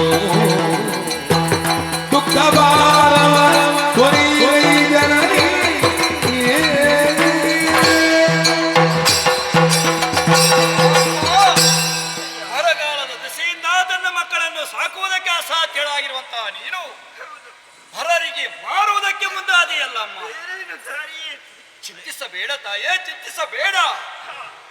ಕಷ್ಟ ಎನ್ನುವುದು ಮಾನವರಾದ ನಮಗೆ ಬರುತ್ತದೆ ಹೊರತು ಯಾವತ್ತೂ ಕಲ್ಲು ಮರಗಳಿಗೆ ಬರುವುದಕ್ಕೆ ಸಾಧ್ಯ ಉಂಟಿಲ್ಲ. ನೀನೇ ಆಲೋಚನೆ ಮಾಡು ತಾಯಿ. ಲೋಕದಲ್ಲಿ ಪೂರ್ಣತೆಯಿಂದ ಕಂಗೊಳಿಸುವಂತಹ ಚಂದ್ರ ಪೌರ್ಣಿಮೆಯ ದಿವಸ, ಅವನಿಗೂ ಅಮಾವಾಸ್ಯೆ ಕಾಡುವುದಕ್ಕಿಲ್ವೇ? ಹಾಗಂತ ಸ್ಥಿರವಾಗಿ ಅಮಾವಾಸ್ಯೆ ನಿಲ್ಲುವುದಕ್ಕೆ ಸಾಧ್ಯವೇ ಇಲ್ಲ. ಪುನರಪ್ಪಿ ಪೌರ್ಣಮಿ ಬರಲೇಬೇಕು. ರಾತ್ರಿ ಆದ ಮೇಲೆ ಹಗಲು ಉದಿಸಲೇಬೇಕು. ಇವತ್ತು ಕಷ್ಟ ಬಂದಿದೆ ಎನ್ನುವ ಕಾರಣಕ್ಕೆ ಬೇಕಾಗಿ ನಾವು ಕುಗ್ಗುವುದಲ್ಲ. ಮುಂದೊಂದು ದಿನ ಸುಖದ ದಿನ ಎನ್ನುವುದು ಬರ್ತದೆ ಎನ್ನುವ ನಿರೀಕ್ಷೆಯಲ್ಲೇ ನಾವು ಬದುಕನ್ನು ಕಟ್ಟಿಕೊಳ್ಳಬೇಕು. ಮುಂದೇನು ಎನ್ನುವ ಹಾಗೆ ಬೆದರದಿರು ತಾಯಿ.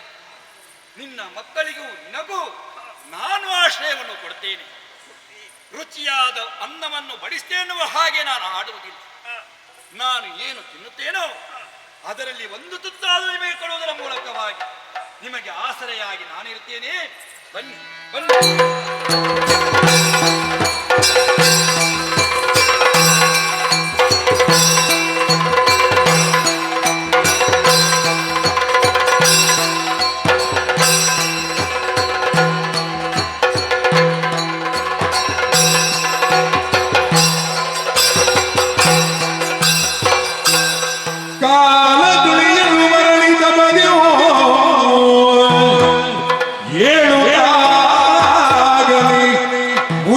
ಕೌಶಿಕ ಎಲ್ಲಿ ಸತಿಯು ತುತರಿಯು ನರದು ಮರಣಿ ತಪದಿರುತ್ತಾಯನೆ ಮುನಿಪ ಕೌಶಿಕ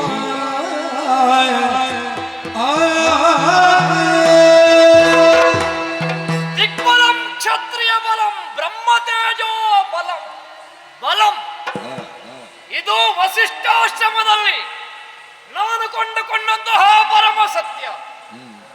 ಪೂರ್ವಾಶ್ರಮದಲ್ಲಿ ಕೌಶಂಬಿ ಅಧಿಕಾರಿಯಾಗಿ ಕೌಶಿಕನಾದಂತಹ ನಾನು, ವಸಿಷ್ಠಾಶ್ರಮದಲ್ಲಿ ಬಯಸಿದಂತಹ ಹೋಮಧೇನು ಸಿಗದೇ ಇರುವಂತಹ ಸಂದರ್ಭದಲ್ಲಿ ಕ್ಷತ್ರಿಯ ಪಂಥದಿಂದ ಬಲದಿಂದ ಪಡೆಯುವುದಕ್ಕೆ ಹೊರಟ್ರೆ ವಸಿಷ್ಠನ ಬ್ರಹ್ಮ ತೇಜದ ಮುಂದೆ ನನ್ನ ಕ್ಷತ್ರಿಯ ತೇಜ ನಾಶವಾಗಿ ಹೋಯಿತು. ನನ್ನ ಮಕ್ಕಳನ್ನು ಕಳಕೊಂಡೆ, ಸರ್ವಸ್ವವನ್ನು ಕಳಕೊಂಡೆ. ಆವತ್ತೇ ಪ್ರತಿಜ್ಞೆ ಮಾಡಿದೆ ವಸಿಷ್ಠನಲ್ಲಿ, ಯಾವ ಕ್ಷತ್ರಿಯದಾದಂತಹ ತೇಜಸ್ಸರಿಂದ ನಿನ್ನನ್ನು ಗೆಲ್ಲುವುದಕ್ಕಾಗಲಿಲ್ವೋ ನಿನ್ನ ಹಾಗೆ ನಾನು ಬ್ರಾಹ್ಮಣನಾಗುತ್ತೇನೆ. ಬ್ರಹ್ಮ ಪಾರಮ್ಯದ ಮೂಲಕವಾಗಿ ಬ್ರಹ್ಮರ್ಷಿ ಎನಿಸ್ತೇನೆ. ಆ ಮೂಲಕವಾಗಿ ನಿನಗಿಂತಲೂ ಶಿರಿದಾದ ಯೋಗ್ಯತೆಯನ್ನು ಗಳಿಸ್ತೇನೆ ಎಂಬ ಹಾಗೆ ಪ್ರತಿಜ್ಞೆ ಮಾಡಿದೆ. ರಾಜ ಪೋಷಾಕುಗಳನ್ನು ಬಿಟ್ಟೆ, ನಾರಿ ಮಡುವನ್ನುಟ್ಟೆ, ತಪಸ್ವಿ ಜೀವನವನ್ನು ಅನುಭವಿಸಿದೆ. ಅದೆಷ್ಟೋ ಸಮಯದಿಂದ ಬ್ರಹ್ಮರ್ಷಿ ಆಗಬೇಕನ್ನುವಂತ ಒಂದೇ ಉದ್ದೇಶದಿಂದ ತಪಸ್ಸನ್ನಾಚರಿಸುತ್ತಿದ್ದೇನೆ. ಈಗ ಅಂತರ್ಮುಖಿಯಾದಂತಹ ನಾ ಬಹಿರ್ಮುಖನಾದಾಗ ಆಶ್ಚರ್ಯ.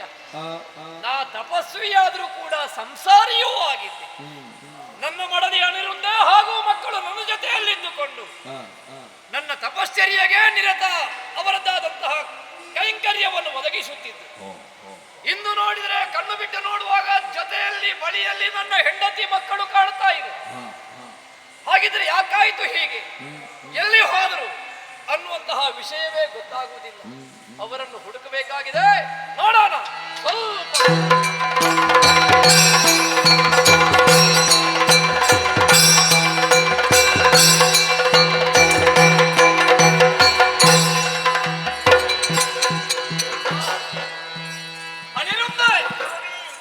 ಏನಿದು ದೀರ್ಘ ತಪಸ್ಸಿನಲ್ಲಿ ತೊಡಗಿದಂತಹ ಸಂದರ್ಭದಲ್ಲಿ ನನ್ನ ಬಳಿಯಲ್ಲಿದ್ದುಕೊಂಡು ನನ್ನನ್ನು ಸೇವಿಸುತ್ತಾ ಇದ್ದವರು ನೀವು.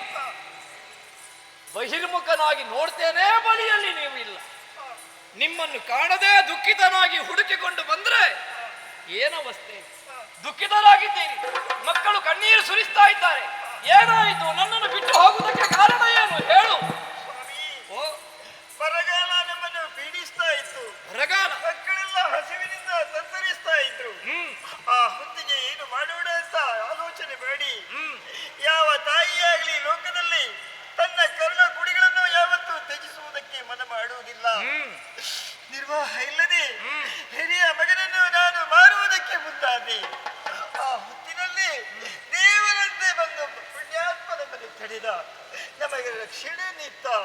ಸ್ವಾಮಿ ಮತ್ತಾರು ಅಲ್ಲ ನೋಡಿ, ಆ ಕಡೆಯಲ್ಲಿ ಎಲ್ಲಿದ್ದಾರೆ?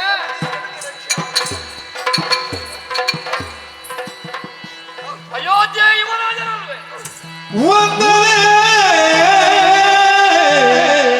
ಮಹನೀಯ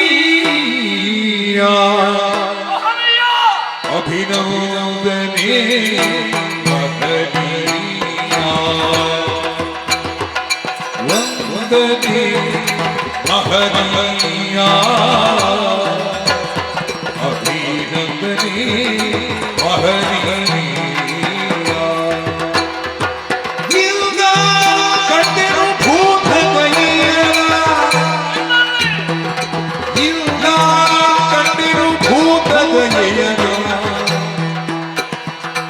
ಎಂದಿಗೂ ಮರೆಯನು ಇನ್ನೊಬ್ಬ ಕೃತಿಯ, ಮರೆಯನು ಇನ್ನೊಬ್ಬ ಕೃತಿಯ.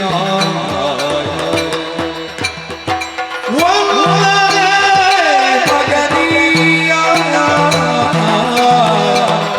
ವಂದನೆ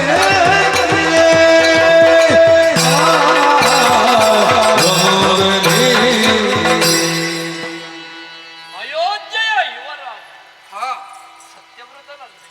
ಹೌದು ಅಯ್ಯ.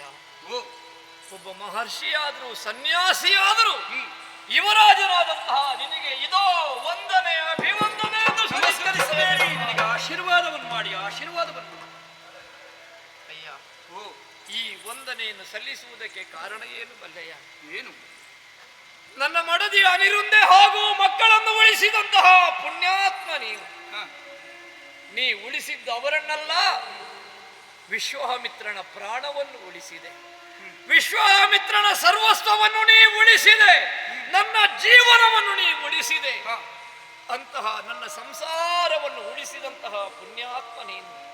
ತಿನ್ನುವುದಕ್ಕೆ ಕೂಳಿಲ್ಲದೆ, ಕುಡಿಯುವುದಕ್ಕೆ ನೀರಿಲ್ಲದೆ, ಬರಗಾಲದಲ್ಲಿ ತತ್ತರಿಸಿ ಇನ್ನೇನು ಬದುಕುವುದಕ್ಕಾಗಿ ತನ್ನ ಕರುಣ ಬಳ್ಳಿಯನ್ನೇ ಮಾರುವುದಕ್ಕಾಗಿ ಹೊರಡುವಂತಹ ಸಂದರ್ಭದಲ್ಲಿ ಭೂತ ದಯೆಯನ್ನು ಹೊಂದಿದಂತಹ ನೀನು ನನ್ನ ಹೆಂಡತಿ ಮಕ್ಕಳನ್ನು ಕಾಪಾಡಿದೆ. ಅವರ ಪ್ರಾಣವನ್ನು ನೀ ಉಳಿಸಿದೆಯಪ್ಪ. ನಿನ್ನ ಹೆಸರು ಸತ್ಯವ್ರತ. ನಿಜವಾಗಿಯೂ ಸತ್ಯವ್ರತನೂ ಹೌದು, ನೀನು ದೇವವ್ರತನೂ ಹೌದು. ಮಾತ್ರ ಅಲ್ಲ, ನೀನು ನನಗೆ ಸರ್ವಸ್ವವೂ ಹೌದು. ಆದ್ದರಿಂದ ಪ್ರಾಯದಲ್ಲಿ ಎಳೆಯನಾದರೂ ಕೂಡ, ನೀನೊಬ್ಬ ಯುವರಾಜನಾದರೂ ಕೂಡ, ನಾನು ಮಹರ್ಷಿಯಾದರೂ ಕೂಡ ನನಗೆ ಮಾಡಿದಂತಹ ಉಪಕಾರಕ್ಕೆ ಪ್ರತ್ಯುಪಕಾರವನ್ನು ಮಾಡುವಂತಹ ಯೋಗ ಸಿಕ್ಕಿದ್ರೆ ನಾ ಆಮೇಲೆ ಆಲೋಚನೆ ಮಾಡ್ತೇನೆ. ನನ್ನ ಪ್ರಾಣವನ್ನು ಉಳಿಸಿದಂತಹ ನಿನಗೆ ಇದೋ ಮತ್ತೊಮ್ಮೆ ಏಕೆನಗೆ ಆಸರೆ ವಿಜಯ ಸೊಗದೇಳಿಗೆಯನು ಮನುಜರು ಬಯಸಲು ಸೊಗದೇಳಿಗೆಯನು ಮನುಜರು ಬಯಸಲು ಸುಗತಿಯನು ಸಗಿಪದ ಪರಮಾತ್ಮನು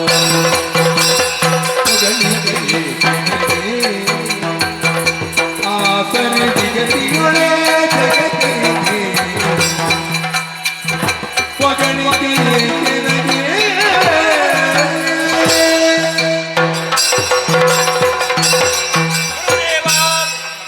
ಏನೋ ಒಂದು ದೊಡ್ಡ ಕಾರ್ಯವನ್ನು ಮಾಡಿ ಎನ್ನುವ ಹಾಗೆ ನನ್ನನ್ನು ಹೊಗಳುತ್ತಾ ಇದ್ದೀರಾ. ಹೊಗಳಿಕೆ ಯಾಕೆ ಎನಗೆ? ಮನುಜರಾದ ಮೇಲೆ ಮತ್ತೊಬ್ಬರ ಕಷ್ಟಕ್ಕೆ ನಾವು ಸ್ಪಂದಿಸಲೇಬೇಕು. ಜಗದ ನಿಯಮವೇ ಹಾಗಲ್ವೇ? ಅನ್ಯರಿಗೆ ಸಂಕಷ್ಟ ಬದುಕಿ ಒಳಗಾದಾಗ ಆ ಕಷ್ಟದಿಂದ ಪಾರುಗೊಳಿಸಬೇಕಾದ ಧ್ಯೇಯವನ್ನಿರಿಸಿಕೊಳ್ಬೇಕು ನಾವು. ವಂಶದಿಂದಲೇ ಬಂದಂತಹ ವಿಚಾರ ಅದು. ಆ ಕಾರಣಕ್ಕೆ ಬೇಕಾಗಿ ಇವರು ಕಷ್ಟದಲ್ಲಿದ್ದಾರೆ ಎನ್ನುವ ವಿಚಾರವನ್ನು ಅರಿತು ಇವರಿಗೆ ರಕ್ಷಣೆಯನ್ನೇ ಒದಗಿಸಿದ್ದೇನೆ ಹೊರತು ಬೇರೇನೂ ಅಲ್ಲ. ನನಗೆ ಆಶೀರ್ವಾದವನ್ನು ಮಾಡಬೇಕೆನ್ನುವ ಹಾಗೆ ಬೇಡ್ತೇನೆ. ಕೇವಲ ಹೊಗಳಿಕೆಯ ಮಾತನ್ನು ಆಡಿದ್ದಲ್ವ, ಹೃದಯದಿಂದ ತುಂಬಿ ಬಂದಂತಹ ಆ ಒಂದು ನಿನಗೆ ಅಭಿವಂದನೆ ಮಾಡಬೇಕು ಅಂತಾದ್ರೆ ನೀ ಮಾಡಿದಂತಹ ಸಹಾಯ ಅಷ್ಟು ದೊಡ್ಡದು. ಇವರನ್ನು ಬಿಟ್ಟು ನನ್ನ ಬದುಕಿಲ್ಲ, ನನ್ನನ್ನು ಬಿಟ್ಟು ಅವರ ಬದುಕಿಲ್ಲ. ವಿಶ್ವಾಮಿತ್ರನ ಸಂಸಾರವನ್ನು ಉಳಿಸಿದಂತಹ ಬಹುದೊಡ್ಡ ಯೋಗ್ಯತಾವಂತ ನೀನು. ಉಪಕಾರ ಮಾಡುವಂತಹ ಬುದ್ಧಿ ಯಾರಿಗಿರ್ತದೆ ಹೇಳು? ದೇವರಿಗೆ ಎಲ್ಲಾ ಕಡೆಯಲ್ಲಿಯೂ ಎಲ್ಲವರ ಜೊತೆಯಲ್ಲಿ ಇರುವುದಕ್ಕಾಗುವುದಿಲ್ವಂತೆ. ಅಂತಹ ಸಂದರ್ಭದಲ್ಲಿ ನಿನ್ನಂತಹ ದಯಾಪರರು ಭೂತದಯೆ ಇರುವಂತವರನ್ನೆಲ್ಲ ಕಳುಹಿಸಿಕೊಡ್ತಾನೆ. ನೀನು ಉಳಿಸಿದ್ದಲ್ಲ, ದೇವರೇ ನಿನ್ನ ರೂಪದಲ್ಲಿ ಬಂದು ನನ್ನ ಸಂಸಾರವನ್ನು ಉಳಿಸಿದ್ದಿ ಅಂತ ಹೇಳಿದ್ರೂ ಕೂಡ ತಪ್ಪಾಗ್ಲಿಕ್ಕಿಲ್ಲ. ಹೃದಯಪೂರ್ವಕವಾಗಿ ಹೇಳಿದಂತಹ ಧನ್ಯವಾದವಿದು. ಅಯ್ಯ, ಉಪಕಾರವನ್ನು ಮಾಡಿದೆ. ಈ ಉಪಕಾರವನ್ನು ಯಾವ ಕಾಲಕ್ಕೂ ನಾ ಮರೆಯುವ ಹಾಗಿಲ್ಲ. ಒಂದೊಮ್ಮೆಗೆ ಮರೆತ್ರೆ ನಾ ಕೃತಜ್ಞನಾಗುತ್ತೇನೆ. ಕೃತಜ್ಞೆ ನಾಸ್ತಿ ನಿಷ್ಕೃತಿ. ಪಂಚಮಹಾ ಪಾತಕಗಳನ್ನು ಮಾಡಿದ್ರು ಅದಕ್ಕೆ ಪ್ರಾಯಶ್ಚಿತ್ತ ಉಂಟು. ಪ್ರಾಯಶ್ಚಿತ್ತ ಯಾವುದಕ್ಕೆ ಇಲ್ಲ. ಯಾರಾತ ಮಾಡಿದ ಉಪಕಾರವನ್ನು ಮರೆತು ಕೃತಜ್ಞನಾಗುತ್ತಾನೋ ಅಂತಹ ಕೃತಜ್ಞನಿಗೆ ಈ ಲೋಕದಲ್ಲಿ ಪ್ರಾಯಶ್ಚಿತ್ತವೇ ಇಲ್ಲ. ನಾ ಕೃತಜ್ಞನಾಗಲಾರೆ. ನಿನ್ನ ಉಪಕಾರವನ್ನು ನನ್ನ ಜೀವನವಿಡೀ ನಾ ಮರೆಯಲಾರೆ, ನೆನಪಿನಲ್ಲಿ ಇರ್ತೇನೆ. ಆದ್ದರಿಂದ ನೀ ಮಾಡಿದಂತಹ ಉಪಕಾರಕ್ಕೆ ಏನಾದ್ರೂ ಪ್ರತ್ಯುಪಕಾರ ಮಾಡಬೇಕನ್ನುವಂತಹ ಆಶೆ ಇದೆ. ಸಮಯ, ಸಂದರ್ಭ, ಯೋಗ, ಭಾಗ್ಯ ಕೂಡಿದ್ರೆ ನಿನಗೆ ನನ್ನಿಂದ ಏನಾದ್ರೂ ಸಹಾಯ ಬೇಕು ಅಂತಾದ್ರೆ ಯಾವುದೇ ಅಳುಕು ಬೇಡ, ಅಂಜಿಕೆ ಬೇಡ. ನನ್ನ ಬಳಿಗೆ ಬಂದ್ರೆ ನನ್ನ ಕೈಲಾದ ಸಹಾಯ ಮಾಡ್ತೇನಪ್ಪ. ಧನ್ಯರಾದ ಗುರು, ಧನ್ಯರಾದ ದೇವರು. ನಿನ್ನನ್ನು ಚೆನ್ನಾಗಿ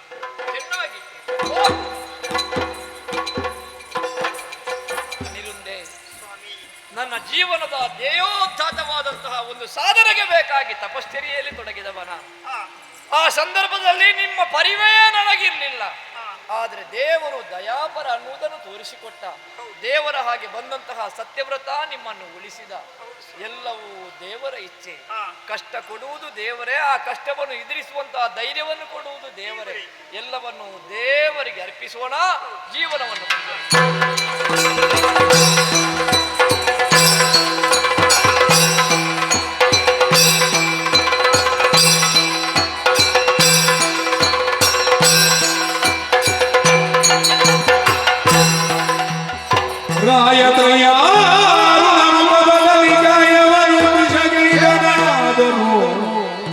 ತೋಯಜಾಕ್ಷನು ಮುನಿಯದಿರಲ ಬಗೆಗೆ ಆಯವೆನಗೆ ನಿನ್ನು ಮುಂದಕ್ಕೂ ಕಾಯವನ್ನೇ ಮರಣಿ ರಾಜ್ಯವ ಕಾಯುವ ಮತವದು ಎನಗೆ ಹಿತವೆಂದಾಗ ಚಿಂತಿಸಿದ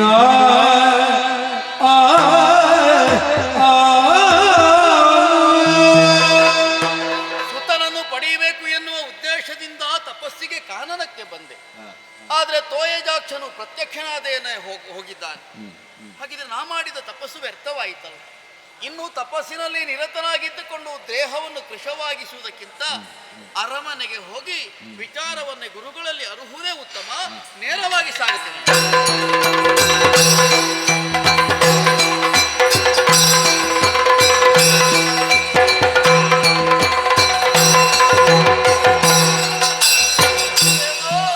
ಬಂದ ಭೂಪದರಾಗೆ ಮರುಗಿಸುತ್ತಿರುವುದ ಕುಂಭಜ ಕಾಯ ಕೇಳೈ ಬಂದ ಬರವೇ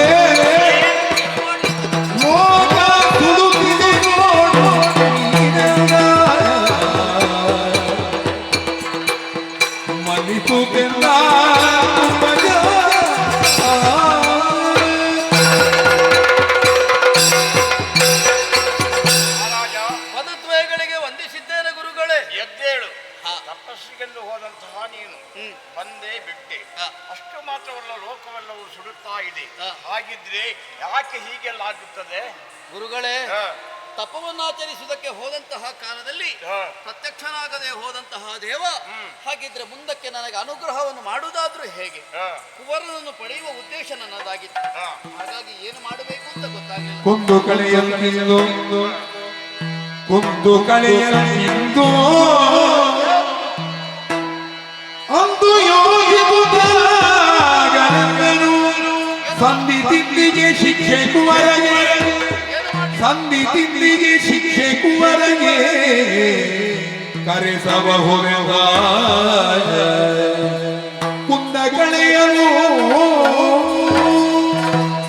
ಹೀಗೆಲ್ಲ ಆಗುವುದಕ್ಕೆಲ್ಲ ಕಾರಣ ಏನು ಗೊತ್ತೇ? ಏನು? ಸತ್ಯವ್ರತನಿಗೆ ನಾವು ಅಂದು ಶಾಪವನ್ನು ಕೊಟ್ಟಿದ್ದೇವೆ. ಹೌದು, ಶಾಪದ ಪರಿಣಾಮವಾಗಿ ಹೀಗೆಲ್ಲ ಆಗುತ್ತಾ ಇದೆ. ಗುರುಗಳೇ, ಮುಂದಕ್ಕೆ ಈ ಅಯೋಧ್ಯೆಗೆ ಅಧಿಪತಿ ಯಾರು ಅನ್ನುವುದೇ ನನಗೆ ಯೋಚನೆ ಆಗಿರುವಾಗ ಅವನ ಶಾಪದ ಅವಧಿ ಮುಗಿಯುತ್ತಾ ಬಂತು. ಆತನನ್ನು ಕರೆಸಿ ಅಯೋಧ್ಯೆಯ ಪಟ್ಟವನ್ನು ಕಟ್ಟಬೇಕು. ಹಾಗಿದ್ರೆ ಶಾಪದ ಅವಧಿ ಎನ್ನುವುದು ಮುಗಿದ ಕಾಲಕ್ಕೆ ಇಲ್ಲಿಗೆ ಅವನೇ ಅಧಿಪತಿ ಆಗುತ್ತಾನೆ. ವಿಚಾರವನ್ನು ಅವನಲ್ಲಿ ಅನುಭವಬೇಕಾಗಿದೆ, ಕರೀಬೇಕು ಕಂದ.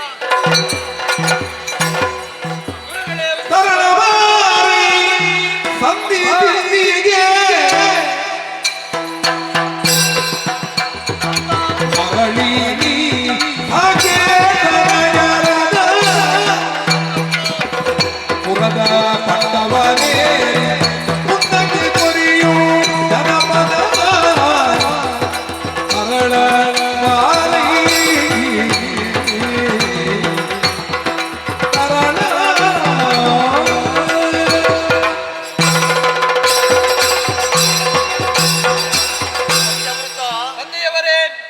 ಮಾರಿ ಅಪರಾಧ ಎನ್ನುವುದನ್ನು ಲಕ್ಷಿಸಿ ನಿನಗೆ ಶಾಪವನ್ನು ಶಿಕ್ಷೆಯನ್ನು ಕೊಟ್ಟವರಿದ್ದೇವೆ. ಕೊಟ್ಟ ಶಿಕ್ಷೆಯನ್ನು ಶಿರದಲ್ಲಿ ಧರಿಸಿಕೊಂಡು ಅನುಭವಿಸುವುದಕ್ಕೆ ಹೊರಟವನಿದ್ದೀಯ. ಆದರೆ ಆ ಬಳಿಕ ಆದಂತಹ ಸ್ಥಿತಿಯನ್ನು ನೀನೇ ಕಣ್ಣಾರೆ ಕಂಡಿದ್ದೀಯ. ಕ್ಷಾಮ ಡಾಮರಗಳು ಈ ಅಯೋಧ್ಯೆಗೆ ಬಂತು, ಸಕಲ ಜನರು ಕೂಡ ತ್ರಾಹಿ ತ್ರಾಹಿ ಅಂತ ಕಂಗೆಡುವಂತಹ ಸ್ಥಿತಿ ಬಂದೊದಗಿತ್ತು. ತಪವೆಸುವುದಕ್ಕೆ ಹೋದಂತಹ ನನಗೂ ಒಂದು ರೀತಿಯಾದಂತಹ ಅಪಮಾನವಾಗಿ ಹೋಯಿ. ದೇವನೇ ಪ್ರತ್ಯಕ್ಷನಾಗದೆ ಇದ್ದ ಕಾಲಕ್ಕೆ ನಾ ಇದ್ದು ಏನು ಮಾಡುವಂತ ಯೋಚನೆ ಮಾಡಿ ಒಂದು ಮಗು ಏನು ಸಂದಿತು ನಿನ್ನದಾದಂತಹ ಶಿಕ್ಷೆ. ಯಾವುದೇ ಕಾರಣಕ್ಕೂ ನೀನು ಅಪರಾಧಿ ಅಲ್ಲ ಎನ್ನುವುದನ್ನು ನೀ ತೋರಿಸಿಕೊಟ್ಟವನಿದ್ದೀಯ. ನಿನಗೆ ಕೊಟ್ಟಂತಹ ಶಿಕ್ಷೆಯ ಅವಧಿ ಇಂದು ಮುಗಿಯಿತು. ಇನ್ನು ಮುಂದಕ್ಕೆ ಮಾಡಬೇಕಾದದ್ದೇನಲ್ಲ, ಈ ಸಾಕೇತದ ಅಧಿಪತಿಯನ್ನು ವಹಿಸಿಕೊಂಡು ಇಲ್ಲಿಯದಾದಂತಹ ಪ್ರಜೆಗಳನ್ನು ರಕ್ಷಣೆ ಮಾಡಿಕೊಂಡು ಇಲ್ಲಿಗೆ ಅಧಿಕಾರಿಯಾಗಿ ನೀವು ಮೆರೆಯಬೇಕಾದದ್ದು ಕರ್ತವ್ಯ. ನನ್ನ ಇಚ್ಛೆಯನ್ನು ನಡೆಸಿಕೊಡ್ತೀಯ ಮಗನೇ? ಅಪ್ಪಯ್ಯ, ಏನು ನಿಮ್ಮ ಇಚ್ಛೆಯನ್ನು ಖಂಡಿತವಾಗಿಯೂ ನಾನು ನಡೆಸಿಕೊಡ್ತೀನಿ. ಇದು ಪುತ್ರ ಧರ್ಮ ಎನ್ನುವ ಹಾಗೆ ನಾನು ಭಾವಿಸಿಕೊಳ್ತೇನೆ. ಸರಿ, ಮನಸ್ಸಿನಲ್ಲಿ ಯಾವುದೇ ಕೊರತೆ ಇಲ್ಲದ ಕಾಲದಲ್ಲಿ ನಾನು ತಪ್ಪು ಮಾಡಲಿಲ್ಲ ಎನ್ನುವ ಅಭಿಮಾನವು ನನ್ನಲ್ಲಿ ಇರಿಸಿದ ಪರಿಣಾಮವಾಗಿ ನಾನು ಇಷ್ಟವರೆಗೆ ಬದುಕುವುದಕ್ಕೆ ಸಾಧ್ಯವಾಯಿತು. ಗುರುಗಳು ಶಿಕ್ಷೆ ಕೊಟ್ಟಿದ್ದಾರೆ ಎನ್ನುವ ಕಾರಣಕ್ಕೆ ಬೇಕಾಗಿ ನಾನು ನೊಂದುಕೊಳ್ಳುವುದಿಲ್ಲ. ಗುರುವಿತ್ತ ಶಿಕ್ಷೆ ಅಮರತ್ವದ ಭಿಕ್ಷೆ ಎನ್ನುವ ಹಾಗೆ ತಿಳಿದುಕೊಂಡೆ. ಸತ್ಯವ್ರತ, ಇದು ನಿನಗೆ ಕೊಟ್ಟದ್ದು ಶಿಕ್ಷೆ ಅಲ್ಲ, ಇದು ಶಿಕ್ಷಣ. ಇನ್ನು ಮುಂದಕ್ಕೆ ನೀನಿಲ್ಲಿ ರಾಜ್ಯಭಾರವನ್ನು ಮಾಡುವಂತಹ ಸಂದರ್ಭದಲ್ಲಿ ನೀನು ಯಾವ ಕ್ರಮದಲ್ಲಿ ಇರುತ್ತೀಯ ಅದಕ್ಕಾಗಿ ಪರೀಕ್ಷೆ, ಶಿಕ್ಷೆ ಅಲ್ಲ. ಕಂದ, ಇನ್ನು ಮುಂದಕ್ಕೆ ನಿನಗೆ ಸಕಲ ವಿಚಾರಗಳಲ್ಲಿ ಮಾರ್ಗದರ್ಶಕರಾಗಿ ಇರುವವರು ಗುರುಗಳಾದಂತಹ ವಶಿಷ್ಠರು. ಅವರ ಮಾರ್ಗದರ್ಶನದಂತೆ ಸಾಕೇತವನ್ನು ಆಡಿಕೊಂಡು ಬಾ. ನಿನಗೆ ಶುಭವಾಗಲಿ ಮಗನೇ. ನಿಮ್ಮ ಇಚ್ಛೆಯಂತೆ ಗುರುಗಳ ನಿರ್ದೇಶನದಂತೆ ಸತ್ಯ ಧರ್ಮದಿಂದ ರಾಜ್ಯವನ್ನು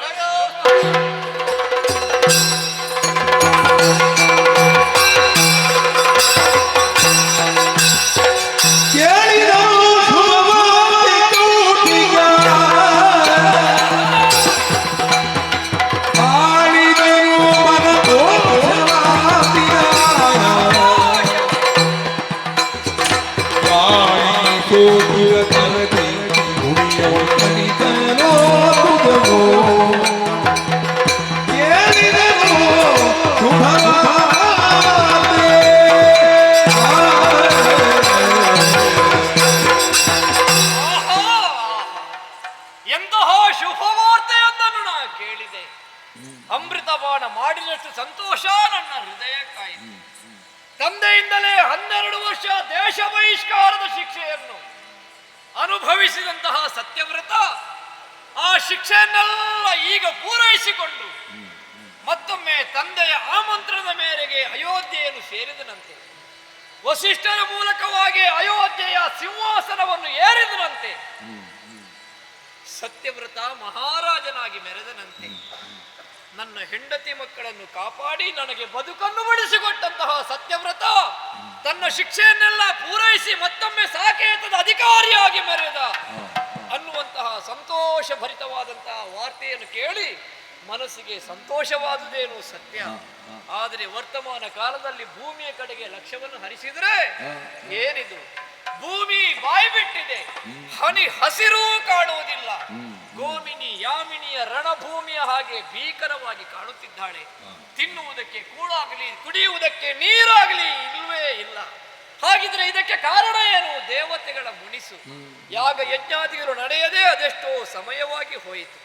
ಮಳೆಯನ್ನು ಸುರಿಸಬೇಕಾದವ ಜಲದಧಿಕಾರಿಯಾದಂತಹ ವರುಣ ದೇವ, ಅವನ ಕೋಪವೇ ಇದಕ್ಕೆ ಕಾರಣವಾಯಿತೋ ಏನು? ಹಾಗಿದ್ರೆ ಲೋಕಕ್ಷೇಮವನ್ನು ಬಯಸುವಂತಹ ನನ್ನಂತಹ ಒಬ್ಬ ಮಹರ್ಷಿ ಮಾಡಬೇಕಾದದ್ದೇನು? ಲೋಕದ ಜನರನ್ನು ಉಳಿಸಬೇಕು ಅಂತಾದ್ರೆ ಮಳೆಯ ಅಧಿಪತಿಯಾದಂತಹ ವರುಣ ದೇವನನ್ನು ಸಂತೃಪ್ತಿಗೊಳಿಸಬೇಕು.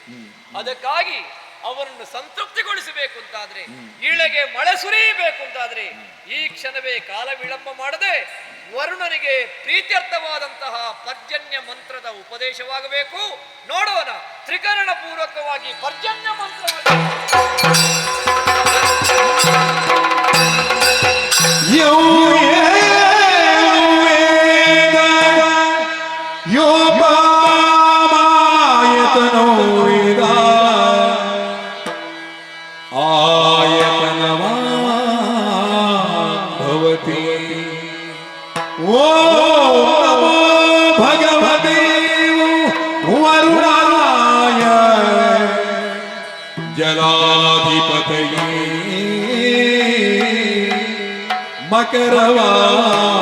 मकरवाहनाय मेघवर्णाय पाशहस्ताय सर्वमेघा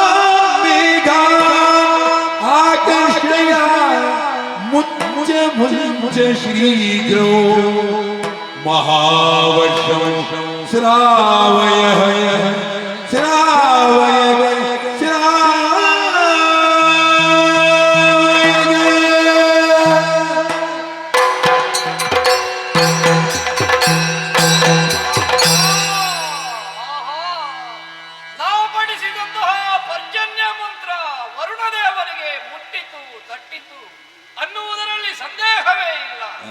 ಸಂಪ್ರೀತನಾದಂತಹ ವರುಣದೇವ ಬರಗಾಲದಿಂದ ತತ್ತರಿಸಿ ಹೋದಂತಹ ಈ ಭೂಮಿಗೆ ನೋಡಿ ಮಳೆಯನ್ನು ಕೊಡುತ್ತಿದ್ದಾನೆ. ಇಳೆ ಕಳೆಗೊಳ್ಳುತ್ತಾ ಇದೆ. ನಮ್ಮವರೆಲ್ಲರೂ ಕುಣಿದು ಕುಪ್ಪಳಿಸುತ್ತಿದ್ದಾರೆ. ವರುಣದೇವ ನಮೋ ನಮೋ.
ಗಾಳಿ ತೋತೈತಿ ಕಲಿಗಾಳಿ ಸೋತೈತಿ ಅತಿ ಮಣ್ಣು ಬಂದೈತಿ ಬಿಸಿಗಾಳಿ ಸೋತೈತಿ ಚಳಿಗಾಳಿ ಎಂತೈತಿ ಅತಿ ಮಣ್ಣು ಬಂದೈತಿ ಮಳೆಗಾಯ ಸುರಿದಾವೋ ಹನಿ ಸುರಿದಾವೋ ಸುರಿದಾವೋ ಹನಿ ಸುರಿದಾವೋ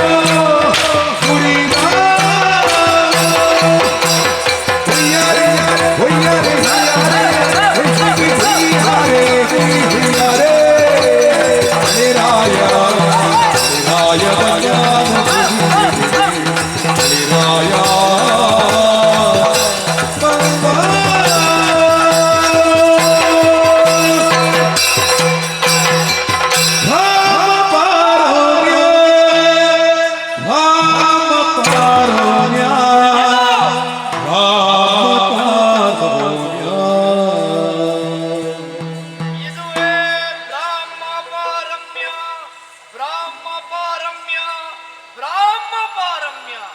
ಆ ಬ್ರಾಹ್ಮ ಪಾರಮ್ಯದ ಪರಿಣಾಮವಾಗಿ ವರುಣದೇವ ಇಳೆಗೆ ಮಳೆಯನ್ನು ಸುರಿಸಿದ. ಜನತೆಯೆಲ್ಲವೂ ಸಂತೋಷದಲ್ಲಿ ಕುಣಿಯುತ್ತಾ ನಲಿಯುತ್ತಾ ಇದೆ. ಭೂದೇವಿ ಹಸಿರು ಸೀರೆಯನ್ನುಟ್ಟು ನಳನಳಿಸುವ ಹಾಗೆ ಕಾಣುತ್ತಿದೆ. ಇದೇ ರೀತಿಯಾಗಿ ಭೂಮಿ ಸಸ್ಯ ಶ್ಯಾಮಲೆಯಾಗಿ ಕಂಗೊಳಿಸಲಿ ನಮ್ಮವರಿಗೆ.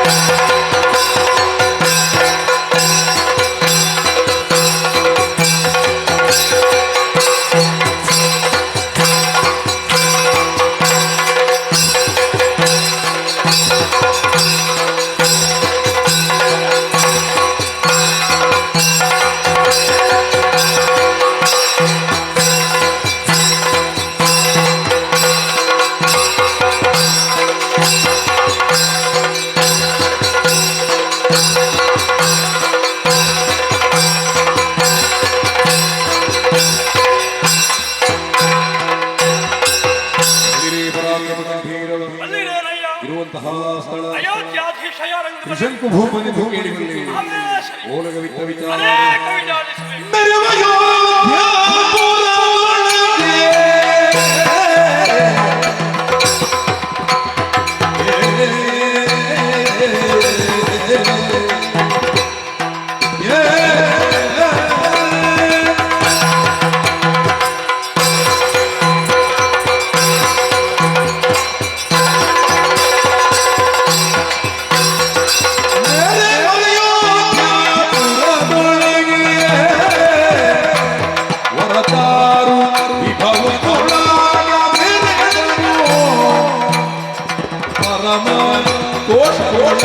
ತ್ರಿಶಂಕು ಹರದೋಳು ಯಾರು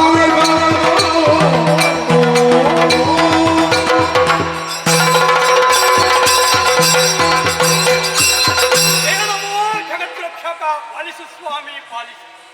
ಬಾಲ್ಯ ಪ್ರೌಢಾವಸ್ಥೆ ಹಾಗೂ ಯೌವನಾವಸ್ಥೆ ಜೀವನದ ಹಲವು ಬದಲುಗಳು. ವರ್ಷಗಳು ಉರುಳುತ್ತಿದ್ದ ಹಾಗೆಯೇ ನಮ್ಮ ಶರೀರ ಬೆಳೆಯುತ್ತಲೇ ಹೋಗುತ್ತದೆ, ಬುದ್ಧಿ ಪಕ್ವಗೊಳ್ಳುತ್ತದೆ. ನಾವು ಕಾಲ ಕಾಲಕ್ಕೆ ಬುದ್ಧಿಯುಳ್ಳ ಇತರಾಗಿ ಸ್ಪರ್ಧಿಸುತ್ತಾ ಹೋಗುತ್ತೇವೆ. ಗುರುಗಳ ಶಾಪ, ನಾನೆಸಗಿದಂತಹ ಕೆಲ ಕಾರ್ಯಗಳು, ಇದರಿಂದ ಅಪ್ಪನನ್ನು ಊರಿಂದ ಹೊರಗೆ ಹಾಕಿದಂತಹ ಕ್ರಮ ಹಲವು ಬಾರಿ ಮನಸ್ಸಿಗೆ ನೆನಪಿಸಿಕೊಂಡರೂ ಕೂಡ ಮತ್ತೆ ಮತ್ತೆ ಸಮಾಧಾನವನ್ನು ತಂದುಕೊಳ್ಳುತ್ತಲೇ ಇದ್ದೇನೆ. ವರ್ತಮಾನ ಕಾಲ ಹಾಗಿಲ್ಲ. ಗುರುಗಳಿಗೆ ನನ್ನ ಮೇಲೆ ದ್ವೇಷ ಭಾವವಿಲ್ಲ. ಸದಾ ಬಂದು ಸಮಸ್ಯೆಯನ್ನು ಆಲಿಸುತ್ತಾ ಶಿಷ್ಯೋತ್ತಮ ಈ ಮಾರ್ಗದಲ್ಲಿ ಹೋಗು, ಪ್ರಜಾವರ್ಗದವರ ಏಳಿಗೆಯಾಗಿ ಆಗಿ ದುಡಿ, ಇದು ಸನ್ಮಾರ್ಗ, ಇದು ಧರ್ಮ ಎನ್ನುವ ಹಾಗೆ ಬೋಧನೆಯನ್ನು ಮಾಡುತ್ತಾ ಸರಿಯಾದ ರೀತಿಯಲ್ಲಿ ಉಪದೇಶವನ್ನು ಕೊಡ್ತಾ ಇದ್ದಾರೆ. ಸಂಭ್ರಮ ವೈಭವವಾದಂತಹ ಜೀವನವೇ ಸರಿ. ಆದರೆ ನಮ್ಮ ಸಾಮರ್ಥ್ಯ ಏನು ಎನ್ನುವುದು ಗೊತ್ತಾಗಬೇಕೋ ಬೇಡುವ. ಹುಟ್ಟಿದಂತಹ ಪ್ರತಿಯೊಬ್ಬ ಮನುಷ್ಯರು ಕೂಡ ಸಾಧನೆಯನ್ನು ಮಾಡಬೇಕು, ಹೆಸರು ಗಳಿಸಬೇಕು, ಕೀರ್ತಿವಂತರಾಗಿ ಬೆರೆಯಬೇಕು ಎನ್ನುವಂತಹ ಆಶೆಯನ್ನು ಹೊಂದಿರುತ್ತಾರೆ. ನಾವು ಅದಕ್ಕೆ ಹೊರತಾಗಿಲ್ಲ. ನನ್ನ ಸಾಧನೆ ಏನು ಎನ್ನುವ ಹಾಗೆ ಆಲೋಚಿಸಿದರೆ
ಮನಸ್ಸಿಗೆ ಹೊಕ್ಕಿ ಹೋಯಿತು. ಗುರುಗಳಲ್ಲಿ ನಿವೇದಿಸಿಕೊಂಡೆ. ಅವರ ಸಹಾಯದಿಂದಲೇ 100 ಅಶ್ವಮೇಧ ಯಾಗಗಳನ್ನು ಮಾಡಿ ಮುಗಿಸಿದ್ದೇನೆ. ಅವರ ಸಹಕಾರ, ಪ್ರಜಾವರ್ಗ, ಮಂತ್ರಿ ಮಾಂಡಲಿಕರ ಸಮಾಲೋಚನೆ ಸುಲಭ ಸಾಧ್ಯವಾಯಿತು. ಹಾಗೆಯೇ ಇನ್ನೂ ಒಂದು ಯಜ್ಞವನ್ನು ಮುಗಿಸಿದೆ ಅಂತಾದರೆ ನಾನು ಸಶರೀರನಾಗಿ ನಾಕವನ್ನು ಸೇರಬಲ್ಲೆನ್ನುವಂತಹ ವಿಶ್ವಾಸ ಇದೆ. ಗುರುಗಳಾದಂತಹ ವಸಿಷ್ಠರನ್ನು ಕಾಣಬೇಕು. ನಡಿ.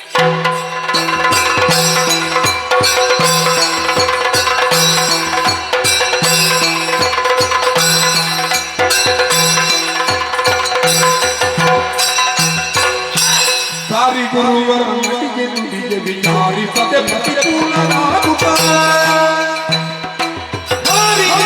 ಮುಟ್ಟಿ ಕಳುಕಿ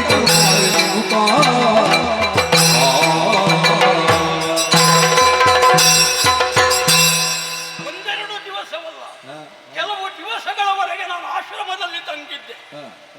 ಕಣ್ತೆರೆದು ನೋಡಿದಂತಹ ಅವರು ಬಂದಿರುವ ಸತ್ಯವ್ರತ ಇರುವಂತಹ ವಿಷಯವನ್ನು ಅರಿತು ಮಾತ್ರವಲ್ಲ, ಹಾರಿಕೆಯ ವಿಷಯವೊಂದನ್ನು ಹೇಳಿದರು.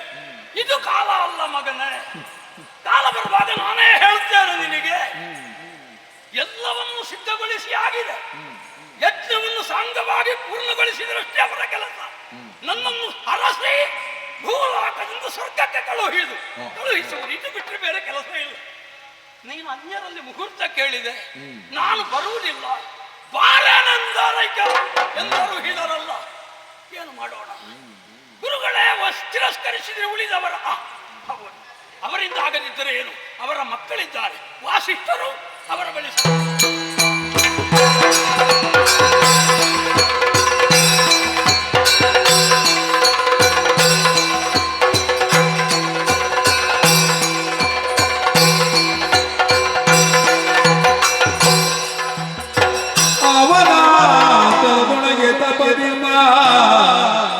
ವಾಸಿಷ್ಠರ ಗೊತ್ತರು ಮೆರೆದಿರಿ ಭೂವರನು ಪದಕೆರಗೆ, ಭೂವರನು ಪದಕೆರಗೆ ನುಡಿದರು ತಾನು ರಾಗದಲ್ಲಿ.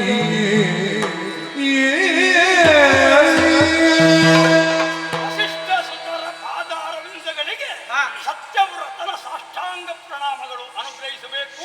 ನನ್ನ ಮೇಲೆ ಶಿವಕೋರು ಎತ್ತಲಿಲ್ಲ ತಂದೆ ಕುಲಾಧಿಪರೇ, ಇತ್ತಲಿಲ್ಲ ನನ್ನ ಕಾರ್ಯವೇ ಎತ್ತನ ಕೃಪೆ ಹುದೆ ಸಂಕುತನೇ, ಇತ್ತವರಿಗೆ ಒರೆಯುವನೇ ಎತ್ತಲಿಲ್ಲ ತಂದೆ.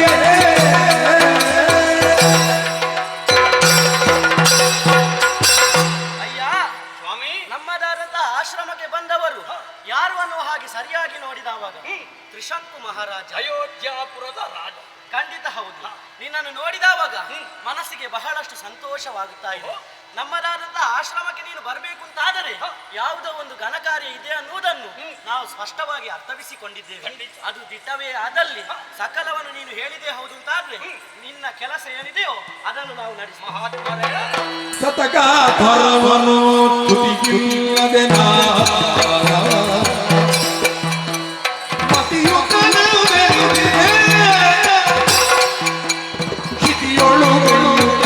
ಹರುದರು ಸುರಕತಿ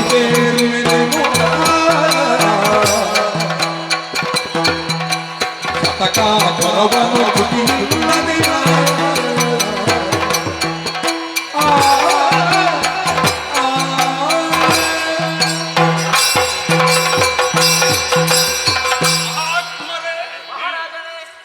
ವಸಿಷ್ಠರು ಮಾತ್ರ ಗುರುಗಳಲ್ಲ, ವಸಿಷ್ಠರ ವಂಶಸ್ಥರು ನಮಗೆ ಗುರುಗಳು. ವಸಿಷ್ಠರು ಇಲ್ಲದೇ ಇರುವಂತಹ ಸಮಯದಲ್ಲಿ ನಮಗೆ ಸಲಹೆ ಸೂಚನೆಗಳನ್ನು ನೀಡಬೇಕಾದವರು ನೀವು. ಸ್ವಾಮಿ, ಗುರುಗಳ ಬಳಿಗೆ ಹೋಗಿ ವಿಷಯವೊಂದು ನಾನು ಅರುಹಿದೆ, ಬೇರೇನೂ ಅಲ್ಲ. ಏನು ಮನಸ್ಸಾಗಿದೆ. ಇದೇ ಶರೀರದಿಂದ ನಾಲ್ಕನ್ನು ಸೇರಬೇಕು, ಅಲ್ಲಿ ಅಧಿಕಾರಿಯಾಗಬೇಕು, ಸುರ ಸಂಪದದ ಅಧಿಕಾರಿಯಾಗಿ 3 ಲೋಕವನ್ನು ಆಳಬೇಕು ಎನ್ನುವಂತಹ ವಿಷಯವನ್ನು ಗುರುಗಳಲ್ಲಿ ಹೇಳಿ 100 ಅಶ್ವಮೇಧವನ್ನು ಮಾಡಿ ಮುಗಿಸಿದ್ದೇನೆ. ಸಂಪೂರ್ಣ ಅವರ ಸಹಕಾರ ಅನುಗ್ರಹವೂ ಸಿಕ್ಕಿದೆ. ಸರಿ, ಉಳಿದಂತಹ ಒಂದು ಯಾಗ ಮುಗಿಸಿದರೆ ನಾನು ಇದೇ ಶರೀರದಿಂದ ಹೋಗ್ತೇನೆ. ಹೌದು. ಎಲ್ಲಿಗೆ? ನಾಲ್ಕಕ್ಕೆ.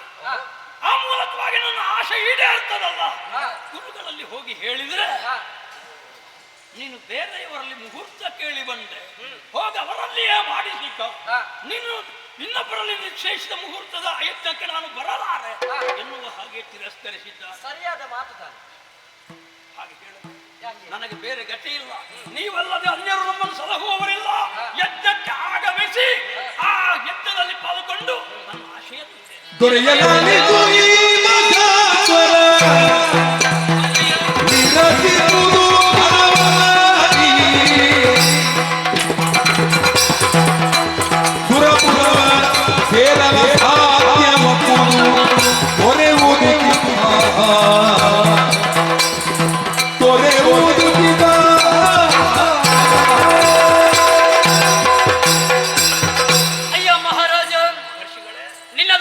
ಆಸೆಯನ್ನು ನಮ್ಮ ತಂದೆಯ ಬಳಿಯಲ್ಲಿ ಕೇಳಿಕೊಂಡದ ಕ್ಷಣದಲ್ಲಿ ಅವರು ಇಲ್ಲೆನ್ನುವಂತಹ ಮಾತುಗಳನ್ನು ಹೇಳಿದ ಕ್ಷಣವೇ ಅದನ್ನು ಈಡೇರಿಸುವುದಕ್ಕಾಗಿ ಅವರ ಮಕ್ಕಳಾದಂತಹ ನಮ್ಮ ಬಳಿಗೆ ಬಂದವರು ನೀನು. ಆದರೆ ನಿನಗೆ ಮಾತು ಕೊಡುವಲ್ಲಿ ನಾವು ಸ್ವಲ್ಪ ಆಲೋಚನೆಯನ್ನು ಮಾಡಬೇಕಾಗ್ತದೆ. ಸುರಲೋಕವನ್ನು ಸೇರುವಂತಹ ಉದ್ದೇಶದಿಂದಲೇ ಈ ಸಂದರ್ಭದಲ್ಲಿ ಆಸೆ ಪಟ್ಟವ ನಾನು. ಹುಟ್ಟಿದಂತಹ ಯಾವನೇ ಒಬ್ಬನು ವ್ಯಕ್ತಿಯಾದರೂ ಕೂಡ ಸಾವೆನ್ನುವಂತಹ ಬುತ್ತಿಯನ್ನು ಬೆನ್ನಲ್ಲಿ ಕಟ್ಟಿಕೊಂಡು ಬರುತ್ತಾನೆ. ಪಂಚಭೌತಿಕವಾದಂತಹ ಶರೀರ ಧಾರಣೆ ಮಾಡಿದವರು ಯಾವ ಕಾರಣಕ್ಕೂ ದೇವರನ್ನು ಸೇರುವುದಕ್ಕೂ ಖಂಡಿತವಾಗಿಯೂ ಸಾಧ್ಯವಿಲ್ಲ. ಹಾಗಿದ್ರೆ ಬಯಸಿದ ನೀನು ಭೋಗಲೋಕದ ಸಂಪತ್ತನ್ನಲ್ವೇ? ಭೋಗಲೋಕದ ಸಂಪದ ಈಗ ನಾನು ಪಡೆಯುವುದಂತೆ ಸಾಗಿದನು ಆಗುವುದಕ್ಕೆ. ಭೋಗಲೋಕದ ಭೋಗಲೋಕದ ಹೀಗೆ ಅನ್ನುವುದು ಪಡೆಯುವುದಲ್ಲದೆ ಹಾಗೆ ಪುರಕ್ಕೆ ಅದು ಪುರಕ್ಕೆ.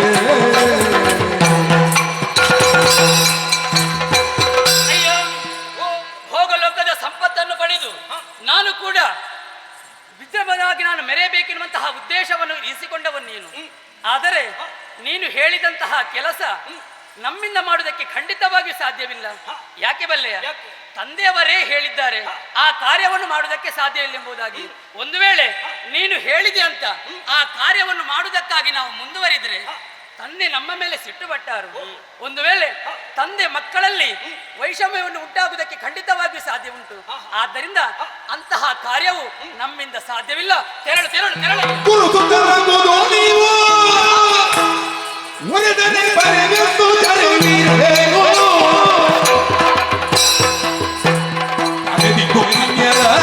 ಅಯ್ಯೋಳು ಎಲುಯವ ಅರೆದಿದ್ದು ಅನ್ಯರ ಕೈಯೋಳು ಎಲುಯವ ಬರುವ ದಿವಸುವೆನು ಗುರುಸುತ್ತಲ ಹುಡುಗು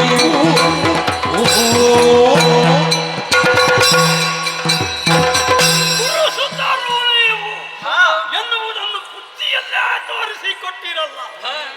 ತಂದೆ ಮಕ್ಕಳ ಸಂಬಂಧ ಹೇಗಿರ್ತದೆ ಎನ್ನುವುದನ್ನು ನೋಡುವುದಕ್ಕೆ, ತಿಳಿಯುವುದಕ್ಕೆ, ಅರ್ಥ ಮಾಡಿಕೊಳ್ಳುವುದಕ್ಕೆ ಹೆಚ್ಚು ಸಮಯ ಬೇಕಾಗುವುದಿಲ್ಲ. ಗುರುಗಳ ಪಥದಲ್ಲೇ ನಡೆಯುವವರು ನೀವು. ಖಂಡಿತ ಅವರ ಮಾತನ್ನು ಅನುಭವಿಸುತ್ತಿದ್ದೀರಿ. ಅವರು ನಿಶ್ಚಯಿಸಿದ ಮುಹೂರ್ತಕ್ಕೆ ಅವರು ಬರುವುದಿಲ್ಲ ಎನ್ನುವ ಹಾಗೆ ಹೇಳಿದರೆ ನಾನು ಬರಲಾರೆ. ಖಂಡಿತ ಬರಲಾರೆ. ಬರುವುದಿಲ್ಲ. ತಂದೆಯವರ ಮಾತನ್ನು ಮೀರುವುದಕ್ಕೆ ಆಗುದಿಲ್ಲ. ಮೂರು ಮಾತಿಗೂ ನೀವು ಬರುವುದಿಲ್ಲ. 3 ಅಲ್ಲ 100 ಮಾತಿಗೂ ಬರುವುದಿಲ್ಲ. ತಿರಸ್ಕಾರ. ಅನ್ಯರ ಬಳಿಗೆ ಹೋಗುತ್ತೇನೆ. ಯಾರ ಮಹಾತ್ಮರಿದ್ದರವರ ಕಾಲು ಹಿಡಿಯುತ್ತೇನೆ. ಅವರ ಮುಖಾಂತರ ಯಜ್ಞವನ್ನು ನಡೆಸುತ್ತೇನೆ. ನೀವಲ್ಲದಿದ್ರೆ ಅಷ್ಟು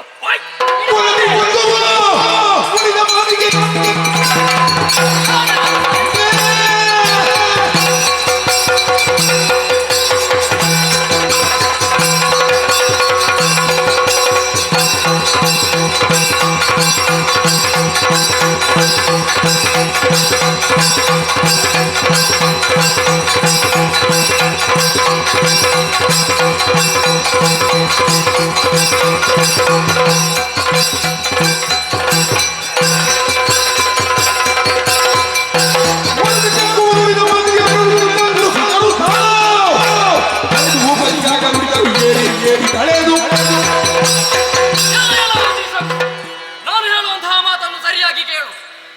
ಬಿಟ್ಟಂತಹ ಕಾರ್ಯ ನಾವು ಮಾಡುವುದಕ್ಕೆ ಸಾಧ್ಯವಿಲ್ಲ. ನೀನು ಹೀಗೆ ವರ್ತಿಸುವುದಕ್ಕೆ ಕಾರಣ ಏನು ಎನ್ನುವ ಹಾಗೆ ಅರಿತಿದ್ದೇನೆ. ನಿನಗೆ ಏರಿರುವಂತಹ ಮದ, ಅಹಂಕಾರ, ನಾನೊಬ್ಬ ಅರಸ, ನಾನು ಯಾರಿಂದಲೂ ಎಂತಹ ಕಾರ್ಯವನ್ನು ಮಾಡಿ ಪೂರೈಸಬಲ್ಲ ಎನ್ನುವಂತಹ ಆ ಭ್ರಮೆ ನಿನ್ನಲ್ಲಿದೆ.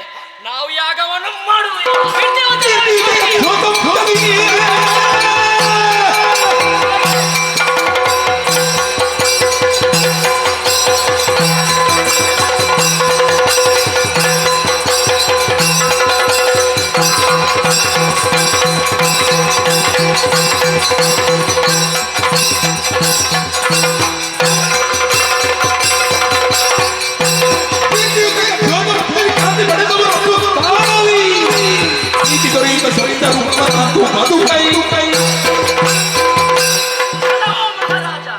ನನ್ನಲ್ಲಿ ಅಧಿಕಾರದ ಬಲ ಇದೆ, ನನ್ನಲ್ಲಿ ಸಂಪತ್ತಿನ ಬಲ ಇದೆ ಅನ್ನುವಂತಹ ಮದ ನಿನಗೆ. ಇಲ್ಲಿ ಬಂದು ಬಾಯಿಗೆ ಬಂದ ಹಾಗೆ ಮಾತನಾಡ್ತಾ ಇದ್ದೀಯ. ನಮ್ಮ ತಂದೆಯವರು ಹೇಳಿದಂತಹ ಕೆಲಸ ಆಗುದಿಲ್ಲ ಅಂತ ಹೇಳಿದ ಮೇಲೆ ಮತ್ತೆಯೂ ನಮ್ಮಲ್ಲಿಗೆ ಬಂದವನು ನೀನು. ನಿನ್ನನ್ನು ಸುಮ್ಮನೆ ಬಿಡುವುದಿಲ್ಲ. ನೀನು ತಪ್ಪನ್ನು ಮಾಡಿದವನು, ಸರಿಯಾದ ಶಿಕ್ಷೆ ನಿನಗೆ ಆಗಲೇಬೇಕು. ಆದ ಕಾರಣ ಇನ್ನು ಮುಂದಕ್ಕೆ ನೀನು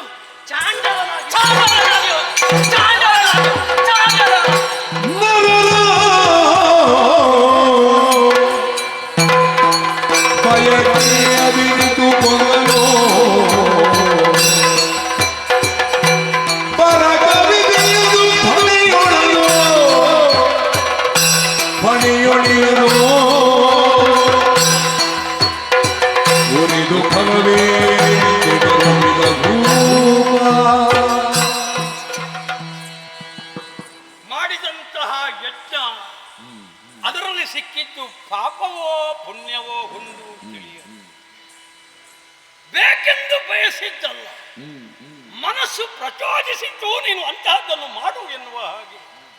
ಮನಸ್ಸಿಗೆ ಯಾವುದನ್ನು ಕಂಡಿತೋ ಅದನ್ನು ಗುರುಗಳಲ್ಲಿ ನಿವೇದಿಸಿದಾಗ ಅನುಮೋದಿಸಿದವರು ಪ್ರಾರಂಭದಲ್ಲಿ. ಈಗ ಯಾಕೆ ತಿರಸ್ಕರಿಸಿದರು? ಪಾಪವೇ ನನ್ನ ಬೆನ್ನು ಹತ್ತಿ ಬರುತ್ತಿದೆಯೋ ಎನ್ನುವ ಹಾಗೆ ಭಾಸವಾಗುತ್ತಾ ಇದೆ. ತಂದೆಯಿಂದ ಯಾವುದನ್ನು ಮಾಡಿಸುವುದಕ್ಕೆ ಸಾಧ್ಯವಾಗಲಿಲ್ವೋ ಅವರ ಮಕ್ಕಳಿಂದ ಮಾಡಿಸ್ತೇನೆ ಎನ್ನುವ ಹಾಗೆ ಅವರ ಬಳಿ ಹೋದರೆ ನನ್ನ ಶರೀರ ನನಗೆ ಹೇಸಿಗೆಯಂತೆ ಆಗುವಂತೆಯಾಗಿ ಹೋಯಿತು. ಚಂಡಾಲನಾಗಿ ಹೋಗು. 4 ಹೆಜ್ಜೆ ನಡೀಲಿಲ್ಲ, ಅಷ್ಟರಲ್ಲಿಯೇ ನನ್ನ ಶರೀರದಲ್ಲಿ ಆದಂತಹ ಬದಲಾವಣೆ ಅಷ್ಟಿಷ್ಟ. ಕಪ್ಪು ಕಪ್ಪಾಗಿ ಅರಮನೆಯನ್ನು ಸೇರಿದೆ. ಬಾಗಿಲಿದ್ದಂತಹ ಪಟ ಹೋಗು, ದೂರ ನಡೆ, ಯಾರು ನೀನು ಚಾಂಡಾಲ ಎನ್ನುವ ಹಾಗೆ ತಿರಸ್ಕರಿಸಿದಿರಲ್ಲ. ಹೋಗು, ಹರಿಶ್ಚಂದ್ರನಲ್ಲಿ ಹೇಳು, ನಾನು ಯಾರು ಬಂದವ ಅಂತ ಅವನಿಗೆ ಗೊತ್ತಾಗ್ತದೆ ಎನ್ನುವ ಹಾಗೆ ಹೇಳಿದರೆ ಯಾರು ಯಾರೆಂದೇ ಮೇಲೆ ನೋಡಿದನೇ ವಿನಃ ತಂದೆಯನ್ನು ಗುರುತಿಸುವುದಕ್ಕೆ ನನ್ನ ಮಗನಿಗೆ ಸಾಧ್ಯವಾಗಲಿಲ್ಲ. ಹರಿಶ್ಚಂದ್ರನ ತಾಯಿ ನನ್ನ ಪ್ರೀತಿಯ ಬಡದಿ, ಇಷ್ಟರವರೆಗೆ ನನ್ನ ಜೊತೆ ಸಂಸಾರವನ್ನು ನಡೆಸಿದಂತಹ ಬಡದಿ ಬಂದ ಕೂಡಲೇ ನನ್ನ ಧ್ವನಿಯನ್ನು ಆಲಿಸಿ ಪತಿದೇವ ಯಾಕೆ ಹೀಗಾಯಿತು ಎನ್ನುವ ಹಾಗೆ ಬಿಕ್ಕಳಿಸಿ ಉತ್ತಮಲ್ಲ. ನಾನು ಮಾಡಿದ್ದು ತಪ್ಪೆ ಅಲ್ಲ, ಪ್ರತಿಯೊಬ್ಬನು ಮಾಡುವ ಕಾರ್ಯವನ್ನೇ ನಾನು ಮಾಡಿದ್ದೇನೆ. ಇಷ್ಟರವರೆಗೆ ಇಂದ್ರ ಎನ್ನಿಸಿಕೊಂಡವರು ಅದೇ ನನ್ನ ಸಾಗಿದರು, ನಾನು ಅದನ್ನೇ ಅಲ್ಲವೇ ಮಾಡುತ್ತಿರುವುದು. ಹರಿಶ್ಚಂದ್ರನಿಗೆ ಅಧಿಕಾರವನ್ನು ನೀಡಿದ್ದೇನೆ. ಬಣ್ಣೆ ಪಟ್ಟಿಯಲ್ಲಿ ಹೇಳಿದೆ, ನಾನು ನಡೆಸುವಂತಹ ಕಾರ್ಯಕ್ಕೆ ಯಜ್ಞಕ್ಕೆ ನೀವು ಅನುಕೂಲರಾಗಿ ಬರಬೇಕು ಎನ್ನುವ ಹಾಗೆ ಅವರನ್ನು ಅಯೋಧ್ಯೆಯಲ್ಲಿ ಪೀಠವನ್ನು ಏರಿಸಿ ರಾಜ್ಯ ಆಡಳಿತ ಮಾಡುವುದಕ್ಕೆ ಹೇಳಿದ್ದೇನೆ. ಯಾರು ಸಿಗುತ್ತಾರೆ ಅಂತ ನೋಡಬೇಕು. ಸರಿಯಾದಂತಹ ಸಮರ್ಥರನ್ನು ಅರಸುತ್ತಾ ಕಾನನ ಅಂತ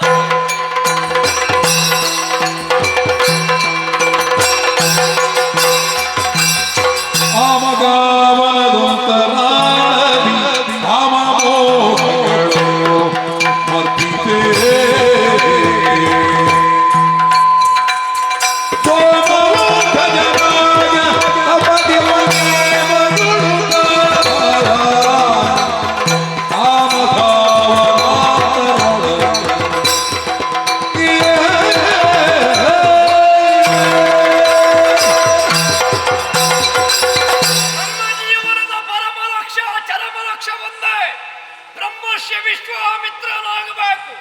ಅದನ್ನು ವಸಿಷ್ಠನ ಬಾಯಿಂದಲೇ ಹೇಳಿಸಬೇಕು. ಈ ಛಲದಿಂದಲೇ ಮುಂದುವರಿದವ ನಾನು. ನ್ಯಗ್ರೋಧ ಮೂಲದಲ್ಲಿರುವಂತಹ ಈ ಜಾಗದಲ್ಲಿ ಕುಳಿತು ಬ್ರಹ್ಮರ್ಷಿಯಾಗುವುದಕ್ಕೆ ಬೇಕಾಗಿ ತಪಸ್ಸಿನಲ್ಲಿರುವಂತಹ ಸಂದರ್ಭ ಯಾರು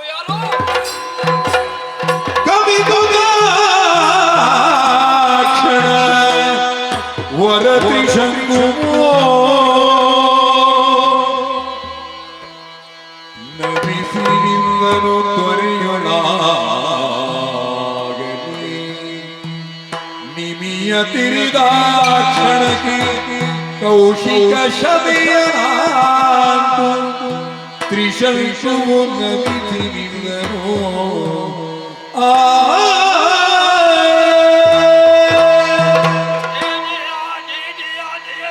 ಮಹಾತ್ಮರ ಪಾದಾರವಿಂದಗಳಿಗೆ ನಿನ್ನ ಕೊಲಬರಿಗೆ ಮನದೊಳಗೆ ಸಂಶಯ ಕಾಣುವಡೆ ಚಂಡಾಲನಾಗಿರುವೆ ಜ್ಞಾನ ದೃಷ್ಟಿಯೊಳ್ ಈಗಲೇ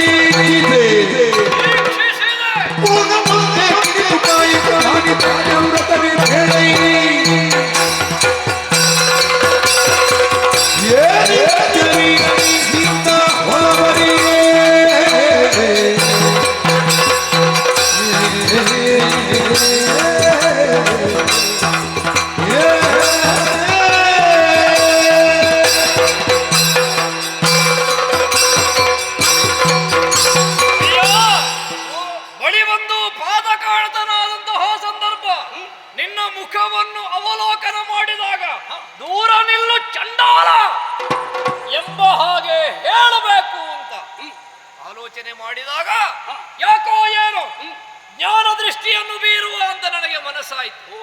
ಜ್ಞಾನ ದೃಷ್ಟಿಯನ್ನು ಬೀರಿ ನೋಡಿ ಅಯೋಧ್ಯೆಯ ಅಧಿಕಾರಿ ಸತ್ಯವ್ರತ ಹೌದು. ಏನಪ್ಪ ಇದು? ನಿಜ ಚಂದ್ರಮನ ಹಾಗೆ ತೇಜೋಪುಂಜವಾಗಿ ರಾರಾಜಿಸಬೇಕಾದಂತಹ ನಿನ್ನ ಮುಖ ನಿನ್ನ ದೇಹವೆಂದು ಯಾಕೆ ಈ ಹೀನ ಸ್ಥಿತಿಗೆ ಬಂತೋ ಗೊತ್ತಾಗುವುದಿಲ್ಲ. ನಿನಗಿಂತಹ ದುಸ್ಥಿತಿ ಬರುವುದಕ್ಕೆ ಕಾರಣ ಏನು?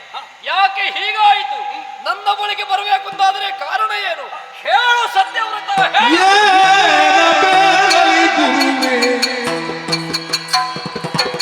ಮನವಾದಿ ಸುರಭೋ ಅನುಸಗಿ ಕೈದಾದೆ ಕಾಲ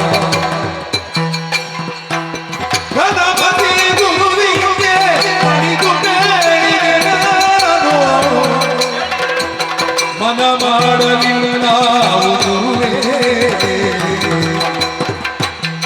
ಏನ ಬೇಡಲಿ ಗುರುವೇ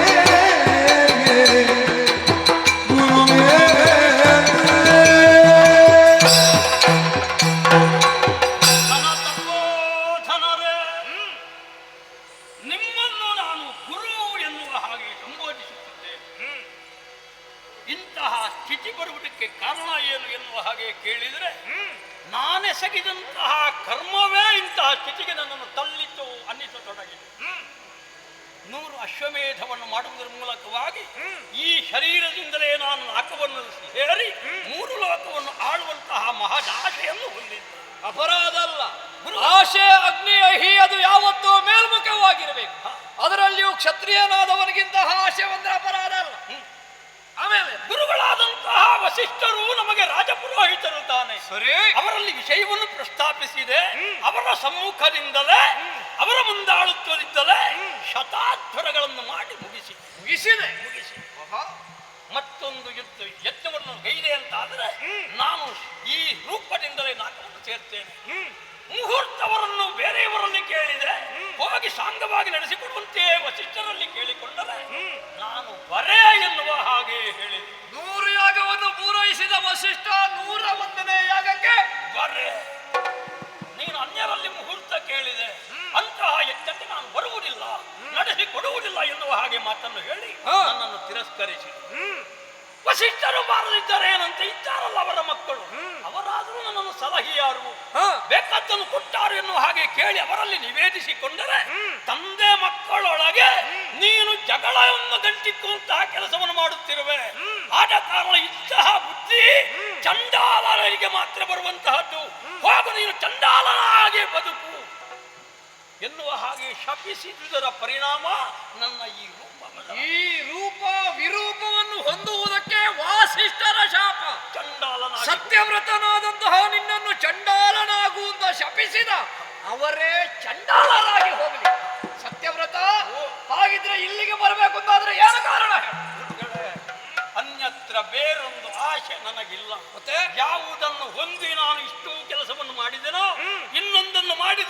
ರೂಪದಿಂದ ನಾನು ಹೋಗುತ್ತೇನೋ ಅದನ್ನೇ ಪೂರ್ಣಗೊಳಿಸುವ ಹೊಣೆಗಾರಿಕೆ ಮಹಾತ್ಮರಾದಂತಹ ನಿಮ್ಮಿಂದಲ್ಲದೆ ಬೇರೆ ಯಾರಿಂದಲೂ ಸಾಧ್ಯ ಇಲ್ಲ.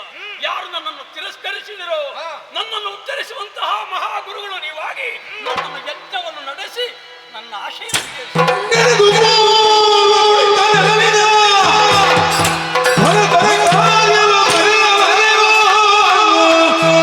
ಕ್ಷಣದಿ ಸಂಪದ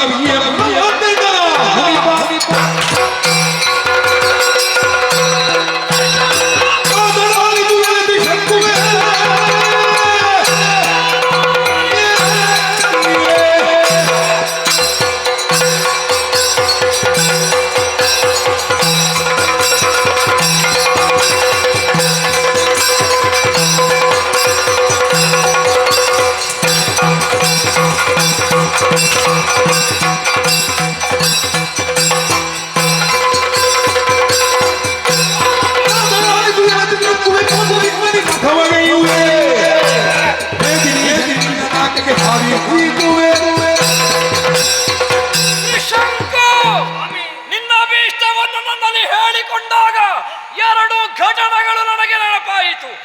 ಒಂದು, ವಸಿಷ್ಠನ ಆಶ್ರಮದಲ್ಲಿ ವಿಶ್ವಾಮಿತ್ರನಿಗೆ ಆದಂತಹ ಅಪಮಾನ. ಇನ್ನೊಂದು, ಬರಗಾಲದಲ್ಲಿ ಬೆಂದು ಸಾಯಬೇಕಾದಂತಹ ನನ್ನ ಹೆಂಡತಿ ಮಕ್ಕಳನ್ನು ಉಳಿಸಿದಂತಹ ನಿನ್ನ ದಯಾಪರತೆ, ಭೂತದಯೆ. ಅಂತಹ ಉಪಕಾರ ಮಾಡಿದಂತಹ ನಿನಗೆ ಪ್ರತ್ಯುಪಕಾರ ಮಾಡಬೇಕು ಎಂಬ ಹಾಗೆ ಸಮಯ ಕಾಯುತ್ತಿದ್ರೆ ದೇವರೇ ಒದಗಿಸಿಕೊಟ್ಟನಲ್ಲ. ಯಾವ ನಿನ್ನ ಕುಲಗುರು ವಸಿಷ್ಠ ನಿನ್ನದಾದಂತಹ ಅಭೀಷ್ಟವನ್ನು ನೆರವೇರಿಸುವಲ್ಲಿ ವಿಫಲನಾಗಿ ಹೋದನು. ಅಲ್ಲ, ನಿನ್ನದಾದಂತಹ ಏಳಿಗೆಯನ್ನು ಬಯಸದೆ ಮಾಶ್ಚರ್ಯದಿಂದ ತನ್ನ ಶಿಷ್ಯದನಗಿಂತ ಎತ್ತರಕ್ಕೆ ಬೆಳೆಯಬಾರದನ್ನುವಂತಹ ಕುತ್ತಿತವಾದ ಮನೋಭಾವದಿಂದ ನಿನ್ನ ಕೈಬಿಟ್ಟನು. ಯಾವ ವಾಸಿಷ್ಠರು ಸತ್ಯವ್ರತನಾದಂತಹ ನಿನಗೆ ತ್ರಿಶಂಕು ಅಲ್ಲ ಚಂಡಾಲತ್ವವಲ್ಲಿ ಎಂಬ ಹಾಗೆ ಶಾಪವನ್ನು ಕೊಟ್ಟರು. ಅಂತವರಿಂದ ಪರಿತ್ಯಕ್ತನಾಗಿ ನನ್ನ ಬಳಿಗೆ ಬಂದೇ ಅಲ್ಲ. ಯೋಚನೆ ಮಾಡಬೇಡ, ನೀ ಬಂದದ್ದು ಕಾಮಧೇನುವಿನ ಬಳಿಗೆ, ಕಲ್ಪವೃಕ್ಷದ ಬಳಿಗೆ. ಕಾಮಧೇನು ಕಲ್ಪವೃಕ್ಷವನ್ನು ನಂಬಿದವರಿಗೆ ಯಾವ ಕಾಲಕ್ಕೂ ಬರಗಾಲವಿಲ್ಲ. ನಿನ್ನ ಆಶೆಯನ್ನು ಪೂರೈಸುವುದಕ್ಕೆ ನಿನ್ನ ಗುರುವಾಗಿ ನಿನ್ನ ಶ್ರೇಯಸ್ಸನ್ನು ಬಯಸಿ ನಾನಿದ್ದೇನೆ. ನಾನು ಯಾಗ ಮಾಡ್ತೇನೆ, ನಿಮಗೆ ಸಾಧ್ಯ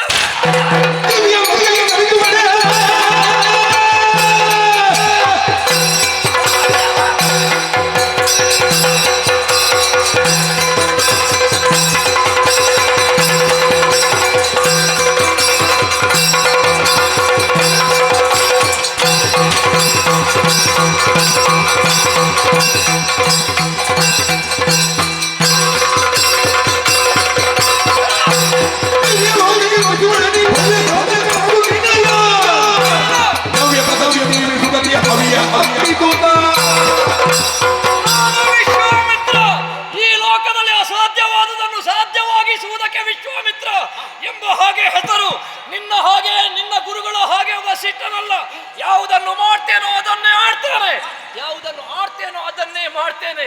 ನಿನ್ನನ್ನು ಸ್ವರ್ಗಲೋಕದಲ್ಲಿ ಸಶರೀರನಾಗಿ ಕೊಡುವಂತ ಸಂದರ್ಭದಲ್ಲಿ ವಿಶ್ವಾಮಿತ್ರನ್ನು ತಡೆಯುವುದಕ್ಕೆ ತ್ರಿಮೂರ್ತಿಗಳೇ ಬರಲಿ, ದೇವರು ದೇವತೆಗಳೇ ಬರಲಿ, ಗಗನವೇ ಬಿರಿಯಲಿ, ಭೂಮಿಯ ಇಬ್ಬಾಗವಾಗಲಿ, ನಾ ಕೈಗೊಂಡಂತ ಕಾರ್ಯವನ್ನು ಯಾವ ಕಾಲಕ್ಕೂ ಬಿಡುವ ಕಾರಣವಿಲ್ಲ.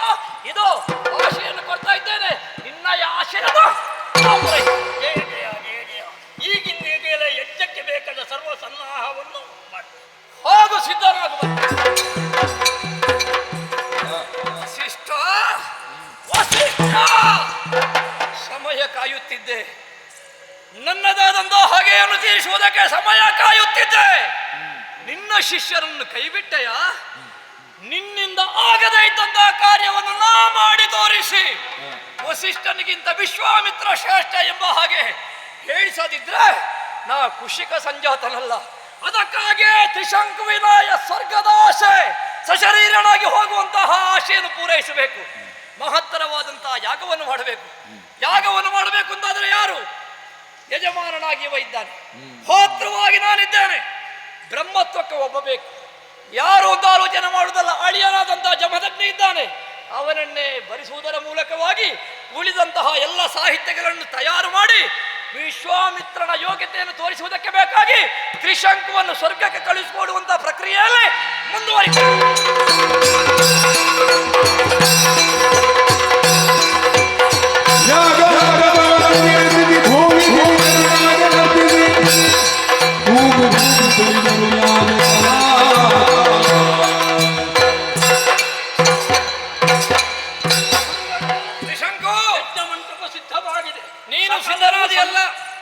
ಶುಚಿರ್ಭೂತನಾದಿಯಲ್ಲ. ಯಾಗಕ್ಕೆ ಬೇಕಂತ ಸಕಲ ಸಾಹಿತ್ಯಗಳು ಬರಲಿ. ನೋಡಲ್ಲಿ ಅಳಿಯನಾದಂತಹ ಜಮದಗ್ನಿಯೇ ಬಂದಿದ್ದಾನೆ. ಅವನೇ ಬ್ರಹ್ಮತ್ವಕ್ಕೆ, ನಾನೇ ಹೋತವಾಗಿ, ನೀನೇ ಯಾಜಮಾನ್ಯವನ್ನು ಹೊಂದಿ ಉಳಿದಂತಹ ಋಷಿವರೇಣ್ಯರೆಲ್ಲರೂ ನನ್ನ ಹೇಳಿಕೆಯ ಹಾಗೆಯೇ ಬಂದಿದ್ದಾರೆ. ದೀಕ್ಷಾಬದ್ಧನಾಗಿ ಕುಳಿತುಕೋ, ನಾನೇ ಯಾಗವನ್ನು ಪ್ರಾರಂಭಿಸುತ್ತೇನೆ.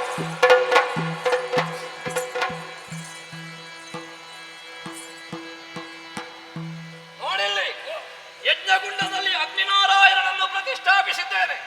ನಾ ಮಾಡುವಂತಹ ಯಾವುದೇ ಈ ಯಾಗಕ್ಕೆ ವಿಘ್ನ ವಿಡ್ಡೂರುಗಳು ಬಾರದ ಹಾಗೆ ವಿಘ್ನ ನಿವಾರಕನಾದಂತಹ ಗಣಪತಿಯ ಸ್ತುತಿಯನ್ನು ನಾವು ಮಾಡಿದವ ಹಾಗಿದ್ದೆ. ಹಾಗಿದ್ರೆ ಯಜ್ಞ ಪ್ರಾರಂಭಿಸಬೇಕು. ಈ ಯಜ್ಞ ಪೂರ್ತಿ ಆಗಬೇಕು ಅಂತಾದ್ರೆ ನಾವು ಕೊಡುವಂತಹ ಹವಿಸ್ಸನ್ನು ಉಣ್ಣುವುದಕ್ಕೆ ದೇವತೆಗಳು ಬರಬೇಕು. ಆದ್ದರಿಂದಲೇ ಒಬ್ಬೊಬ್ಬ ದೇವತೆಗಳನ್ನು ದೀರ್ಘರವದಿಂದ ನಾ ಕರೆಯುತ್ತೇನೆ. ಬಂದವರು ಹವಿಸ್ಸನ್ನು ಸ್ವೀಕರಿಸ್ತಾರೆ. ನೀವು ಸಿದ್ಧನಾಗಿರು, ದೇವತೆಗಳನ್ನು ಕರೆಯುತ್ತೇನೆ ದೀರ್ಘರವದಿಂದ. ಇಂದ್ರಿಯಾಭಿಮಾನಿಯಾದಂತಹ ದೇವೇಂದ್ರ ಅವ ಮೊದಲು ಬರಬೇಕು. ಅದಕ್ಕಾಗಿ ಇಂದ್ರಾಯ ಸ್ವಾಹ, ಅಗ್ನಿಯೇ ಸ್ವಾಹ, ವಾಯುವೇ ಸ್ವಾಹ, ವರುಣಾಯ ಸ್ವಾಹ, ಕುಬೇರಾಯ ಸ್ವಾಹ, ನಿರುತಿಯೇ ಸ್ವಾಹ, ಈಶಾನ್ಯಾಯ ಸ್ವಾಹ. ನೆಗರ ಜನಮನಿ ತಡಿವಿದರುಗಾಗಿ ಪಾರದಿಲ್ಲ ರಾಜ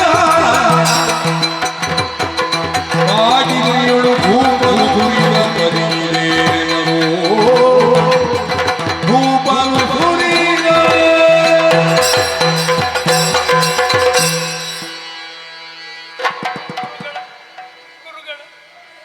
ಒಬ್ಬೊಬ್ಬ ದೇವತೆಯನ್ನು ನಾ ಮಂತ್ರಪೂರ್ವಕವಾಗಿ ಆಹ್ವಾನಿಸಿದೆ. ಮಂತ್ರಕ್ಕೆ ಅಧೀನರಾದಂತಹ ದೇವತೆಗಳು ಬಂದು ನಾವು ಕೊಡುವಂತಹ ಹವಿಸ್ಸನ್ನು ಸ್ವೀಕರಿಸಬೇಕಿತ್ತು. ಅವರು ಬಂದರೂ ಹವಿಸ್ಸನ್ನು ಸ್ವೀಕರಿಸಿದ್ರು ಅನ್ನುವುದು ನಮಗೆ ಗೊತ್ತಾಗುವುದು ಹೇಗೆ? ಅವರು ಬರುವ ಮೊದಲು ಉರಿಯುತ್ತಿರುವಂತಹ ಬೆಂಕಿಯ ಬಣ್ಣ ಒಂದಾದರೆ ಅವರು ಬಂದು ಹವಿಸ್ಸನ್ನು ಸ್ವೀಕರಿಸಿ ಹೋಗುವಾಗ ಉರಿಯುತ್ತಿರುವ ಬೆಂಕಿಯ ಬಣ್ಣ ಬದಲಾಗುತ್ತದೆ. ಈಗ ಕಪ್ಪಾಗಿಯೇ ಕಾಣುತ್ತಿದೆ. ಈಗ ನೋಡಿದ್ರೆ ಬದಲಾವಣೆ ಇಲ್ಲ, ಅದೇ ರೀತಿಯಾಗಿ ಕಾಣುತ್ತದೆ. ಹಾಗಿದ್ರೆ ನನ್ನ ಮಂತ್ರಕ್ಕೆ ಅಧೀನರಾದಂತಹ ದೇವತೆಗಳು ಬರಲಿಲ್ಲ. ಅದರಲ್ಲಿಯೂ ಅಷ್ಟದಿಕ್ಪಾಲಕರಿ ಒಬ್ಬನಾಗಿ ಸಪ್ತದಿಕ್ಪಾಲಕರಿಗೆ ಒಡೆಯನಾದ ದೇವೇಂದ್ರ ಬರಬೇಕಿತ್ತು. ಅವನೇ ಬರಲಿಲ್ಲ ಅಂತಾದ್ರೆ ಉಳಿದ ದೇವತೆಗಳಾದರೂ ಬರುವುದಕ್ಕೆ ಸಾಧ್ಯವೇ? ಯಾಕೆ ಬರಲಿಲ್ಲ? ಆಲೋಚನೆ ಮಾಡಿ ಜಮದಗ್ನಿಯಲ್ಲಿ ಕೇಳಿದಾಗ ಜ್ಞಾನ ದೃಷ್ಟಿಯಿಂದ ಅವ ಹೇಳಿದನಲ್ಲ, ಆದಂತಹ ಒಂದು ಒಪ್ಪಂದ. ವಿಶ್ವರೂಪನ ತಲೆಯನ್ನು ದೇವೇಂದ್ರ ಕಡಿದ. ಸಿಟ್ಟುಗೊಂಡ ತ್ವಷ್ಟ ಬ್ರಹ್ಮ ವೃತ್ರಾಸುರನನ್ನು ಸೃಷ್ಟಿ ಮಾಡಿದ. ಸ್ವರ್ಗಕ್ಕೆ ದಾಳಿ ಮಾಡಿದಂತಹ ವೃತ್ರಾಸುರನನ್ನು ದೇವೇಂದ್ರ ವಧಿಸಿದ. ಬ್ರಾಹ್ಮಣನ ಮಗನಾದ ಕಾರಣ ಅವನಿಗೆ ಬ್ರಹ್ಮಹತ್ಯಾ ದೋಷ ಬಂತು. ಆ ದೋಷವನ್ನು ನಿವಾರಣೆ ಮಾಡುವುದಕ್ಕಾಗಿ ವಸಿಷ್ಠರ ಮೊರೆ ಹೋದಾಗ ಸಕಲ ನದಿಗಳ ತೀರ್ಥದಿಂದಲೇ ಇವನದಾದಂತಹ ಪಾಪವನ್ನು ಪರಿಹರಿಸಿದ. ಬ್ರಹ್ಮಹತ್ಯಾ ಪಾತಕವನ್ನು ನಿವಾರಿಸಿದ. ಆಗ ವಸಿಷ್ಠನಿಗೂ ದೇವೇಂದ್ರನಿಗೂ ಆದಂತಹ ಒಪ್ಪಂದ. ಇನ್ನು ಭೂಲೋಕದಲ್ಲಿ ನೀವು ಭಾಗವಹಿಸದೆ ಅಥವಾ ನಿಮ್ಮ ಗೋತ್ರಜರು ಭಾಗವಹಿಸದೆ ಇರುವಂತಹ ಯಜ್ಞಕ್ಕೆ ನಾವು ಹೋಗುವುದಿಲ್ಲ, ಹವಿಸ್ಸನ್ನು ಸ್ವೀಕರಿಸುವುದಿಲ್ಲ. ಅವರಿಗಾದಂತಹ ಒಪ್ಪಂದಕ್ಕೆ ವಸಿಷ್ಠನಿಲ್ಲದೆ ಇದ್ದಂತಹ ಯಾಗಕ್ಕೆ ದೇವೇಂದ್ರನು ಬರುವುದಿಲ್ಲ. ಅವ ಬರುವುದಿಲ್ಲ ಅಂತಾದ್ರೆ ಅವರನ್ನು ಭರಿಸಬೇಕಲ್ಲ. ವಸಿಷ್ಠ ಬಂದ್ರೆ ಬರಬೇಕಲ್ಲ. ಹಾಗಾಗಿ ಈ ಕ್ಷಣವೇ ತಪೋಬಲದಿಂದ ಮಂತ್ರಪೂರ್ವಕವಾಗಿ ವಸಿಷ್ಠರನ್ನೇ ಭರಿಸ್ತೇನೆ. ಹೇಳಬಿಡು, ಅವನ ಮಕ್ಕಳಿದ್ದಾರೆ ವಾಸಿಷ್ಠರು. ಆ ವಾಸಿಷ್ಠರನ್ನೇ ಮಂತ್ರಪೂರ್ವಕವಾಗಿ ಬರುವುದಿಲ್ಲ. ಜಮದಗ್ನಿ ಹೇಳ್ತಾನೆ, ನಿಮ್ಮ ತಪಸ್ಸಿನ ಶಕ್ತಿ ಸಾಲದೇ ಇದ್ರೆ ನನ್ನ ತಪಸ್ಸಿನ ಶಕ್ತಿಯನ್ನು ಕೊಡ್ತೇನೆ. ಎರಡನ್ನು ಒಂದು ಮಾಡಿ ಪಂಥದಲ್ಲಿ ವಾಸಿಷ್ಠರನ್ನು ಸೆಳೆದಾಗ ನೋಡಿದ್ಯಾ? ಆ ಕಡೆಯಲ್ಲಿ ವಸಿಷ್ಠ ವಾಸಿಷ್ಠರನ್ನು ಸೆಳೆಯುತ್ತಿದ್ದಾನೆ, ಇಲ್ಲಿ ನಾವಿಬ್ಬರು ಸೆಳೆಯುತ್ತಿದ್ದೇವೆ. ನಮ್ಮಿಬ್ಬರ ತಿಕ್ಕಾಟದಲ್ಲಿ ಈ ಮಂತ್ರಪೂರಿತವಾದಂತಹ ಈ ಬಲಕ್ಕೆ ಆ ವಸಿಷ್ಠನ ಮಕ್ಕಳಾದಂತಹ ವಾಸಿಷ್ಠರು ಭಸ್ಮೀಭೂತರಾಗಿ ಹೋದರು. ಸುಟ್ಟೇ ಹೋದರು. ಈಗ ನಮಗೆ ಯೋಚಿಸಬೇಡಯ್ಯ.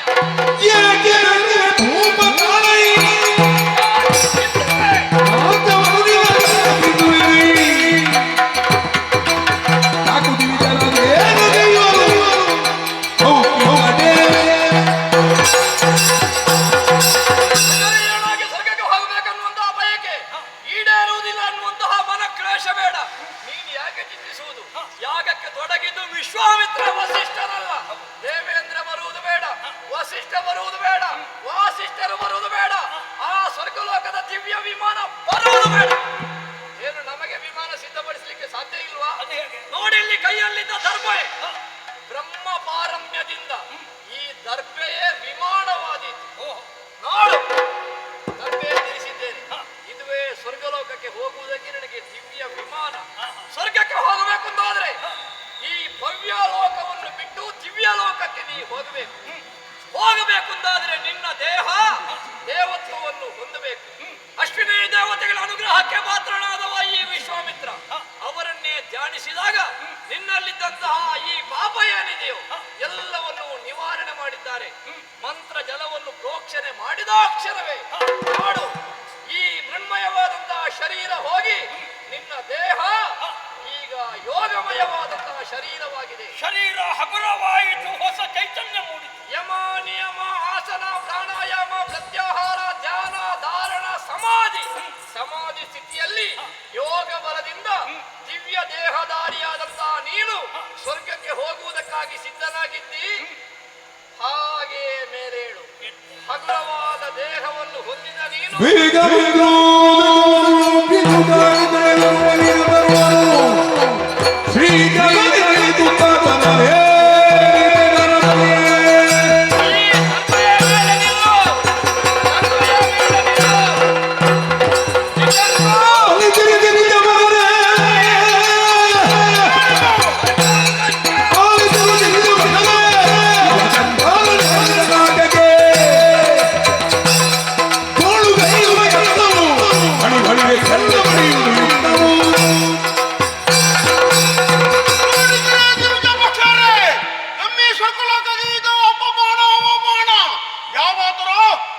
ಶರೀರವಾಗಿ ಈ ಹೊತ್ತಲ್ಲಿ ಮೇಲೇರ್ತಾ ಇದ್ದಲ್ಲ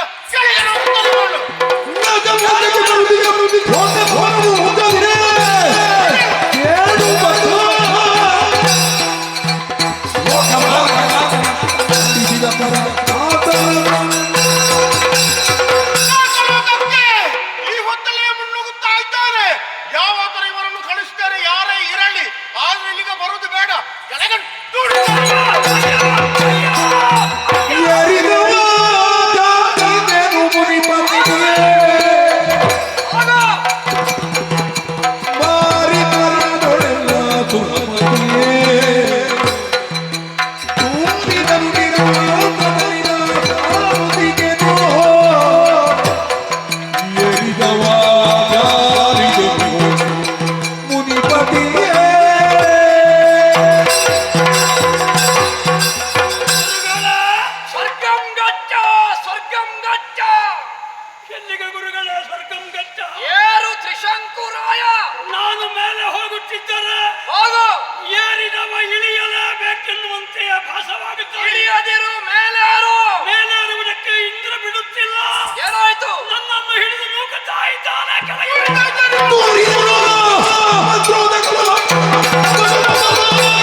ಪ್ರತಿ ಸ್ವರ್ಗವನ್ನು ನಿರ್ಮಿಸಿದ್ದಾನ.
ಜಗದಲ್ಲಿ ನಾನು ಶ್ರೇಷ್ಠನಂತ ಹೇಳುವುದಲ್ಲ, ಅಧ್ಯಕ್ಷ ಸ್ಥಾನವನ್ನು ನನಗೆ 3 ಮೂರ್ತಿಗಳು ಕೊಟ್ಟಿದ್ದಾರೆ. ಅಂತಹುದರಲ್ಲಿ ಈ ಹೊತ್ತಲ್ಲಿ ಈ ರೀತಿಯ ಕಾರ್ಯಕ್ಕೆ ನೀವು ಮುಂದುವರ್ತಾ ಇದ್ದೀರಲ್ಲ, ಸ್ವರ್ಗಕ್ಕೆ ಪ್ರತಿ ಸ್ವರ್ಗ ಒಬ್ಬನ ಮನೆ ಅಂಗಳದಲ್ಲಿ ಮತ್ತೊಬ್ಬನ ಮನೆಗೆ ನೀವು ಕಟ್ಟುತ್ತಿರುತ್ತಾದ್ರೆ ಇದನ್ನು ವಿರೋಧಿಸಿದ್ದೇನೆ. ಸರಿಯಲ್ಲ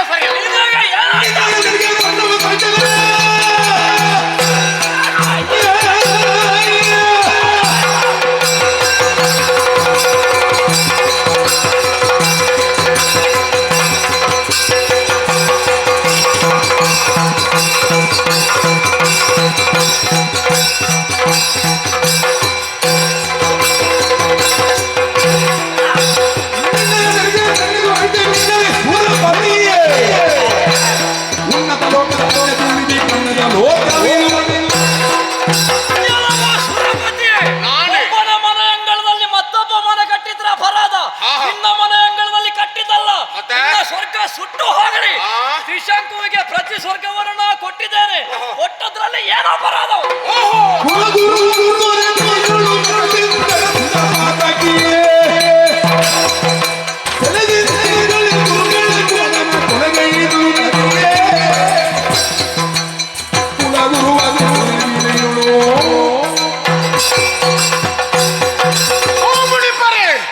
ನೀವು ಹೋಗಬೇಕಂತ ದಾರಲ್ಲಿ ನೀವು ಹೋಗಿಲ್ಲ, ಆದ್ರೆ ಮಾಡಬಾರದು ನೀವು ಮಾಡಿದ್ದೀರಿ. ಯಾವುದು? ನಮ್ಮ ಗುರುಗಳು ವಶಿಷ್ಠರು ಅವರ ಪುತ್ರರನ್ನು ನೀವು ಹೊಂದಿದ್ದೀರಿ, ಸುಟ್ಟು ಬಿಟ್ಟಿದ್ದೀರಿ. ಇದು ಅಪರಾಧ, ಇದು ಅಪರಾಧ. ನಾ ಮಾಡಿದ ಕಾರಣದ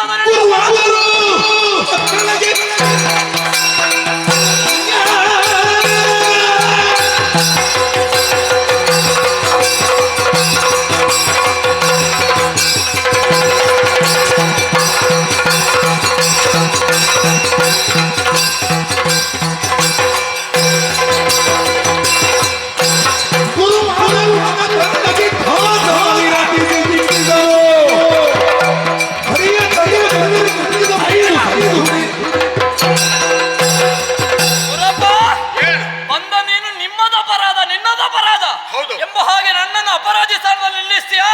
ನಿನ್ನಲ್ಲಿ ಕೇಳ್ತೇನೆ, ನಾನು ಮಾಡಿದ ಯಾಗದಲ್ಲಿ ಏನಾದರೂ ಲೋಪದೋಷ ಇತ್ತಾ? ಹೇಳುವ ಮಂತ್ರದಲ್ಲಿ ಆಗ್ಲಿ ಅಥವಾ ಕೊಡುವ ಹವಿಸಿನಲ್ಲಾದ್ರಿ ಏನಾದ್ರೂ ತೊಂದರೆ ಇತ್ತಾ? ಇಲ್ಲ. ಹಾಗಿದ್ರೆ ನಿನ್ನನ್ನು ನಾನು ಮಂತ್ರಪೂರ್ವಕವಾಗಿ ಕರೆದಾಗ ಇಂದ್ರಿಯಾಭಿಮಾನಿ ದೇವತೆಯಾಗಿ ಭೂಲೋಕದಲ್ಲಿ ಒಬ್ಬ ಋಷಿ ಮಂತ್ರಪೂರ್ವಕವಾಗಿ ಇಂದ್ರಾಯ ಸ್ವಾಹ ಇಂದ್ರಾಯ ಇದನ್ನಮಮ ಅಂತ ಹೇಳುವಾಗ ನೀ ಬಂದು ಹವಿಸನ್ನು ಸ್ವೀಕರಿಸಬೇಕೋ ಬೇಡ? ಬೇಕಿತ್ತು, ಯಾಕೆ ಬರಲಿಲ್ಲ? ಆದ್ರೆ ಒಂದು ನಿಬಂಧನೆ ನಮ್ಮ ಯಾಕೆ ಬರಲಿಲ್ಲ? ಯಾರಲ್ಲಿ? ನಮ್ಮದು ವಶಿಷ್ಠರು ಏನು ಯಾವ ಯಾಗ ಯಜ್ಞಾದಿಗಳನ್ನು ಮಾಡ್ತಾರೋ ಅವರಲ್ಲಿ ಇದ್ದಲ್ಲಿಗೆ ಮಾತ್ರ ಹೋಗ್ತಾರೆ. ಅವರು ಯಾವ ಯಾಗ ಯಜ್ಞದಲ್ಲಿ ಇಲ್ಲವೋ ಅಲ್ಲಿಗೆ ನಾನು ಹೋಗುದಿಲ್ಲ. ದೇವೇಂದ್ರ ವಶಿಷ್ಠನಿಗೆ ತನ್ನನ್ನು ಮಾರಿಕೊಂಡದ್ದು ಯಾವಾಗ? ಮಾರಿಕೊಂಡದ್ದಲ್ಲ, ಮತ್ತೆ ನಮ್ಮಲ್ಲಿ ಒಂದು ದೇವೇಂದ್ರ ಅಂತ ಹೇಳಿದ್ರೆ ವಶಿಷ್ಠನಿಗೆ ಭಾವ ಸಂಬಂಧ. ದೇವೇಂದ್ರ ಅಂತ ಹೇಳಿದ್ರೆ ವಶಿಷ್ಠನಿಗೆ ಮಾತ್ರ ಸ್ವಂತವ? ಸ್ವಂತವ? ಇಲ್ಲ. ದೇವೇಂದ್ರ ಅನ್ನುವುದರ ಪದವಿ ಅರ್ಥ ಏನು? ಕೇವಲ ಸ್ವರ್ಗಲೋಕದ ಸ್ವಾಸ್ಥ್ಯ ಮಾತ್ರ ಮುಖ್ಯವಲ್ಲ, 3 ಲೋಕದ ಸ್ವಾಸ್ಥ್ಯ ನಿನ್ನ ಮುಖ್ಯ ಉದ್ದೇಶ. ಹಾಗಿದ್ರೆ ಒಬ್ಬ ವಸಿಷ್ಠನಿಗೆ ನಿನ್ನನ್ನು ಮಾರಿಕೊಂಡು ನಿಮ್ಮಲ್ಲಿ ಒಳ ಒಪ್ಪಂದ ಆಗುತ್ತದೆ ಅಂತಾದ್ರೆ ಏನು ವಸಿಷ್ಠನಿಂದ ವಾಕ್ಯಕ್ಕೆ ನೀ ಬರುವುದಿಲ್ಲ. ಇದೇ ರೀತಿ ಮತ್ತೊಬ್ಬರಲ್ಲಿ ಒಪ್ಪಂದ ಮಾಡ್ತಿ. ಹೀಗೆ ಒಪ್ಪಂದ ಮಾಡಿಕೊಂಡು ಹೋದ್ರೆ ಭೂಲೋಕದಲ್ಲಿ ಯಾರು ಮಾಡುವ ಯಾಗಕ್ಕೆ ನೀ ಹೋಗದಿದ್ರೆ ಮತ್ತೆ ನೀ ಇಂದ್ರನಾಗಿ ಏನು ಪ್ರಯೋಜನ? ಜನ್ಮತ ಕ್ಷತ್ರಿಯರು ಬ್ರಹ್ಮತ್ವವನ್ನು ಪಡೆಯಲಿಕ್ಕೆ ಪ್ರಯತ್ನ ಪಡ್ತಾ ಇದ್ದೀರಿ, ಆದರೆ ನೀವು ಹೋಗಿಲ್ಲ. ಈಗ ವಸಿಷ್ಠರ ಮಕ್ಕಳನ್ನು ನಾ ಸುಟ್ಟೆ ಅಂತ ಹೇಳ್ತೀವಿ. ಹೌದು, ನಾ ಸುಟ್ಟದಲ್ಲ, ನೀ ಸುಟ್ಟದ್ದು. ಯಾಕೆ? ಯಾವ ರೀತಿ? ನಿನ್ನನ್ನು ಇಂದ್ರ ಬಾ ಅಂತ ನಾ ಕರೆದಾಗ ನೀ ಬಂದು ಹವಿಸ್ಸನ್ನು ಸ್ವೀಕರಿಸಿದ್ರೆ ನಾನು ವಸಿಷ್ಠರನ್ನು ಕರೀಬೇಕಿತ್ತ, ವಾಸಿಷ್ಠರನ್ನು ಕರೆಯಬೇಕಿತ್ತ. ಹಾಗಿದ್ರೆ ನೀವು ಯಾರು ಬಾರದೇ ಇದ್ದಾಗ ಮಂತ್ರಪೂರ್ವಕವಾಗಿ ಛಲದಿಂದ ನಾ ಸೆಳೆದಾಗ ಆ ಮಂತ್ರ ಬಲವನ್ನು ಎದುರಿಸುವುದಕ್ಕೆ ಸಾಧ್ಯವಿಲ್ಲದೆ ವಾಸಿಷ್ಠರು ಸತ್ರು. ಅವರು ಸತ್ತದಂತಹ ಹೊಣೆಗಾರಿಕೆ ಇರುವುದು ದೇವೇಂದ್ರನಿಗೆ ಮತ್ತು ವಸಿಷ್ಠರಿಗೆ. ನೀವು ಬಾರದೆ ಮಾಡಿದಂತಹ ತಪ್ಪು. ನಾನು ವಾಸಿಷ್ಠರನ್ನು ಕೊಂದೆ ಅಂತ ಹೇಳ್ತಿರಲ್ಲ, ನಿಮ್ಮ ವಸಿಷ್ಠ ಯಾರು? ನಿಮ್ಮ ಗುರುವ. ಅವ ಏನು ಮಾಡಿದ್ದಾನೆ? ನಿಮ್ಮ ಪೂರ್ವಾಶ್ರಮದಲ್ಲಿ ವಸಿಷ್ಠಾಶ್ರಮದಲ್ಲಿ ನನ್ನ ಮಕ್ಕಳನ್ನು ಸಾಯುವುದಕ್ಕೆ ಕಾರಣನಾದವ ವಸಿಷ್ಠ. ನನ್ನ ಮಕ್ಕಳನ್ನು ವಸಿಷ್ಠ ಕೊಂದ್ರೆ ಅಪರಾಧ ಅಲ್ಲ. ಈಗ ವಾಸಿಷ್ಠರು ನನ್ನ ಮಂತ್ರ ಬಲಕ್ಕೆ ಸುಟ್ಟು ಹೋದ್ರೆ ಅದು ಹೇಗೆ ಅಪರಾಧ? ಮಹಾತ್ಮರೇ, ನೀವು ಮಾಡಿದಂತ ತಪ್ಪನ್ನು ನೀವು ಒಪ್ಪಿಕೊಳ್ಳುವುದಿಲ್ಲ. ಜನ್ಮತ ನೀವು ಮಾಡಿದ ತಪ್ಪಲ್ಲಿ ಇಲ್ಲದಿದ್ದರೆ ಹೋಗುತ್ತಿದ್ರಿ. ನಿಮ್ಮ ಮಕ್ಕಳ ಜೊತೆ ದೇನುವನ್ನು ಅಪಹರಿಸಿದ್ದು ತಪ್ಪಲ್ವಾ? ನೀನು ಅದೆಲ್ಲ ಈಗ ಮಾತಾಡ್ಲಿಕ್ಕೆ ಬರಬೇಡ. ಅಲ್ಲಲ್ಲ, ವಿಷಯ ಹೌದು, ಅಲ್ಲಿ ಉಂಟಲ್ಲ. ದೇನುವನ್ನು ಅಪಹರಿಸುವುದು ತಪ್ಪಲ್ಲ. ಯಾಕಂತ ಹೇಳಿದ್ರೆ ಒಬ್ಬ ರಾಜನಾದವನ ಗಮನಕ್ಕೆ ಬಾರದೆ ಒಂದು ದಿವ್ಯವಾದಂತಹ ದೇನುವಾಗ್ಲಿ ಯಾವುದೇ ಒಂದು ವಿಶೇಷವಾದ ವಸ್ತುವನ್ನು ಆ ರಾಜನ ಆಡಳಿತಕ್ಕೆ ಒಳಪಟ್ಟಂತ ವ್ಯಕ್ತಿ ಇಡಬಾರದು. ನೀನು ಅವನಿಗೆ ಕೊಟ್ಟದಿರಬಹುದು, ನಾನಲ್ಲಿ ಅಧಿಕಾರಿ ಆಗಿದ್ದವ, ನನ್ನ ಗಮನಕ್ಕೆ ಬರಲಿಲ್ಲ, ಹಾಗಾಗಿ ಅದು ಅವನಿಗಿಂತ ನನಗೆ ಹೆಚ್ಚು ಲಾಭ ಅಂತ ನಾ ಕೇಳಿದೆ. ಅದು ಅಪರಾಧ ಅಲ್ಲ. ನನ್ನ ಮಕ್ಕಳನ್ನು ಕಳ್ಕೊಂಡೆ, ಅದಕ್ಕೆ ಪ್ರತಿಯಾಗಿ ವಾಸಿಷ್ಠರು ಈಗ ಸುಟ್ಟು ಹೋದ್ರು. ಆದ್ದರಿಂದ ನೀ ಇದನ್ನು ಕೇಳಲಿಕ್ಕೆ ಬರಬೇಡ. ನಾನು ಅವನಿಗೆ ಕೊಟ್ಟದ್ದು ಪ್ರತಿ ಸ್ವರ್ಗ. ಇದರಿಂದ ನಿನಗೆ ನಾನು ಯಾವ ರೀತಿಯ ತಪ್ಪು ಮಾಡಿದ್ರು ಕೂಡ ದೇವರಿಗೆ 3 ಮೂರ್ತಿಗಳಿದ್ದಾರೆ. ನೀವೇನು ನೋಡು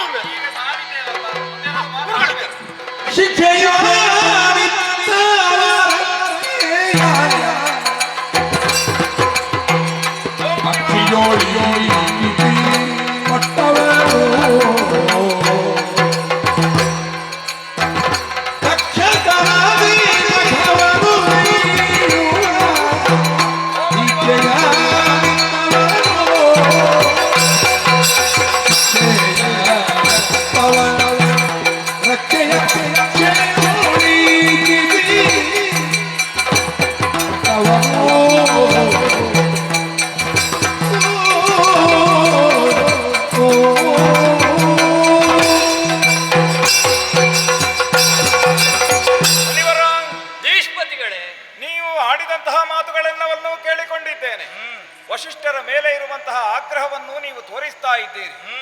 ಒಂದು ಕಾಲಕ್ಕೆ ನಿಮಗೆ ಪೂರಕರಾಗಿ ವರ್ತಿಸದೇ ಇದ್ದದ್ದರಿಂದ ಅವರ ಹತಿಯಿಂದಲಾಗಿ ನಿಮ್ಮ ಮಕ್ಕಳು ಸಾಯುವ ಹಾಗಾಯಿತು. ಈಗ ನಿಮ್ಮಿಂದಾಗಿ ಅವರ ಮಕ್ಕಳು ಸಾಯುವ ಹಾಗಾಯಿತು.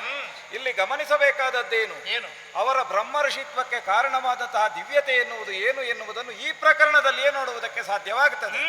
ನಿಮಗೆ ಮಕ್ಕಳು ಸತ್ತಾಗ ಸಿಟ್ಟು ಬಂತಲ್ವಾ? ಅದೇ ವಸಿಷ್ಠರು ಅವರ ಮಕ್ಕಳನ್ನು ಸೆಳೆದು ಭಸ್ಮೀಭೂತರಾಗಿಸಿದಂತಹ ಸಂದರ್ಭದಲ್ಲಿ ಯಾವ ಕಾರಣಕ್ಕೂ ಅವರು ಸಿಟ್ಟನ್ನು ಗೊಳ್ಳಿಲ್ಲ. ಇದಕ್ಕೆ ಕಾರಣ ಏನು? ಸಿಟ್ಟನ್ನು ಮೀರಿ ನಿಂತಹ ವ್ಯಕ್ತಿತ್ವ ಅದು ವಸಿಷ್ಠರದ್ದಾದದ್ದರಿಂದ. ಹಾಗಾಗಿ ಹೇಳ್ತಾ ಇದ್ದೇನೆ, ಕಾಮ ಕ್ರೋಧಾದಿಗಳನ್ನು ವರ್ತಿಸಿದವನೇ ಶ್ರೇಷ್ಠನಿದ್ದಾನೆ, ಅದೇ ವಸಿಷ್ಠರು. ಆಮೇಲೆ ನಿಜವಾದ ಆಗ್ರಹ ಬುದ್ಧಿ ಉಳ್ಳವರೇ ಹೌದಾದರೆ ಇದೇ ಸತ್ಯವ್ರತನನ್ನು ಕರೆದು ಸಿಂಹಾಸನಕ್ಕೆ ಕೂರಿಸ್ತಾ ಇದ್ರ, ಹಾಗಾದ್ರೆ ದ್ವೇಷವನ್ನು ಬಿಟ್ಟಿದ್ದಾರೆ ಅಂತ ಅರ್ಥ. ಶಿಕ್ಷೆಗಾಗಿ ಅದು ಶಿಕ್ಷಣದ ರೂಪದಲ್ಲಿ ಶಿಕ್ಷೆ ಕೊಟ್ಟದ್ದು ಬಿಟ್ರೆ ಬೇರೆ ಉದ್ದೇಶದಿಂದ ಅಲ್ಲ. ನೀವದನ್ನು ಅರ್ಥ ಮಾಡಿಕೊಳ್ಳಿಲ್ಲ. ಅದನ್ನು ತ್ರಿಶಂಕುವು ಅರ್ಥ ಮಾಡಿಕೊಳ್ಳುವಲ್ಲಿ ಸ್ವಲ್ಪ ವ್ಯತ್ಯಾಸವನ್ನೇ ಮಾಡಿದ.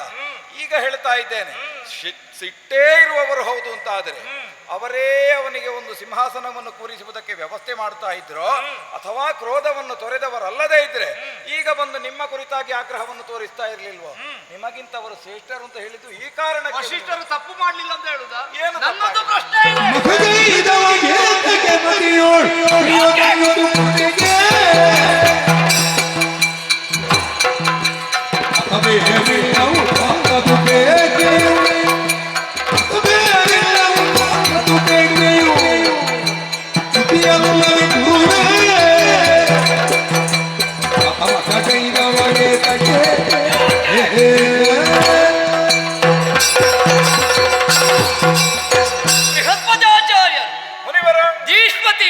ಹೆಸರಿದೆ. ಧೀಶಕ್ತಿಯನ್ನು ಹೊಂದಿದವರಿಗೂ ನೀ ಪತಿಯಾಗುವಂತಹ ಯೋಗ್ಯತೆಯನ್ನು ಹೊಂದಿದ್ದರಿಂದ ನಿಮ್ಮನ್ನು ಧೀಷ್ಪತಿ. ಅಂತಹ ನಿಮ್ಮಲ್ಲಿ ನನ್ನ ಮಾತು ಏನು? ಹೋಗಿ ಹೋಗಿ ಆ ದೇವೇಂದ್ರನಲ್ಲಿ ವಾದ ಮಾಡುವುದಲ್ಲ. ವಸಿಷ್ಠರಿಂದ ಅಪರಾಧವಾಗಲಿಲ್ಲ, ಅವರು ಜಿತಕ್ರೋಧರಿದ್ದಾರೆ ಎಂದು ನೀವು ಹೇಳ್ತೀರಿ. ಇರ್ಲಿ ಅಪ್ಪ, ಅವರು ಕ್ರೋಧವನ್ನು ಗೆದ್ದದ್ದು ಇರಬಹುದು, ಆದರೆ ಅವರಲ್ಲಿ ಇನ್ನೂ ಮಾತ್ಸರ್ಯ ಇದೆ. ಶಿಷ್ಯನ ಬಗ್ಗೆ ಏಳಿಗೆಯನ್ನು ಬಯಸುವುದಿಲ್ಲ ಅವರು ಅನ್ನುವುದನ್ನು ನಾನು ಅರ್ಥ ಮಾಡಿಕೊಂಡಿದ್ದೇನೆ. ಆಲೋಚನೆ ಮಾಡಿ. ಅಯೋಧ್ಯೆಯ ಸಿಂಹಾಸನ ಅವನ ಅಪ್ಪನ ಬಳಿಕ ಅವನಿಗೆ ಬರಬೇಕಿತ್ತು. ಕನ್ಯೆಯನ್ನು ಮದುವೆಯ ಮಂಟಪದಲ್ಲಿ ಅಪಹಾರ ಮಾಡಿದ ಅನ್ನುವ ಒಂದು ಕಾರಣಕ್ಕೆ ಬೇಕಾಗಿ ಅವಳಿಗೆ ಸಂಬಂಧಪಟ್ಟವರು ಅಯೋಧ್ಯೆಗೆ ಬಂದು ಸತ್ಯವ್ರತನ ಅಪ್ಪನಲ್ಲಿ ದೂರನ್ನು ಕೊಟ್ಟಾಗ ಸತ್ಯವ್ರತ ತಪ್ಪು ಮಾಡಿದ್ದಾನೋ ಇಲ್ವೋ ಅನ್ನುವುದನ್ನು ತೀರ್ಮಾನ ಕೊಡುವುದಕ್ಕೆ ಬೇಕಾಗಿ ಇದುವೇ ವಸಿಷ್ಠನಲ್ಲಿ ಕೇಳಿದನಂತೆ. ಗುರುಗಳೇ ಹೀಗೆ ಮಾಡಿದ್ದಾನೆ, ದೂರು ಬಂದಿದೆ, ಏನು ಮಾಡಬೇಕು? ಆಗ ವಸಿಷ್ಠ ಶಿಷ್ಯನಲ್ಲಿ ಪ್ರೀತಿ ಉಂಟುಂತಾದ್ರೆ ಅದನ್ನು ಸುಲಭದಲ್ಲಿ ವ್ಯವಹಾರವನ್ನು ಮುಗಿಸಬಹುದಿತ್ತು. ಸತ್ಯವ್ರತ ಮಾಡಿದ್ದು ನನಗೆ ಅಪರಾಧ ಅಂತ ಕಾಣುವುದಿಲ್ಲ. ಯಾಕೆ? ಮದುವೆ ಆಗಬೇಕು ಅಂತಾದ್ರೆ ಗಂಡಿಗೂ ಹೆಣ್ಣಿಗೂ ಮನಸ್ಸಿರಬೇಕು. ಕನ್ಯೆಯಾದವಳ ಜೀವನ ಹಾಳಾಗಬಾರದು. ಅದರಲ್ಲಿಯೂ ಸತ್ಯವ್ರತನ ತಂದೆ ಸತ್ಯವ್ರತನನ್ನು ದೇಶ ಪರ್ಯಟನೆಗೆ ಕಳುಹಿಸಿಕೊಟ್ಟದ್ದು ಯಾಕೆ? ಪ್ರಜೆಗಳ ಕಷ್ಟ ಸುಖವನ್ನು ನೋಡಿಕೊಂಡಿರು. ಯಾರು ಆಪತ್ತರಲ್ಲಿದ್ದಾರೆ, ಯಾರು ಕಷ್ಟದಲ್ಲಿದ್ದಾರೆ ಅವರನ್ನು ರಕ್ಷಣೆ ಮಾಡು. ಮುಂದೆ ಈ ಪೀಠವನ್ನು ಏರುವವ ನೀನು, ಪ್ರಜೆಗಳ ಬಗ್ಗೆ ತಿಳಿಯಬೇಕು ಅನ್ನುವ ಕಾರಣಕ್ಕಾಗಿ ದೇಶ ಸುತ್ತುವುದಕ್ಕೆ ಕರೆಸಿಕೊಟ್ಟದ್ದು. ಅವನಪ್ಪ ಹೋದಂತಹ ಸಂದರ್ಭದಲ್ಲಿ ಮದುವೆ ಮಂಟಪದಲ್ಲಿ ಒಂದು ಆದುವಂತಹ ಅನಾಚಾರ, ಆ ಹೆಣ್ಣಿಗೆ ಆ ವರನನ್ನು ಮದುವೆ ಆಗುವುದಕ್ಕೆ ಮನಸ್ಸಿರಲಿಲ್ಲ. ಪ್ರಾಯದಲ್ಲಿಯೂ ಹೆಚ್ಚು, ತನ್ನ ಅನುರೂಪಕ್ಕೆ ಸರಿಯಾದಂತಹ ವರ ಅಲ್ಲ. ಈ ದುಃಖದಲ್ಲಿರುವಂತಹ ಕಾಲಕ್ಕೆ ಒಬ್ಬ ಯುವರಾಜನಾಗಿ ಅಯೋಧ್ಯೆಯ ಭಾವಿ ಚಕ್ರವರ್ತಿಯಾದಂತಹ ಸತ್ಯವ್ರತ ಕನ್ಯೆಯ ಮಾನವನ್ನು ಅಲ್ಲ ಅವರ ಜೀವನ ಉಳಿಸುವುದಕ್ಕೆ ಬೇಕಾಗಿ ಆಸುರಿ ಪ್ರವೃತ್ತಿಯಿಂದ ಅಥವಾ ಅಸುರ ರೀತಿಯಲ್ಲಿ ಅವಳನ್ನು ಅಪಹಾರ ಮಾಡಿಕೊಂಡು ಬಂದ. ಅದು ಅಪರಾಧ ಅಲ್ಲ, ಅವಳ ಜೀವನ ಮುಂದೆ ಒಳ್ಳೆಯದಾಯಿತು. ಆಗ ವಸಿಷ್ಠ ಮಾಡಬೇಕಾದ್ದೇನು? ಸತ್ಯವ್ರತ ಮಾಡಿದ್ದು ತಪ್ಪಲ್ಲ, ಹಾಗಾಗಿ ಅವನನ್ನು ಮನ್ನಿಸಿ ಅವನನ್ನು ಸಿಂಹಾಸನದಲ್ಲಿ ಏರಿಸುವಂತ ಹೇಳ್ತಿದ್ರೆ ಪ್ರಕರಣ ಅಲ್ಲಿಗೆ ಮುಗಿದು ಹೋಗುತ್ತಿತ್ತು. ಆದ್ರೆ ವಸಿಷ್ಠರು ಮಾಡಿದ್ದೇನು? ಮಹಾಪರಾಧ. ಏನೋ ಬ್ರಹ್ಮಹತ್ಯೆ ಮಾಡಿದ್ದಾರೆ ಅನ್ನುವ ಕಾರಣಕ್ಕೆ ಬೇಕಾಗಿ ಒಂದಲ್ಲ ಎರಡಲ್ಲ 12 ವರ್ಷ ಚಂಡಾಲಕೇರಿಯಲ್ಲಿ ಹೋಗುವ ಹಾಗೆ ಮಾಡಿದ್ದು ಇದುವೇ ವಸಿಷ್ಠ. ಶಿಷ್ಯನಲ್ಲಿ ಪ್ರೇಮ ಪ್ರೀತಿ ಉಂಟುಂತಾದ್ರೆ ಶಿಷ್ಯನನ್ನು ಚಂಡಾಲಕೇರಿಗೆ ಕಳುಹಿಸಿಕೊಡ್ತಾನೆ ಅಯೋಧ್ಯೆ ಯುವರಾಜನನ್ನು. ಅದು ಅಲ್ಲಿ ಮಾಡಿದ್ದು. ಆಮೇಲೆ ಇವ ಸಶರೀರನಾಗಿ ಸ್ವರ್ಗಕ್ಕೆ ಹೋಗಬೇಕು ಅನ್ನುವಂತ ಆಶೆ ಅವನಲ್ಲಿ ಹೊಂದಿತ್ತು. ಅಪರಾಧ ಅಲ್ಲ, ಕ್ಷತ್ರಿಯರಲ್ಲಿ ಅಂತಹ ಆಶೆ ಇದ್ರೆ ತಪ್ಪಲ್ಲ. 100 ಯಾಗವನ್ನು ಮಾಡಿದ್ಯಾರು? ಇದುವೇ ವಸಿಷ್ಠ. ಆ 100 ಯಾಗವನ್ನು ಮಾಡಿದ ಮೇಲೆ 101ನೇ ಯಾಗವನ್ನು ಮಾಡುವುದಕ್ಕೆ ವಸಿಷ್ಠನಲ್ಲಿ ಹೇಳಿದಾಗ ಆ ವಸಿಷ್ಠನಿಗೂ ಗೊತ್ತಾಗಿರ್ಬೇಕಲ್ಲ ಶಿಷ್ಯನ ಮನಸ್ಸಿನ ಅಭಿಷ್ಟ ಏನು ಅಂತ.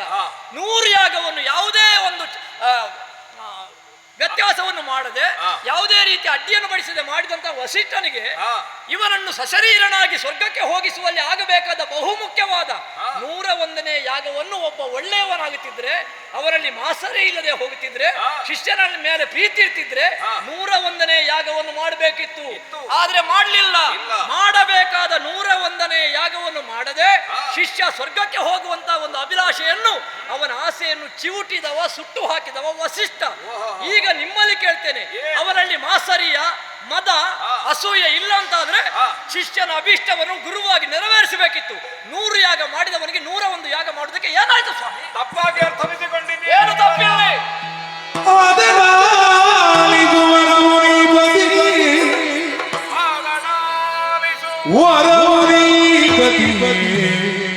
ಭಾದೆಯ ಗುಡಿರು ನೋಕನಿಯತಿಗೆ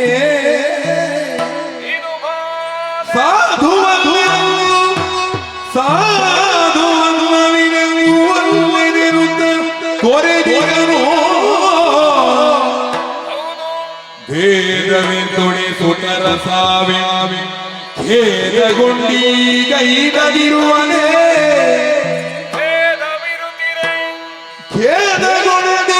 ಖೇದಗೊಂಡೀಗೈದಗಿರುವನೇ ಬೇಗ ಬಿಚ್ಚಗ ಸುತನು ಕ್ರೋಧವ ತೊರೆದು ನಿಂದಿಗನು ಆದರಾನಿಸು ವರಮುನೀಪತಿ ಆಲಿಸು ವರಮುನೀಪತಿ. ಹಾಗೆಯೇ ನಿಮ್ಮನ್ನು ಸಂಬೋಧನೆ ಮಾಡುವುದಕ್ಕೂ ಬಲವಾದ ಕಾರಣವಿದೆ. ಯಾವ ಪ್ರವಾಹಕ್ಕೆ ವಿರುದ್ಧವಾಗಿ ಈಜುವಂತಹ ನಿಮ್ಮ ಪ್ರಯತ್ನವಿದೆಯೋ ಇದರ ಕುರಿತಾಗಿ ನಾನು ಶ್ಲಾಘನೆಯನ್ನೇ ವಹಿಸ್ತೇನೆ.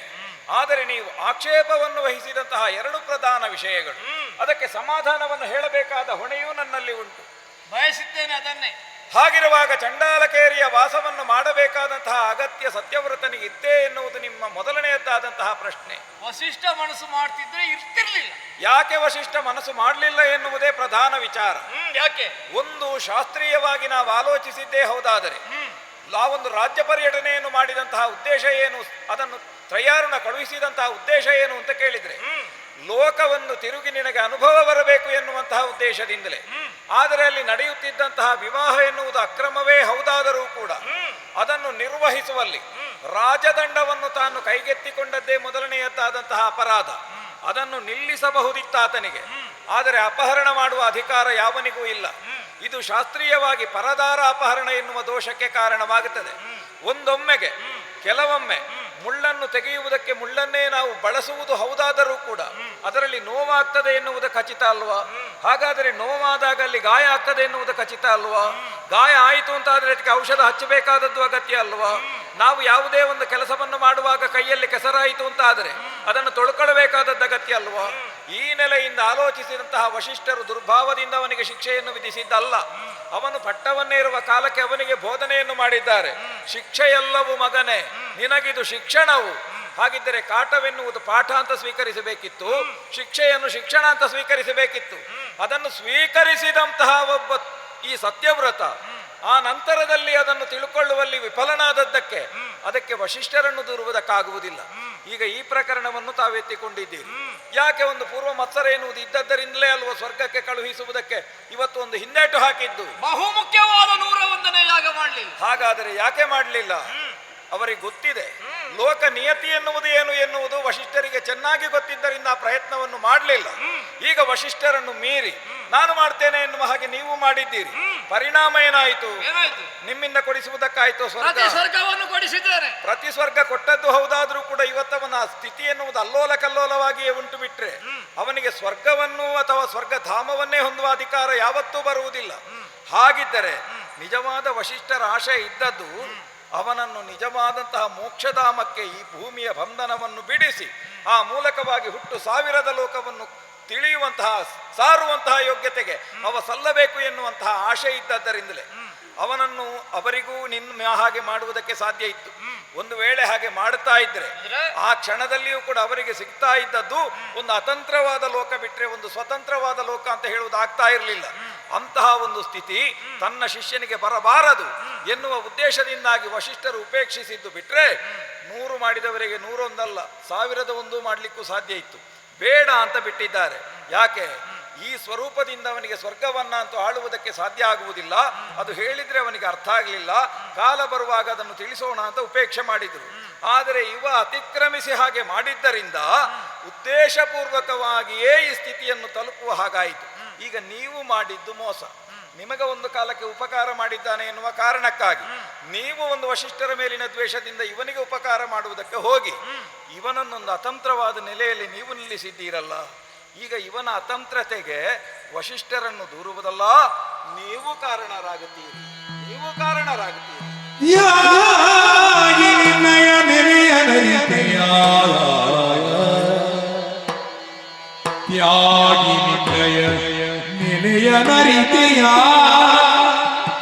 ಯೋಗ ಮಾರ್ಗವನ್ನೆಪ್ಪಿ ನಡೆದಿಗ ನೀಗ ಭೋಗದ ಸಿರಿಗೆ ಸೋಲು ತರವರೀಗ. ಸರಿ ಆಲೋಚಿಸಿ. ಯೋಗ ಮಾರ್ಗವನ್ನೆಪ್ಪಿ ನಡೆದಿಗ ನೀಗ ಭೋಗದ ಸಿರಿಗೆ ಸೋಲುವುದು ತರವರೆಂದೀಗ. ಯೋಗಿಯಲ್ಲಿ ಸೋಗು ತೋರ್ತಡೆ ಸಾಗಲೆಂದೈ ಬ್ರಹ್ಮ ಪದಕ್ಕೆ. ಸಾಗಲೆಂದೈ ಬ್ರಹ್ಮ ಪದಕ್ಕೆ ನಿಯೋಗ ಪ್ರಾಪ್ತಿಸಿ ತಿರುತ ನಗರೇ ಋಷಿ ಮುನಿಗಳು. ನಗರೇ ಋಷಿ ಮನೀಷಿಗಳು ತ್ಯಾಗಿ ನಿನ್ನಯ ನೆಲೆಯ ನರಿತೆಯ.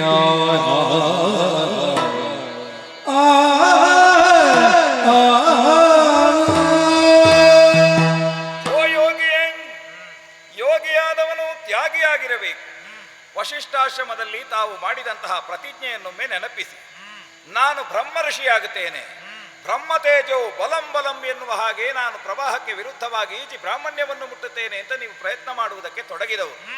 ಅಂತಹ ಪ್ರಯತ್ನವನ್ನು ಮಾಡಿ ಕಾಮವನ್ನು, ಕ್ರೋಧವನ್ನು, ಸ್ವಾರ್ಥವನ್ನು ಮನದಲ್ಲಿಟ್ಟುಕೊಂಡು ಇವತ್ತು ಮಾಡಿದಂತಹ ಈ ದಿವ್ಯವಾದಂತಹ ಪ್ರಯತ್ನ ಅಂತ ಏನು ನೀವು ಅಂದುಕೊಂಡಿದ್ದೀರೋ ಈ ಮೂಲಕವಾಗಿ ಒಂದು ದ್ವೇಷ ಸಾಧನೆಯ ಪ್ರಯತ್ನವನ್ನು ಮಾಡಿದ್ದರಿಂದಾಗಿ ನೀವು ಯೋಗಿಯಾಗುವುದಕ್ಕೆ ಯೋಗ್ಯರಾಗುವುದಿಲ್ಲ. ಯೋಗಿಯಾದವನಿಗೆ ಬೇಕಾಗಿರುವುದು ತ್ಯಾಗ. ಇನ್ನೊಬ್ಬನಲ್ಲಿ ಕಾಣಬೇಕಾದದ್ದು ಪರಹಿತ, ಇನ್ನೊಬ್ಬನಲ್ಲಿ ಕಾಣಬೇಕಾದದ್ದು ಶತ್ರು ಹೌದಾದರೂ ಕೂಡ ಅವನಲ್ಲಿ ನಿರ್ಮಮವಾದಂತಹ ಒಂದು ಭಾವ, ಅವನಲ್ಲಿ ಯಾವುದೇ ದ್ವೇಷವನ್ನು ಕಟ್ಟಿಕೊಳ್ಳಲಾದಂತಹ ಸ್ಥಿತಿ, ಅದನ್ನು ವಶಿಷ್ಠರು ಸಾಧಿಸಿದ್ದಾರೆ. ಮಕ್ಕಳು ಸತ್ರು ನಿಮ್ಮ ಮೇಲೆ ಆಕ್ರೋಶ ಅವರು ಮಾಡಲಿಲ್ಲ. ಧೇನುವನ್ನು ಅಪಹರಣ ಮಾಡಿದರೂ ಕೂಡ ಬ್ರಹ್ಮದಂಡಕ್ಕೆ ತಾನು ಶರಣು ಹೋಗಿದ್ದೇನೆ ಹೇಳಿದ್ದು ಬಿಟ್ಟರೆ ನಿಮ್ಮ ಮೇಲೆ ಆಕ್ರಮಣ ಮಾಡಲಿಲ್ಲ. ಹಾಗಿರುವಾಗ ತ್ಯಾಗ ಎನ್ನುವುದು ಯೋಗದಲ್ಲಿ ಪ್ರಧಾನ. ಭೋಗಕ್ಕಿಂತ ಮೀರಿದ್ದು ತ್ಯಾಗ. ಆ ತ್ಯಾಗದ ಮಹತ್ವವನ್ನು ತಿಳಿಯದೆ ಇವತ್ತು ಪ್ರತಿಜ್ಞೆ ಮಾಡಿದ್ದೀರಿ. ಇದ್ದ ಒಂದು ಎಲ್ಲ ತಪಸ್ಸಿನ ಸತ್ವವನ್ನೂ ಕಳ್ಕೊಂಡಿದ್ದೀರಿ. ಈಗ ಲೋಕ ನೋಡಿದವರು ಹೇಳ್ತಾ ಇದ್ದಾರೆ, ದೊಡ್ಡ ಪರ್ವತ ಒಂದು ತುಂಡು ಮಾಡಲಿಕ್ಕೆ ಅಥವಾ ಪರ್ವತವನ್ನು ಅಗೆಯುವ ಪ್ರಯತ್ನ ಮಾಡಿದ್ದೀರಿ, ಏನೂ ಸಾಧನೆ ಮಾಡಲಿಲ್ಲ. ಯೋಗಿಯಾಗುವುದಕ್ಕೆ ಹೋದವ ಭೋಗಿಯಾಗಿ ಈ ಸೋಗಿನಿಂದ ಇವತ್ತು ವೇಷದ ಒಂದು ಋಷಿಯಾಗಿದ್ದಾರೆ ಬಿಟ್ರೆ ಬೇರೆ ಏನೂ ಮಾಡುವುದಕ್ಕೆ ಕೌಶಿಕನಿಗೆ ವಿಶ್ವಾಮಿತ್ರನಿಗೆ ಸಾಧ್ಯ ಆಗಲಿಲ್ಲ ಅಂತ ಹೇಳಿದರೆ ನಗುವುದಿಲ್ವೋ ಸ್ವಾಮಿ ನಿಮ್ಮನ್ನು ನೋಡಿ? ಈ ಅವಸ್ಥೆ ನಿಮಗೆ ಬೇಕೋ ಅಂತ ಕೇಳುವುದು ನಾನು.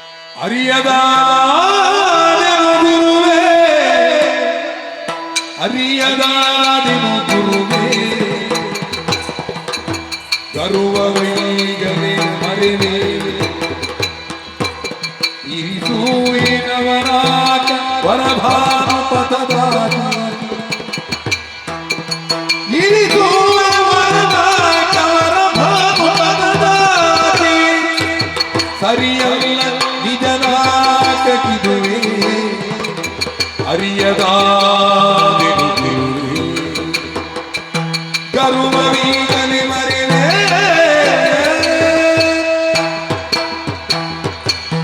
ದೇವಗುರುಗಳು ನೀವು, ಗುರುಗಳ ಕರ್ತವ್ಯ ಏನು? ಅಜ್ಞಾನ ತಿಮಿರಾಂಧಸ್ಯ ಜ್ಞಾನಾಂಜನ ಶಲಾಕಯ ಚಕ್ಷುರೋನ್ಮೀಲಿತಂ ಏನಃ ತಸ್ಮೈ ಶ್ರೀ ಗುರವೇ ನಮಃ. ಅಜ್ಞಾನದ ಅಂಧಕಾರದಲ್ಲಿ ಯಾರು ಮುಳುಗಿರ್ತಾನೋ ಅಂಥವನ ಅಜ್ಞಾನವನ್ನು ಹೋಗಲಾಡಿಸಿ ಸುಜ್ಞಾನದ ಸುಪ್ರಭೆಯನ್ನು ಕೊಡುವವನೇ ನಿಜವಾದ ಗುರು. ಅದರಲ್ಲಿಯೂ ನೀವು ದೇವಗುರುಗಳು, ಬೃಹಸ್ಪತಿ ಆಚಾರ್ಯರು, ದೀಷ್ಪತಿಗಳು. ನಿಮ್ಮ ಅಮೃತ ತುಲ್ಯವಾದ ಜ್ಞಾನಾಮೃತವನ್ನು ಕೇಳಿದಾಗ ನನ್ನಲ್ಲಿ ಆವರಿಸಿದಂತಹ ಅಂಧಕಾರ, ಅಜ್ಞಾನ, ಅಹಂಕಾರ ಏನುಂಟು ಅದೆಲ್ಲವೂ ಕೂಡ ನಾಶವಾಗಿ ಸುಜ್ಞಾನದ ಸುಪ್ರಭೆ ಏನು ಅಂತ ಈಗ ಅರ್ಥವಾಯಿತು ಸ್ವಾಮಿ. ಒಂದು ಕಾಲದಲ್ಲಿ ರಾಜರ್ಷಿಯಾಗಿದ್ದಂತಹ ನಾನು ಬ್ರಹ್ಮರ್ಷಿ ಆಗಬೇಕು ಅಂತ ಆಲೋಚನೆ ಮಾಡಿದೆ. ಪ್ರವಾಹದ ಜೊತೆಯಲ್ಲಿ ಈಜುವುದು ದೊಡ್ಡ ವಿಷಯ ಅಲ್ಲ, ಪ್ರವಾಹದ ವಿರುದ್ಧವಾಗಿ ಈಜಾಡಿ ದಡವನ್ನು ಸೇರುವವನೇ ನಿಜವಾದ ಸಾಧಕ ಅಂತ ಭಾವಿಸಿದೆ. ಒಬ್ಬ ಮುನಿಯಾಗಬೇಕು, ಬ್ರಹ್ಮ ರಾಜತೇಜದಿಂದ ಆಗದೇ ಇದ್ದದ್ದನ್ನು ಬ್ರಾಹ್ಮ ತೇಜದಿಂದ ಸಾಧಿಸಬೇಕು ಅಂತ ನಾ ಭಾವಿಸಿದೆ. ನೀವು ಹೇಳಿದ ಹಾಗೆ ಮುನಿಯ ವೇಷವನ್ನು ಮಾಡಿದರೆ ಹೊರತು ನಿಜವಾದ ಮುನಿಯಾಗಲಿಲ್ಲ. ಮುನಿಯಾದವ ಹೇಗಿರಬೇಕು? ದುಃಖೇಶು ಅನುದ್ವಿಗ್ನ ಮನಾಹ ಸುಖೇಶು ವಿಗತಸ್ಪೃಹ ವೀತರಾಗ ಭಯಕ್ರೋಧ ಸ್ಥಿತದೀರ್ ಮುನಿರುಚ್ಯತೆ. ತಿಳಿದಿದ್ದೀರಿ, ದುಃಖ ಬಂದಾಗ ಅಳಬಾರದು, ಸುಖ ಬಂದಾಗ ನಗಬಾರದು, ಕಾಮವನ್ನು ಕಾಯಬಾರದು, ಯಾವ ಕಾಲಕ್ಕೂ ಅಹಂಕಾರಕ್ಕೆ ತಲೆವಾಗಬಾರದು. ಅದೆಲ್ಲವೂ ಈ ವಿಶ್ವಾಮಿತ್ರನನ್ನು ಬಿಟ್ಟು ಹೋಗಲಿಲ್ಲ ಅನ್ನುವುದು ಈಗ ನಿಮ್ಮ ಮಾತನ್ನು ಕೇಳಿದಾಗ ಗೊತ್ತಾಯಿತು ಅಲ್ವಾ? ವಸಿಷ್ಠ ಅಂತ ಹೇಳಿದ್ರೆ ನನಗೆ ಪ್ರತಿಸ್ಪರ್ಧಿ, ನನ್ನ ಜನ್ಮಶತ್ರು, ಅವನ ಮುಂದೆ ನಾ ಬ್ರಹ್ಮರ್ಷಿ ಆಗಬೇಕು, ಅವನ ನಾಲಿಗೆಯಲ್ಲಿ ಹೇಳಿಸಬೇಕು ಅನ್ನುವ ಛಲದಿಂದ ನಾ ಮುಂದುವರಿದೆ. ಅಂದ್ರೆ ನಿಜವಾದ ಋಷಿಗೆ ಇರಬೇಕಾದಂತಹ, ಇರಬಾರದೆ ಇರಬೇಕಾದಂತಹ ಒಂದು ಅಹಂಕಾರವೋ ಅಥವಾ ನನ್ನಲ್ಲಿರುವಂತಹ ಒಂದು ಮಾತ್ಸರ್ಯ ಇನ್ನೂ ಕೂಡ ಹೋಗಲಿಲ್ಲ. ಅವರು ಶಿಷ್ಯನಿಗೆ ಅಪರಾಧ ಮಾಡಿದ್ರು ಅಂತ ನಾ ಭಾವಿಸಿದೆ. ಆದರೆ ಜೀವಧರ್ಮ ಬೇರೆ, ದೇವ ಧರ್ಮ ಬೇರೆ. ಒಬ್ಬ ಋಷಿಯಾದವ ಕಾಣುವಾಗ ಕಾಠಿಣ್ಯ ರೀತಿಯಲ್ಲಿ ಕಂಡರೂ ಕೂಡ ಅವ ಮಾಡುವಂತಹ ಕಾಠಿಣ್ಯದಲ್ಲಿ ಏನೋ ಒಂದು ರೀತಿಯಾದಂತಹ ಒಂದು ದೈವತ್ವ ಇದೆ ಅನ್ನುವುದು ಈಗ ಅರ್ಥವಾಯಿತು ಅಲ್ವಾ? ಅದಕ್ಕೆ ಈ ತ್ರಿಶಂಕುವ ಈಗ ಸಾಕ್ಷಿಯಾದನಲ್ಲ. ಗುರುಗಳು ಹೇಳಿದಂತಹ 101ನೇ ಯಾಗವನ್ನು ವಸಿಷ್ಠರು ಮಾಡಲಿಲ್ಲ. ಅವರು ಮಾಡದೇ ಇದ್ದದ್ದನ್ನು ನಾ ಮಾಡಿದ್ದರಿಂದ ಏನಾಯ್ತು? ಅವನಿಗೆ ಸ್ವರ್ಗವನ್ನು ಕೊಡಿಸಲಿಕ್ಕೆ ಆಗ್ಲಿಲ್ಲ. ಪ್ರತಿ ಸ್ವರ್ಗ ಕೊಟ್ಟರು ಅವ ತಲೆ ಕೆಳಗಾಗಿ ನೇತಾಡ್ತಾ ಇದ್ದಾನೆ. ಇದರಿಂದ ಒಂದು ಅರ್ಥ ಆಗುತ್ತದೆ, ಯಾವ ಶಿಷ್ಯನಾದವ ಗುರುವನ್ನು ವಿರೋಧಿಸಿ ಗುರುವಿನದ್ದಾದಂತಹ ಭಾವನೆಗೆ ಬೆಲೆಯನ್ನು ಕೊಡದೆ ಗುರುವನ್ನು ವಿರೋಧಿಸಿ ಮುಂದೆ ಹೋಗುತ್ತಾನೋ ಅವ ಯಾವತ್ತೂ ನೇರ ನಿಲ್ಲುವುದಿಲ್ಲ, ತಲೆ ಕೆಳಗಾಗಿಯೇ ಇರ್ತಾನೆ. ತಲೆ ಕೆಳಗೆ ಇರ್ತದೆ ಅವನು. ಹಾಗಿದ್ರೆ ವಸಿಷ್ಠರು ಮಾಡಿದ ಅಪರಾಧ ಅಲ್ವಲ್ಲ? ಯಾವುದನ್ನು ಮಾಡಬೇಕು, ಯಾವುದನ್ನು ಮಾಡಬಾರದು ಅನ್ನುವಂತಹ ಪ್ರಜ್ಞೆ ಅವರಿಗಿದೆ. ಸಾಧ್ಯವಾಗುವುದಿಲ್ಲ, ಸಾಧುವಾಗುವುದಿಲ್ಲ. ಸಾಧುವಾದದ್ದು ಮಾತ್ರ ಸಾಧು. ಹಾಗಿದ್ರೆ ಸಾಧು ಯಾವುದು, ಸಾಧ್ಯವಾಗದ್ದು ಯಾವುದು ಅನ್ನುವುದು ವಸಿಷ್ಠರಿಗೆ ಗೊತ್ತಾದ ಕಾರಣವೇ ತ್ರಿಶಂಕು ಈ ರೀತಿಯಲ್ಲಿ ಹೋಗಬಾರದು ಅನ್ನುವಂತಹ ಒಂದು ವಿಷಯವನ್ನು ಕಾಠಿಣ್ಯ ರೂಪವಾಗಿ ಹೇಳಿದ್ರು. ಶಿಷ್ಯನ ಅಭ್ಯುದಯವೇ ಅವರಲ್ಲಿ ಮೂಲ ಪಾಠವಾಗಿತ್ತು ಅನ್ನುವುದು ನಿಮ್ಮ ಮೂಲಕವಾಗಿ ನನಗೆ ಗೊತ್ತಾಯಿತು ಅಲ್ವಾ? ಹಾಗಿದ್ರೆ ವಿಶ್ವಾಮಿತ್ರನಾದಂತ ನಾ ಬ್ರಹ್ಮರ್ಷಿ ಆಗಬೇಕು ಅಂತಾದ್ರೆ ಜಿತಕ್ರೋಧನಾಗಬೇಕು, ಜಿತಕಾಮನಾಗಬೇಕು. ಅದು ಇನ್ನೂ ನನ್ನಲ್ಲಿ ಇನ್ನೂ ಕೂಡ ಇದೆ ಅಂತಾದ್ರೆ ನಾನು ಬ್ರಹ್ಮರ್ಷಿ ಆಗುವುದಕ್ಕೆ ಸಾಧ್ಯವಿಲ್ಲ. ವಸಿಷ್ಠರಿದ್ದಂತಹ ದ್ವೇಷವನ್ನು ನಾನು ಹೋಗಲಾಡಿಸಬೇಕು. ನಿಜವಾದ ಬ್ರಹ್ಮರ್ಷಿ ಆಗಬೇಕು ಅಂತಾದ್ರೆ ಈ ಮದ ಮಾತ್ಸರ್ಯ ಇದೆಲ್ಲ ಏನಿದೆಯೋ ಅದನ್ನೆಲ್ಲ ತ್ಯಜಿಸ್ತೇನೆ. ಆ ಬ್ರಹ್ಮರ್ಷಿ ಪದವಿಗೆ ಹೋಗುವುದಕ್ಕೆ ನಾನು ಮನಸ್ಸು ಮಾಡ್ತೇನೆ. ಆ ಲೋಕದಲ್ಲಿ ಒಂದು ವ್ಯವಸ್ಥೆ ಆಗಬೇಕು. ಯಾಕೆ ಅಂತ ಕೇಳಿದ್ರೆ ಸಾಧ್ಯವಾದದ್ದು ಸಾಧು, ಸಾಧುವಾದದ್ದು ಸಾಧ್ಯವಾಗುವುದು, ಎರಡು ಒಂದೇ ಅಲ್ವಲ್ಲ? ಅಲ್ಲ. ಈಗ ಸಾಧುವಾದದ್ದನ್ನು ನೀವು ಮಾಡಬೇಕು ಅಂತ ಇದ್ದರೆ ಸ್ವರ್ಗ ಪ್ರತಿ ಸ್ವರ್ಗ ಆಗಿದೆ, ಅಲ್ಲಿ ಕೆಲವೊಂದು ಹೊರತಾಗಿಸುವಿಕೆ ಎನ್ನುವುದು ಬೇಕಾಗ್ತದೆ. ಎರಡೂ ಒಂದೇ ರೀತಿ ಅಂತಾದ್ರೆ ಕೆಲವರಿಗೆ ಎಲ್ಲಿಗೆ ಹೋಗುವುದು ಅಂತಲೇ ಗೊತ್ತಾಗುತ್ತೆ. ಸ್ವರ್ಗ ಆದ್ರೆ ಯಾವ ಸ್ವರ್ಗ? ತ್ರಿಶಂಕು ಸ್ವರ್ಗಕ್ಕೂ ಆ ಸ್ವರ್ಗಕ್ಕೂ ಸಮಾನತೆ ಇದ್ರೆ ಆ ಸ್ವರ್ಗದ ಯೋಗ್ಯತೆಯಲ್ಲಿ ಕುಂಠಿತವಾಗುತ್ತದೆ. ಈಗ ಅವನಿಗೆ ಒಂದು ಸ್ವರ್ಗ ಕೊಟ್ಟಿದ್ದಾನೆ, ಅದಕ್ಕೆ ತ್ರಿಶಂಕು ಸ್ವರ್ಗ ಅಂತ ಹೆಸರಾಗಲಿ. ಆ ಸ್ವರ್ಗದಲ್ಲಿದ್ದಂತಹ ಏನಾದರೂ ಒಂದು 3 ವಿಧವಾದಂತಹ ವಿಷಯವನ್ನು ಇಲ್ಲಿ ಬದಲು ಮಾಡಬೇಕು. ಬಹಳ ಅಗತ್ಯವಾಗಿ ಒಂದು ಇಚ್ಛಾಗಮನ, ಮತ್ತೊಂದು ವರಪ್ರದಾನ, ಆಮೇಲೆ ಇನ್ನೊಂದು ಹವಿರ್ಭೋಜನ. ದೇವತೆಗಳಿಗೆ ಪ್ರಾಮುಖ್ಯವಾಗಿ ಅಲ್ಲಿರುವುದು. ಅದು 3 ಇಲ್ಲ ಅಂತ ಆದ್ರೆ ಮತ್ತೆ ಯಾವ ಕಾರಣಕ್ಕೂ ಸಮಸ್ಯೆ ಇಲ್ಲ. ನಿಮ್ಮ ಮಾತಿಗೆ ಎರಡಾಡುವುದಿಲ್ಲ.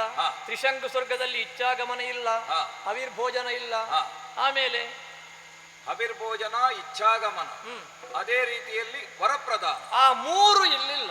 ಅದನ್ನು 3 ಬಿಟ್ಟು ಮತ್ತೆ ಸ್ವರ್ಗಲೋಕದಲ್ಲಿರುವಂತ ಎಲ್ಲ ಸುಖಭೋಗಗಳು ತ್ರಿಶಂಕು ಲೋಕದಲ್ಲಿ ಇರ್ತದೆ. ಸ್ವಾಮಿ, ಕಳ್ಕೊಂಡದ್ದು ಹೆಚ್ಚು, ಪಡ್ಕೊಂಡಬೇಕಾದದ್ದು ಇನ್ನೂ ತುಂಬಾ ಇದೆ. ಬ್ರಹ್ಮ ಋಷಿ ಎನ್ನುವಂತಹ ಒಂದು ಪ್ರಯಾಣ ಎನ್ನುವುದು ಏನುಂಟು ಅದರಲ್ಲಿ ಈಗ ನೀವು 25ರಷ್ಟು ಮುಂದೆ ಬರಲಿಲ್ಲ, 100ರಲ್ಲಿ ಇನ್ನೂ 75 ಬಾಕಿ ಇದೆ. ಕಾಮ ವರ್ಜಿಸಿ, ಕ್ರೋಧವನ್ನು ಬಿಡಿ. ಆ ಕಾಲದ ನಿರೀಕ್ಷೆಯಲ್ಲಿ ನಾವಿರ್ತೇವೆ. ತತ್ವ ಪರೀಕ್ಷೆಗೆ ಇವ ಇದ್ದಾನೆ, ಕಷ್ಟ ಉಂಟು, ಎಚ್ಚರಿಕೆ. ನಿಮ್ಮ ದಾರಿಗೆ ಶುಭವಾಗಲಿ. ಗುರುಗುರು ಹೇಳಿದಂತೆ ಈ ಹೊತ್ತಲ್ಲಿ ತಾವು ಮುಂದಕ್ಕೆ ಬ್ರಹ್ಮಶ್ರೀ ಪದವಿಯನ್ನು ಪಡೆಯಲು ನೀವು ಮುಂದುವರಿಯಬೇಕು. ಆದರೆ ಯಾವ ಕ್ಷಣದಲ್ಲಿ ಯಾವ ಹೊತ್ತಿಗೆ ಪರೀಕ್ಷೆ ನಿಮ್ಮ ಮುಂದೆ ಬರ್ತದೆ ನಿರೀಕ್ಷೆಯಲ್ಲಿ ಹೋಗಿ.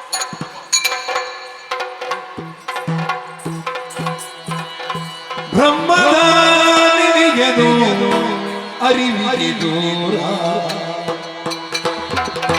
ಬ್ರಹ್ಮದ ಸಾರವಿದೂರ, ಕಾಮದ ಜೊತೆಯಲ್ಲಿ ಕಾಮದ ಪಯಣ, ಕಾಮಿತವಿಯದು ದೊರೆಯುವುದು ಪತನ, ಆತ್ಮಾನಂದದ ಅನುಭವ ಹೊಮ್ಮಲು ಉದಿಸಿತು ಜ್ಯೋತಿ, ಹಮ್ಮಿನ ಗೋಪುರ ಕುಸಿಯಲು ಕೊನೆಗೆ ಚಿಪ್ಪಿತು ಅರಿವಿನ ಕೊನದು ಮತಿಯೇ, ಪಾರೋಗ್ಯ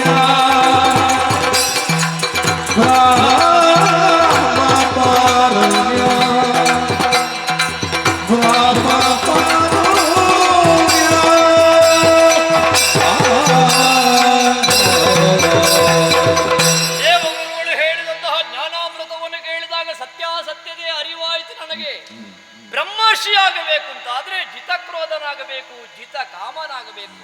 ಬ್ರಾಹ್ಮಣ್ಯದ ಜೊತೆಯಲ್ಲಿ ಕಾಮಕ್ರೋಧಾದಿಗಳು ಸೇರಿದ್ರೆ ಅವ ಉನ್ನತಿಯನ್ನು ಪಡೆಯುವುದಿಲ್ಲ, ಅವನತಿಯನ್ನು ಹೊಂದುತ್ತಾನೆ. ಹಾಗಿದ್ರೆ ಈ ಲೋಕದಲ್ಲಿ ಬ್ರಹ್ಮ ಪಾರಮ್ಯ ಏನು ಅನ್ನುವುದನ್ನು ತೋರಿಸಿ ಬ್ರಹ್ಮರ್ಷಿ ವಿಶ್ವಾಮಿತ್ರನಾಗಬೇಕು ಅಂತಾದ್ರೆ ಕಾಮ, ಕ್ರೋಧ, ಮೋಹ, ಲೋಭ, ಮತ, ಮತ್ಸರ ಈ ಅರಿಷಡ್ವರ್ಗಗಳು ಅಂತ ಯಾವುದೆಲ್ಲ ಉಂಟೋ ಅದನ್ನೆಲ್ಲ ತೊರೆದು ನನ್ನದಾದಂತಹ ದೃಷ್ಟಿಯನ್ನು ಆ ಪರಮ ಪದವಿಯೆಡೆಗೆ ಇರಿಸಬೇಕು ಅಂತಾದ್ರೆ ಸಕಲವನ್ನು ತೊರೆದು ಮಹರ್ಷಿಯಾದಂತಹ ನಾ ಬ್ರಹ್ಮರ್ಷಿ ವಿಶ್ವಾಮಿತ್ರನಾಗುವುದಕ್ಕೆ ಬೇಕಾಗಿ ಜಿತ ಕ್ರೋಧನಾಗಿ, ಜಿತ ಕಾಮನಾಗಿ ಭಗವಂತನನ್ನೇ ಅಪೇಕ್ಷಿಸುತ್ತಾ ಶಾಂತಿ ಅಂತರಿಕ್ಷ ಶಾಂತಿ, ಪೃಥ್ವೀ ಶಾಂತಿ, आपक शांति, औषधय शांति, ವನಸ್ಪತಯ ವಿಶ್ವದೇವತಾ